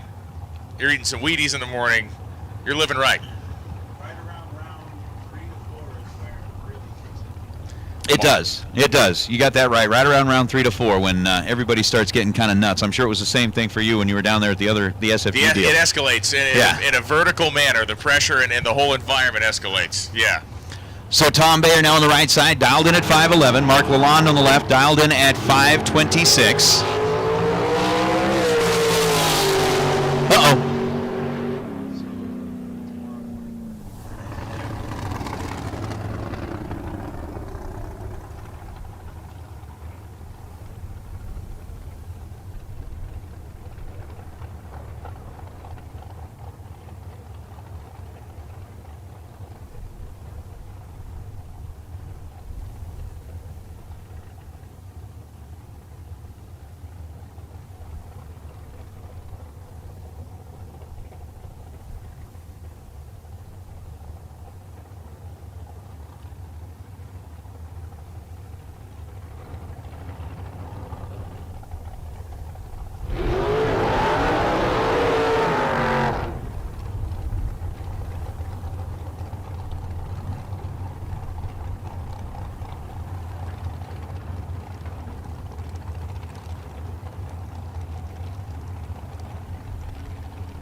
Payton.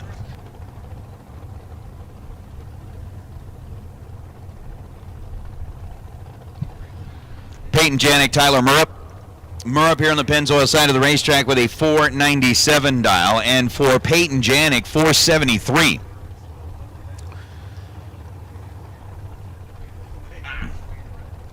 Is the number on the board for PJ.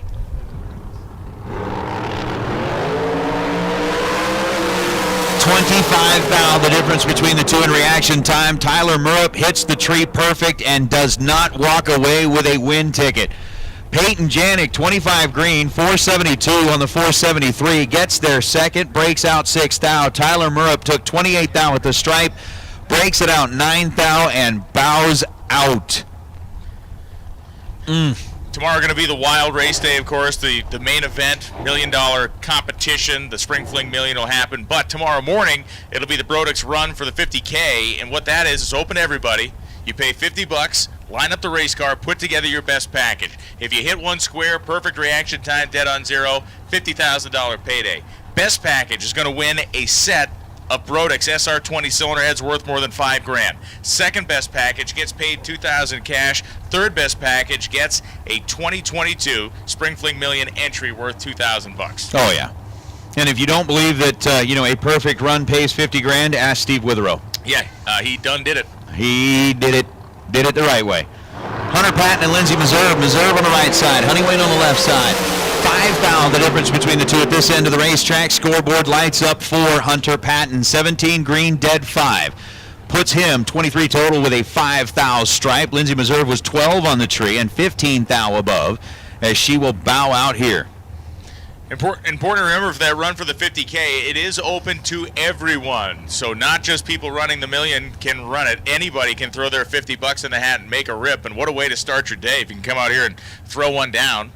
If it's not, even if it's not for the $50,000, if you can win a set of free cylinder heads, $2,000, or the free entry for next year into the million, that's 3 worthy prizes worth your $50 investment. I mean, yeah, you think about, you're in Vegas. A lot of people are going to be spending money down at the other strip anyway. You know, how fast are you going to go through $50? If you bring it out here, put it down, and you've got your car dialed in right, your odds on that, I mean, 50 could turn into $50,000. Yeah.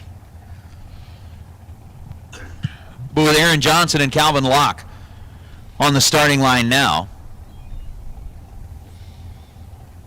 we've got our final call, Dragsters round number 2, final call, Dragsters round number 2, and Gear Wrench Pro round number 3, you are on standby. Gear Wrench Pro round number 3, we've got you on standby. 5:10 on a 5:10. Calvin Locke, 30 on the tree, goes 34 total. Aaron Johnson was 46th thou, leaving this end of the racetrack, and ineligible at the finish line.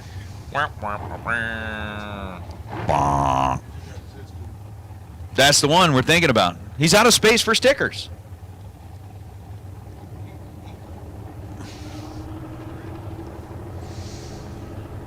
You need new sticker space. Damon Bustamante and Chris Northup. Funny car versus Bust-A-Move. Bustamante. Bustamante dialed 476 out of San Dimas, California. And Funny Car Chris dialed 522, left-hand side. Another of our pre-stage duels here. Have made the final call for all Dragsters. Gear Wrench Pro Round 3. You are on standby. Last time we were at this racetrack for the fall fling, Christopher Northup thought his weekend didn't suck. Friday, he walked out of here as the 10 grand winner. Saturday walked out of here as the 50 grand runner-up. So in the list of things that don't suck, Funny Car Chris puts that up on as one of his better weekends. 6th down between Bustamante and Northup. And Northup thinks that lap didn't suck. 20 on the tree and 523 on a 522. Not shabby. Not too shabby whatsoever. Next pair completing burnouts. Randy Lynn Chip and Bob Siemens coming up right now. Bob from Ogden, Utah, 419 to dial in, and Randy Lynn Chip, 455 the dial in on the board. In a dragster that is very new to Randy Lynn Chip, but she has been wheeling it like she's owned the thing for 100 years. And last night, made the final round in Super Pro. Unfortunately for her, it was the wrong time to have that moment. She had everybody in Eliminations that we saw make it that deep had one round that you could look at and go, you got away with it. She didn't have any of those rounds, and it almost seemed like a foregone conclusion. We get to the final, she was, 38, I think, or something like that, or 42, somewhere in that neighborhood on the Christmas tree. The first time we'd seen her basically above a 15, per se, and it just was the wrong time for that to happen. Yeah, it was. Absolutely. As Bob and Randy Lynn get them staged up, they were taking one last look at something on Bob's car before he goes and lines it up on the right side of the track, and away we go. Bob Siemens understands what he's dealing with as he is killer on the tree and takes out Randy Lynn Chip. 005 dead on 7 for Siemens. A 12-pack taking 18th out at the finish line, so Siemens punches his ticket into the next round. Randy Lynn Chip was 13 on the tree and 1 over, going 56 on a 55 dial-in. A serviceable run that would have won many, many pairings this round. Just not that one. Nathan Martin now and Dean Bush. Martin on the left side. Again, kind of one of the front runners, maybe for that dragster that needs to scoop the most as he is out of space for stickers. Somewhat like, It'd be kind of a cool thing, man. You park that thing in your shop. It's like a great memento. You put the fresh stuff on. You start building more memories. You start lining them up on the wall. Dean Bush and Nathan Martin. Bush gets the advantage at this end of the racetrack. He was 16 green to Nathan Martin's 021 as Dean dead on 1, 480 on a 480, getting there 10 thousandths of a second to light up his side of the racetrack. And Nathan Martin, 458 on a 458. He was 21 green, but that was pretty much kind of all there was. Dead on 621. What does he think this is? A country club? Come on, man. Chance Parker and Dylan Howe coming up. Step up your game. Yeah, we're playing shuffleboard here. You run over there and ask, a six-pack that wind light was pointed the other direction. Like, hey, what happened there? I'd be like, freight train. Just smack me in the back. So it's Dylan and Chance. Chance and Dylan. Advantage at this end of the racetrack to the left side, Chance Parker, but the win light goes to Dylan Howe. 33 green and dead on 5. Chance Parker was 005, gets to the stripe 45 thousandths of a second and breaks out 12 thou. Dylan Howe gets the win light. The other thing that's going to be kind of fun tomorrow, unfortunately you and I are not eligible to participate, but the Calcutta. Story of my life. It is, isn't it? Story of mine too, but we got the Calcutta that's going to be taking place tomorrow. Again, kind of that last man standing. We are going to sell, 150 tickets for that. The Fig Speed last man standing. The tickets will be sold tomorrow morning, limited strictly to 150, but essentially you pick the last man standing in that deal, you could be going home with 10 grand, not even racing the thing. 4.805 at 142 miles an hour for Cindy Wiggins. A double breakout victory here as Jeff Taylor was better on the tree, 0.26, but more aggressive at the finish line, taking 200ths worth of stripe and breaking out by 9 thousandths of a second, 473.1 and a 474 dial. Man, how about a Troy Williams Jr. and Dustin Wirtz matchup here in round number 2? They're going to go head-to-head. Dustin, 452, the killer out of Idaho, and Troy Williams Jr., basically kind of, I mean, this is one of those you could just say, all right, it's Murderer's Row. Right? It's an absolute pick'em. Two intense and very talented, decorated racers. Kind of like that debate that swirls around Star Wars fans everywhere. Who shot first? Was it Han or was it Greedo? Man, yeah, that one. The debate. Red light start for Wirtz by 9 thousandths means Troy Williams Jr. advances to round number 3, 4.840, 143.08 miles an hour, and Dustin Wirtz 453.0 after the 009 red light start. Kevin Heffington and Todd Robinson. Robinson out of Corpus Christi, Texas, 475 the dial on the left side, and Kevin Heffington, both of them backing up after a little bit of a lengthy burnout here, 448 the dial for Kevin Heffington. I gotta say this, man. Luckily enough, I have never lived in a part of the country, and I'm just kind of, with everybody that's chiming in on the chat bleachers, never lived in a part of a country where we've really had to worry about tornadoes. Yeah, but me either. They're sitting here talking about, here. Worrying about tornadoes that have been popping down and trying to, dodge around them all day. Where? I'm not sure. Dragon, where are you guys at? Then we got tornadoes dropping in on the ground there. I mean, we did, and I'm absolutely not making this up as Kevin and Todd get here. Get them staged up. We had one tornado that hit here in Vegas. And I swear to you, not making it up, it hit a trailer park. Of all the places. 009 on the tree for Kevin Heffington. Breaks out 447 on a 448. He was holding the advantage and takes too much stripe. Takes 26 thou, ends up 447 on the 448, breaks out 4 thou. Todd Robinson will advance.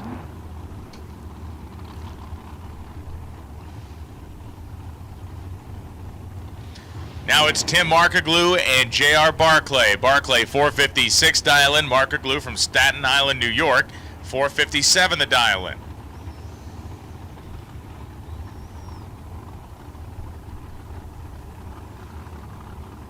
Both drivers pre-stage going to leave. At least the tree is anyway. Going to come down within a hunt. Looked even on both. The bulbs dropping and the cars leaving. They left within 4 thousandths. It's Markaglew dead on 007 light. Tim Markaglew gets the job done as Barclay takes 2 thou worth of stripe and breaks out by 6 thousandths. He was 11 on the tree, 455.4 on a 456 dial-in. Barclay just couldn't make it up against Tim Markaglew. That 007 sealed his fate. Sean Langdon now and Katie Harcum, and apparently the tornadoes have been kind of all over Alabama. They had one touchdown outside of Nashville. Yikes. So apparently there's some nasty weather going on the opposite side of the country. Again, hopefully everybody stays safe and everybody's stuff stays safe as well. But most importantly, we hope all of you stay safe. As Sean Langdon dialed in at 477, Katie Harcum dialed in at 468.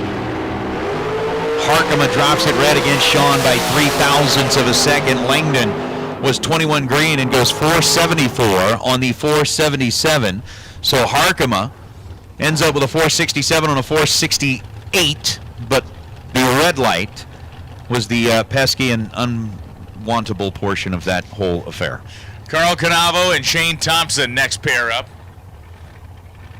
Canavo repositioning his dragster over there on the left-hand side, backed his way up, going to move that thing a little bit leftward, it appears. Shane Thompson sitting and waiting. Canavo revving the engine to clear it out. Now moving ahead. So Canavo will be leaving first. The answer chassis for Canavo. Thompson running the million tomorrow. Now that we have been given the deciphering of the cryptic writing that we've been placed on our computer screen. We know what this V and 3M and 21, we know what all that stuff means now. Yeah. Jaylene did. That's like cave drawings, but we got told what they are. 468.2 at 135 miles an hour for Shane Thompson as Carl Canavo has massive problems leaving the starting line.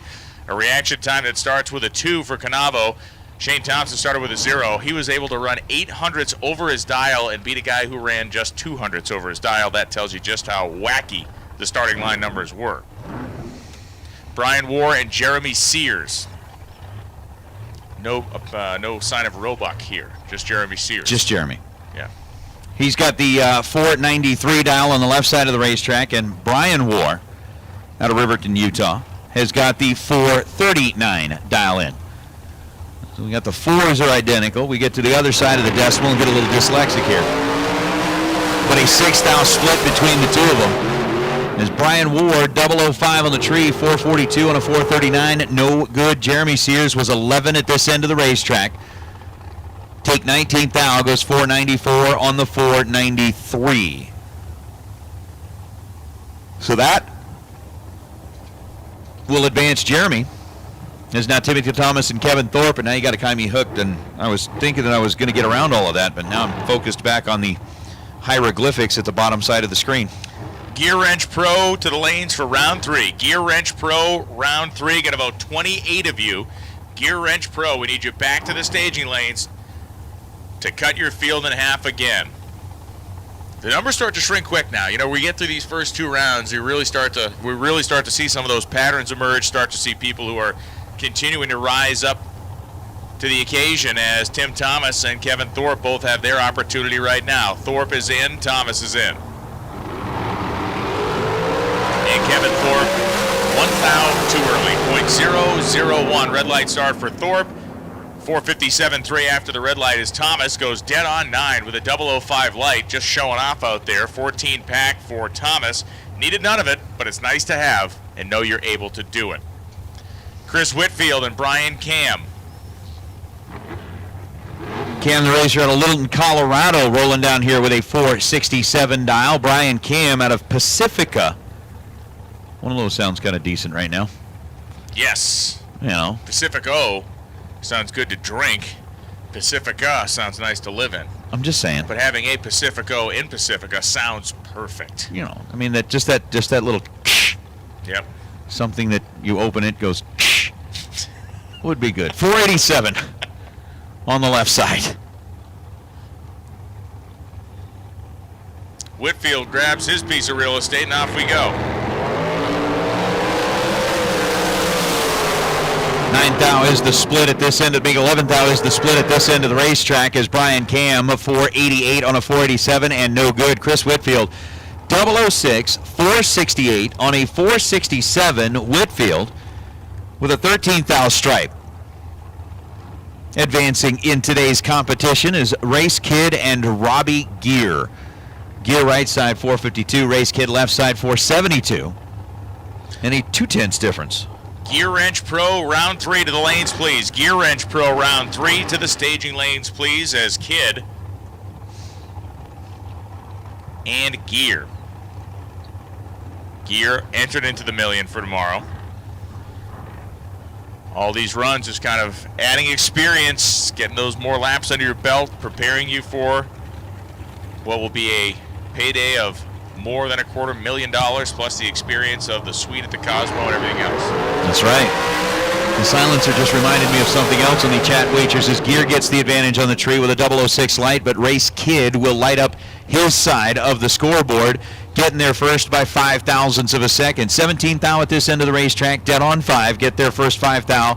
Robbie Gear 006 and could not quite light it up, but in Pacifica, it is the home of that Taco Bell with a big patio on the beach that serves alcohol. So you can go like eat Taco Bell, sit on the patio on the beach, and have a little bevy. There is a Taco Bell in Boston that serves alcohol too.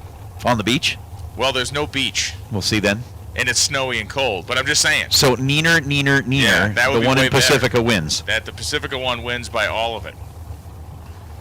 The people are probably nicer too. Kevin Johnson and Justin Hoff. I guarantee you the people are nicer actually. Johnson's in, Hoff goes in. Justin Hoff making a case for himself out here, but Kevin Johnson's not going to give up that easily. It is going to be Hoff. Dead on 8 beats dead on 7. Hoff had 4 thousandths advantage at the starting line.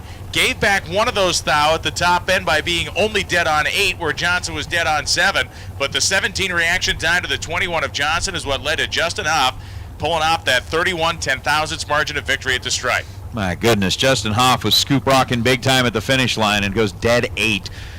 Talk about the niceness of the people in the city. One of my favorite moments of all time was at this crappy bar several years ago in downtown Boston. A woman walked up and tried to order a margarita, and the bartender said, "I'm not a chemist," and told her she could get booze or wine or beer. And this was the bartender that said that. Customer service at its finest. And he kind of yelled it. It was awesome. It's one of those things, you know. For me, walking in there and be like, "What the heck?" And people would be like, "Man, at least he was nice to you." I'm like, "What?" Darren Lotz with a 486 dial on the right side, and Chad Axford with a 453 dial on the left side. As we bring out Kentucky versus Virginia. In a good green light battle here, but Chad Axford seems to hold the cards, and Axford does. 456.5. Wow. Lotz ran dead on 0, but he had a 59 light. Axford ran 3.5 over, but had a 10 light. It wins by 14 thou. He said every once in a while they sneak in one of those weird ones that somebody lucks out. Yeah. But that dead on 0 will add Lotz into the drawing for that FST carburetor. Dan Northrup and Glenn Dilday coming up right now. Glenn dialed 482. Northrup dialed 482. Gotta love it when it is a heads-up style race here. Obviously, breakout rules still apply, but when both cars leaving at exactly the same instant on the clock anyway, it should be cool.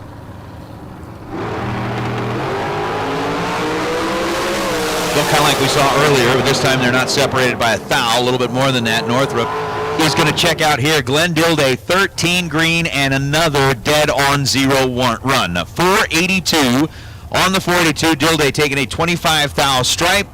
Goes dead on 0. Dan Northrup, 24 green and 483 on a 482. Bowing out here in this go-round. The FST dead-on drawing has now 5 billion entrants. I think everybody on the property. It's like, oh man, this is going to be cool. You're going to have like a pretty slim chance, or like a pretty big chance of winning this thing. Well, your odds have shrunk exponentially today because we've added a ton of people to that drawing as Tim Thomas and Jay Fitzgerald roll up. Yeah, each time we do this drawing, it's one of those things like, all right, are we going to pull all the names out of the hat and read them off on the live feed just to say no? Because, I mean, it's like we had to graduate from a cup. Yeah, we had to graduate from a cup to a bucket to fit all the names. So Jay Fitzgerald, 462 dial. Tim Thomas dialed in at 482.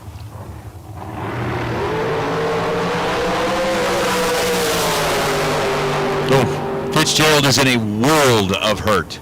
Tim Thomas, 007, 484 on the 482. He is 26 thou above the dial, getting there first 65 thou, and still had like plenty of room. Jay Fitzgerald with a 105 reaction time is going to head back into the pit area and kind of mop up the wounds just a little bit. Get ready to go for tomorrow. Maybe. Might as well buy your way in, man. Yes. You know, what do you got pick to up lose? some big money. David Kane and Steve Shearer coming up. Shearer from Visalia, California, 492 the dial. Kane from San Antone, 478. The number on the dial-in board for David Kane. You know, while Jaylene explained all the coasters, I don't think she explained the T. No, there's a T in there, which has got me all confused. Shearer gets the win light here as David Kane, who was better on the starting line, took the finish line stripe by nearly 0.04 of a second and breaks out 477.7 on a 478 dial-in. Shearer, 13 on the tree, runs 3 over and gets the win light. 495.2 on a 492 dial-in, only 136 miles an hour, so we definitely cut him loose up there and let him run for it. How about Tony Burton and Shane Carr? Sugar Shane, 831 is the dial.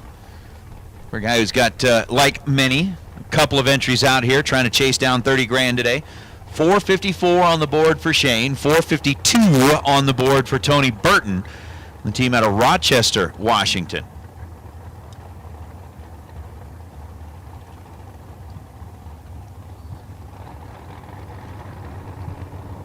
So Shane and Tony wasting no time as they get them staged up in the tree drops. Advantage this end goes to Sugar Shane. Scoops rocking once, twice, a third time, and 453. Only 454. Double breakout in play. Shane gets there first, 2 thou, breaks out 14 thou less, and wins it. 453 on the 454. He was under 10 thou. Robert Neighbor, Vinny Domino coming up right now. Domino from Staten Island, New York. Neighbor from Ontario, Canada. Ontario, California, not Ontario, Canada. Ontario, California.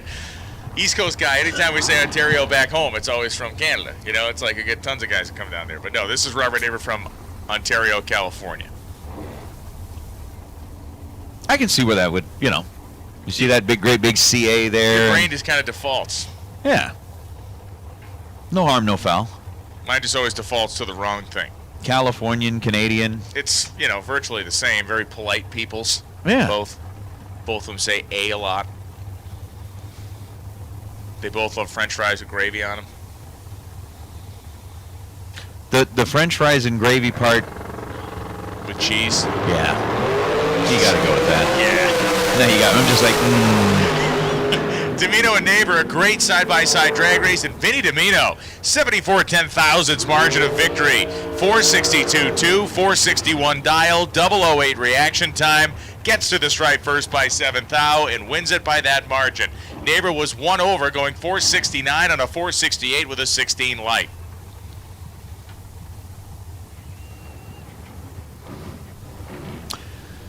That'll bring out Lane Savar and Trey Vetter. Vetter in the Race Tech ride from right here in Henderson, 464. Trey is also one of the guys that has parked the car in the winner's circle. I believe it was at one of the shootouts last year. Where was it? Yep. The Friday bonus $5,000 shootout. Trey ended up taking home that money. He's dialed 464 on the left side. And for Lane Savar, 486 for the Washington-based ride. 4 thou. The difference in reaction time. 4 thou is what Trey Vetter got to the stripe first by, and 8 thou was the difference in the margin of victory. Lane Savar, 486 on a 486, 14 green, dead 5. Trey Vetter was 18 green, taking a 4 thou stripe, and goes 463 on a 464. Takes 4 thou, breaks out 3 thou. Yeah. Ouch. In the words of E.T., ouch. Chris Forsyth and Jeff Burns now. Is that Mr. Burns? Yeah, I know this is Jeff, his cousin. Seymour is Mr. Burns. That's right. Yeah, Jeff Burns is a distant cousin. Does not work in the nuclear power industry. Second nephew removed? Yes. Got it.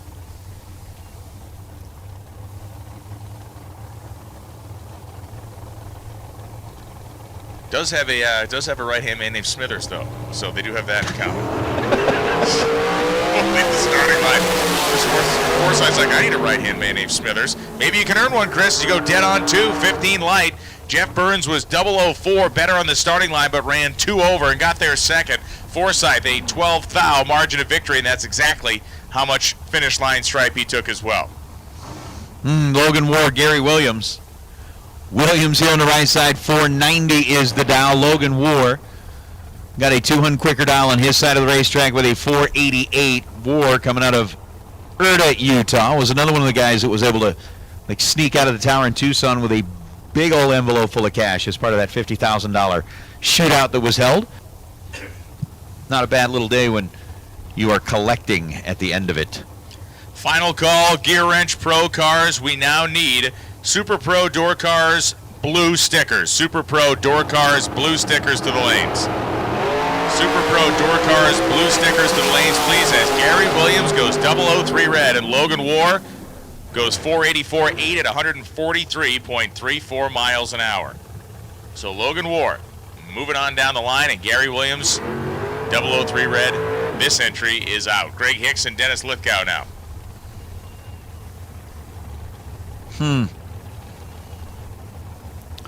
I think the true meaning of the statement about California people and their politeness was misinterpreted slightly.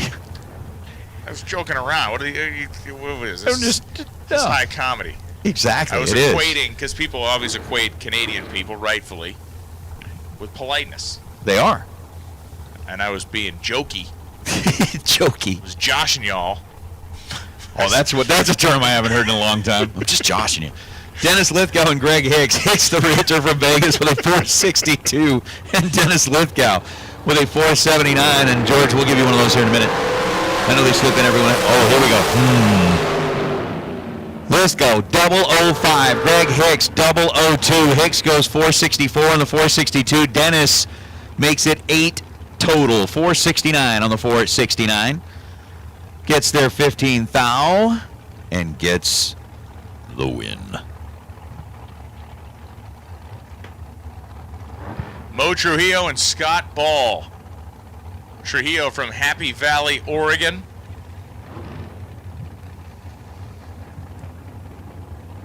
Brenda looking on there, left side of the racetrack. Scott Ball, San Antonio, Texas, dialed 492.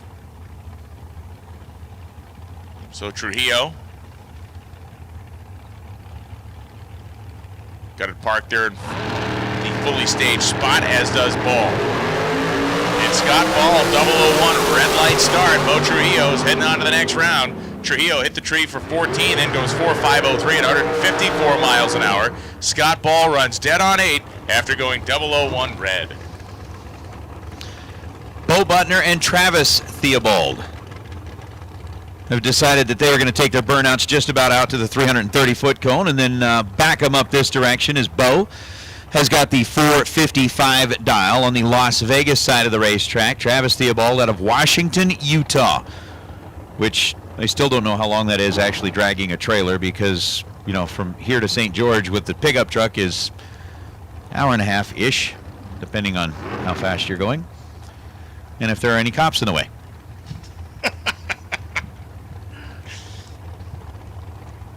Bo Butner. Travis Theobald coming up right now. 455 the dial for Bo. 482 the dial for Travis. And we know that Dylan Mudd has already advanced this car one round. Can Bo keep pace with his own mascot? How often do you get to say that? How many people get to travel with their own mascot? And if you're not a professional sports team, Bo is obviously a professional sports team, so maybe he falls in that category. Uh-oh.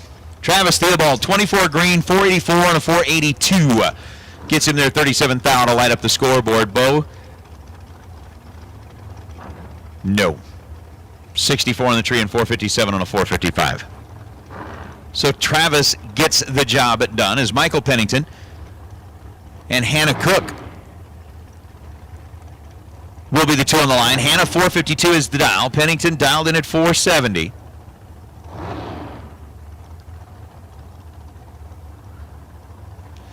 So we'll let him get staged up at this end of the racetrack and swing for it again. Swing.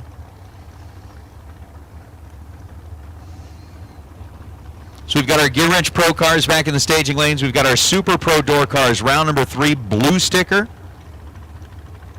Should have you back in the staging lanes as well. So blue sticker door cars, Super Pro side, need you back here as Michael Pennington, Hannah Cook do battle. Pennington with the better bulb, 18 green and 472 on a 470. She gets the win, or he gets the win light. She, on the other side, Hannah, was 34 on the tree, taking a 14 thou stripe and breaks out 7 thousandths of a second.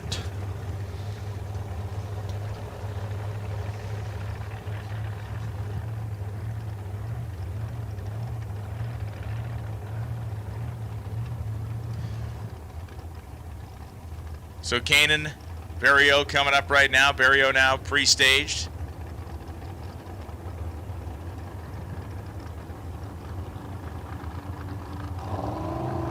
Barrio's got it locked in. He's gone. But J.R. Learcamp lights out on the starting line. Goes 474.3, a 004 reaction time on a 471 dial. He takes a thou of stripe and wins by a thou, as Kanan is 24 in the tree, and he's only one over, going 463 on a 462.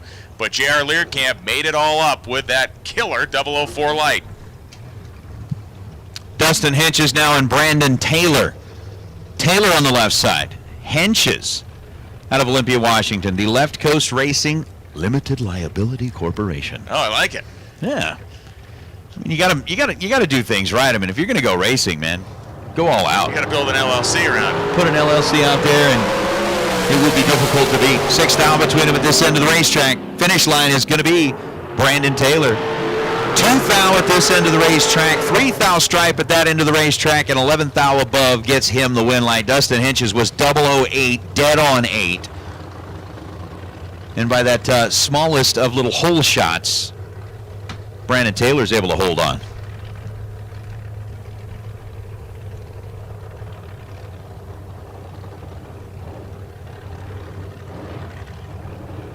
Sean Hart and Jansen Melton coming up right now. Melton dialed 455. Sean Hart dialed 455. It's like two people wearing the same clothes to the same party, man. You look at each other like, what? You too? You with 455 and me as well?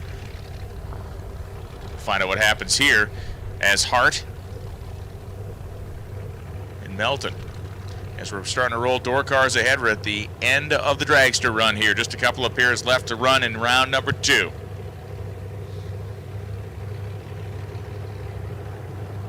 Thought we got past that like 3 o'clock slump.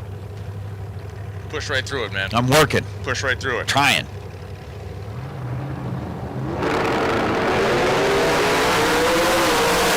Man, Hart and Melton giving it no quarter on either side, and it's Hart. Dead on 4, 13 light, taking 9 thou at the finish line for the win. Melton was 009, 1 over, 456.7 on a 455. This is what you expect to see. That start at this point of the day, we start to see these tiny margins of victory, and Sean Hart did a spectacular job there at the top end to run just 4 off. Dead on. That's going to bring out Austin Williams and Dave Mazier. Dave here on the right side, 470 is the dial. Austin Williams out of the Waxahachie area, dialed in at 438. Head start goes to the Mazier ride, and then we've got one car left in Biondo round number 2. And then kind of like what you said there, Brian Loans, the numbers start to dissipate quickly as we make our way through the rounds and we get closer and closer to handing out another big check. We'll find out who at the end of the night gets to join up with Andy Schmall as winners at the K&N Spring Fling Million. Down goes the lights, and it is a 9 thou split at this end of the racetrack. Both drivers letting go at the right time here, and Dave Mazier, 003, takes 6 thou, goes 471 on a 470 at 146 miles an hour. Was kind of sliding out of the throttle there. Austin Williams, 12 in the tree, dead on 7, and the win light belongs to Mazier. And A.J. Ash has the bye. The Mississippian.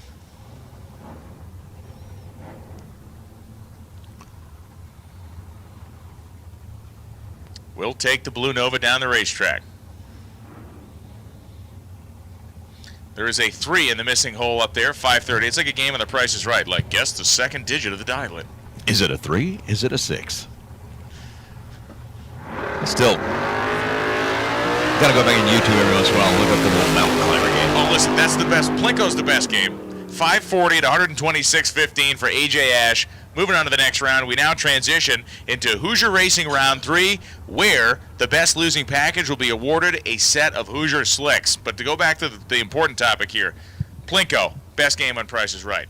Yodeling Guy, second best game on Price is Right. I'm going to say yeah. I'll go with you on that. Plinko, I may put that as number 2. I just think because of the mechanics involved in the character of the yodeling guy, puts it maybe a little bit up top. But I do want to put out, what's the one where they putt? Because again, it adds the participant's skill into the game specifically, so that you've got to test your actual physical ability to be able to win a prize there. So I put that one somewhere up near the top.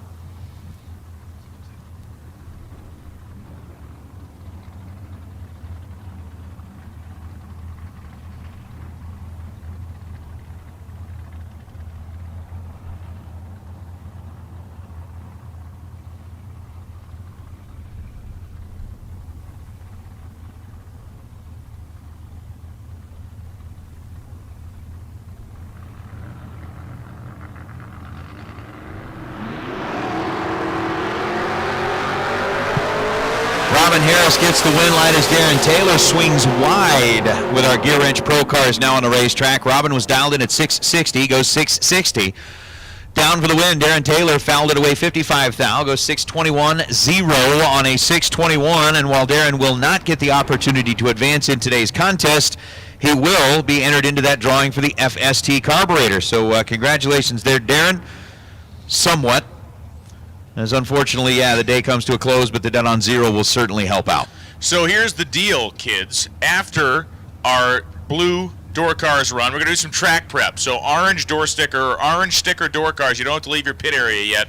We're going to do some track prep between orange and blue sticker door cars. So orange sticker cars, hang in your pit area. Once we get done with these blue sticker cars, we're going to prep the racetrack and get back to it. And Anthony Bowman just went 111 red in his Toyota pickup truck as Kyle Rizzoli goes 631.5 at 107.62. So Rizzoli picking up the win there. Oh, man. Dennis Paz. Yeah, look at him lined up next to Justin Lamb up here. This one's going to be a throwdown here in Vegas. Justin Lamb dialed in at 561. Dennis Paz dialed in at 698. And the Copper El Camino trying to get it done against the blue Cobalt that is currently home to the 5-time world champ. Sitting in his office. All right, maybe not his full-time office, but I like where you're going with this, though. He's pretty good. I like it. He's pretty good. He's got the big chair. He's got the window. It is a window. He's got a big chair. He's got the big comfy chair. A room with a view for Justin Lamb. Dennis Paz is just crushing it the last couple of days here. Just crushing it at the finish line. He continues to.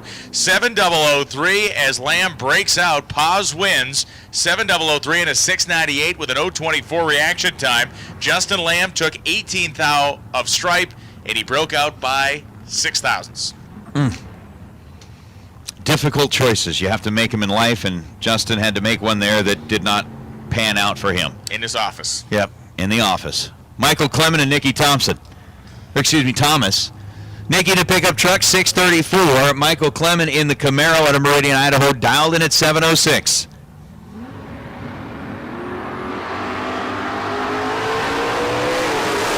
So Nikki Thomas going to make a run at Clement here at the top end successfully. Dead on 6 for Thomas with an 054 light. Thomas advances as Clement took 16 thou worth of stripe and broke out by 3 thou. Swear jar. That is a swear jar moment. Which, by the way, I did go down and check on that. It is filling up nicely, but there's still plenty of room in there to help out Greg Boutte. So again, and I know that as we make our way into the day, not only does the mentality change, the use of the words changes as well. So we know you guys are out there swearing it up. Swearing it up. Brad Burton and Brandon Umberger. Umberger and the Jelly Bean, Brad Burton and the High Flying Firebird, and a red light start for Umberger by 2 thousandths of a second. Eliminates the Chevette as he goes 590 on a 591. Brad Burton 683 on a 687. And I have spent time personally talking with Brandon. I know he's headed straight for the swear jar after that. You know who's not swearing? Polite Californians. You're right. People like Marco Perry-Villaris aren't swearing. Again, example of polite Californians. Andy Schmall and Chris Johnston coming up right now. Schmall 619 dialing. Like the shark from Jaws, we keep hearing it. You hear that music when Schmall shows up, dude. See if he can knock his way through another round here. Johnston trying to stop the momentum of Andy Schmall, which technically was blunted in the first round, but he was able to fight his way through the buyback round. Back in a general pop that we talked about last night. I understand he had a little extra cash on him from yesterday. He did. He was able to buy back, and he scraped it together, and Schmall knocks down another round win. 621.7, 619 dial, 025 reaction time. Chris Johnson ran 2 over, 617.0 on a 615 dial, and he spotted Schmall 200 at the starting line. Can't be doing that with Andy Schmall. Can't. He can't. Jamie Sturdvant and C.W. Hofer. And the answer there, Tom, no, the Dragster is not lost. The Dragster's basically just running out here on the foot brake, no electronics. You're allowed to do that. 582 is the dial for Jamie Sturdvant out of Utah. 764 is the dial for C.W. Hofer. Hofer's got the pre-stage bulb lit. Jamie's got the pre-stage bulb lit.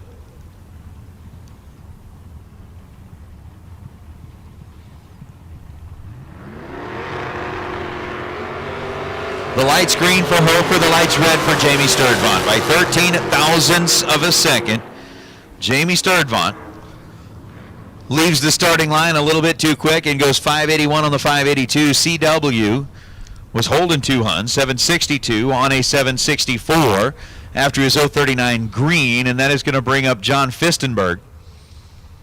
I did get kind of a correction supposedly on the pronunciation here. It's Okay. Fistenberg. Okay. But again, every time I see the last name there now, I want to go out and get like some Spatzel and Jaeger, not Jägermeister, but the Jägerwurst. Whatever it is, that stuff's just awesome. Phil Unruh, essentially flattened pork with breading on it. Schnitzel. Jaeger Schnitzel, that's what I was thinking about. Big move down there for Furstenberg as he was on the brakes. Clearly, that car made a very strong move to the right side. He was able to gather it back up again. He does get the win light as Unruh went screaming by, 586.1, and actually Unruh was on the binders. He was only going 117. Josh basically threw the thing in a reverse. He went through at 83 miles an hour. Oof. Wow. So Josh, battle of attrition down there at the finish line. He won it and moves on to the 71 Comet. Wicked gnarly. Mark Kidd and Jeff Staley. Mark in the Nova, Staley in the El Camino. El Camino dialed in at 650. Nova dialed in at 580. It's going to be Mark Kidd first to stage. Staley's there in the El Camino, and talking about maybe like a short list of cars that might have the attention of some folks as far as best appearing goes. Jeff Staley's car is on the list. 652 on a 650 for Jeff Staley. He's 025 on the tree and gets the win light as Mark Kidd was 038 at this end of the racetrack, and then takes an 18th thou stripe to break out 6th thou. Gene Northrup and Jeff Rates coming up. Rates, the 1967 Mustang Fastback, which I believe is the only Mustang Fastback we have on the property, which seems insane, but I think it is. I'm trying to think. I really don't remember. We have the 67 Coupe, the white cars here. But in terms of a Fastback, this is it. Yeah, I think you are correct. Red light start for Rates. So I completely put the kibosh on him by talking about his car. Northrup goes 639 too after Rates fouls out at 109.23 miles an hour. Gene Northrup advances. That'll bring out Randy Biddle and David Zinke. Biddle, who was putting on quite the show in the station wagon, yes, has now gotten back and climbed behind the wheel of the 78 Malibu. Zinke out of Arvada, Colorado in the 69 Roadrunner. 735, the number for the Roadrunner. 812 style 446 pack liftoff hood on this car for Zinke. Got the factory style decals on it. Call outs. I like it. I do too.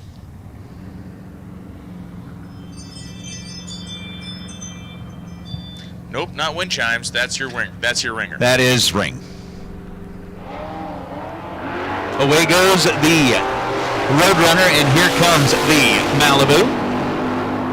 Advantage at this end of the racetrack went to Randy Biddle. He was 18 to David Zinke's 046. Zinke will bow out here in competition. Biddle gets to the stripe first by 26 thou, goes 609 on the 608.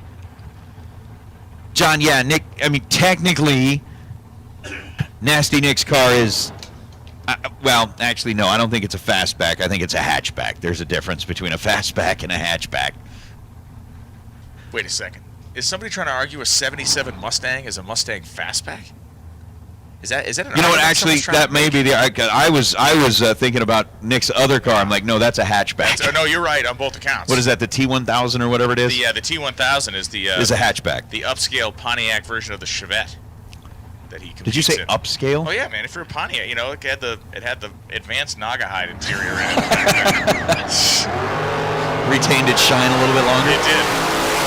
Leo Glassbrenner launches the Copo Camaro off against Tim O'More, and Tim O'More knocks out Leo Glassbrenner. Man, this guy's been on a tear the last couple of days. Tim O'More had a 24 reaction time. Both drivers were under the index, or under the dial-in, as O'More went 6:03.4 at a 6:04 dial. He took just 8 thousandths at the finish line. Leo Glassbrenner was under by a hun, 6:06.0 on a 6:07 dial. So, Scott Burton and Jimmy DeFrank. Scott on the left side of the racetrack, 6:14 the dial for the Mustang. Cobra Jet. Not a fastback. Mustang Cobra Jet, not a fastback. Not a fastback. And Jimmy DeFrank in a 70-bodied Camaro, 6:51. Jimmy DeFrank, 23 on the tree and 6:53 on a 6:51. Scott Burton was 59 at this end of the racetrack, dead on 9, but behind 22 thou at the finish line. And with that, our Gear Wrench Pro category almost comes to a close. I see a couple that are hiding back there.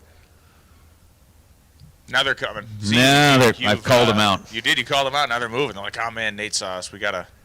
It's like it, kids on the playground being, hey, you two back there behind the tree, come out here. One of these two is, of course, Justin Lamb, the double-entered Cobalt and Copo combination, and Nasty Nick Hastings. Justin, you thought it was safe to go outside. You thought that Burton DeFrank matchup was heavy duty. Really? We got something for you now. Yes, we do. Hey, one more time, everybody that's out there on property, we still have some apparel left. We are down to just a few pieces of kind of the hoodies. And again, it is going to get chilly out there this evening. So if you would like to get up here to the base of the tower, now would be a great time. Grab some of those hoodies while they last. They're just about gone.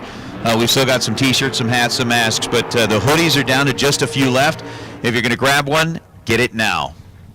Sage advice. 6:22 the dial-in for Nasty Nick Hastings. 6:29 the dial-in for Justin Lamb. It looks, it feels, it will certainly play out like a final round at any great foot brake drag race around the country, because these two guys are mean. So as you said, the T1000 going up against the Copo Camaro, and the Copo is getting the head start.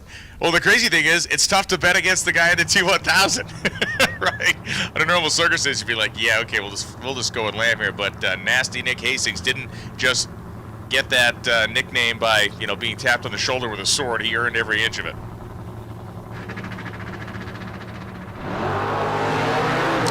Oh my!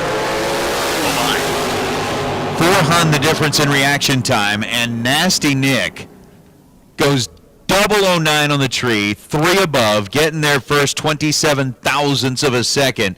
Justin Lamb was 049 on the tree and goes 630 on the 629, but Nasty Nick living up to his namesake, 009, zero respect for the 5-time champ, and just says, I got a job to do here, and I'm going to take the car one step closer to $30,000. You've got a beautiful ride, but I'm sick give of it the rest of the night off. But I'm sick of looking at it. So there you have it. We're going to prep the racetrack here. We will be back continuing on with our door slammers here in just a couple of minutes once we get our track groomed back up to spec. Thanks again to our staff here at the Strip at Las Vegas Motor Speedway for all the effort and work they have been putting in over the course of this event to give everybody a very Performance this raw, you need air that's pure. We started with a firm belief that innovation could improve performance. With the success of 50 years and millions of filters behind us, we continue to look ahead. Guaranteed to protect against dirt and proven to provide up to 50% more airflow. This is filtration for the future.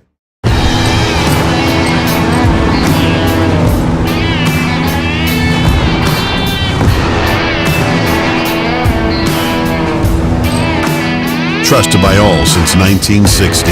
Jags!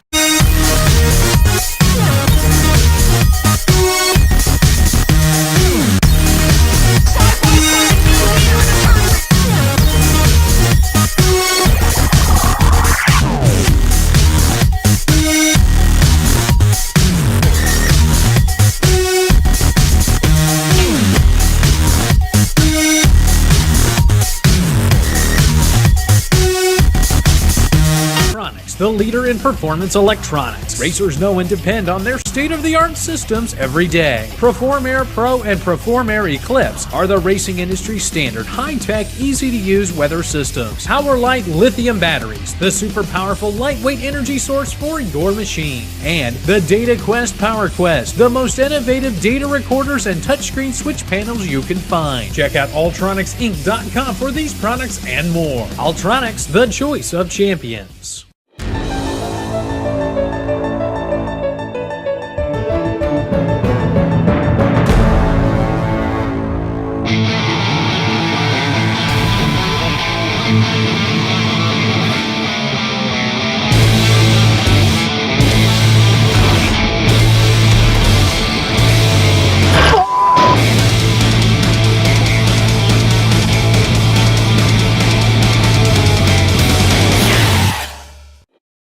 Systems Technology was created to develop a line of carburetors that is not only affordable, but innovative while never sacrificing quality. These principles drive us to make the best carburetors possible. From our entry-level RT series to our full race, billet CNC aluminum and stainless steel, billet XS Pro series. Our engineers have spent their entire careers in the high-performance aftermarket developing various carburetors for enthusiasts, pro racers, and everyone in between. They helped form FST with the same goal that we all share, to get the best performing system into your vehicle for the best price possible. We too are the users, cruisers, and enthusiasts pushing our street rods, muscle cars, and drag cars to their limits. We understand the time and investment that you put into your vehicle, and FST is our opportunity to bring you something innovative, quality-driven, and affordable. Get yours through most reputable online retailers or learn more at fstcarb.com.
like to say, I wish I could say everyone had a happy story in the last 3 months, but a lot of people you talk to have been out of work, and some people have been dealing with some illnesses with this whole COVID deal, but we got through it.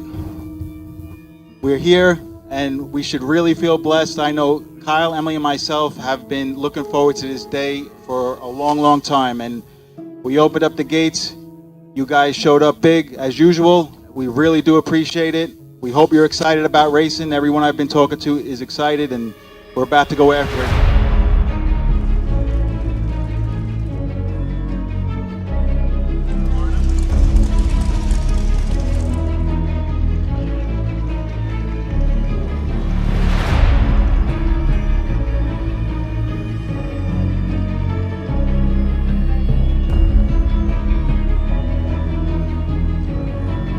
Cars are firing up. We're getting ready to pull our first pair into the water box, and it is going to be a lot of fun.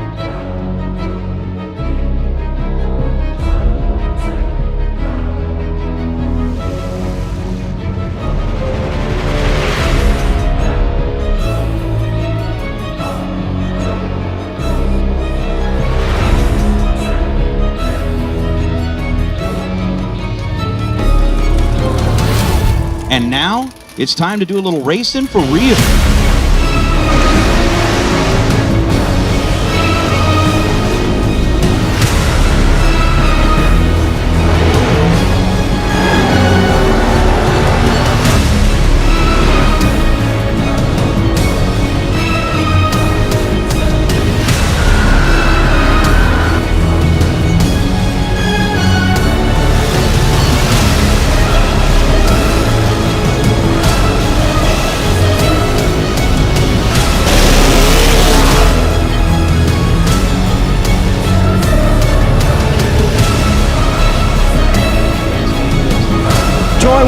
everybody, your Strange Engineering $100,000 champion.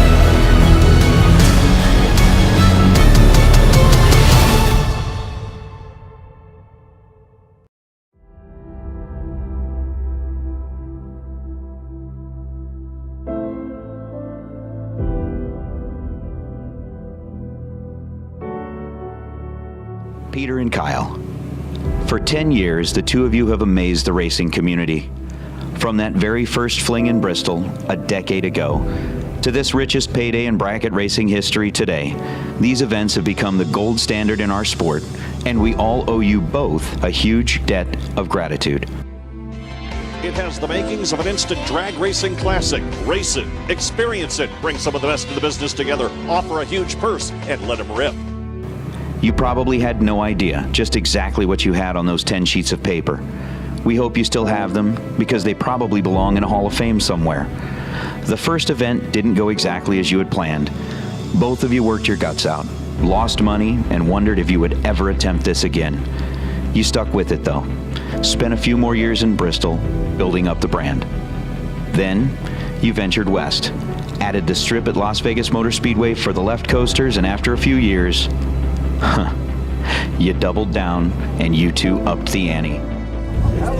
It's like I can't even think about it. It's like I don't even know what to think. It's amazing. It's right now. I don't even believe it. I mean, it's a long race. It's the best in the world, and I want it. So I mean, it kind of doesn't make sense in a way with these guys that race for a living, and I build countertops and cabinets, you know. So $1 million race.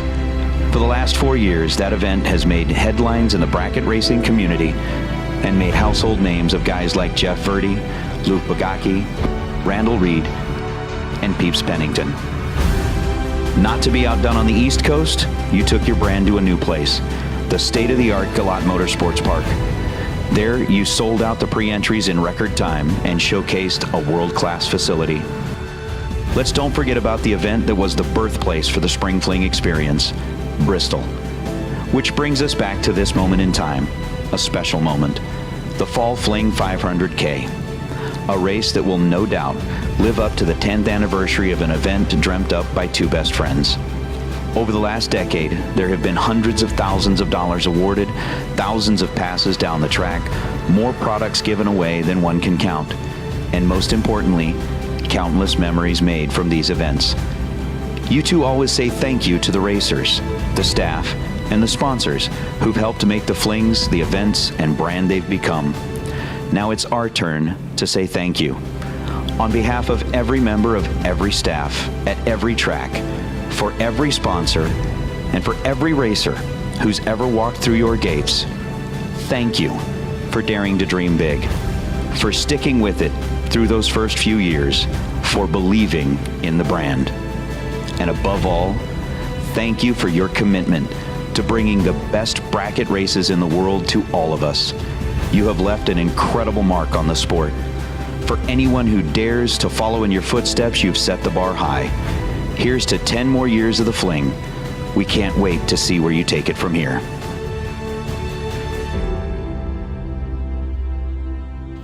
Peter and Kyle, 10 years going. I'm proud of you. You guys are doing really well. Keep it up. A disciple here.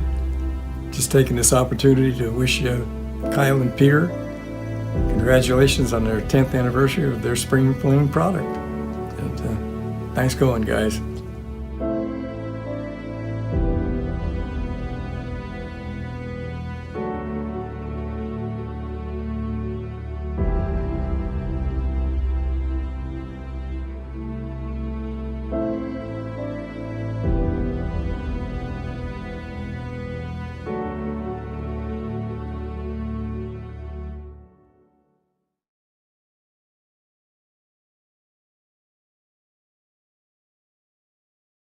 The best losing package in round number 2, and you've got your Biondo ProLite Sparko suit. You can come on up here to the Diva desk and pick that up. Grady Johnson, again, it was that 6-pack that was the first pair that Marco and I got to announce side by side.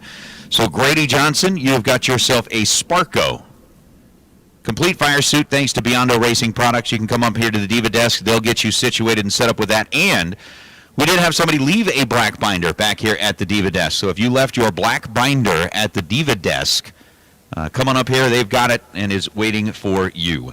So the Diva desk has a black binder, and Grady Johnson coming up and visit them. They'll get you all hooked up and set up with your brand new Biondo Racing Products Sparco Fire Suit by way of your best losing package in round number 2. We are just doing a little bit more track prep here on a Mosier Engineering Thursday, $30,000 to win. We are getting into round number 3, which is the Hoosier round. Here on a $30,000 Thursday, thanks to Mosier Engineering. So the best losing package will get a set of those brand new Hoosier Racing tires. And as we are now getting into round number 3, we have also got the opportunity to start collecting a check. If the win light turns on your side of the racetrack, that means you are in the money. And every win light you turn on after that puts you more and more and more into the money, which is always a good thing when you're out here running at an event like this. So that is pretty cool. As we get ready to go with round number 3, again, just a little bit more prep out here, and as soon as we're done, we'll get into Super Pro door cars for round number 3. When it is time to purchase a weather station, turn to the industry leader, Computech Systems. Computech has been providing racers with the best in weather monitoring and ET prediction for over 30 years. Just ask any of our customers, including past world champions David Rampey, Justin Lamb, Luke Bagacki, and Jimmy DeFrank. From their handheld weather station, the Race Air Pro, to the new Race Air Cloud Trailer mounted system with wind, paging, and texting, Computech has what you're looking for. For more information, check out Computech.com and let Computech put you on the fast track to the winner's circle. Call 301-884-5712 to order risk-free with a 30-day money-back guarantee. Goodyear Tires is proud to introduce a series of tires designed specifically for sportsman racers. If you are looking for the round-by-round consistency needed to be a Fling champion, choose the tires that NHRA world champions like Justin Lamb and Peter Biondo choose. Choose Goodyear Tires. Help keep your race car in place when traveling by using Page Pro Products wheel chocks. Visit PageProProducts.com for Dragster, Junior Dragster, or Golf Cart wheel chocks.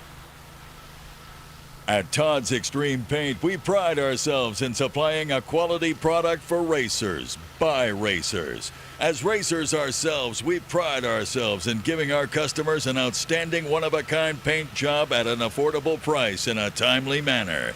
Todd's Extreme Paint takes pride in superior customer service before, during, and after the sale. Todd's Extreme Paint. True Start, a product of CompuLink, has been used at all Fling events since 2016 and now used at over 50 tracks nationwide. In a double red light situation, True Start awards the win to the racer who red lights by the least, regardless of handicapped start. True Start was created to level the playing field by equalizing the pressure for both drivers regardless of which driver's tree drops first. Jegs has been a part of Peter and Kyle's Fling events from the start because they know what racers are looking for in a big buck bracket race. Get the performance you're looking for at a price you won't believe from Jegs High Performance. Free shipping makes it easy. Dial 1-800-345-4545 or click on jegs.com. Are you looking for that big bore kit to hop up your pit bike, or maybe a nitrous piston for your... All right, everybody. I'm not 100% sure why Foster is running the Zamboni down the edges of the wall, but I don't know why. Unless it's the dust that's setting there, and so he's trying to scrub that off or whatever. Or, I don't know. He's not looking at me, and so I can't ask him. But because the Zamboni, for those of you that don't know, it takes some skill to drive that thing. it does not just go straight. You do not just hold the wheel. You are constantly chasing it because the thing wants to like that. It is not a precise steering vehicle, so at all. But anyway, what I was gonna say is we're getting ready to run. We've run round 3 of Pro. We're getting ready to run round 3 of Super Pro. Everybody's sitting here. The tribute video. I haven't even heard it. I've only watched. I haven't even listened to it because I can't unless I plug headphones in and stuff. I don't. So anyway, so I'm gonna watch it later because obviously I haven't. So I'm gonna watch it, but I know it's gonna be awesome. The everybody in the chat window is in the chat bleachers is talking about the old days and being at Fremont with Ted Seipel and Georgia Seipel. And for those of you that don't know, I grew up in the Bay Area as well, and my dad raced stock eliminator at Fremont Dragster forever, and later Baylands, same racetrack, just changed the name. And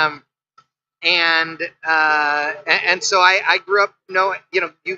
You pulled up, you went past Christie Concrete, and you stopped in the big line, and you went up to the office, and if you were there for a test and tune day or what they renting the track rental day, you walked in and gave Georgia your money and all that stuff, and I remember that growing up, and I remember Kyle. We weren't friends, but I remember him being at the racetrack and stuff.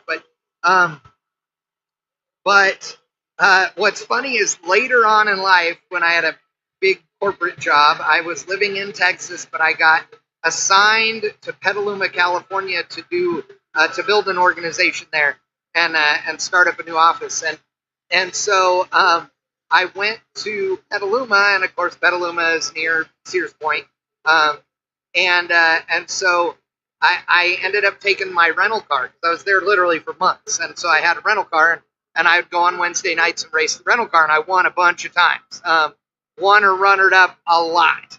And it was great. And the guys there at the racetrack would tech me, and then they would write Avis rent a race car on the back window and all this. Well, the first night that I just went to run. And I was in what they call super street category, which is mostly all 4 and 6 cylinder cars, no V8 cars.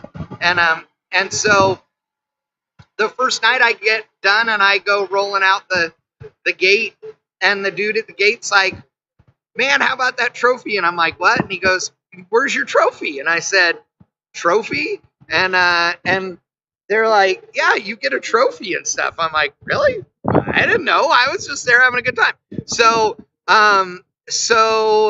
we went, or I went back to the tower and went in the tower, and everybody's up there getting their money for the jackpot race or whatever, and all the things. And I walk up and I stand in front of Georgia, and Georgia looks at me and goes, "Oh my God, I feel old." And then she's looking and she goes, "What are you doing driving that thing? What would your dad say?" I'm like, "Dude, it's a rental car." She's like, "Oh." I'm like, "It's okay, I swear." And it was a Pontiac Grand Prix with a 3800 V6 in it. It would do great burnouts, by the way. There you go, Sport Street. Thank you, John Victorino. Sport Street. And it was great. And I mean, the thing, you do a little burnout in the thing, pull it in. You didn't deep stage the thing, you just staged it and then gave it a little more. So it didn't go all the way in deep, but it was still deep, but fully staged.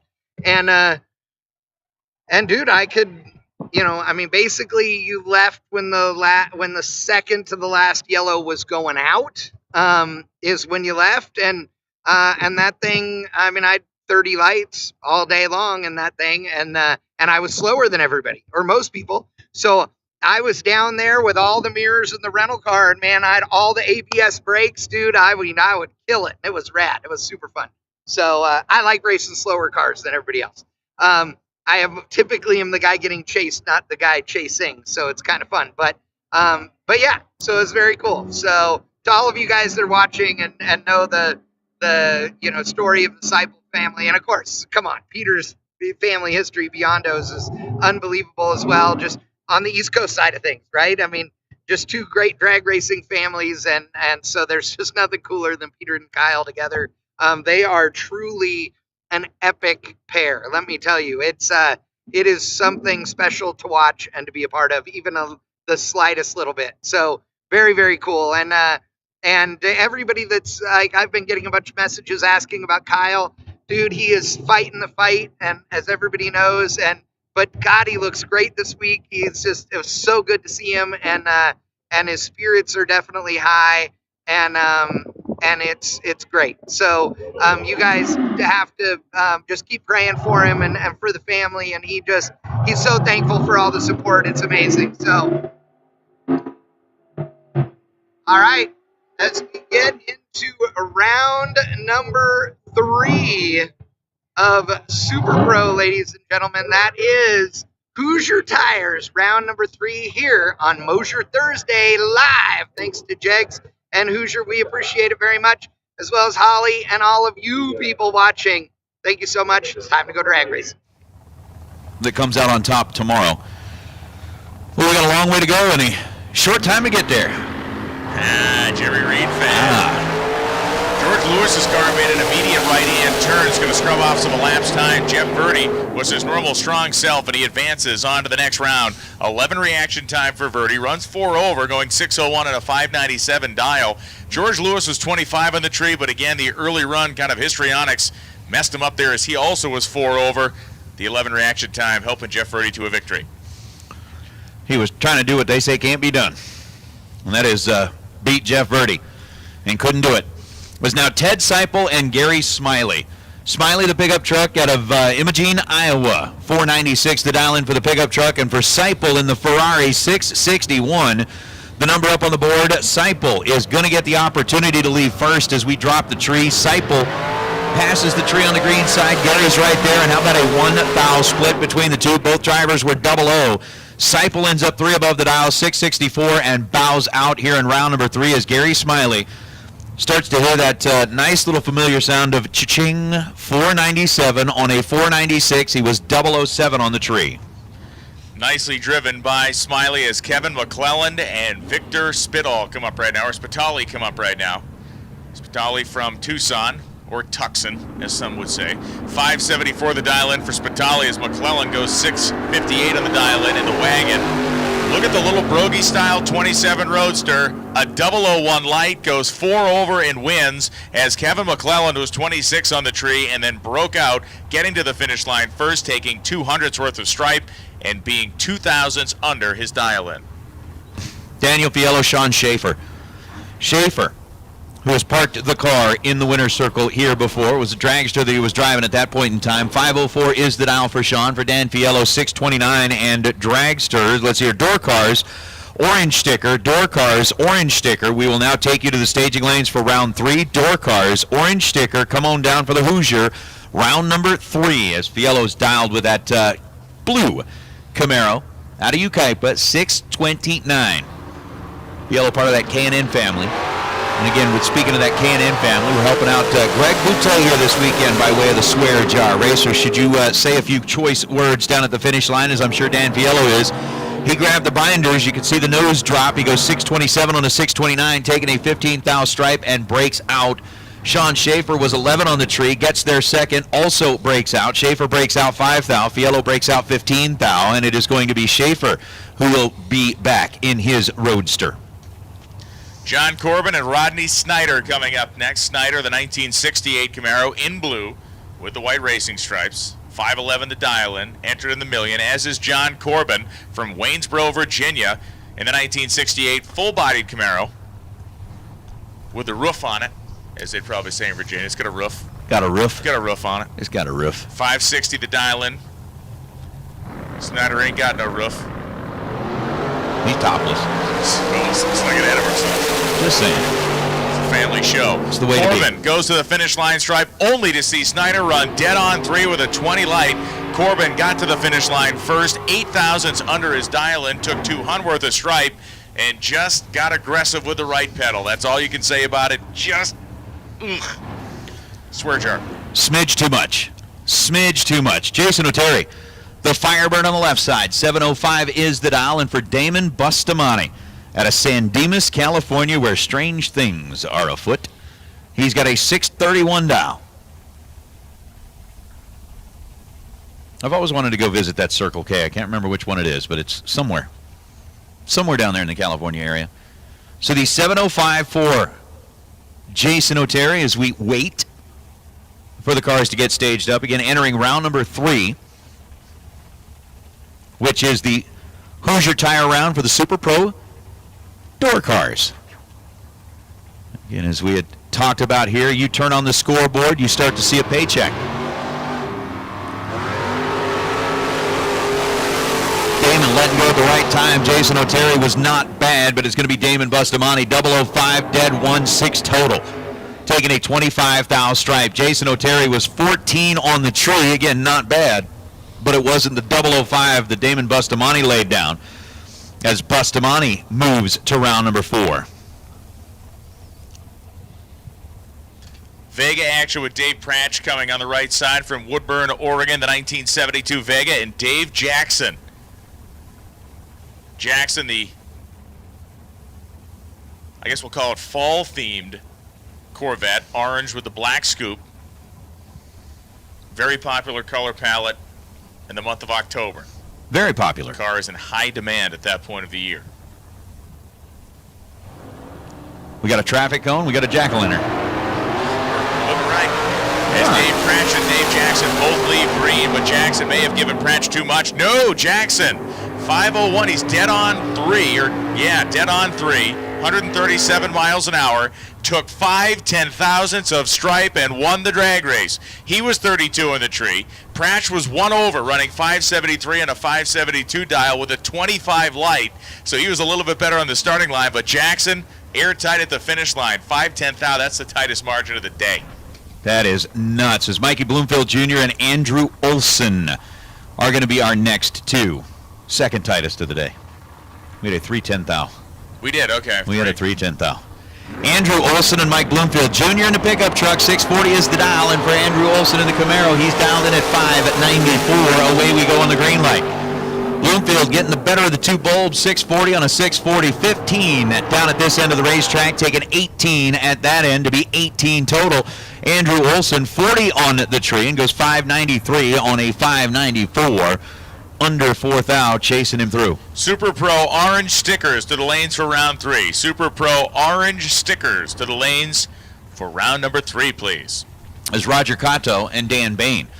Bain out of Lake Havasu City, 546 is the dial for the Camaro. On the right side, for Roger Cotto, 715 as he's racing off the stop.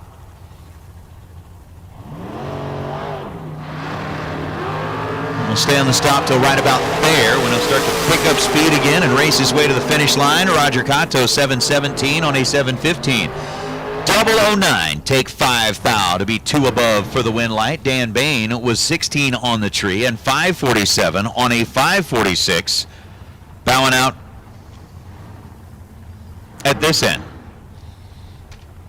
Randy Cloud and Rod Taylor, Kalispell, Montana, home for Taylor, 528 the dial of the low-riding 1967 Nova, and Randy Cloud, 1969 Maverick, really cool car in blue, single stripe over the center. 604 the dial in for Randy Cloud. We need those orange stickers. Super Pro orange sticker door cars. And right down to the traps, Cloud runs dead on 9 and loses because Taylor runs dead on 7 with a 005 light, a 12-pack, and the margin of victory was only 98 10 thou. Cloud was 12 on the tree, has a 21-pack, and Taylor's like, yeah, that's good. That's good, bro. But let's just invert those numbers for a second, and that's what I'm going to do. So you do you, I'll do me, and then I'll see you tomorrow. Walk up with a time slip win. That was cute. That was cute. That was cute. Rocky Pinavali and Shane Thompson. Pinavali making the haul all the way out here with Jeff Verdi. Car in tow, 592. The dial for Rocky, and Rocky goes red here in round number 3 by 11 thousandths of a second, handing it over to Shane Thompson, who is out of the throttle. Thompson was 006 at this end of the racetrack, coast through to 689 on what was a 506 dial. I'll be interested to find out if Shane just saw the win light, backed out of the gas. It's not really usually Shane's style. He usually likes to run them out, but hopefully. Moving around a little early. Yeah, hopefully he didn't do something to the car, and it was more just a, hey, I'm wiggling. I've already got the win. Let's just get out of it. Chris Galletti out of Spring, Texas, dialed 539 in the Nova that he is working on or running with A.J. Ash. They're both driving this car. Troy Grant from Golden, Colorado in a 66 Chevy 2 Nova. Galletti working the brake pedal. You can watch those LED taillights blinking as he goes and stages the car. 005 red light start for Troy Grant. This one is in the books. Chris Galletti takes the Blue Machine into the next round. 537.9, 126, nearly 127 as Troy Grant runs 752 after fouling out. So Super Pro door cars, you have been called into the staging lanes, please. Super Pro door cars, you've been called into the staging lanes, and we've also now called Super Pro Dragsters Blue Sticker will take you to the staging lanes. Super Pro Dragsters Blue Run Sticker will take you to the staging lanes, please. There's now Mike Coltrane and Will Carroll. Carroll left side. Out of Ardmore, Oklahoma. Drag strip operator down there, 745 is the dial for Will, and for Mike Coltrane, 572.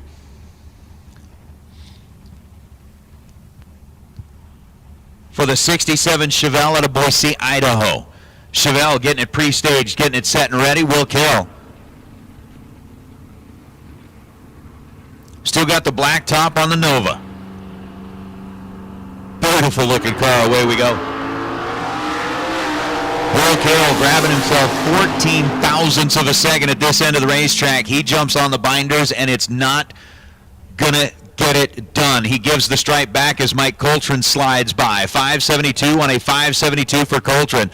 Will Carroll just before the finish line grabbed the brakes, drops the nose, and Coltrane is able to slide by for the win. 572 gets it done by 200ths of a second as Chris Northrup, Larry Scarth, going to be the two sitting under the tower here waiting for just a moment as we roll down and check a little quad out on the racetrack. So again, round number 3 is underway. I'll have to check that out, Gator. We'll make sure that we get that, give it a look at the storm rolling through Nashville. Again, the weather down in the southern part of the states has been pretty nasty over the last little while, and we certainly hope that everybody who is watching along, your friends, your extended family, are all okay, and that everybody is making it out of it in a good spot. I know that unfortunately it's been a little bit rough for others, but we certainly, our thoughts and prayers are going out to everybody out there in the South affected by the weather that's happening today. So as we take a quick little look at the racetrack, again, reminder, tomorrow morning we've got that run for the 50K, the Brodix run for the 50K. It is open to anybody that's on property, whether you are entered in the million or not. If you want to get up tomorrow morning and make a time hit, you've got an opportunity at winning $50,000 if you are able to put a perfect run up on the scoreboard. If nobody makes a perfect run, they'll take $20,000 worth of that money. They'll roll it over into the $1 million main event. And it'll basically be paid to the first perfect run during the $1 million main event. If, during the Brodix run for the money, we don't see that $50,000, we've certainly got some pretty nice prizes that are out there. That set of Brodix SR20 heads, valued at $5,300 for the first best overall package. Second best overall package gets $2,000. Third best overall package gets a main event entry for 2022 into the Spring Fling Million. So again, $50 for a time hit in the morning. It's worth getting up for, worth making your way down the racetrack just to see how close you can get. Again, even if you're not racing the million, it's an opportunity to get an extra hit down the racetrack and get yourself set up a little bit more for Saturday's FTIperformance.com $30,000 to win race. So for those of you that are racing the million, good chance to get a time hit before you get into the big money race. For those of you that are not, a good chance to grab a little bit of money or a fantastic prize should you have the first, second, or third best package overall. But that is going to be happening tomorrow morning. And we've also handed out some additional prizes of the $60,000 worth of the good stuff that's going out. Chris Brown has been selected as the racer that needs it the most. Will receive a K&N door car scoop. Thanks again to K&N for being on board and being a massive sponsor of the Spring Fling Million. Brandon Umberger has been selected as the driver that needs it the most for the Impact Racing helmet. I guess when you're trying to, like, essentially tie your helmet on with twine or some of that. But good twine. Good twine. The thick stuff. The thick stuff. American-made twine. Yeah, not that little cheap stuff that comes in the kites that you get from Amazon. Yeah, no, not Amazon. Not that stuff. And then Nathan Martin has been selected as the dragster that needs it the most for the scoop. So congratulations, Nathan Martin, Brandon Umberger, and Chris Brown. You can come on up to the Diva desk and collect up your prizes. They've got them right here on property. We'll get you set up with your new stuff, and you'll be good to go. Sounds like we are good to go as we fire things back up with the 62 Bel Air of Larry Scarth and the 68 Camaro of Chris Northup.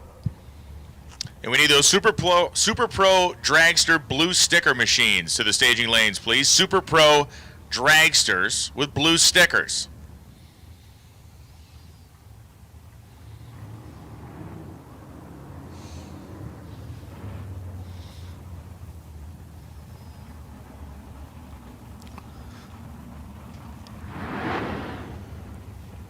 So Northrop is not even attempting to do the burnout with the Papa John's delivery guy thing glued to the side of the car this time. They didn't even bring it up. Normally they've been doing the burnout, then removing it. Yeah, but they may be out of pizza. That is so if you're out of pizza, you don't want to advertise. You know, basically you got to turn the lights off. That's a false advertising. You got to turn the lights off. Did you ever get to see Papa John's helicopter when he used to come to the NHRA races? I did not. Yeah, it was a trip. I never flew in it, but it had gold seatbelt buckles. Really? The seatbelt buckles were made of gold, or at least gold plated. The thing, it was a big one. It was executive giant helicopter. That's pretty cool. When he'd fly into the races, especially at Indy, they'd fly it and park it at the top end, and we'd cruise over in the golf carts and oogle it.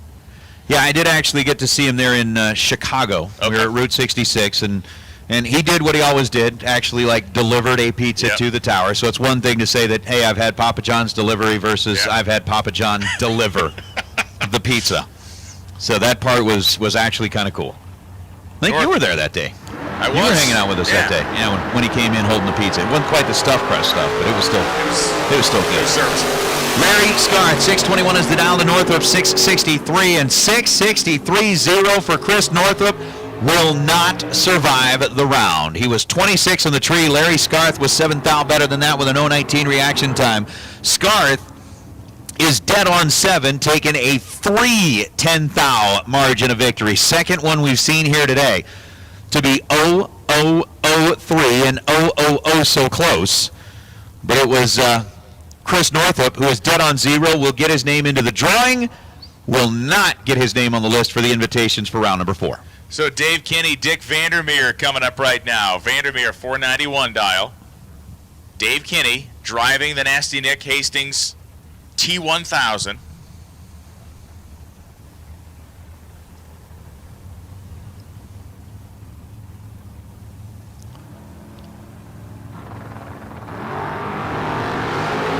Hastings dialing up a Nasty Nick impression, but Dick Vandermeer is doing his best Dick Vandermeer right now. Dead on one reaction time. 2-pack. Ooh. Just hateful. Kenny was a 19-pack. I'm sorry, no, he was not a 19-pack. He was actually one over. But man, still. 29. Yeah, Kenny was 29, and this is not shameful, but no. Vandermeer was 2. 29 would be respectable at most drag strips on any given Saturday night. The difference being it's not any given drag strip on a Saturday night. This is million territory. Yeah, this is the all-star. This is the all-star team of all-star teams competing here this weekend. It's Dan Northrop and Ken Sueyo coming up right now. 1972 Ford Capri. Both drivers entered in the million. Sueyo's car is cool. It's dialed 588. Northrop dialed 6 flat. Red light start for Sueyo, 001, so he's out. Northrop goes 004. They'll take it to the finish line. Funny story about Papa John's helicopter. So there was always a big thing, and there still is. Like, you can't just randomly fly a drone at a national event. Like, they don't want drones above the stands or any of this other stuff. So Papa John would always take that thing, and he would fly in, and then when, like, on Saturday night, he would always, like, they'd hover over the track and watch Leah make her qualifying pass, and he'd leave because he was sponsoring her car at the time. So the guy we work for, Evan, I said, I got him in the starting line. I said, Evan, we got a situation. He said, what? I said, we got a 10-ton drone above the grandstands. So what do you want me to do? What do you want me to do about this? And we just let him sit there. Throw popcorn at it. Right, we just let him sit there and fly away. Throw popcorn at it. Race Kid and Vincent Horton. Horton in the Malibu out of Washington, 684 is the dial. Kid in the Nova out of Idaho, 579. Malibu squirreling around just a little bit. Race Kid is straight down the middle of that racetrack, and it's a binder situation. How about breaking it to dead on zero? Yeah. On the brakes, 15 dead zero for Race Kid to get the win light over Vincent Horton. Horton was 19 at this end of the racetrack and goes 685 on a 684, but Race Kid on the brakes gets himself entered for the FST carburetor. That is gnarly. Super Pro Dragster orange stickers. Super Pro Dragster orange stickers to the staging lanes for round 3. Super Pro Dragster orange stickers as Dennis Weddle and Joe Levitt come up right now. Levitt entered in the million. Weddle, his 2008 Pontiac GTO, dialed 496. Car that spends plenty of time at top sportsman competition when not running for all the money like we are this weekend. All the money. A little bit of inside push there for Weddle as the car started to the right side of the lane, push to the center, still moving that direction. Wind light will come on for Joe Levitt, dead on 7 with a 7 reaction time, 14 pack. Weddle 495.7 got there second. He was 55 on the tree, and by that point, Joe Levitt was already halfway home. How did this happen again? You got to be kidding me. How did this happen again? Spencer Massey and Sean Langdon, which was our round 1 matchup that I believe sent Sean Langdon into the buyback round. I wouldn't be surprised if Langdon tried to dial this one up. I wouldn't be surprised if he wanted a piece of Spencer back. He was sitting back there going, I'm your Huckleberry. He waited and pulled in. 635 the down for Spencer Massey, 633 the down for Sean Langdon as we go at it again. Finish line, Spencer Massey goes 2 for 2. 635 on the 635. Massey was 24 on the tree at this end of the racetrack. Langdon was a touch better with an 018 reaction time. Langdon is 12 above the dial. Massey is dead on 2, and by 4 thousandths of a second, Spencer Massey picks up the second win light of the day against Sean. Would not totally shock me if there was some emotionally fueled hand gesturing happening in the shutdown area. Waving, if you will, but with very limited numbers of digits exposed. You're number 1, man. I love you to death. Dang. James Glenn and Bo Butner now. Butner's like, hey, man, I had to race Langdon before it didn't work out so good for me, so whatever. You guys can have your fun up there. I'll be taking on James Glenn. Bo Butner dialed 503. Glenn dialed 649.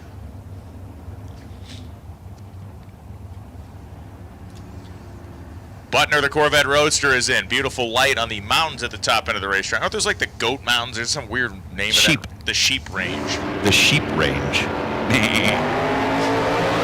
Bo Butner proving his point that he is comfortable and skilled inside that race car. Goes 504.2, 503 dial, 008 reaction time. Very well done for Bo as James Glenn was 2 over, 651.0 on a 649 dial in.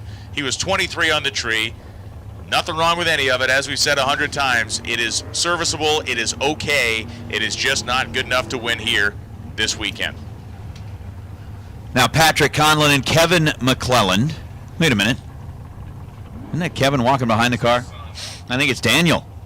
Dan McClellan behind the wheel of the wagon this time, because I see Kevin kind of wandering around back there slightly aimlessly, but still getting the job done. 654. But with purpose. With purpose. Aimless with purpose. 654 the down for Daniel. Patrick's dialed in at 489. Conlon in the 02 Firebird.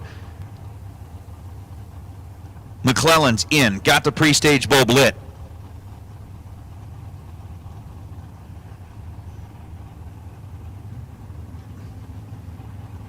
Conlon is there, and let's go. Red light start for McClellan. Passing the tree again with the green light on, but by the time Patrick Conlon leaves the light or leaves the beams, the tree shows its true color. McClellan missing it 7 thousandths of a second to be dead on 4. Patrick Conlon's 493 on a 489.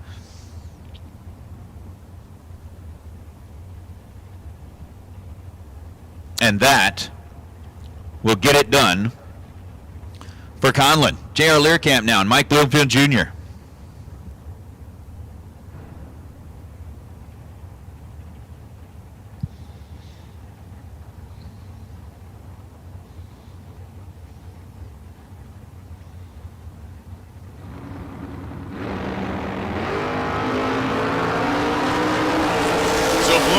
And Learcamp both green on a beautiful Thursday afternoon. 6:41 on a 6:39 009 reaction time for Bloomfield.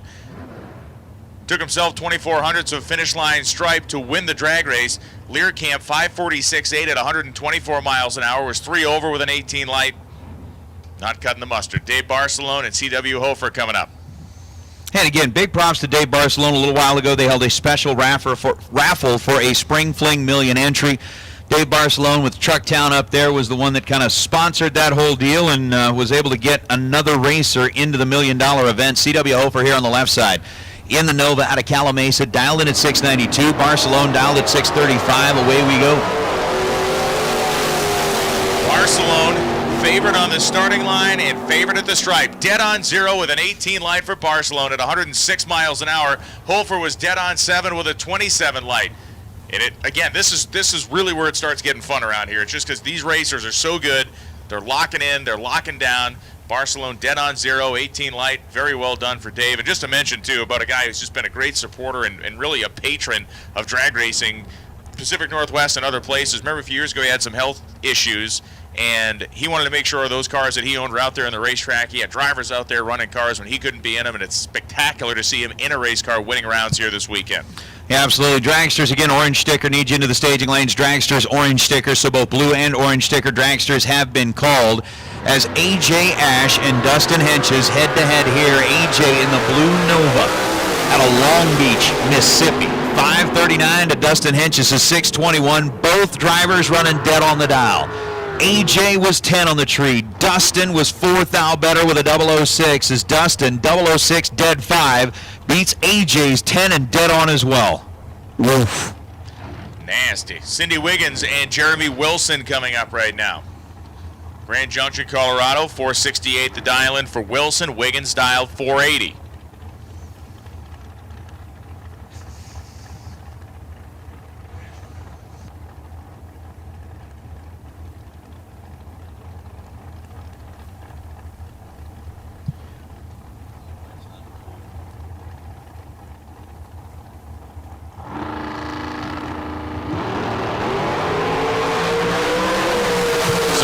And Wilson.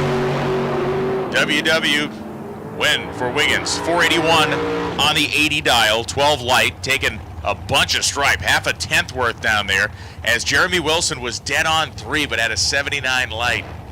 Swear jar. Definitely. Jeremy is a cussing up a storm. Brandon Taylor and Parker Theobald.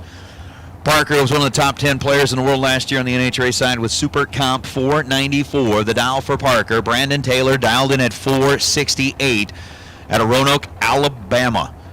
Again, another one of those big-time cross-country matchups here. Parker, former division champ on the D7 side.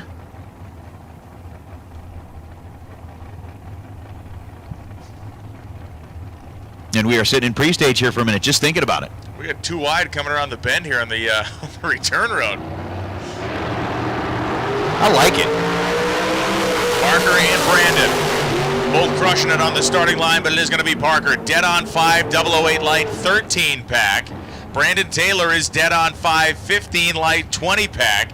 And the margin of victory is just that, 0.07 of a second, which is as much stripe as Parker Theobald was willing to take and as much stripe as he needed to take to win. Is now Jesse Adams and Bobby Dye Jr. Another of those matchups of you got the Stunner on one side, you got the Specialty Fasteners team here on the other. 476 the dial for Bobby, 492 the dial for Jesse. As Adams will take the TNA Race Club car into the beams.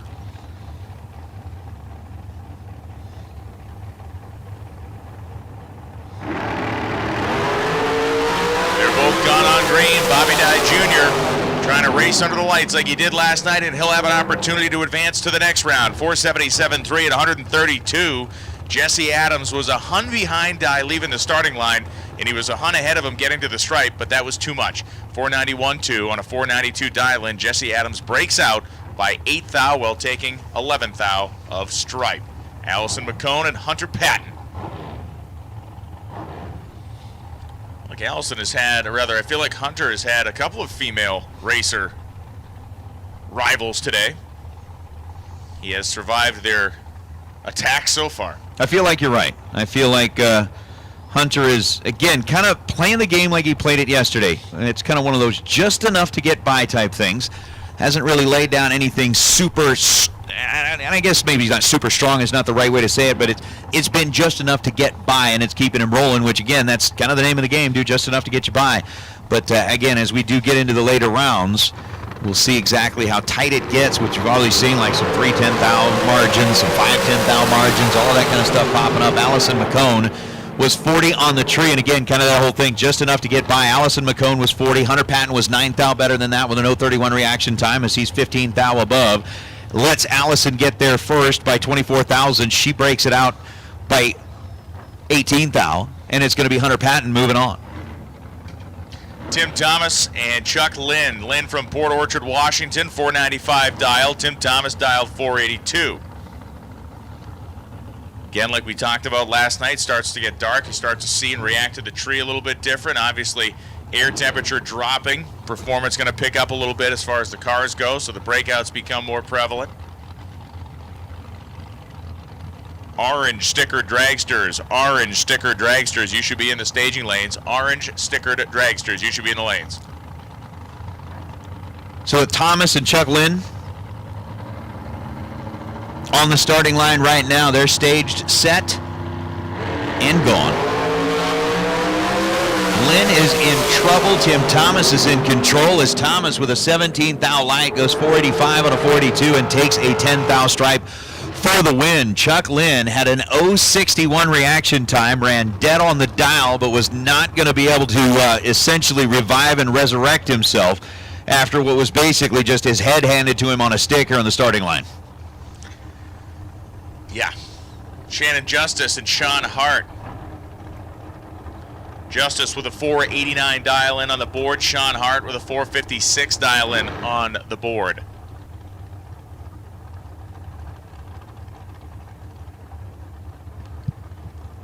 Bit of communication between our starting line folks and our race control people, which is the way it should work. Everything is copacetic here.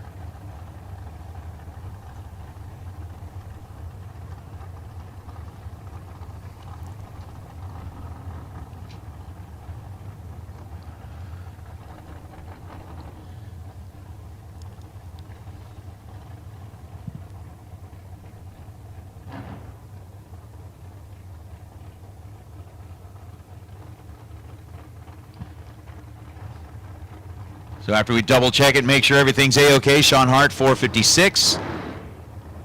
Shannon Justice, 489. Round number 3, the Hoosier round. What other numbers do we want to double check? 10 fingers, 10 toes. Your Social Security. 1, 2, 3, 4, 5, 6, 7, 8, 9. Routing number. That's going to do you absolutely zero benefit, because there would have to be a bigger number than what's in there. Then that's just, kind of that. I understand totally. Yeah. As Justice and Hart go ripping down to the 8-mile finish line, it is going to be Shannon Justice dead on 1, 12 light, 7 10th thou margin. Third tightest of the day, right? 3.57 now. 3, 5, and 7. Sean Hart was 15 on the tree, got to the finish line second, going 4:55.8 at 148 miles an hour. But Shannon Justice dialing one up on Sean Hart. Shane Carr and Brian Howe. Howe here on the right side of the racetrack, used to having, I guess I should say, a little bit more confined quarters. Yes. When he's sitting behind the wheel of a race car, and also having to kind of do that whole trial by fire thing when they were running down in Tucson, learning that, it's not always first one to the finish. Yeah. We got to do the whole stripe driving thing here. He figured it out pretty quick. I know you did. Yeah. You're like, dude, I got you by like 3 car lengths. Yep, you sure did. Try again next time. 467 on a 464 for Shane Carr was 19 at this end of the racetrack. For Brian Howe, starting to bring it around. 54 on the tree and 470 on a 468. Oh. Chad Axford and Greg Hicks. Hicks backing up on the Pennzoil side, 472 dial. Chad Axford, Keville, Kentucky, 454 dial. Both drivers are going to be participating in the million tomorrow.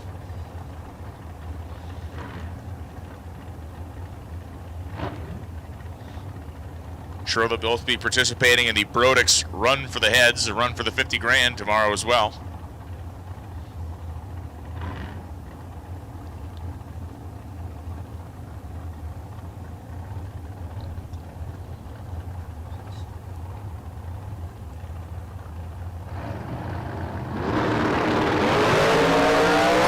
Hicks fouls it away 13 thousandths of a second, and Chad Axford is 007 on the tree to be 478 on a 454.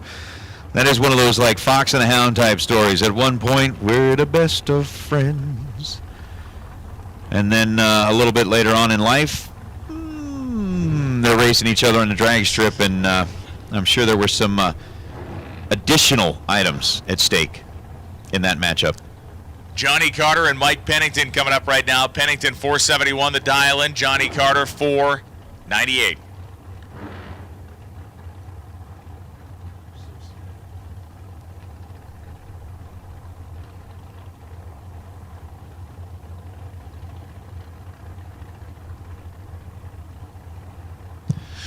Now with Michael Pennington and Johnny Carter.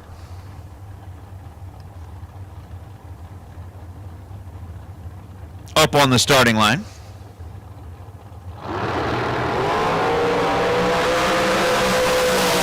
Pennington goes 005 red and is done for. Johnny Carter 499, 139 miles an hour. Carter's 26 on the tree. 498 dial-in, so he was 1 over. But it was all done once Pennington swung and missed at the Christmas tree, 005. Then he runs 4702 at 146.26. John Edwards the third. And Jimmy Wenger coming up right now. Jimmy from Odessa, Texas, 472, the number on the left-hand side. Scoreboard kind of reflecting off the very shiny traction compound outside of the groove. John Edwards the third from Chesapeake, Virginia, dialed 482. A couple more million participants for tomorrow. And again, if you haven't jumped into the million just yet, there is still an opportunity to do that. Those tech cards are still being sold downstairs in the tower. They'll be selling those kind of as long as you want to buy them. Yeah. Again, an opportunity at some of that big money that is going to be out there. We're talking, guaranteed at least $250,000 is up for grabs tomorrow as a 6-thou split between Jimmy and John. Jimmy was 16 on the tree. John was 10 on the tree. And after being 10 on the tree, he goes dead on 4, taking a 2-thou stripe. Jimmy Wenger was 16 and dead 0. And that's the second time in just the last little while that we've seen dead on 0 down the racetrack and not going to return for round number 4. There's Jimmy Wenger, 16 total and parked as John Edwards moves on. Breaking news coming in here. We need final call for Dragsters. Gear Wrench Pro, round 4. You're on standby. You're on standby, Gear Wrench Pro. You're like the Minutemen before the Battle of Concord, waiting by the door with your musket. And then we're going to call you and you're going to come. No, don't bring a musket. Just bring the race. You're going to come charging into the lanes. Lane screaming Savar at the top of your lungs. Yes. Yeah, that'd be great. Jeremy Cisneros leaving on the left-hand side of the racetrack. Lane Savar getting down to the finish line, and it will be Cisneros. 468, 467 dial, and he was 1 over, 28 light. Savar was actually in great shape here. He left with a 12 light to the 28 of Cisneros, but he just got a little bit greedy down there, took 300 worth of stripe, and broke out by 3 thou. J.R. Barclay and Kanan Barrio out of Magnolia, Texas. 450 is the dial. J.R. Barclay with a 487 number. Again, a 3700 split between the two in the dials. Head start will belong to J.R. Barclay like so. Here comes Kanan, and away we run. Advantage on the tree went to JR. Win light's going to go to JR as he's 487 on a 487. 18 at this end of the racetrack. Gets there second. Kanan taking a 5 thou stripe, breaks it out 2 thou. 449 on the 450 was 24 thou on the green side, but 5 thou and breaks it out 2.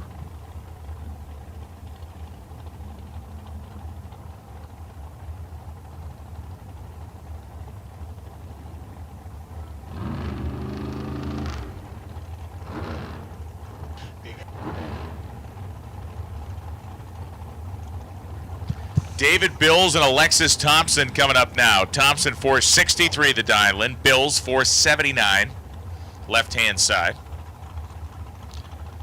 All dragsters, we have called all dragsters. If you have not made it to the staging lanes yet, please do or forever hold your peace. And again, Gear Wrench Pro Round 4, you're on standby. 101 thou split at this end of the racetrack. David Bills is going to come out on top. 15 green, dead 9 to Alexis Thompson's 14 green and 16 thou above. Comes down to 6.5 thou at the finish line. Bills lights up the scoreboard and is going to collect a check. Now it's just a matter of how big will it be. Don Buckowicz and Matt Lee coming up. Lee from Seneca, Missouri. 479 dial. Buckowicz from Perrineville, New Jersey. Race Tech Dragster. Buckowicz has entered into the million. Lee not showing that he's entered yet. But who knows? Has a successful night tonight.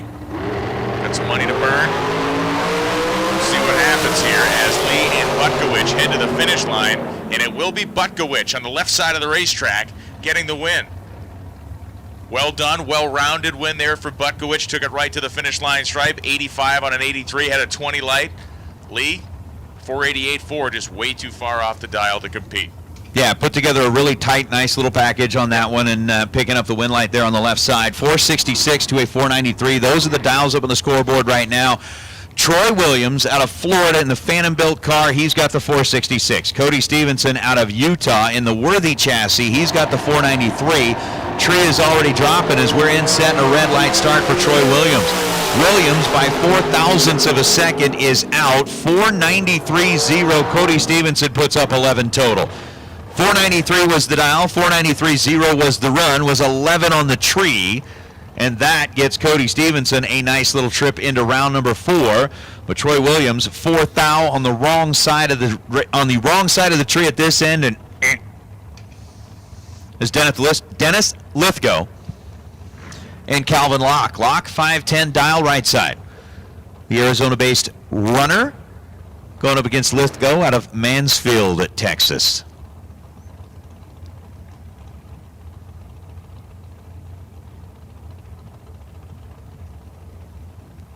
Taking an extra little second here. As Lithgow rolls forward and lights up that top half. Just appreciating the view. I don't blame him. I don't blame him.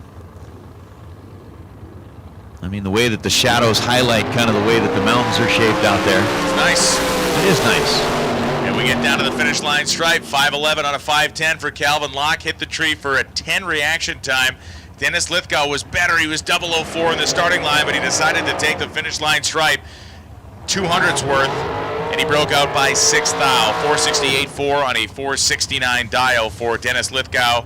Got to the finish line first. That was too bad. Calvin Locke, I believe, cut him loose, only about 130 miles an hour down there.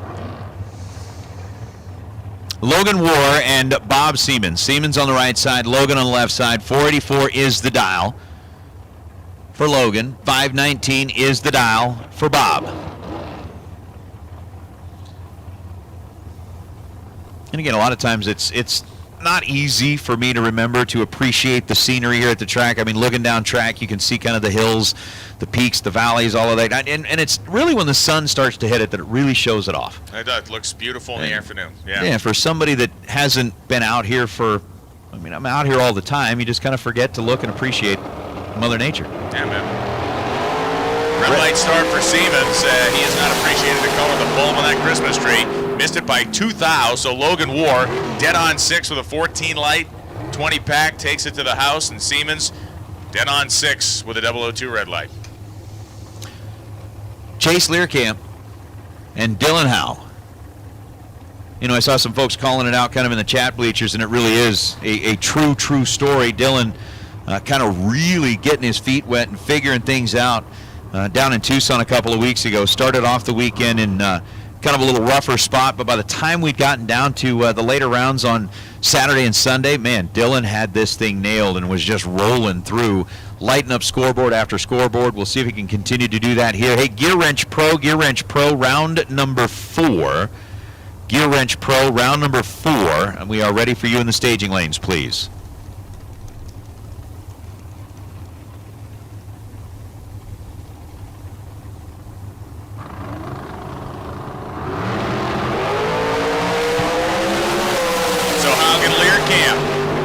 Getting it done, and it's going to be Haug as Learcamp goes 466.8. Dylan Haug, 25 light, 62 and a 61, 147 in the speed. Took 13th hour worth of stripe, just did his job. Plain and simple, just did it the right way. Nothing spectacular, nothing over the top, just did a nice job out there. Like I said, just focus on the reaction time, focus on the stripe. Do the two of them pretty well, and the opportunity to return is greatly improved as Dale Taros and Mark Dunn. Dunn, the Texas-based car, the American-built ride, dialed at 472. Dale Taros, Tuttle-built rear or front-engine dragster, dialed in at 547. Yeah, Dave Tuttle, great chassis builder out of California, built tons of slingshot dragsters, kind of the modern, slingshot stuff. He built some of those modern front-engine top fuel cars that were very popular for a period of time with the Good Guy series and some of the other nostalgia-style racing like happens at the NHRA, Heritage Series stuff.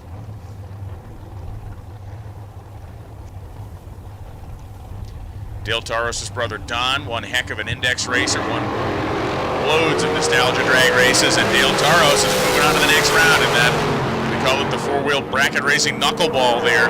548.6 and a 547 dial-in for Dale Taros, as Don was dead on 4, but he was 13 red getting there.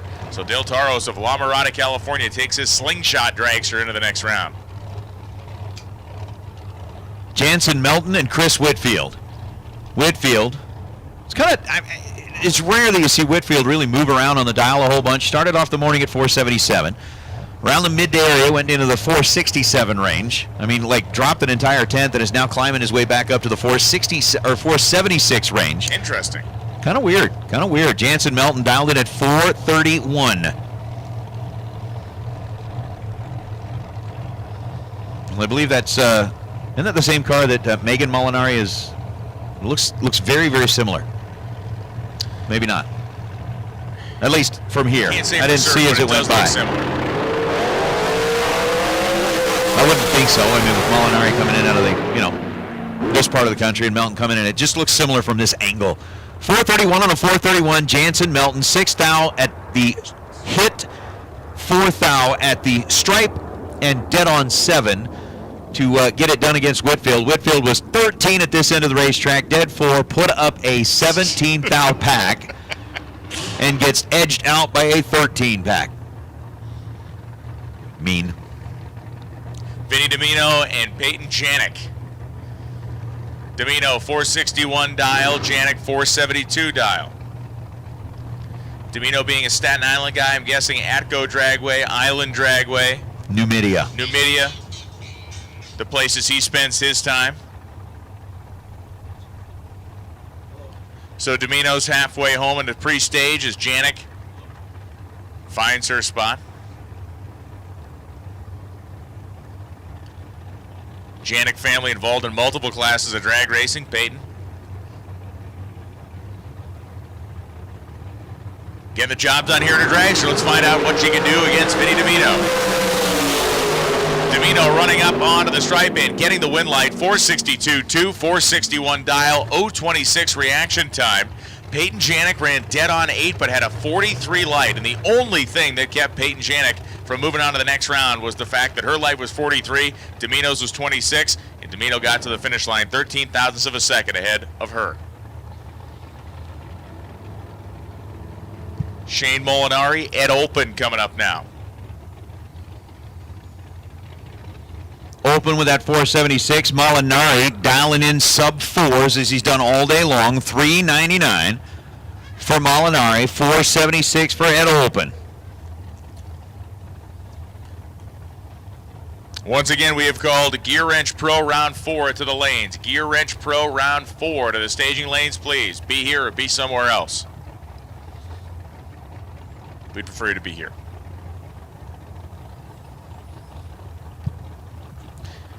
And the Battle of Wills commences as Shane Molinari is saying, nope, not going in first. And Ed Open says, I have never staged first in my life, and I don't plan on making that change today.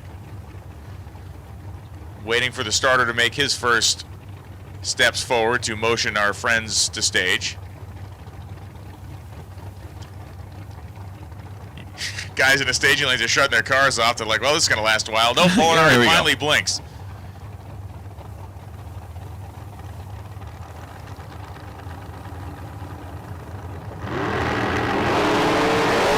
Red light start for Ed Open. 0.03 of a second, too quick to leave. As Molinari goes 4:01.1 on that 399 dial with a 26 light. Open was 477.2 on his 476 dial, but it was all for naught after the 003 red. There's now Trevor Harkema and Dean Bush. Harkema here on the left side. The Coeur d'Alene racer, 488 going up against Dean Bush's 480. 8 Hun the split on the dial. And as we continue to make our way through, the Blackhawks are now returning. So I'm going that way in force towards the Air Force Base Training Center, otherwise sometimes lovingly known as Area 51. And now they are starting to head back. Only downside is there's just one of them coming back. Where's the rest? Where's the rest? Dean away on the red light by 0.02 of a second. Dean Bush's day comes to a close. It's going to be a 486 on a 488 for Trevor Harkema after a 12 reaction time. Bush 479 on a 480, but 002 red. We'll kind of close off Dean Bush's hopes at a $30,000 payday as now Kendall Little and Jim Calloway Jr. Calloway 498, Kendall Little dialed in 484. Little Texas versus Artesia, New Mexico, where all the water comes from. They've got big wells. Gray family, too. Big wells. Yeah? Gray family are artesians. And yes, the wells. So many wells. So many artesian wells.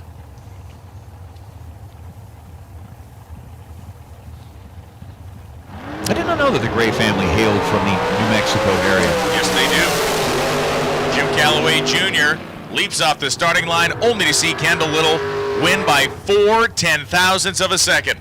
484 dial in, 485 won the elapsed time for Kendall Little with an 018 reaction time. Calloway was 98 on the dial, runs 99.8, and gets knocked into next week. That was a battle, and again, second or third quickest or tightest margin we've had all day.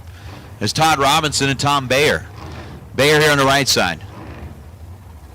509 going to be the dial for the professor in the Tom Bayer School of Drag Racing, and Corpus Christi, Texas, the home base for Todd Robinson. 476 there on the left side of the racetrack as we are running out of dragsters back in the staging lanes for round number 3. Again, our Gear Wrench Pro cars, round number 4. You have been called to the staging lanes. Hopefully you have joined us back there and are ready to go. So hopefully, again, we need you back.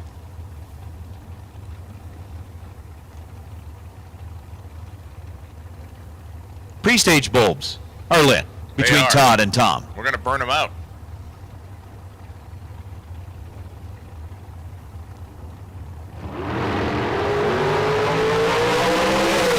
Tom Bayer, not just a good teacher, he's an executor as well. 5:10.1 on a 509 dial with a 23 light. Tom Bayer had it at the starting line and the finish line. Robinson left with a 41 reaction time and then broke out, taking 6 thou worth of stripe and running 474.7 on a 476 dial in.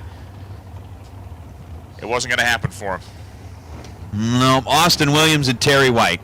Minden, Nevada versus Waxahachie, Texas. 463 the dial for Austin Williams, and for Terry White, he's got the 471 up on that Pennzoil scoreboard. As we hear these sounds of freedom Yeah. Flying over the racetrack.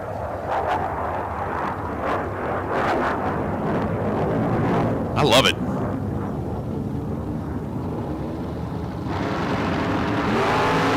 The two Dragsters leave. Burners on for the Dragsters, burners on for the Jets, and Austin Williams, 10 light, 464, 5 and a 463 dial-in, taking 12th out worth the stripe, just get it done. Terry White did not do a bad job. He was 23 in the Christmas tree, runs one over, going 472, 4 on a 471 dial, but it was Austin Williams, incrementally better at the beginning, incrementally better at the end. Rocky McLean and Justin Hoff. Hoff down 468 down. McLean down 1/10 of a second slower with the 478. As we have completed the burnouts, and we are going to decide between Rocky and Justin in a most amicable manner. Which one will get to move on around? A most amicable, a gentlemanly way, a sporting way. I mean, come on, we graduated from the days of walking out, slapping somebody in the face with a glove, and then shooting. Right. Now we just drive race cars at 150 miles an hour and try to beat them. 30 pound the difference between the two in reaction time. Justin 470 on a 468 at 143 miles an hour. It went light. Rocky McLean was 31 on the tree. Gets to the stripe first by 13 thousandths of a second and breaks out 476 on a 478. That does not equate to a win light. And Justin Hoff will get to come back. Slap somebody else with a white glove challenge to a new one. Dylan Mudd coming up right now. Mudd driving the Bo Butner Dragster. Jeremy Sears, Port Orchard, Washington. Dialed at 493 on the Summit, rather on the Las Vegas side. Dylan Mudd.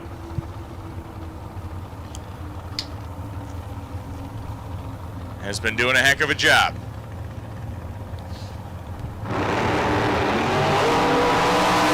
May have his hands full here. He will. 12th thou is the difference here, and its wind light's going to belong to Jeremy Sears. How about 5 total? 005. Jeremy Sears puts his name into the drawing for the FST carburetor as he runs dead on zero down at the finish line. Dylan Mudd, 17 on the tree. Definitely not a bad showing on the let go. But with a 5-pack in the other lane, it's like, thank you. Right.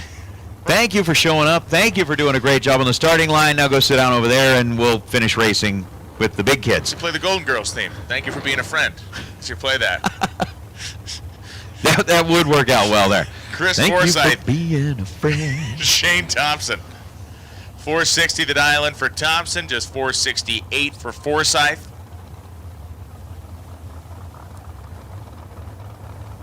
As Nate mentioned, we are dragster deficient down there in the staging lanes. Got our door cars in. Once again, Gear Wrench Pro Round 4. If you're not there yet, you best get in now in a hurry as Shane Thompson goes 001 red, handing the win light to Chris Forsythe, who runs dead on 2 with a 009 light. So he put together an 11-pack. Thompson was dead on 6, but 001 red. Yeah, dead 6, 001 red, no good. Shane Thompson as Glenn Dilday and Dave Mazier. Mazier backing up left side of the racetrack. Dilday out of Missouri backing up right side of the racetrack. 481 to a 470. Again, the sun is rapidly disappearing behind the mountains here. The lights are on. The nice thing about this racetrack is, of course, TV quality lighting. Oh, yeah. I mean, it basically shines like daylight here once the sun goes down, and that is one of those nicer things that allows the racers to feel very, very confident in what they're doing. Again, with the track prep that's out here, it has been breezy. That breeze is starting to die off a little bit, which in the springtime, it's just kind of the name of the game here. When the sun's up, it's whatever it does with the temperature patterns and the weather and the thermals and all of that kind of. Look at you, sharp with the word thermals. I thought those were long underwear. Oh, those two. Oh, got it. That's what Got we're it. talking about. 41,000 the difference at this end of the racetrack. Dave Mazier somehow, some way is gifted one back. He was 50 on the tree. Dilday was 009. As Dilday gets to the stripe, 55 thou and breaks out 6 thou. Dave Mazier was 50 on the tree and dead on 8 and does get a win ticket. It doesn't hurt here or here. Right here. So much Right smack dab in the middle of the face. Mo Trujillo and Steve Shearer coming up right now. 493 dial in for Shearer. Mo Trujillo is dialed 450. Trujillo advanced last round. His opponent red lit. See what he can do here with Steve Shearer. Mo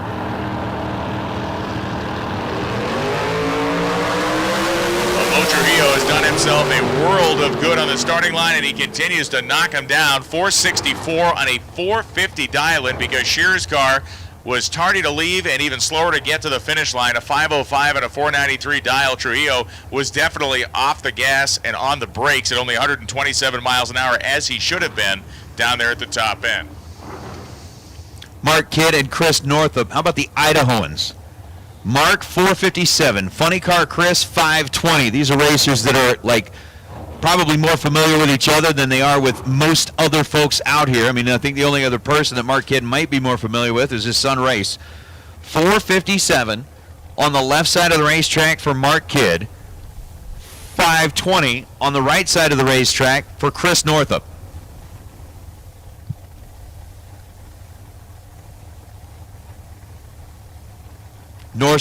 Northup blinks on the bottom half of the bulge. Mark Kidd does the same thing. Tree is green, and away we go.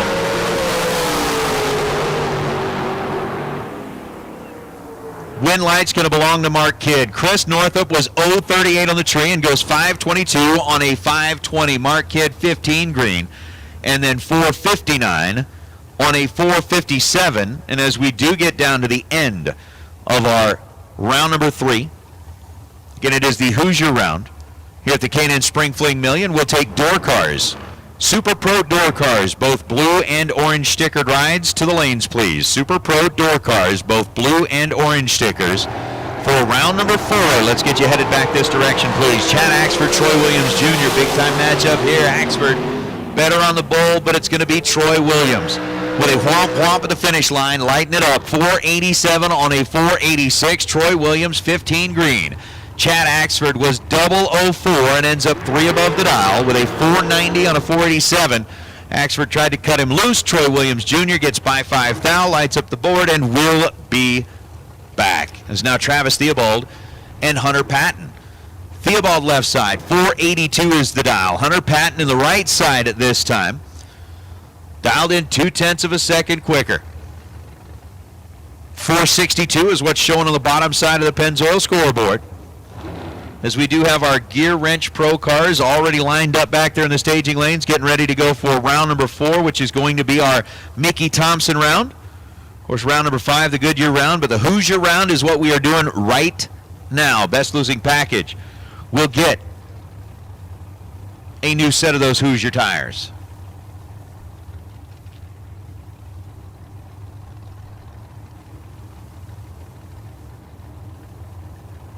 We are sitting in the pre-stage position still, 482 to a 462. Travis goes ahead and gets the car positioned on the starting line.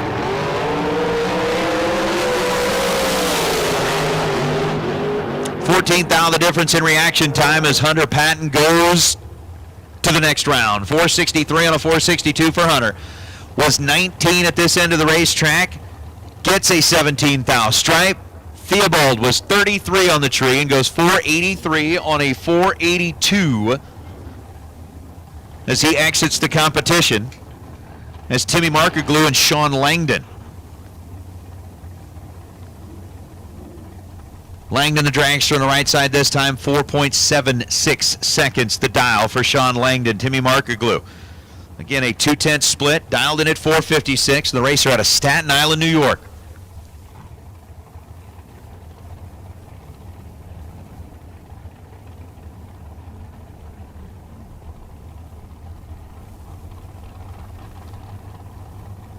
Langdon set, Markeglu joins him on the line. The tree falls, and it's down to a thou between them in reaction time. Coin flip at this end and a double breakout at that end. Tim Markeglu, 24th thou on the clocks at this end, goes 455 on the 456. Sean Langdon ends up 474 on the 476. Gets their first 9 thou, breaks out by 10 thou more. Langdon exits Markeglu and the Staten Island crew. Moving on to round number 4 is Race, Kidd, and Lane Savar. 485 to a 472.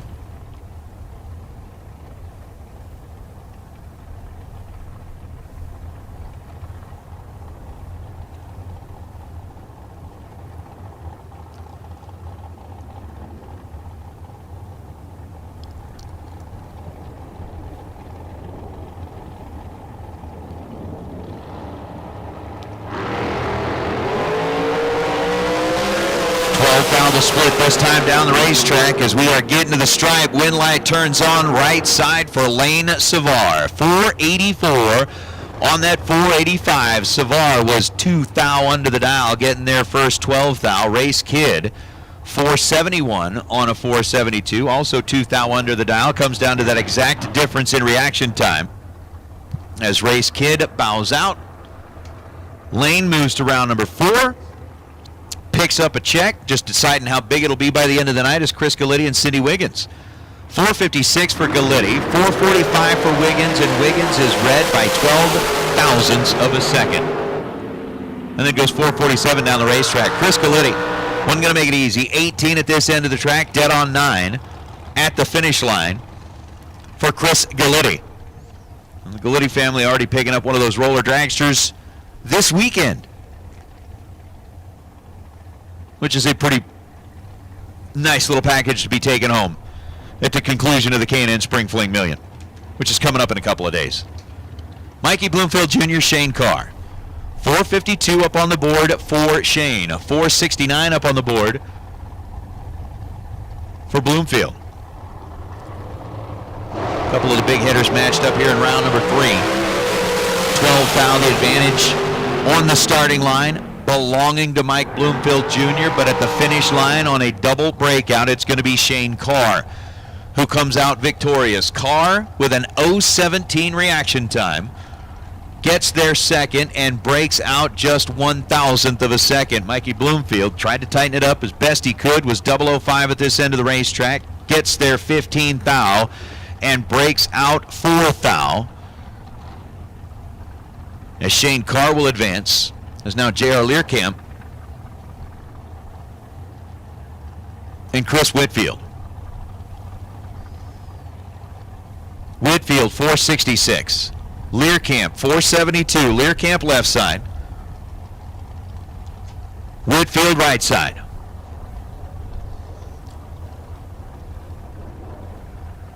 Learcamp is first in. Chris Whitfield joins us as well. I see our Gear Wrench Pro car sitting behind the tower. I see our final few dragsters on the starting line in the water box and under the arch. Whitfield breaks out 464 on the 466.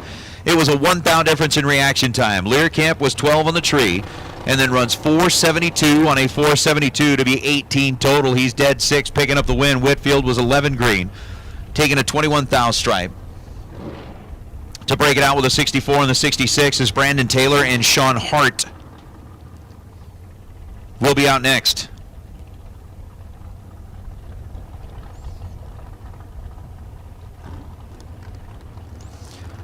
Hart out of Utah, Brandon Taylor out of Texas. 1 hun the difference in the dial, 482 to a 481. As again, door cars, both blue and orange sticker. Need you into the staging lanes for round number 4. Our Gear Wrench Pro cars are rolling forward. And we are leaving the line both green at this end of the racetrack. Sean and Brandon. Womp, womp, 481.8 on a 482. Brandon Taylor with a 7 thou stripe, breaks out 2 thou and bows out. Sean Hart moves on as Ron Sears going to be the final car in category. So Ron Sears, bye on to the next round.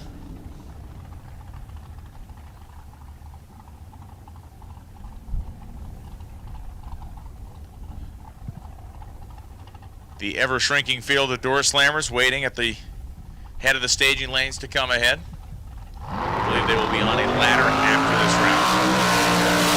Ron Sears, hammer down, goes 5:03.8 on his 03 dial. A 23 light though, Ron. Come on, man. So Sears, yeah, Sears is looking good going on to the next round.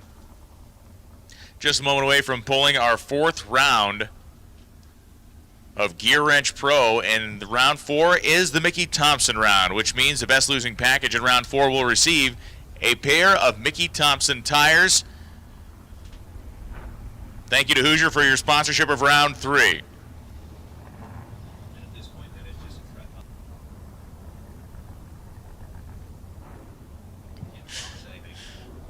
The full body machines at the ready line, engines rumbling as we continue on here on a Mosier Engineering Thursday, a $30,000 day, just like yesterday was with the Maytag 30K yesterday.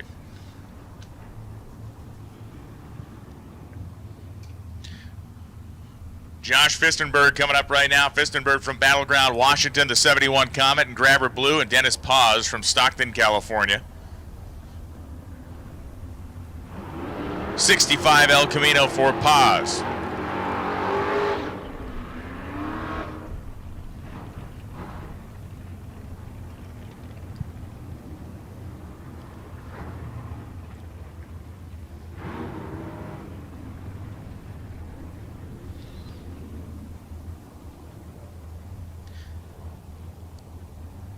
So the 7-second dial-in for the Elky, 7:44 for Fistenberg in the Mercury.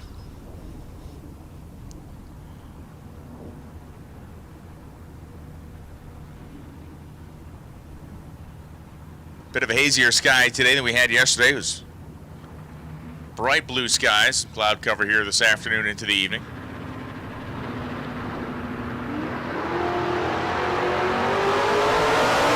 As Dennis Paz's luck run out against Josh Fistenberg, and yes, the answer is affirmative on that. 7:47.2 at 89 miles an hour. Josh was 45 on the tree, Paz was 84, and that was pretty much all you need to know, as Paz was only 2 over, running 7:02 with a 1 at 90 miles an hour in that 7-flat dial-in. Fistenberg was 3 over, but the 400s he had in his bank leaving the starting line is what he drove to victory. Nicky Thomas, Brad Burton now, both drivers pre-staged.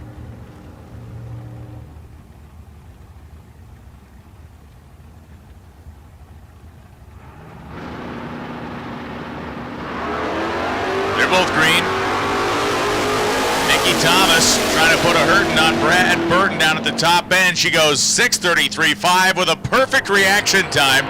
Nicky Thomas 5,000 total package in the S10 truck with 000s on top of the time slip. Burton was 1 over, 6:85.6 on a 6:84 dial with a 32 light, but Thomas was brilliant. 6:33.5 at 104.95. Jeff Staley and Randy Biddle coming now. Staley's in the 66 El Camino with that great custom paint job. Randy Biddle from Christiansburg, Virginia, the 1978 Malibu.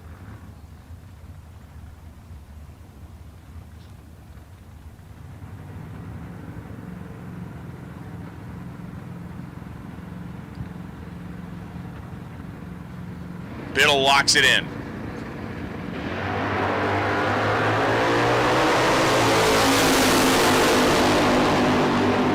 We're missing 3 Super Pro door cars, and Randy Biddle goes dead on 3. Staley goes dead on 2. Biddle was 21 on the tree. Staley was 31. The margin is basically the reaction time differential, 9,000 for Randy Biddle, favoring the Malibu to move on to the next round, as Jeff Staley dead on 2 with a 31 light isn't enough to win in this round of Gear Wrench Pro. Final call for Super Pro door cars. We're missing 3. Final call, Super Pro door cars. We are missing 3 in the staging lanes. Robin Harris and Andy Schmall. Schmall from Idaho Falls, Idaho, 620 the dial-in. Harris dialed 659.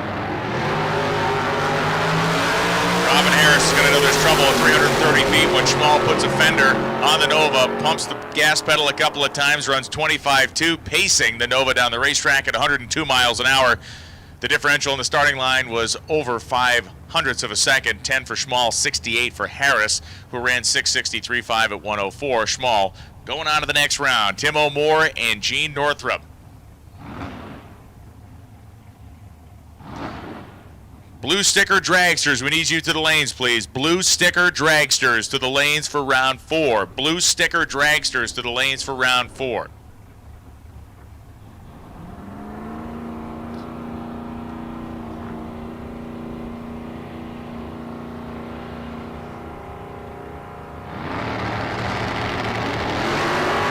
great start for Tim O'More by just 3 measly, stinking awful thousandths of a second, and they get to the finish line 6:41.8, 109 for Northrop.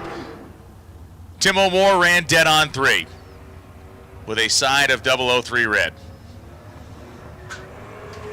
Kyle Rizzoli and C.W. Hofer now. Hofer, the 1987 Pontiac Firebird. Rizzoli dialed 631 in the Camaro. A Camaro which hates running Spencer Massey. But that's another story for another day. 765. Going to give Hofer a pretty significant head start here.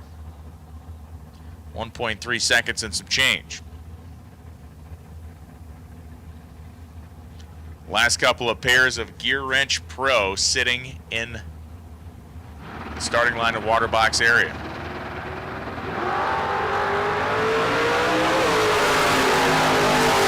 Rizzoli quickly chewing up the real estate down there at the top end and grabbing a win light. Rizzoli hit the tree for a 15 reaction time. That was 1 over, 6:32.0 at 106 miles an hour.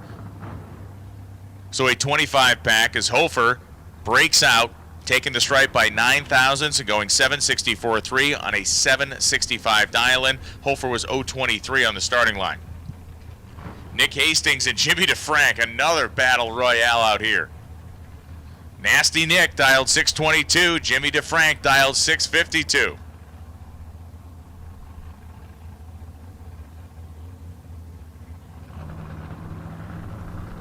Hastings takes the little Pontiac T1000. Bumpity bump, bump, bump. Locked in.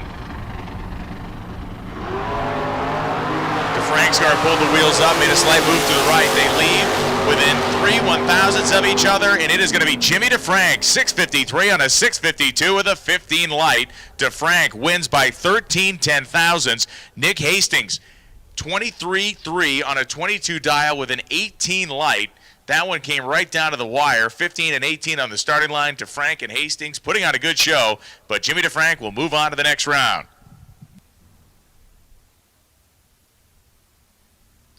We'll now take dragsters with orange stickers for round 4. All dragsters, both blue and orange stickers. Round 4 to the staging lanes, please. We need all remaining Super Pro dragsters, blue and orange stickers to the lanes, please.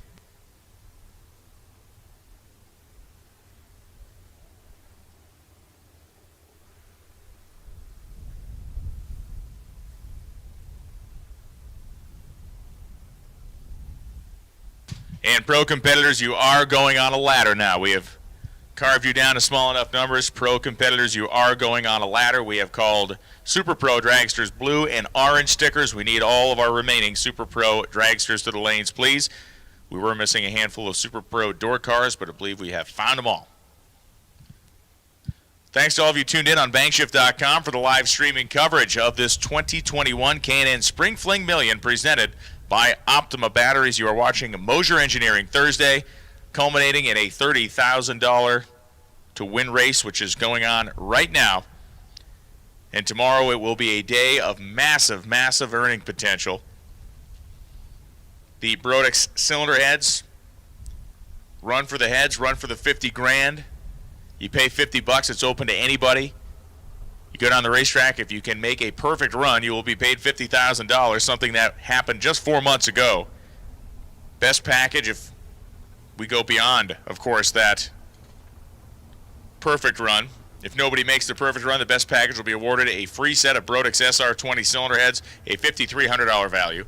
Second best package wins $2,000. The third best package wins a 2022 Spring Fling Million entry, which is a $2,000 value. And then we will run the Big Daddy main event tomorrow, the Spring Fling Million, with a minimum guaranteed purse of $250,000. And when we tabulate the entrants, we will know then what the total purse will be.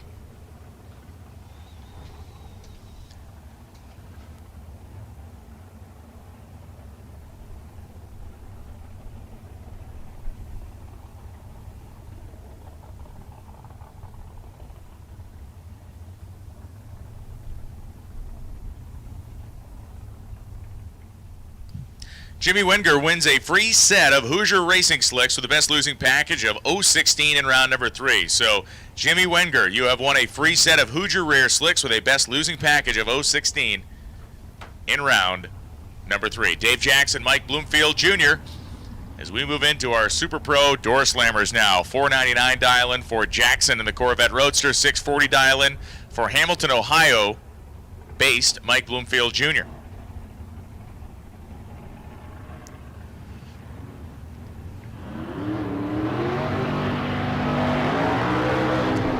Hot and heavy action for our bottom bulb racers in Pro. We now shift our focus to that top bulb in the Christmas tree with our Super Pro racers.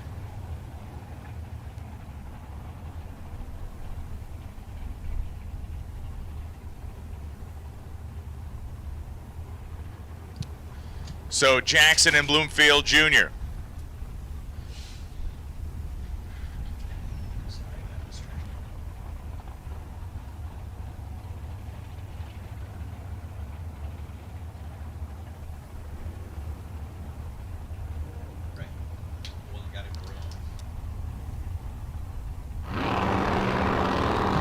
Down we go and away we go. Bloomfield Jr. hikes the front end of the S10 truck, and Dave Jackson bringing the heat. But it's going to be Bloomfield. Dead on 2 of the 6 light and 8-pack total. Dave Jackson runs 5.006. He's only 7th thou above the dial-in. An 0.23 light, though, gave Mike Bloomfield Jr. the separation he needed. Bloomfield Jr. drives to a victory by 31 thousandths of a second. Gary Smiley and Damon Bustamante coming up right now from San Dimas, California. Bustamante dialed 628. Smiley dialed 495 in the quick pickup truck. So we got dragsters rolling back into the staging lanes. We got Super Pro door cars on the line.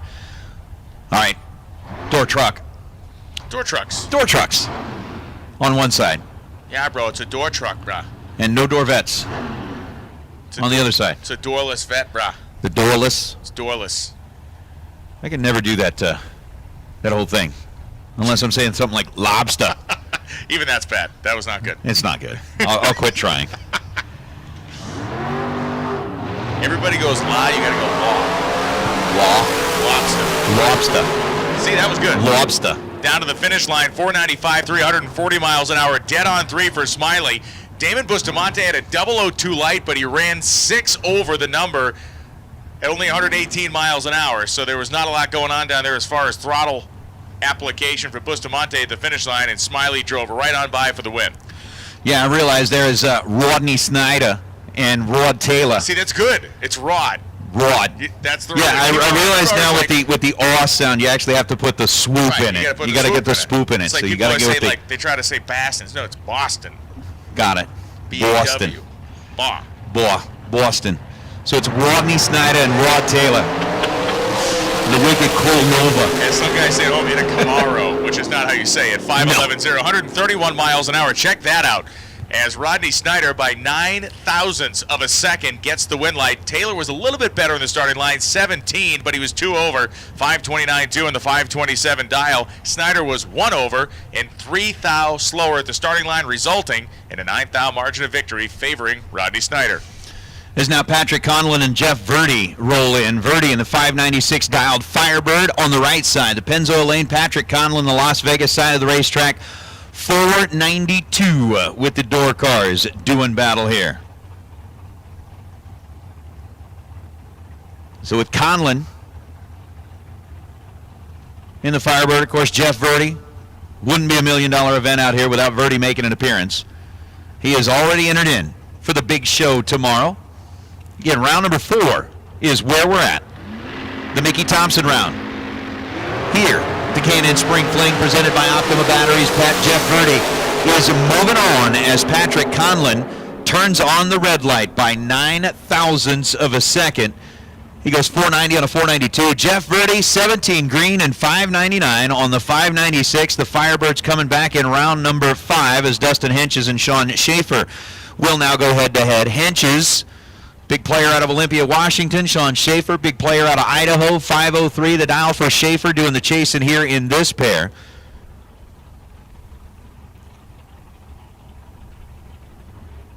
And Dustin Hench is doing the running with that 620 dial. You like that, El Toro? Boston going to park the car in Harvard Yard. And then go buy some lobster. I'm liking it, man. I'm liking everything about this. Advantage on the tree going to belong to Dustin Henches by 19 thousandths of a second, and 6:21 on the 6:20 for Dustin. Will light up his side of the racetrack by 3.5 thousandths of a second. Schaefer was 27 at this end, goes 5:02 on a 5:03, and had nowhere to go with it. Henches, 008 gets the win light, and as Brian had promised a little while ago, the pro category will be on a ladder when they return. Joe Leavitt and Larry Scarth coming up right now. Scarth, 621 the dial, that beautiful 62 Chevy bubble top. And Leavitt from Carmichael, California, the 626 dial on that flat black Nova.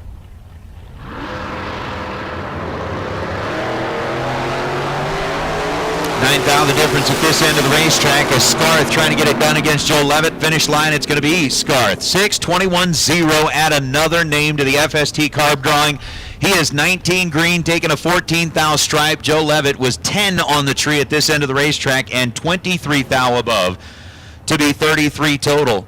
So for Bo Butner and Roger Cotto now, the decision is yet to be made. Cotto with a 7:15 dial, Bo Butner with a 5:03, and that is a pretty sizable handicapped head start when you're talking about Super Pro door cars, especially for Cotto's car that's going to be traveling pretty quick when they get down to the stripe. Cotto doing his job at this end with one of the best on the other lane. Butner on a double breakout lights it up. 11 at this end of the racetrack, getting there second by 14 thousandths of a second to be 1 thou under. Roger was 008. Taking a 14 thou stripe to break out 12 thou on the loss. Dave Barcelone and Spencer Massey coming up right now. 71 Nova for Massey, of course. 635 dial. Barcelone dialed 633.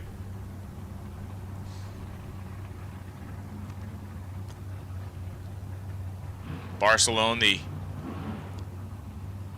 Washington State runner.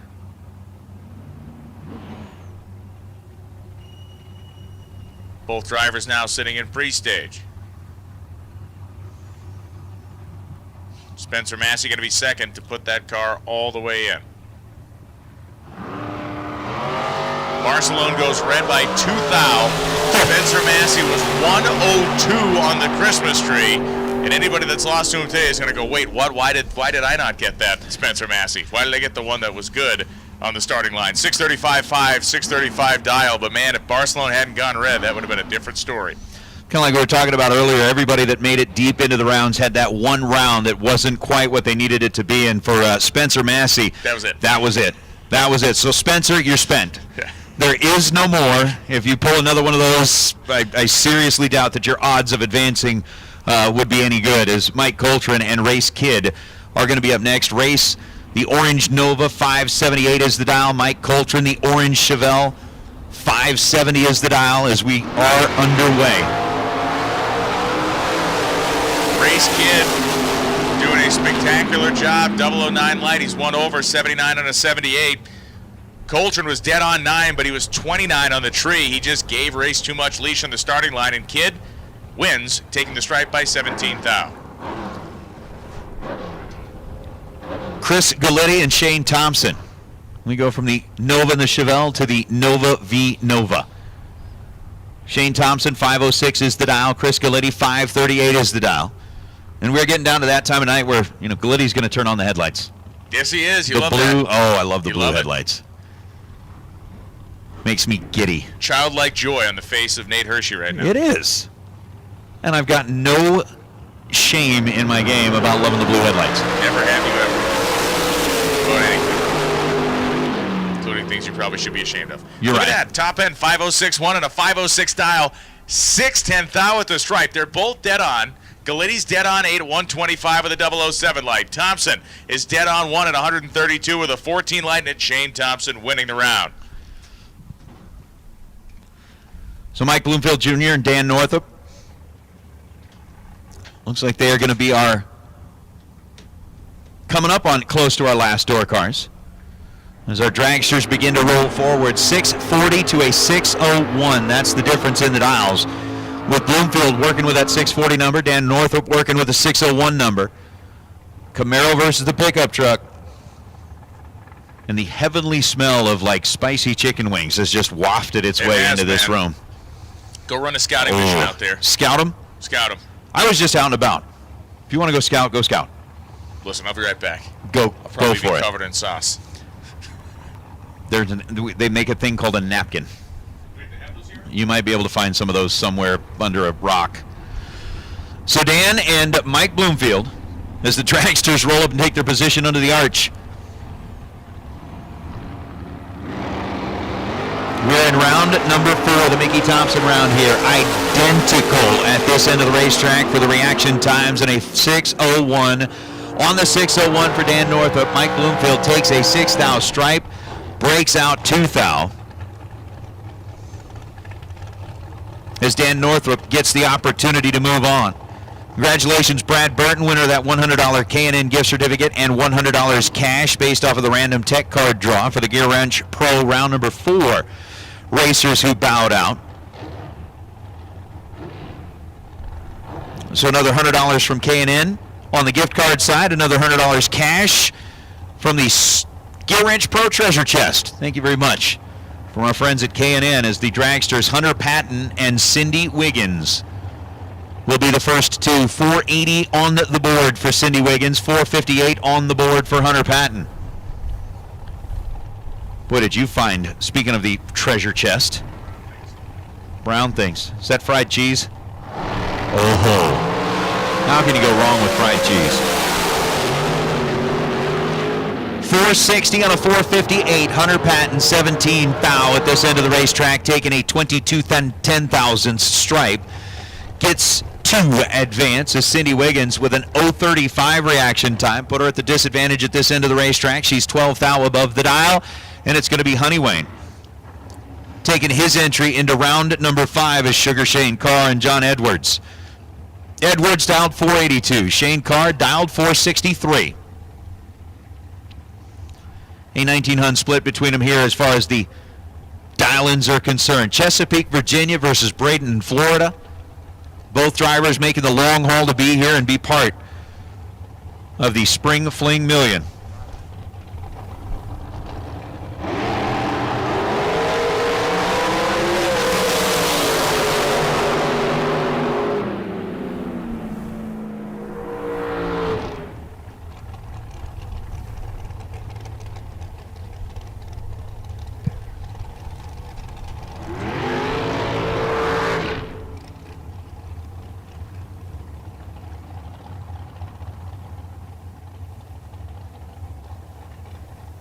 Shane Carr, 13 green, 462 and a 463. John Edwards was 14 red and then goes 481 on the 482. And I'll tell you what, Peter Biondo just hooked us up. Brought in the box of fried cheese. Full hookup. Totally. Beautiful thing. David Bills, Parker Theobald. Mozzarella. Mozzarella. And it is Parker Theobald going at 003 red, so David Bills, much like the Buffalo Bills, racking up the wins here, 478.8 for Bills after Theobald goes red. He ran 495.0, all for naught. I'm preoccupied at the moment. Stand by. Austin Williams, Cody Stevenson coming up. Well, I wasn't going to talk with my mouth full. You don't care. My mouth wasn't full. Honey Badger don't care. Used. Partially. Austin Williams, 463, the dial-in. Cody Stevenson, 493 on the Pennzoil side.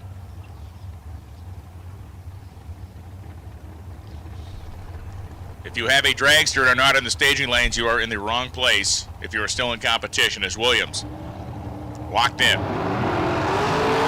Red light start for Stevenson. Austin Williams got the hot hand right now. He was 23 in the tree, goes 462, 2-149. Stevenson dead on 3 after the 008 red light start.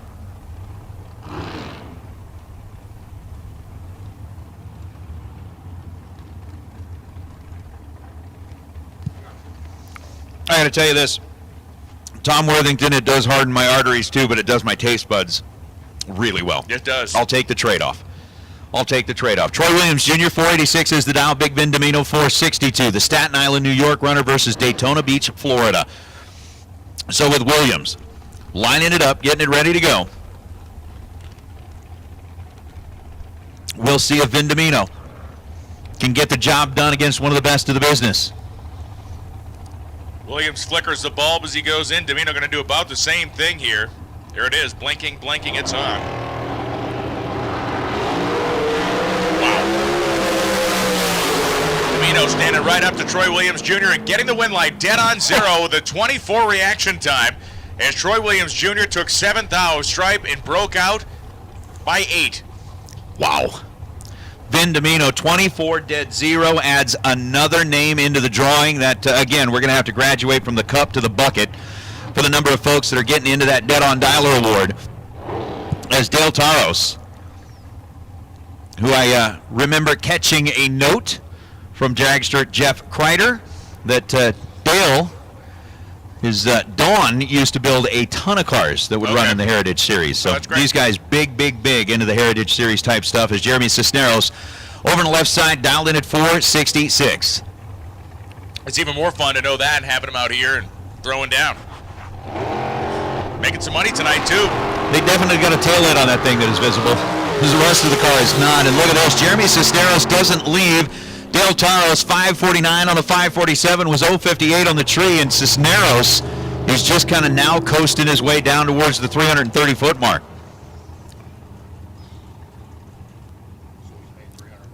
Uh-huh. So Taros is, he's making some money back here. He's made enough tonight to pay for the diesel to get back home. That's guaranteed. See how far he can take this thing. Unless the price changes between now and it's gonna. Saturday. Yeah, it's all going stuck up. in the Suez Canal right now, so you can guarantee that. Blockage. Speaking of blockage, I'm going to go back to the fried cheese. Don Gafakowicz and J.R. And crack open the marinara sauce. Henderson, Tennessee, home for Barclay, 487 the dial in on his Dragster. Butkowicz dialed just a little bit faster at 483. Remember, for our Gear Wrench Pro Racers, when we call you back in, you're on a ladder, so you're going to be paired. The remaining 7 of you.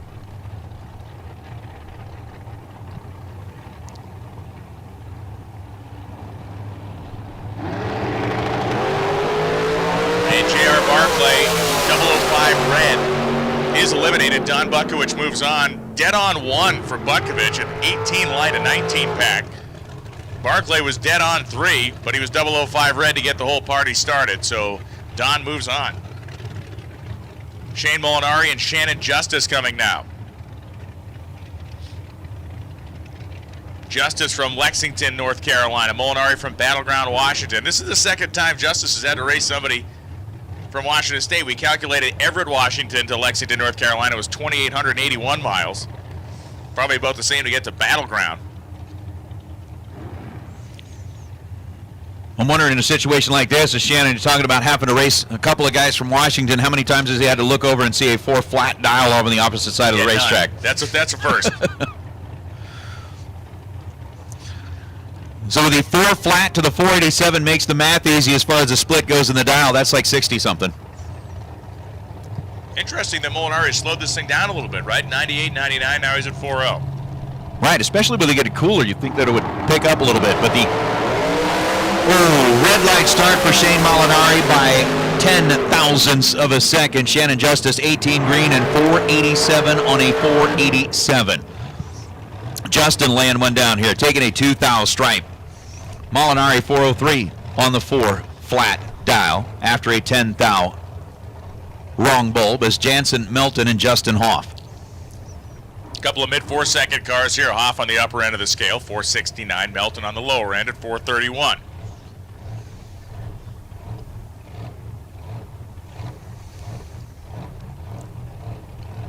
Once again, getting down to the small numbers here as our staging lanes are largely empty. 5 or 6 cars back that way. The majority of cars have come around the bend. And as we do wait for them to get pre-staged, here's kind of the way that the ladder looks in our Gear Wrench Pro category. Thomas gets the solo shot. It'll be Rizzoli versus Northup. It's going to be Andy Schmall versus Randy Biddle. And it's going to be DeFrank versus Furstenberg. I like it. As Justin Hoff may like this result. Nope, will not. Jansen Melton goes 4:34.8 on a 4:31 dial into the 002 reaction time.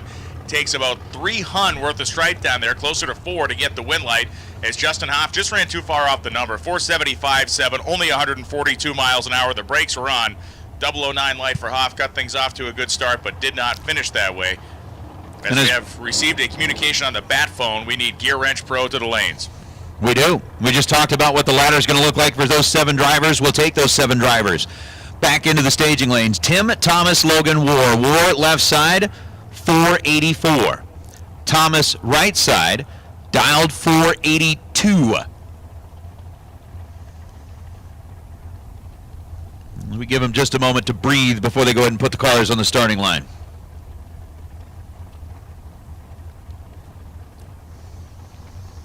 So our Gear Wrench Pro cars headed back in this direction. We are wrapping things up here fairly quickly.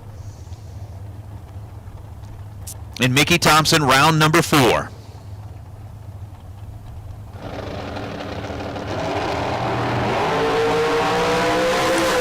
The split between the two at this end of the racetrack. As Tim Thomas, 24 on the tree, and goes 484 on a 482.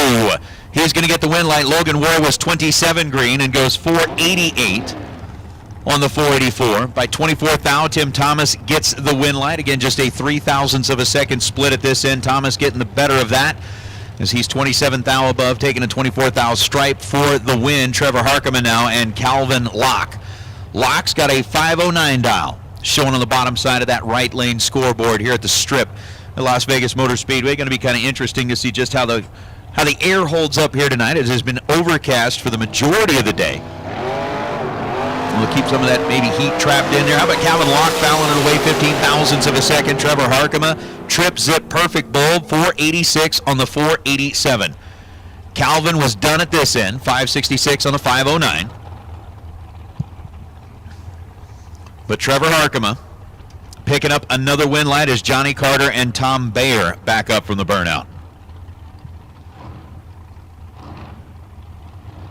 Dialed basically within a tenth of each other here. 498 for Carter, 509 for Bayer.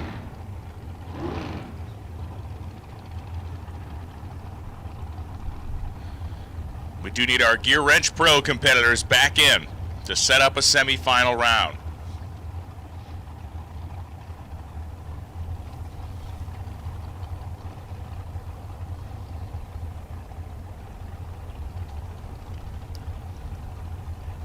Bayer creeping in, by the pure definition of the word here, very, very slowly.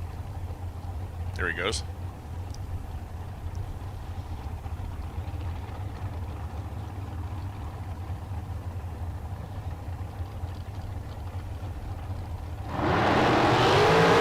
And they're off. Bayer and Carter down past the 330 to the 8-mile finish line. Carter's car was darting around, but it's Tom Bayer dead on 9 with a 52 light. Luckily for him, Carter was 54 and was 2 over, running 5 flat on a 498 dial. Here's Mo Trujillo and Bobby Dye Jr. Trujillo, his top dragster out of Happy Valley, dialed in at 449. Bobby Dye out of Ontario, that's California. For some of the East Coast folks that may be hanging around in the room, just, you know, that way we know what it is. Country one time and no one ever forgets it. God, it was the right continent anyway. Yeah, it's pretty close. Nailed the continent. You got that part down pat. Be like, so I've at least put you in the correct hemisphere. Trujillo and Dye throwing down. Dye's off the starting blocks first with a 12 light. He goes 473.0 on a 473 dial at 12 pack. Trujillo was dead on 3, but with a 24 light at 27 pack. Bobby Dye, 12 beats 27 every time down the racetrack. But Trujillo should not hang his head. That was a great run. Dye was just better. Here's Ron Sears and Chris Forsyth. Forsyth dialed 469. Ron Sears dialed in at 5.03 seconds. Elsinore, California. Home base for Chris Forsyth. and his Southwest Showdown team. And for Ron Sears, the Yancer-built ride, we'll see Sears make an appearance in the million. I'm kind of guessing, depending on how we see Forsyth do here tonight. Could be contingent on that. Could be. See if he could pick up any of the contingency that will sponsor his way into the main event tomorrow. Wow, Forsyth and Sears put on a display here in the starting line. It is Sears with a 001 light, dead on 4, a 5-pack. Chris Forsyth was 10 on the tree, and he got to the finish line second. Sears took 45 tenth-thou worth of stripe, and that was the win margin. Forsyth 468.9. Now J.R. Learcamp and Dylan Howe. Dylan proved to everybody in his kind of real heavy-duty bracket racing debut that you do not give him, just like many others, multiple shots at the Christmas tree, because each time he gets better and better and better. And J.R. Learcamp over on the left side of Olympia, Washington. 472 the dial for J.R., 460 the dial for Dylan.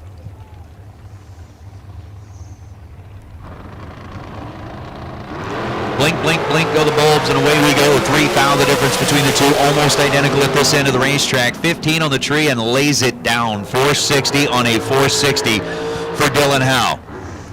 Dylan getting the win over Learcamp. Learcamp was 18 leaving the line, and then 19 thou above on the loss. My goodness. Yeah, Dylan Howe, you got to be impressed with this young guy who's just not rattled by the pressure whatsoever as he continues to wade deeper into the rounds. Mark Kidd and Lane Savar. I think the story back down there here in the Howe pit, Dylan obviously growing up, watching Brian drive the funny car, probably going and go, Dad, how'd you do that? Dad, how'd you do that? And now with Dylan going rounds, Brian's coming into him going, Dylan, how'd you do that? Show me how you did that. Pre-stage for Lane dialed 484, Kidd dialed 457.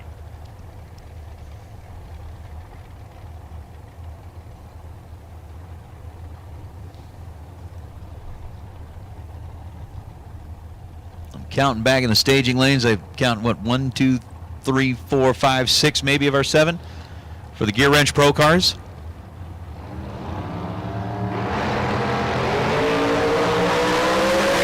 Almost identical on the lead again, Lane Savar and Mark Kidd. 008 light for Mark Kidd and a 6/10,000ths of a second true margin of victory for Mark Kidd. 458 on the 452. He's 8 in reaction time, 12 thou above the dial. Lane Savar was 7 in reaction time and 13 thou above the dial to come down to that 6/10,000ths of a second margin of victory. So if we're combining, like last weekend we were talking about combining words. I had a bad habit of combining increment Increval. and We made up increval. We made up increval. Yeah.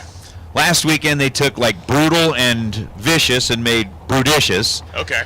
And now this weekend I'm trying to come up with something that I still think increval should be a real word. I think it should, because this is a measurement of time and space. Yeah. It's an increment and an interval. It's an increval. It should be legitimately added to the dictionary. Chad Axford, Hunter Patton, the Honey Wayne train headed down the racetrack on the right side. Red light start for Patton, 003. Chad Axford takes it to the house 5, 451, 8 at 155. Patton drove it through 461, 149. Chad Axford has made it a habit today of stopping a lot of trains in their tracks. There's been a lot of heavy hitters that have rolled up next to him, and he's just pretty much kind of parked them. Put them back in the trailer is Dave Mazier and Shane Carr. Mazier, 470 is the dial. Shane Carr, 452. The number that he has chosen to work with for this trip down the racetrack.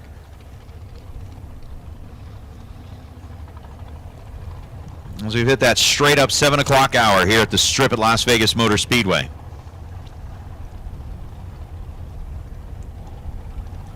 Gear Wrench Pro coming back on a ladder, getting ready to go into round number 5. And for our Super Pro cars, we got a little ways to go. Maybe another round or two. We'll leave before we get to that point.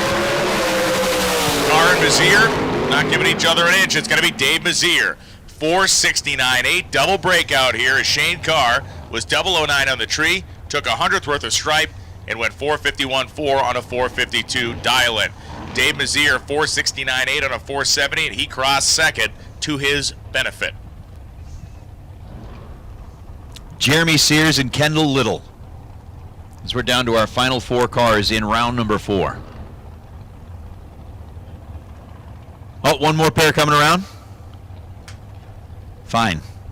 Final 6 cars. God. Once again, premature on the call. Story of my life. 483 and a 491. Well, reaction time's identical to the thou is going to be Jeremy Sears, 491.7.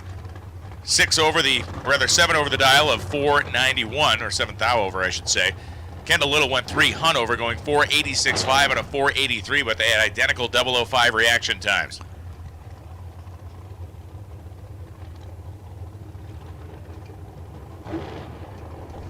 Okay, so not the final pair. Chris Galitti and Tim Markaglu. Markaglu 455, Galitti down 457.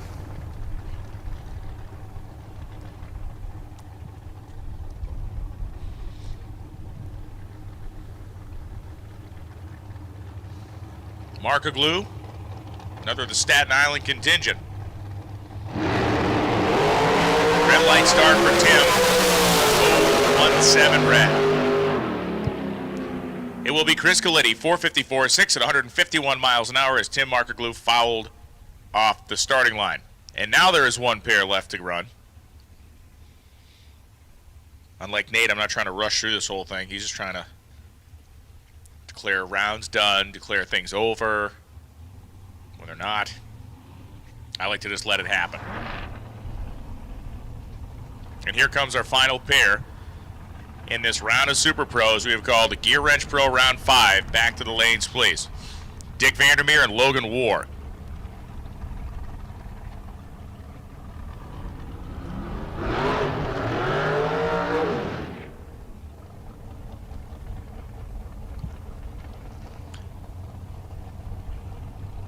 So a 489 number on the left side for Logan War in the Dragster. A 489 number on the right side for Dick Vandermeer in the door car.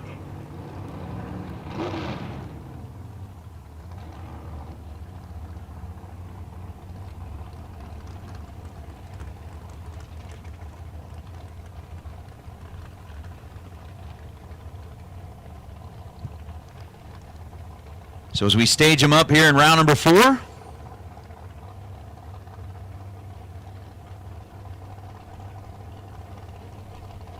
Vandermeer has that Pontiac stage with a slight angle toward the center of the racetrack, but maybe a little rear steer built in that baby. He'll straighten it out as soon as he hits the throttle.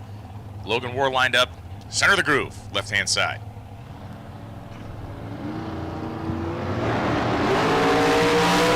Red light start for the door car and Dick Vandermeer by 0.07 of a second. Is checking out, run 6:05 as he gets out of the throttle. Logan War 0.25 on the tree and 5:15 on a 489 for Logan. We'll wrap things up here in round number 4. The Mickey Thompson round comes to a close. And that will take us into a little bit of a pause for a moment, as again, we've got our 7 cars that are returning in the Gear Wrench Pro category. They're going to be making their way back, and shout out to the folks listening in the chat bleachers. It's good to have you guys and gals watching along as we are getting down under the lights here. The strip at Las Vegas Motor Speedway. Again, the lighting system keeps things nice and bright. Unfortunately, it doesn't quite keep the wind away, which has died down significantly since we saw earlier in the day. And I think tomorrow it's supposed to be even less, according to what we're seeing on the weather forecast, which is a good thing. But I do hear Gear Wrench Pro Cars headed this way. And what's up, Umbrella Man? Glad to see you're listening in on the live feed as well. Rooster's out there, Charles Royer, all the regulars. The regs. The regs are keeping things going here. And I'm going to go now try to find some chicken wings. Do it, man. They're right outside the door. Don't let them try to stop you. Tell them that Jeff Foster sent you. Mike Eames wants to know if he can make up.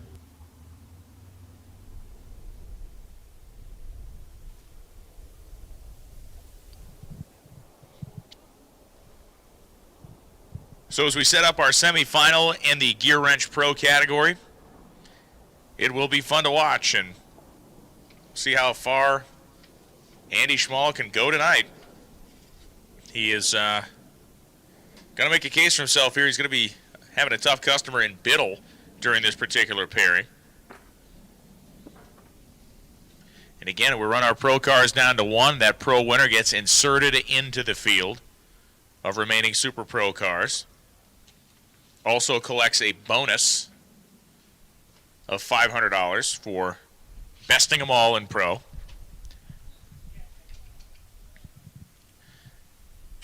So it'll be just 1 minute. We'll be firing up pro round number 5.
And it is go time in this quarterfinal round of Gear Wrench Pro. Gene Northrup, right side of the racetrack in the Camaro. Kyle Rizzoli on the Summit Racing Equipment side. Seems like as long as this Camaro is not racing a Nova or someone named Massey, things have been going okay. 632 the dial-in for Rizzoli, 641 for Northrup.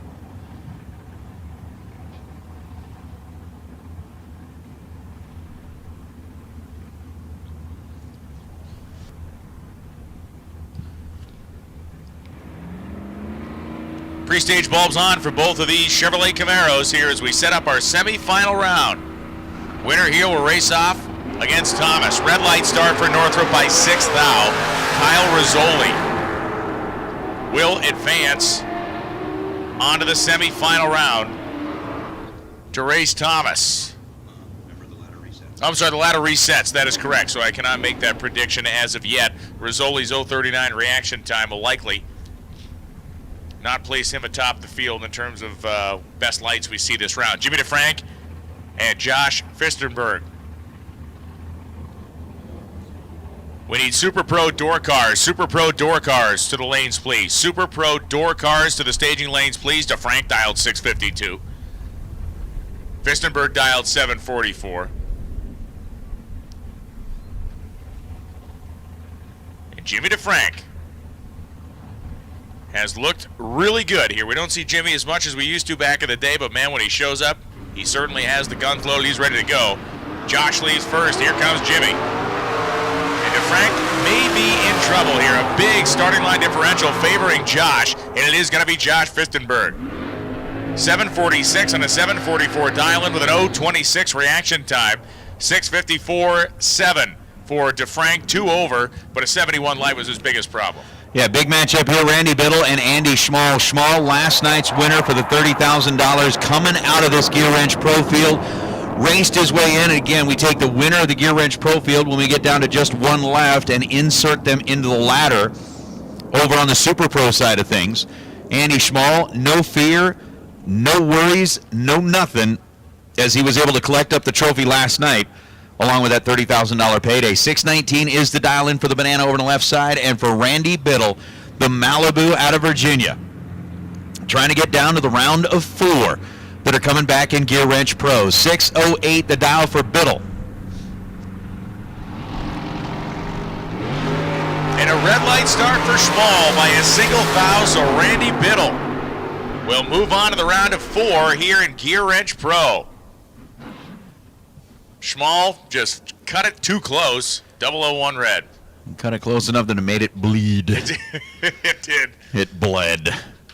Even That the red light razor. was disappointed at having to turn on. It's like, I'm sorry I got to do this to you, man. But, Yeah. My heart breaks. But job's a job. Super Pro Door Cars, round 5. Super Pro Door Cars, round 5 to the lanes. Nicky Thomas had a perfect reaction time last round at 0:34 light on the solo. And a 6:34 at 107.42. And there you go. We are down to 4 cars in Gear Wrench Pro. We are. Thomas is coming back after an 0:34 light. Rizzoli's coming back after an 0:39 light.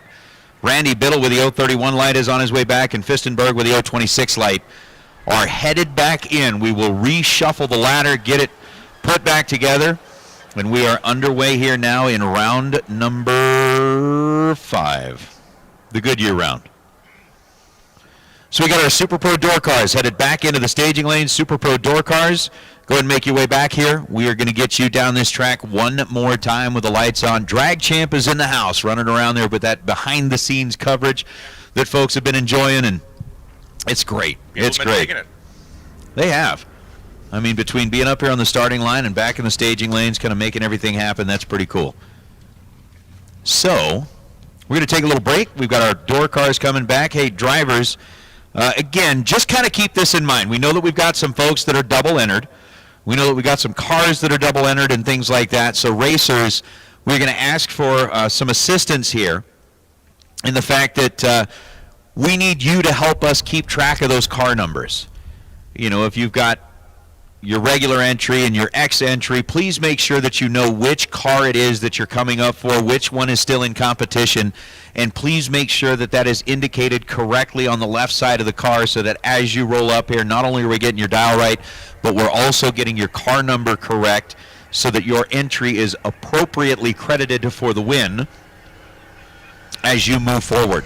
So again, racers, if you could, please help us out with that. It is one of the things that from a paperwork standpoint makes everybody's lives a whole lot easier, gives us a little less downtime as we don't have to go back and when we find out that, hey, one car was maybe not supposed to run with the X on it, the other one was, just makes it a little bit easier as far as having to do some cleanup in the clocks. So we appreciate that. Again, just kind of pay close attention to which car number you have on your car as you're bringing it up for the staging lanes and make sure that we've got the correct one there.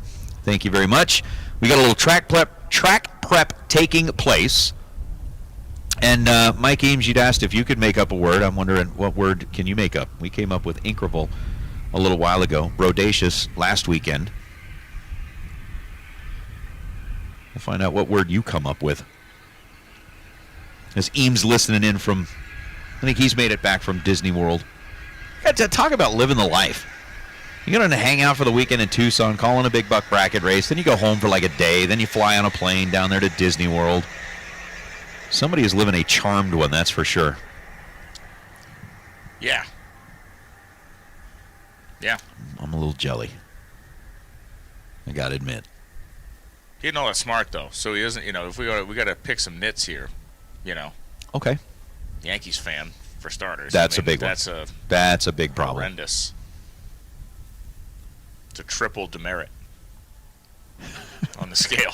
Triple demerit. Yeah. Oh, we'll see.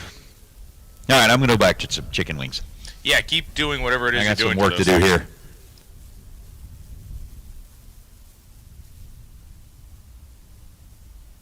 How would you like champion racers you know and trust to handpick the best products in the industry for you and your vehicle? With over 25 years in the business and 8 NHRA World Championships, Sal and Peter Biondo of Biondo Racing Products will get you the right parts at the best prices, along with unmatched racer-friendly advice.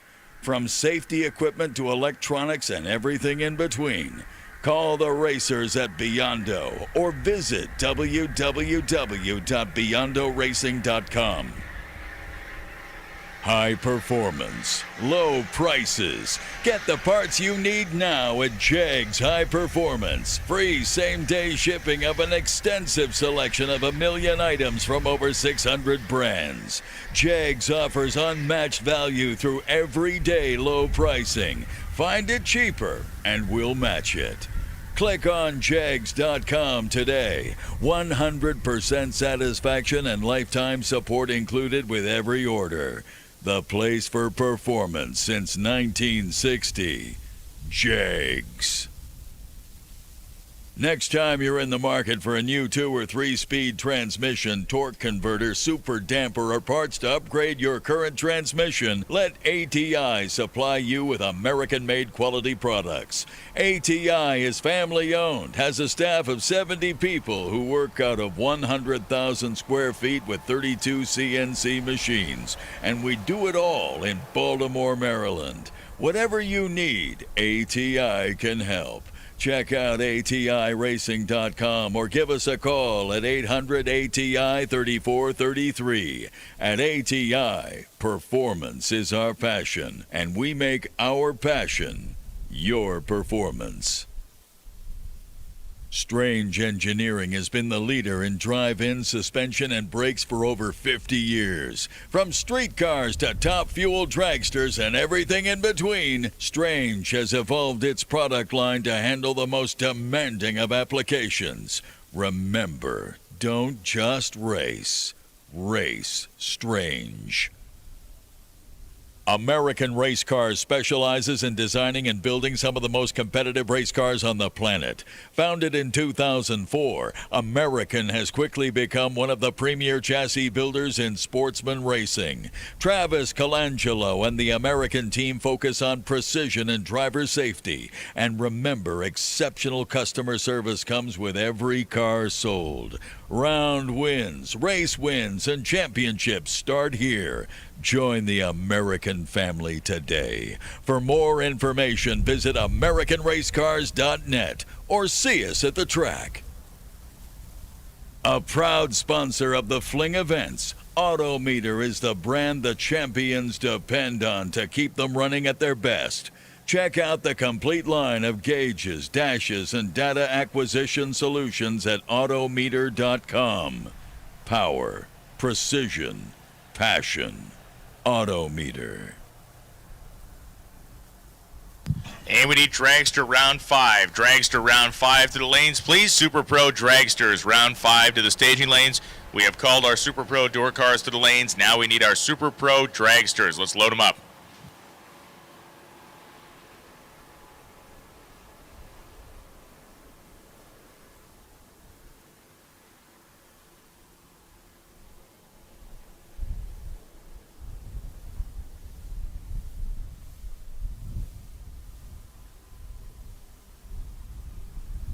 As a proud sponsor of the Fling events, Brodix gives away a set of heads at Vegas, Galat, Columbus, and Bristol. Brodix is also the presenting sponsor of the Run for the 50,000 at Vegas. Strength, durability, and power are just a few factors that make Brodix the best in the industry. Proudly made in the USA for over 50 years, Brodix utilizes state-of-the-art technology and continuous research and development to bring you the best in the industry.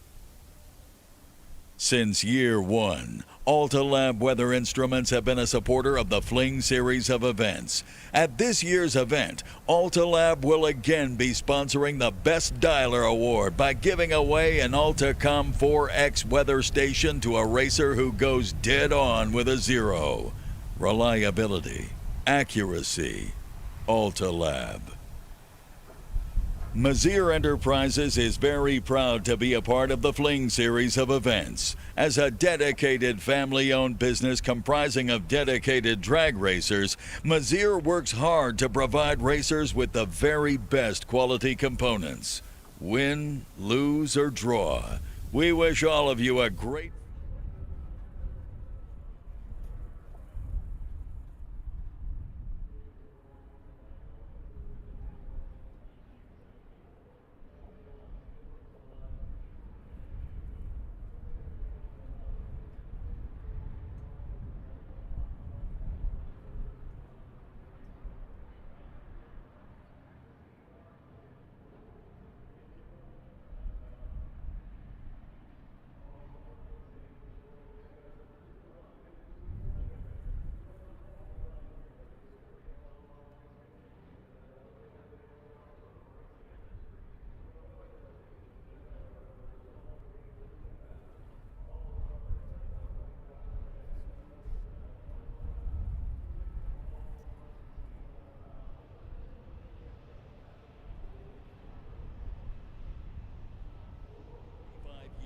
Regiles has been building fiberglass and carbon fiber dragster bodies and components. More than 90 leading chassis shops rely on Regiles for high-quality, lightweight components.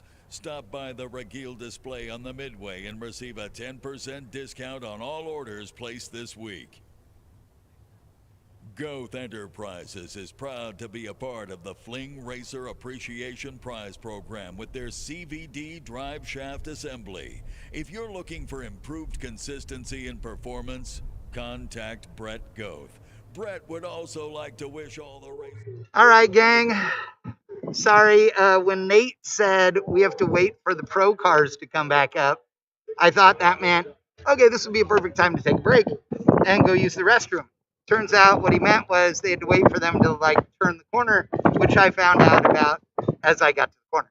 So so sorry about that, but is what it is. So now we have Super Pro door cars coming. I hear them running, and we are. Oh, did Schmalls? Oh, he's out. That sucks. I wondered. So we have plenty of racing left to do. Want to thank Holly, of course, and Hoosier and Jags, as well as Mosier, for being our Mosier Thursday sponsor. And also, I wanted to give you guys a little bit of information. So some of you were asking about the 4-wide configuration of this racetrack, and I saw several comments today where people were talking about that. So a couple of fun facts. Number one, the 2 left lanes, as you're looking down the racetrack, are in the original location. In fact, the left side guardrail never was taken down or moved, and either was the center island of the starting line. So they're brand new lanes, and the center wall obviously is new, but they were not moved at all. And then the 2 lanes that we're sitting in now to film were put in, obviously, but that's why the scoreboard here on the right side is so far to the right. 20 years ago, when they planned this race, 22, I guess it actually is, they said someday we may go 4 wide. And because they said they were going to maybe go 4 wide, the crew decided then we're absolutely going to set it up so that it's ready to go. Hence the wonderful scoreboard that is so far over there. So we're getting ready to run Super Pro round number 5. So without further ado, ladies and gentlemen, let's go drag racing. Just please remember I have children. All right. Mike Ames has submitted his word that he would like to make up as a swear throw cry.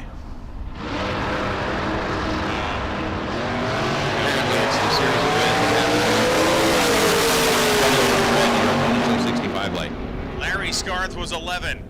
Rodney Snyder was 10, and it's going to be Snyder dead on 2 with a 10 light, a 12 pack. We go over to Larry Scarth. He was 11 and goes 17 over, so he's 28.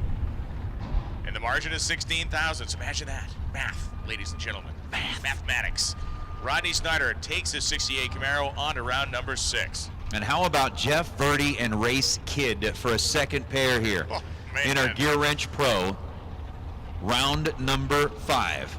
Verdi and the Firebird dialed 599. Race Kid and the Nova dialed 577. The 22 unsplit. The tree drops.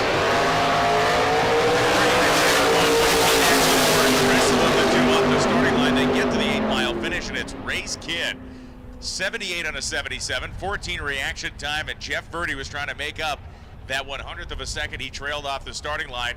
He breaks out, taking the stripe by 17 thousandths, going 598.2 and a 599 dial, so he's 8 under the dial-in. He breaks out, and Race Kid moves on to round number 6. As Dustin Henches and Mike Bloomfield, that's Junior in the pickup truck, 640, the dial showing on the board on the right side, and for Dustin Henches, 0.2 quicker with a 620 dial, showing up for the silver Camaro out of Washington. So with Henches staged up, set, and ready, Bloomfield gonna let it go, and away we go. Drivers deadly on the tree at this end of the racetrack, and 6:2:09 on a 620 dial for Dustin Henches was 0:05 in reaction time. Gets him there first by 10 thousandths of a second. Bloomfield was 0:03 leaving this end of the racetrack in the pickup truck and ends up 21 thou above on the loss here in round 5. 14 package beats a 24, and the number of like 20 to 25 packages that have just been getting donkey stomped today is insane. Donkey stomp. Right? It's like you're 25 and it's like, nah, man, you ain't even close. Gary Smiley and Bo Butner coming up. 495 dial for Smiley, Butner dial 503.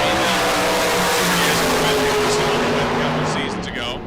He goes 505.6, 25 light, and Gary Smiley took nearly 400s at the finish line, and he breaks out by a thou, 494.9 on a 495. The final 2 door cars, we got one of them sitting back there as the odd number of door cars. You match up the last door car with the first dragster in the mix.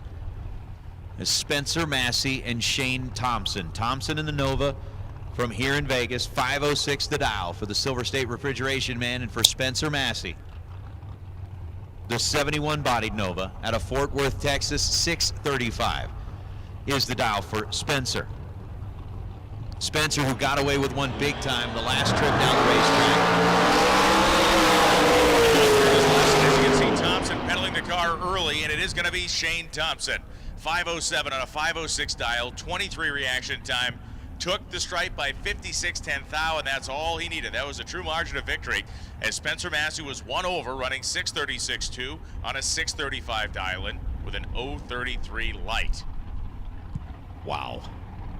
Just flat out mean, as Dan Northrup is going to roll up against Dale Taros. Of all of the dragsters that are in the category, Dale Taros with that front engine ride is rolling in here, dialed in at 548. Dan Northrup with that 597. Here we go.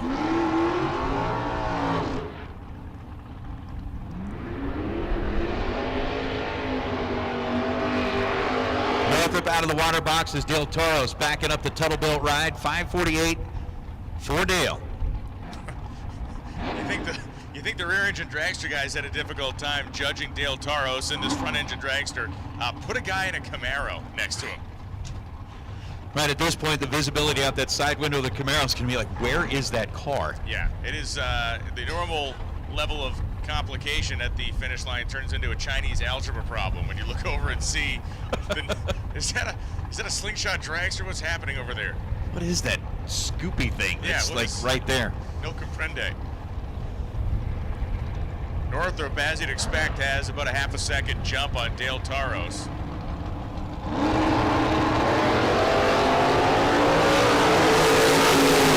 Taros is in the driver's seat of this one, and he wins it. 550 with a 5 on a 548 dial with an 024 light. Taros is getting down to the nitty-gritty small numbers in a slingshot dragster here at the Spring Fling Million. Dan Northrup, 598.5. He was one over at 117 miles an hour. But the big thing here was Taros was 24 and the treated Northrup 77. There's now Jeremy Sears and Honey Wayne. Hunter Patton rolling up out of Texas, 458 going to be the number. Sears out of Washington, 490. The selected dial-in for Sears over on the left side. So again, we should have all of our competitors for round number 5 in the staging lanes, kind of getting ready to go. And a pre-stage bulb already lit up on Jeremy Sears' side of the racetrack, as Hunter Patton given one extra little thought before he rolls in and puts the tires into that first set of beams. Now we're set.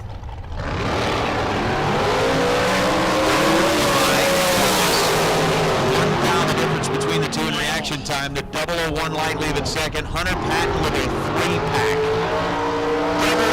001 dead on 2 for Hunter Patton. Jeremy Sears was trip zip perfect at this end of the racetrack, taking an 8 thou stripe and breaks out 5 thou. I don't know, at that point Jeremy Sears had no other option but to keep the nose out front and ends up breaking it out by that 5 thou margin.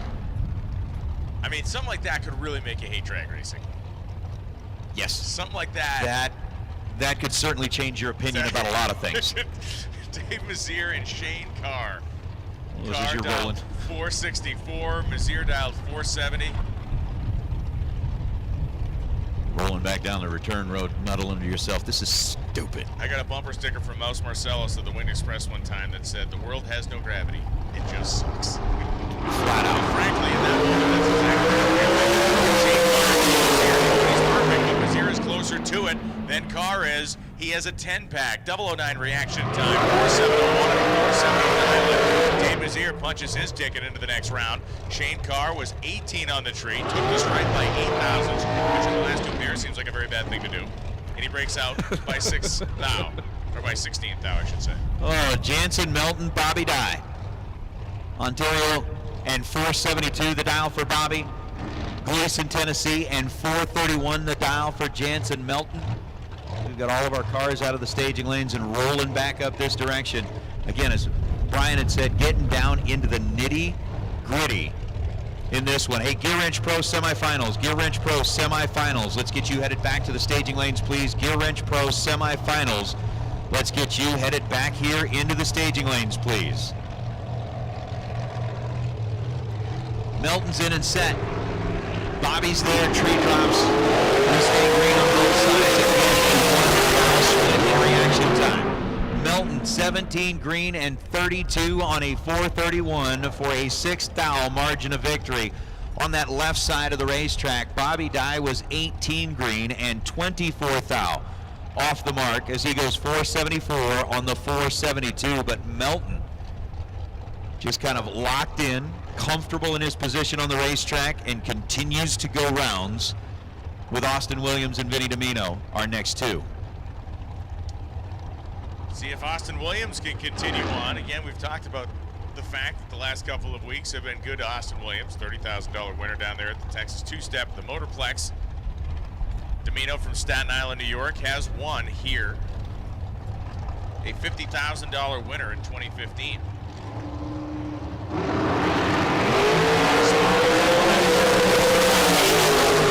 Williams get down to the finish line, and it will be Austin Williams. A 12-pack, 462.8, 004 reaction time, 462 dial.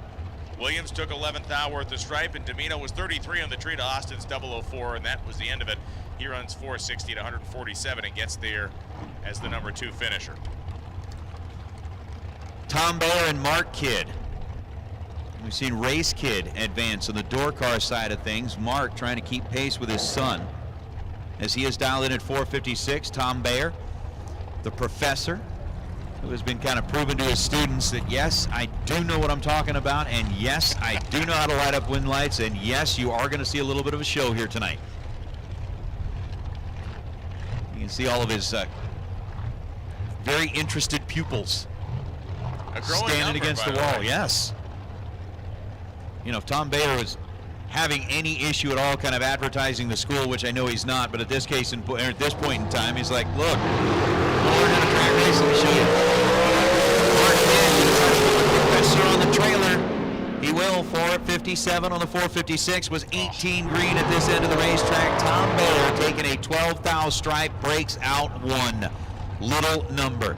508 on the 509. Bayer was 24 on the tree. Kidd was 18.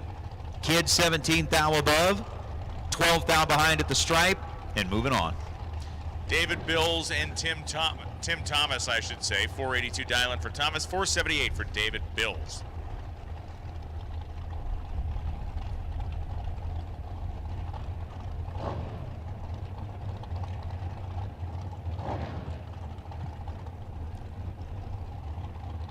Thomas has yet to put on the pre-stage bulb.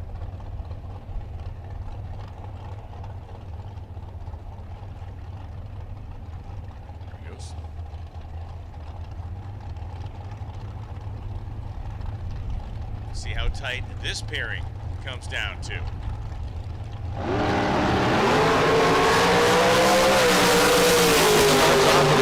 Margin at this end, and it ends up with a 13 thou margin at that end. David Bills 002, dead on 4.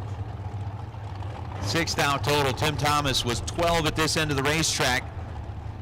A respectable showing, but ends up dead on 7 down at the big end. And oof. Yeah, I mean, come on, man. You got to go 19? Like, my grandma can do that. 19, you're riding the bench, man. Yeah, you're to get on the pine. You're like third string. Yeah, hit the bricks, pal. You're like if you're on the practice squad still at 19 at this point in time. Man. Don Butkowitz and Ron Sears. So a 19 total lap, no good in the last pair. Ron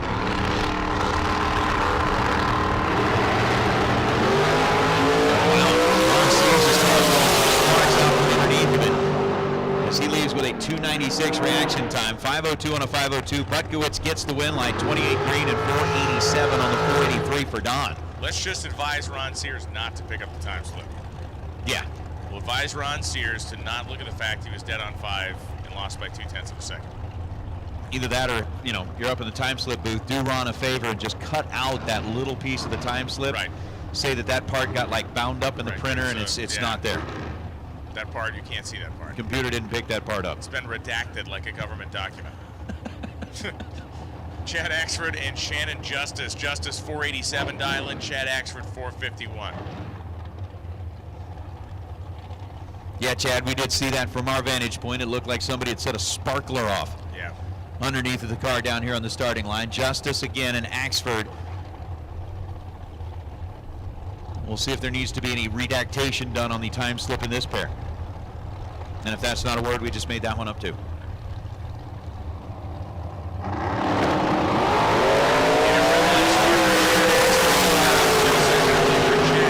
Justice was 009, then runs 486.6 at 140.88. Axford 452.9 at 155.7 miles an hour. Down now to Chris Galitti and Dylan Howe. Dylan's got the 460 number still up on the scoreboard from the last trip down the racetrack where he was able to match that pretty darn good, and Chris Galitti with a 454. Again, Crew Galitti picking up the win on Tuesday in the Dragster shootout.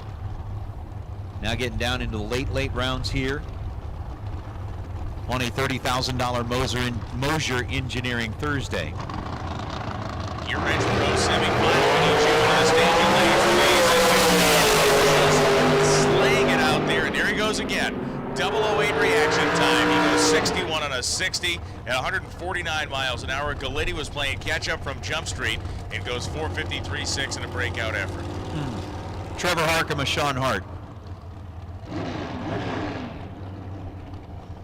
As round number 5, the Goodyear round, getting ready to come to a close. Once again, Gear Wrench Pro, need you into the staging lanes, please. You should be there already. Gear Wrench Pro semifinalists. We're counting 3 of the 4 back there so far. That's good work. It's good work. A quick glance. You got to 3 that quick.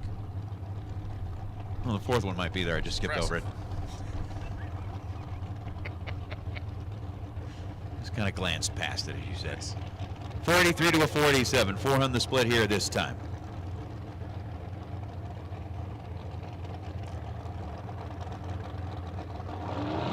Blinkety blink, blink, blink goes the blue bolt for Sean Hart.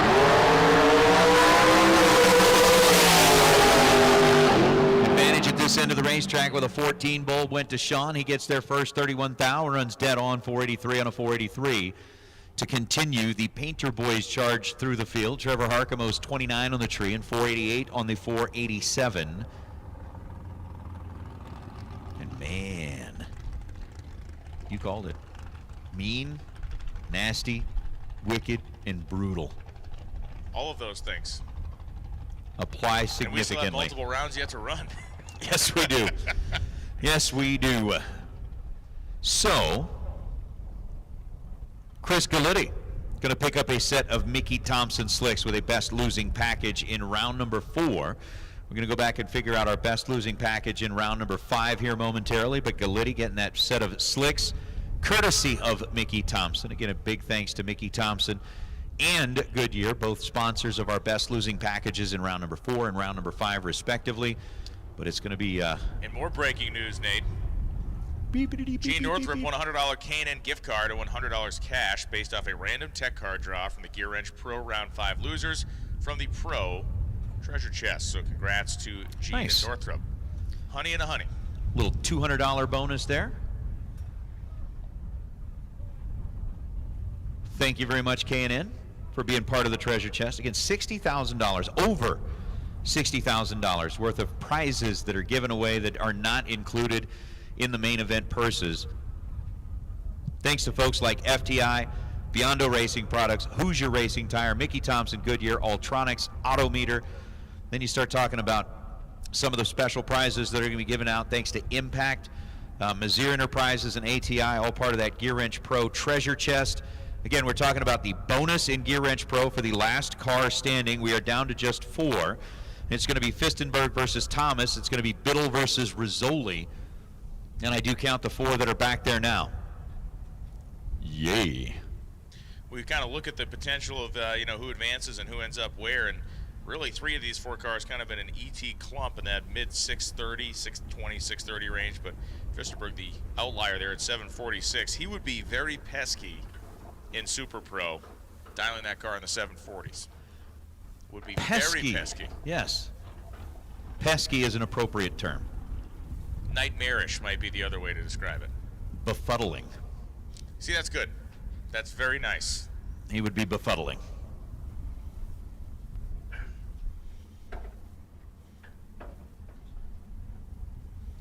Roll up alongside of that like a smart car, trying to dial in at 22 seconds, and you've got like a 7 or a 6-second dragster down here going. In my mind, I want to see Fistenberg and Taros run against each other. I want to see the 7-second Ford and the front engine dragster against each other. And I'm sure those guys would like to see it too, because it would mean they had made it pretty deep into this deal. That would be pretty fun.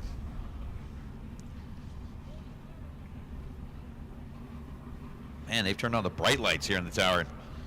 Yeah, I'm not sure what the deal is with that. I'm going to have to go dig out my sunglasses. So it is Gear Wrench Pro semifinal time.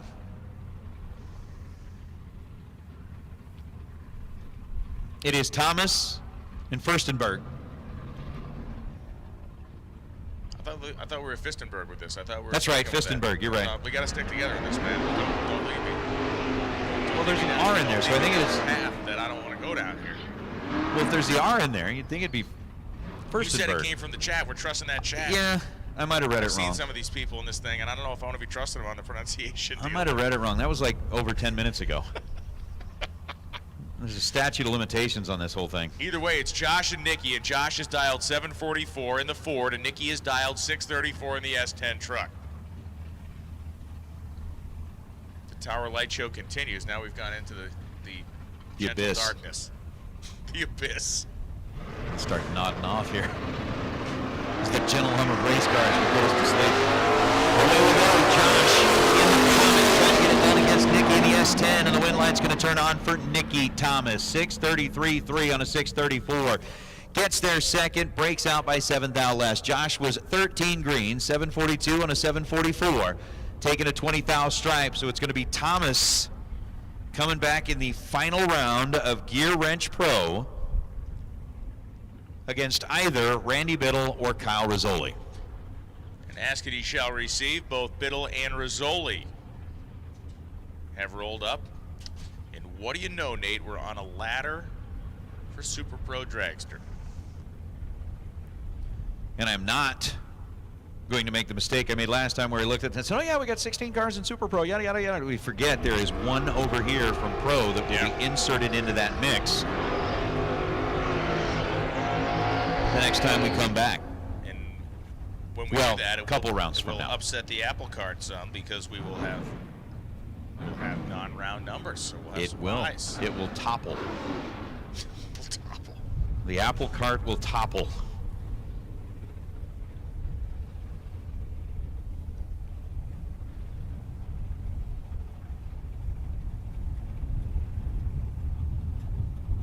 I'm going to have to agree with Charles. Bracket racing would make a great math assignment in school. So Randy Biddle down 608, Kyle Rizzoli down 632. Will the Camaro out of California prevail, or will it be the Malibu out of Virginia?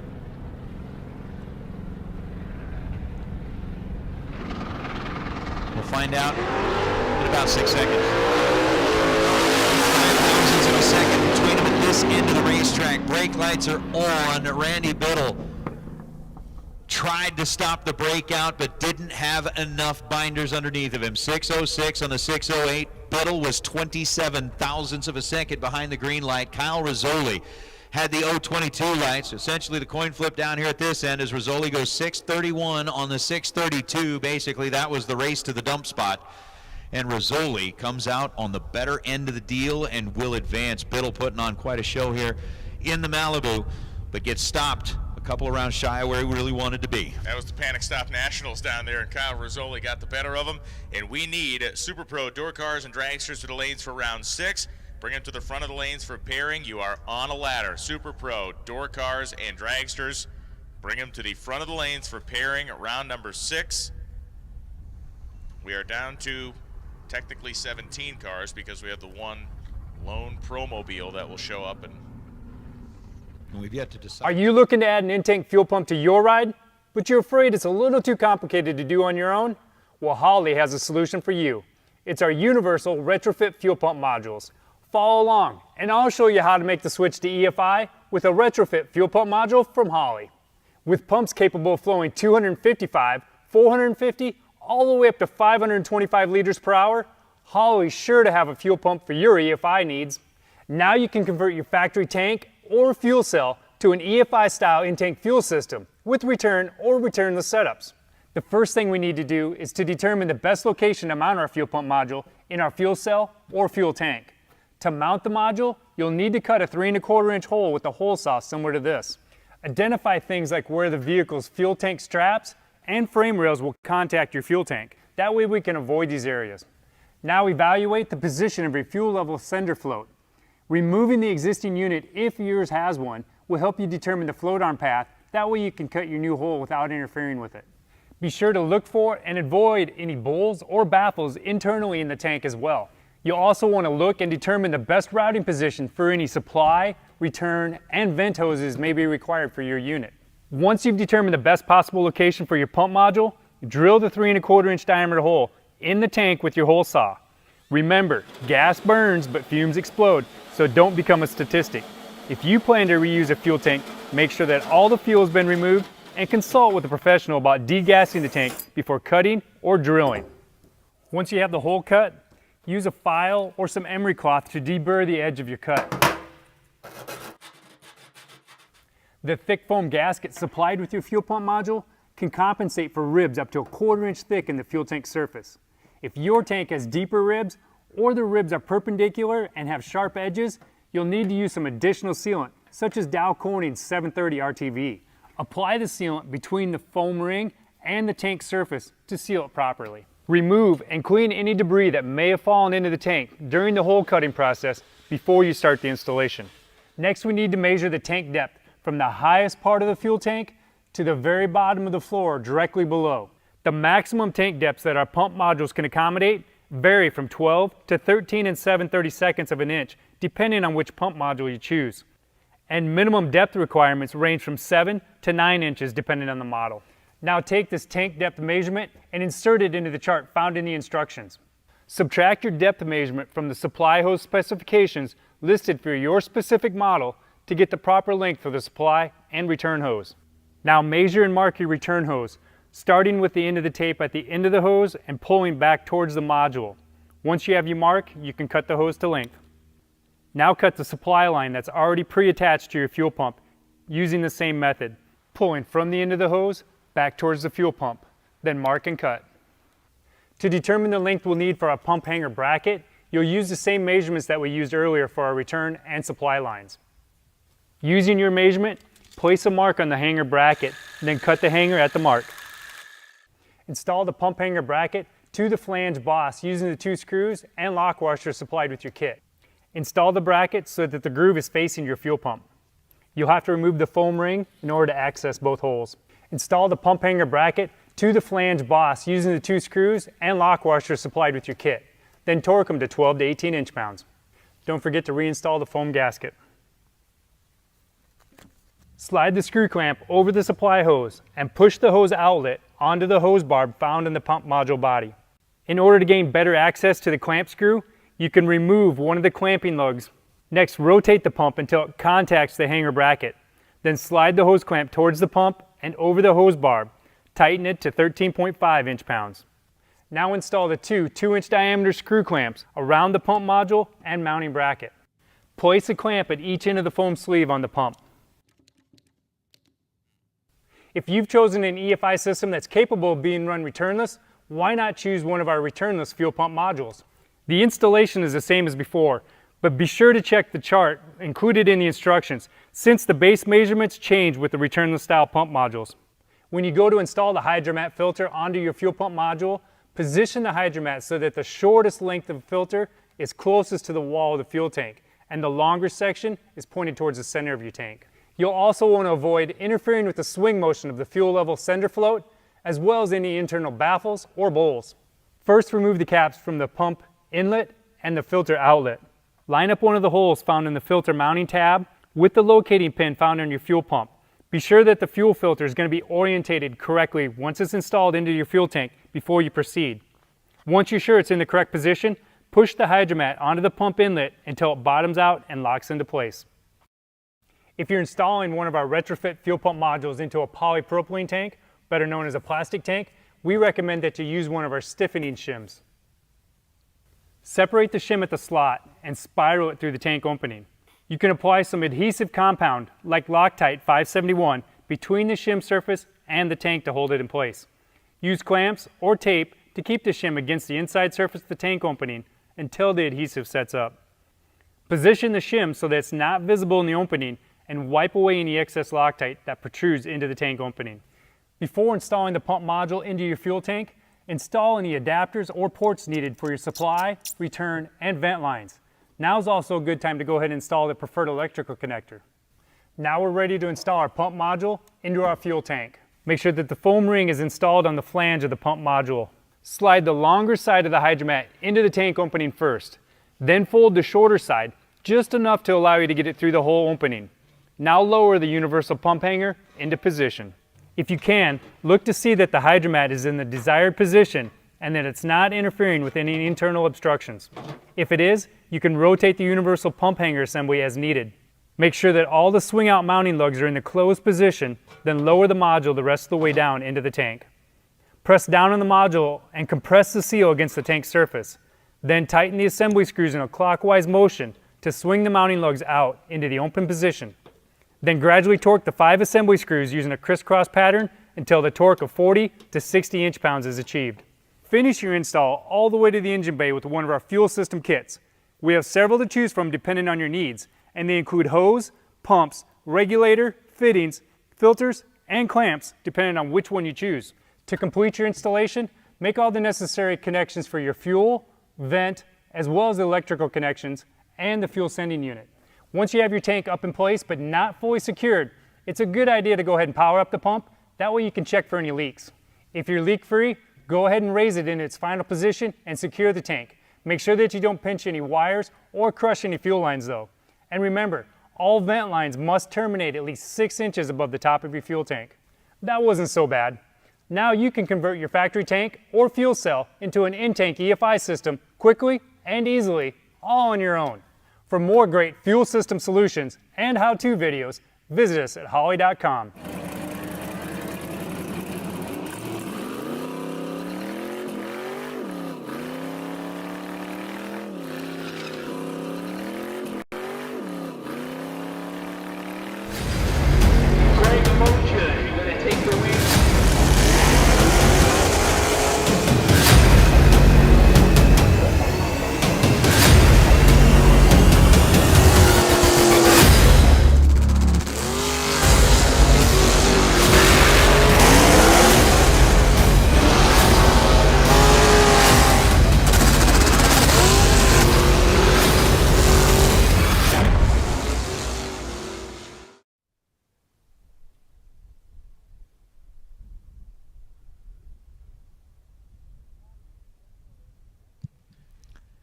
You know, Nate, so anyway, that's how I ended up avoiding federal prison time. It was a crazy thing, but, you know, it's ended up okay.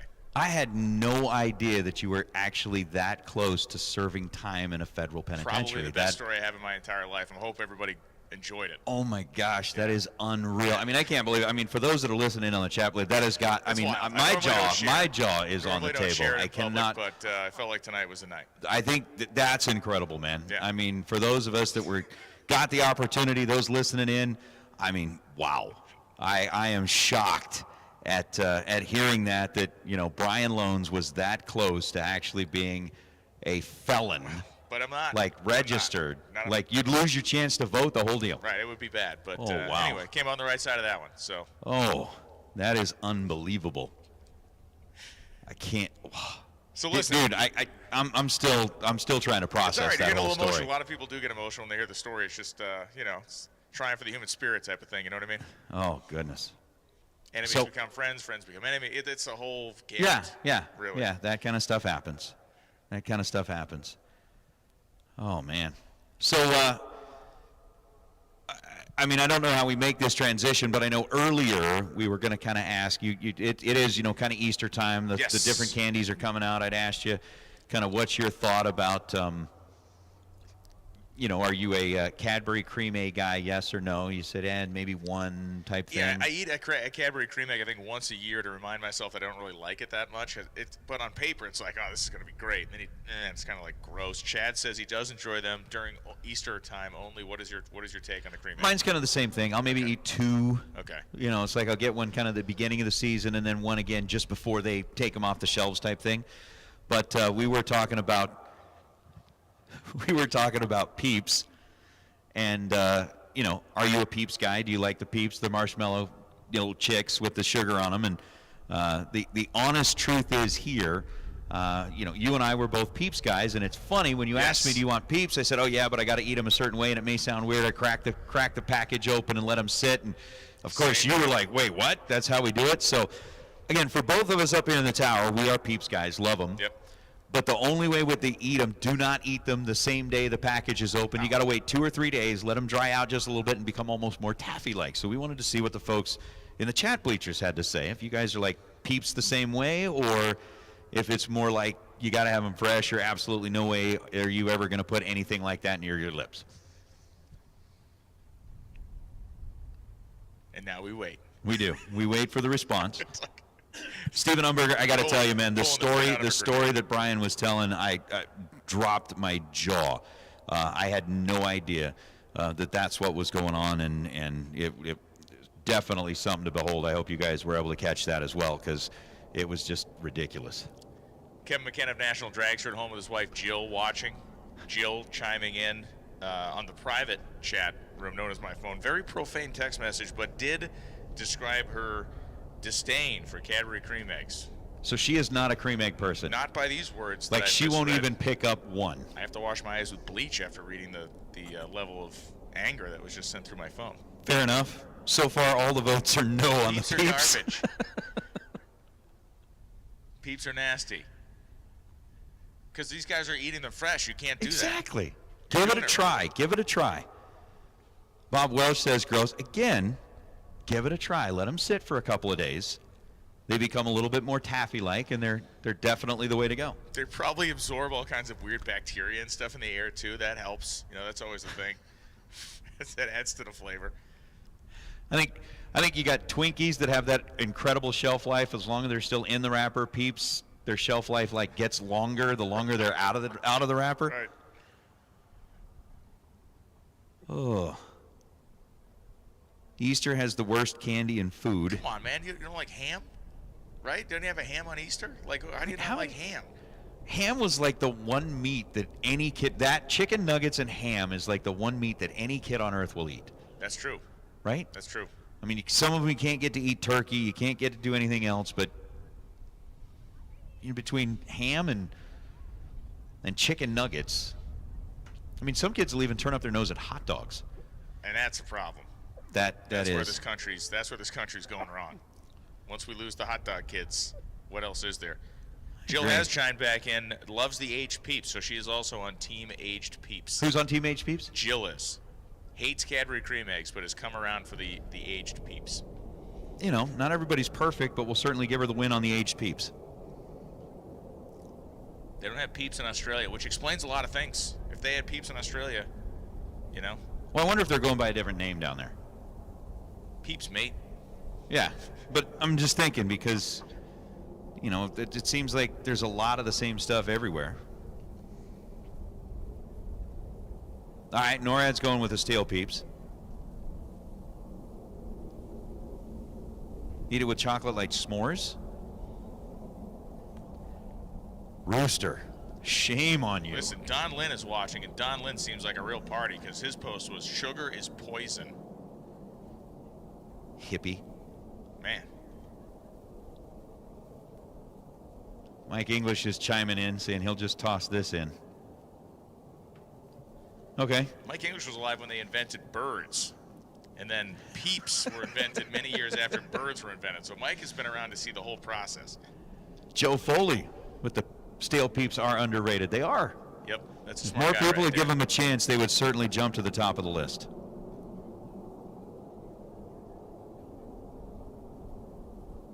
Oh, says nope, definitely don't have them.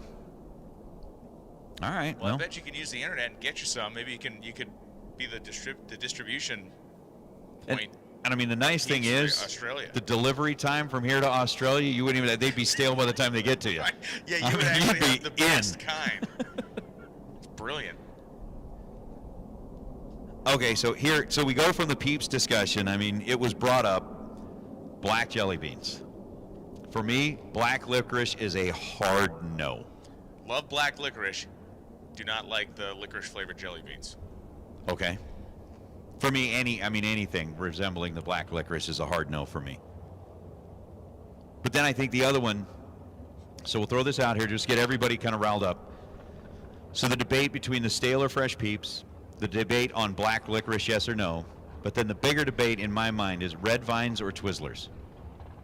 See, that's you're talking about two different things for two different occasions. Like, there are times that I want a Twizzler, but there are also times when I'm at a drag strip tower and everybody just buys buckets of red vines and I just eat them like my life depends on it. See, I'll kind of avoid the red vine bucket. Just not a fan of the red vines. See, I like how they got the thinness to them, you know? Yeah. Nice little chew texture. There you go. There you go. But it's, it's like the Hydrox versus Oreos thing. A red vine versus a real Twizzler. Yeah, I gotcha. So what I'm going to toss out here just real quick, just as our cars are rolling up to the arch. I know Peter got to do one a little bit earlier, but I'm going to send a very special shout out to my number one bud. Carter is getting ready to head to bed here tonight. Got his final day of school tomorrow before we get into spring break. So Carter, have a great day. I love you, buddy. I hope you have a fantastic Friday, and I can't wait to see you a little bit later on. There we go. Twizzlers for the win. Chad is asking if I'm 96 years old because I know what Hydrox is. Look, man, sometimes sometimes when I was a kid we get the Hydrox. I don't know. It happened. Mike English is 96 years old because he threw out there liver and onions. What the? Oh, boy. What is that, Mike? Yeah. All right, back to race cars here. Shane Thompson and Dylan Howe. This kid has been put on a display tonight. We'll see if he can carry it forward one more round as Thompson to that 1967 Nova is looking to blunt his progress. Thompson dialed 505 and Dylan dialed 461. So as they are backing up from the burnout, we've definitely got some great opinions out here on the chat bleachers. We got people thrown in there like Swedish Fish, peanut M&Ms. What I am seeing mostly, and I'm just counting the ones I want to see, Twizzlers for the win over Red Vines. And no more debate over this one. Josh Furstenberg. Now that we have first-hand account, Josh Furstenberg. We will get it right for the rest of the weekend. Probably not, but we are going to try our best. Josh Furstenberg. We'll end up arguing about this same time tomorrow night going, wait, what did that guy say? So a 505 for the door car, a 461 for the dragster, as we now, as you said, mix into general population. Everybody is back on the same ladder. Thompson, a second, and Dylan Howe with an 11 bulb will be the first to advance into the round of 8 on the Super Pro side of things. Shane Thompson runs 504 on the 505. Dylan 460 on the 461. Dylan was green. Shane was red. That's that. Dave Mazier and Dale Taros coming up right now. Mazier the next to try to slay the beast that is the 1999 vintage slingshot dragster of Dale Taros of La Mirada, California. 547 the dial in for Taros. Mazier dialed 470, so pretty wide spread here.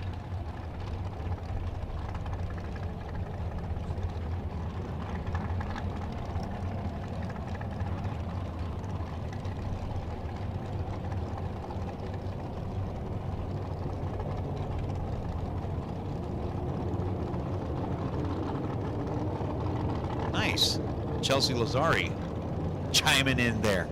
Thank you. We'll forget tomorrow. You'll have to remind us again. On the racetrack they go. So I forgot to tell this guy you can't bracket race a front-engine dragster. He was 10, Mazier was 23, and he let Mazier by at the end of the racetrack. The mile an hour down to 120 for Taros, and Dave Mazier by 65 10,000 ski-daddled by him at the top end. 471.6 at 146 miles an hour. Dale was 10, Dave was 23, and the slingshot is done. I like it. We busted out befuddled. We busted out skedaddled. 23 skidoo. Skidoo. Race Kid and Hunter Patton. Ooh. Race Kid, the Nova on the left side. 578 is the dial. Honey Wayne on the right side. Talking about a battle of the young guns. I remember that race. That was a lot of fun. The young guns versus the has-beens. And with Race and Hunter both representing their respective Young Guns team. Now they're going to have to fight it out amongst themselves here. 457, the dial in for Hunter Patton on the right side of the racetrack.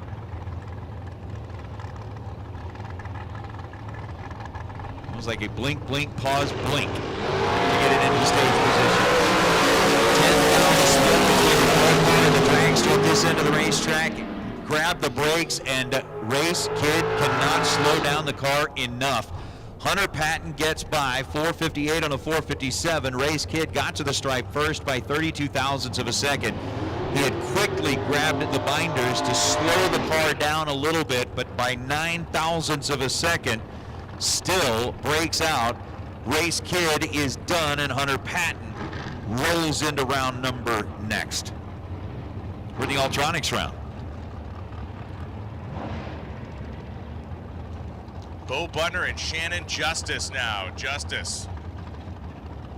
The Dragster, Butner, of course, and his trusty Corvette Roadster. 504 dial-in for Butner, 487. The target for Shannon Justice.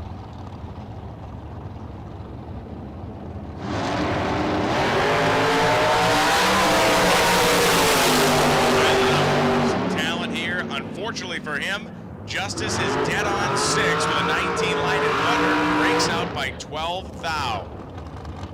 Brutal. Bo was 002. Justice was 19 at the finish line. Shannon Justice, 487.6 and a 487 dial with a 16 light, and Bo Butner took 3,500 towards the stripe and broke out by 12 thou.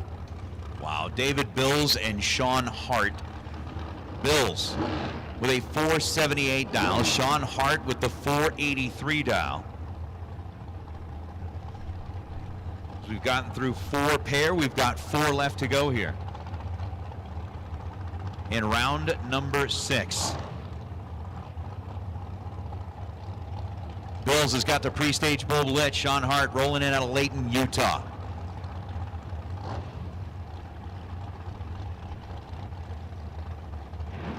As everybody at this point basically deadpanned, locked in, and all focused on one singular goal. Both drivers with the same digits in the reaction time. Sean Hart was 014 on the tree, grabs a 4 thou stripe, and will light up his side of the racetrack. David Bills was dead on 0. Good news, he'll be added into the drawing for the carburetor. Bad news is an 041 reaction time. That doesn't do a whole lot to soothe the pain of knowing you were that close to getting into the deep, deep rounds. And that is it. David Bills bows out. This Ultronics round 6 is tough stuff as Rodney Snyder and Don Butkowicz come up right now. The New Jersey on the left side of the racetrack, 483 the dial. Snyder dialed 508. Tree falls. Snyder goes right by 12 thou. The next round, Don Butkowicz powers down to a 483.4, dead on 4, 49 light. He loves the dead on 4 part. That 49 light could be a detriment to him next round unless he snugs it up. Snyder goes dead on 6 after going 12 red. Mark Kidd and Dustin Henches. Mark watched Race exit the competition a few pair ago as the Kidd Performance and Dyno team going to roll in on the right side of the racetrack, the Twin Falls, Idaho group. put up that bounty this morning that went to Chris Citro to get him that free ride into the Spring Fling Million main event tomorrow. Was able to take out last night's winner. Well, Mark happily putting that on the board. He's going to happily try to get a win light here against Dustin Henches. Henches in the door car on the left side. 618 is the dial as he is staged up and set.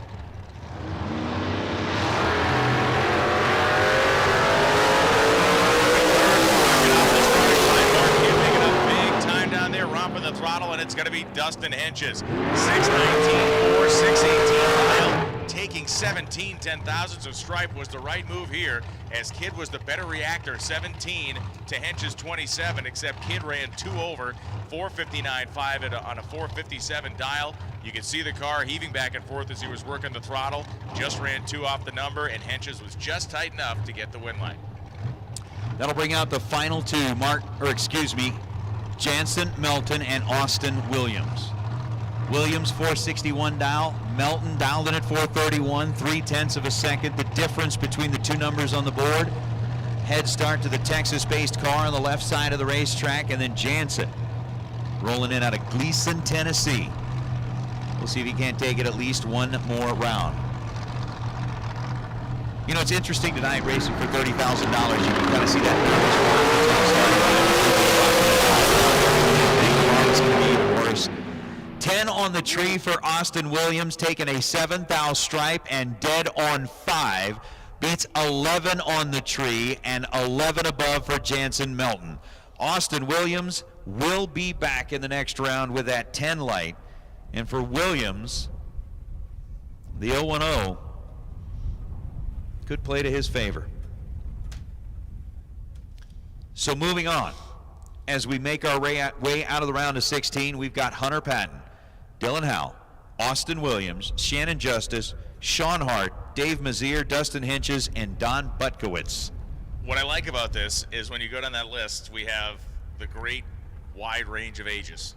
Yes. You know, you have a really, really wide range of ages and experience in there, and it's going to be fun, really, really fun. And of course, we do have the wild card that'll be coming in the fact that our pro Eliminator winner will be shoved into this group, making things uneven, creating bye runs. And as Sir Topham Hatt would say, causing confusion and delay. And we all saw what happened last night. We did. The Gear Wrench Pro winner popped their head into the middle of the field and said, "Hi guys." Hey, I'm here now. And then picked up the trophy and went home with it. Yeah.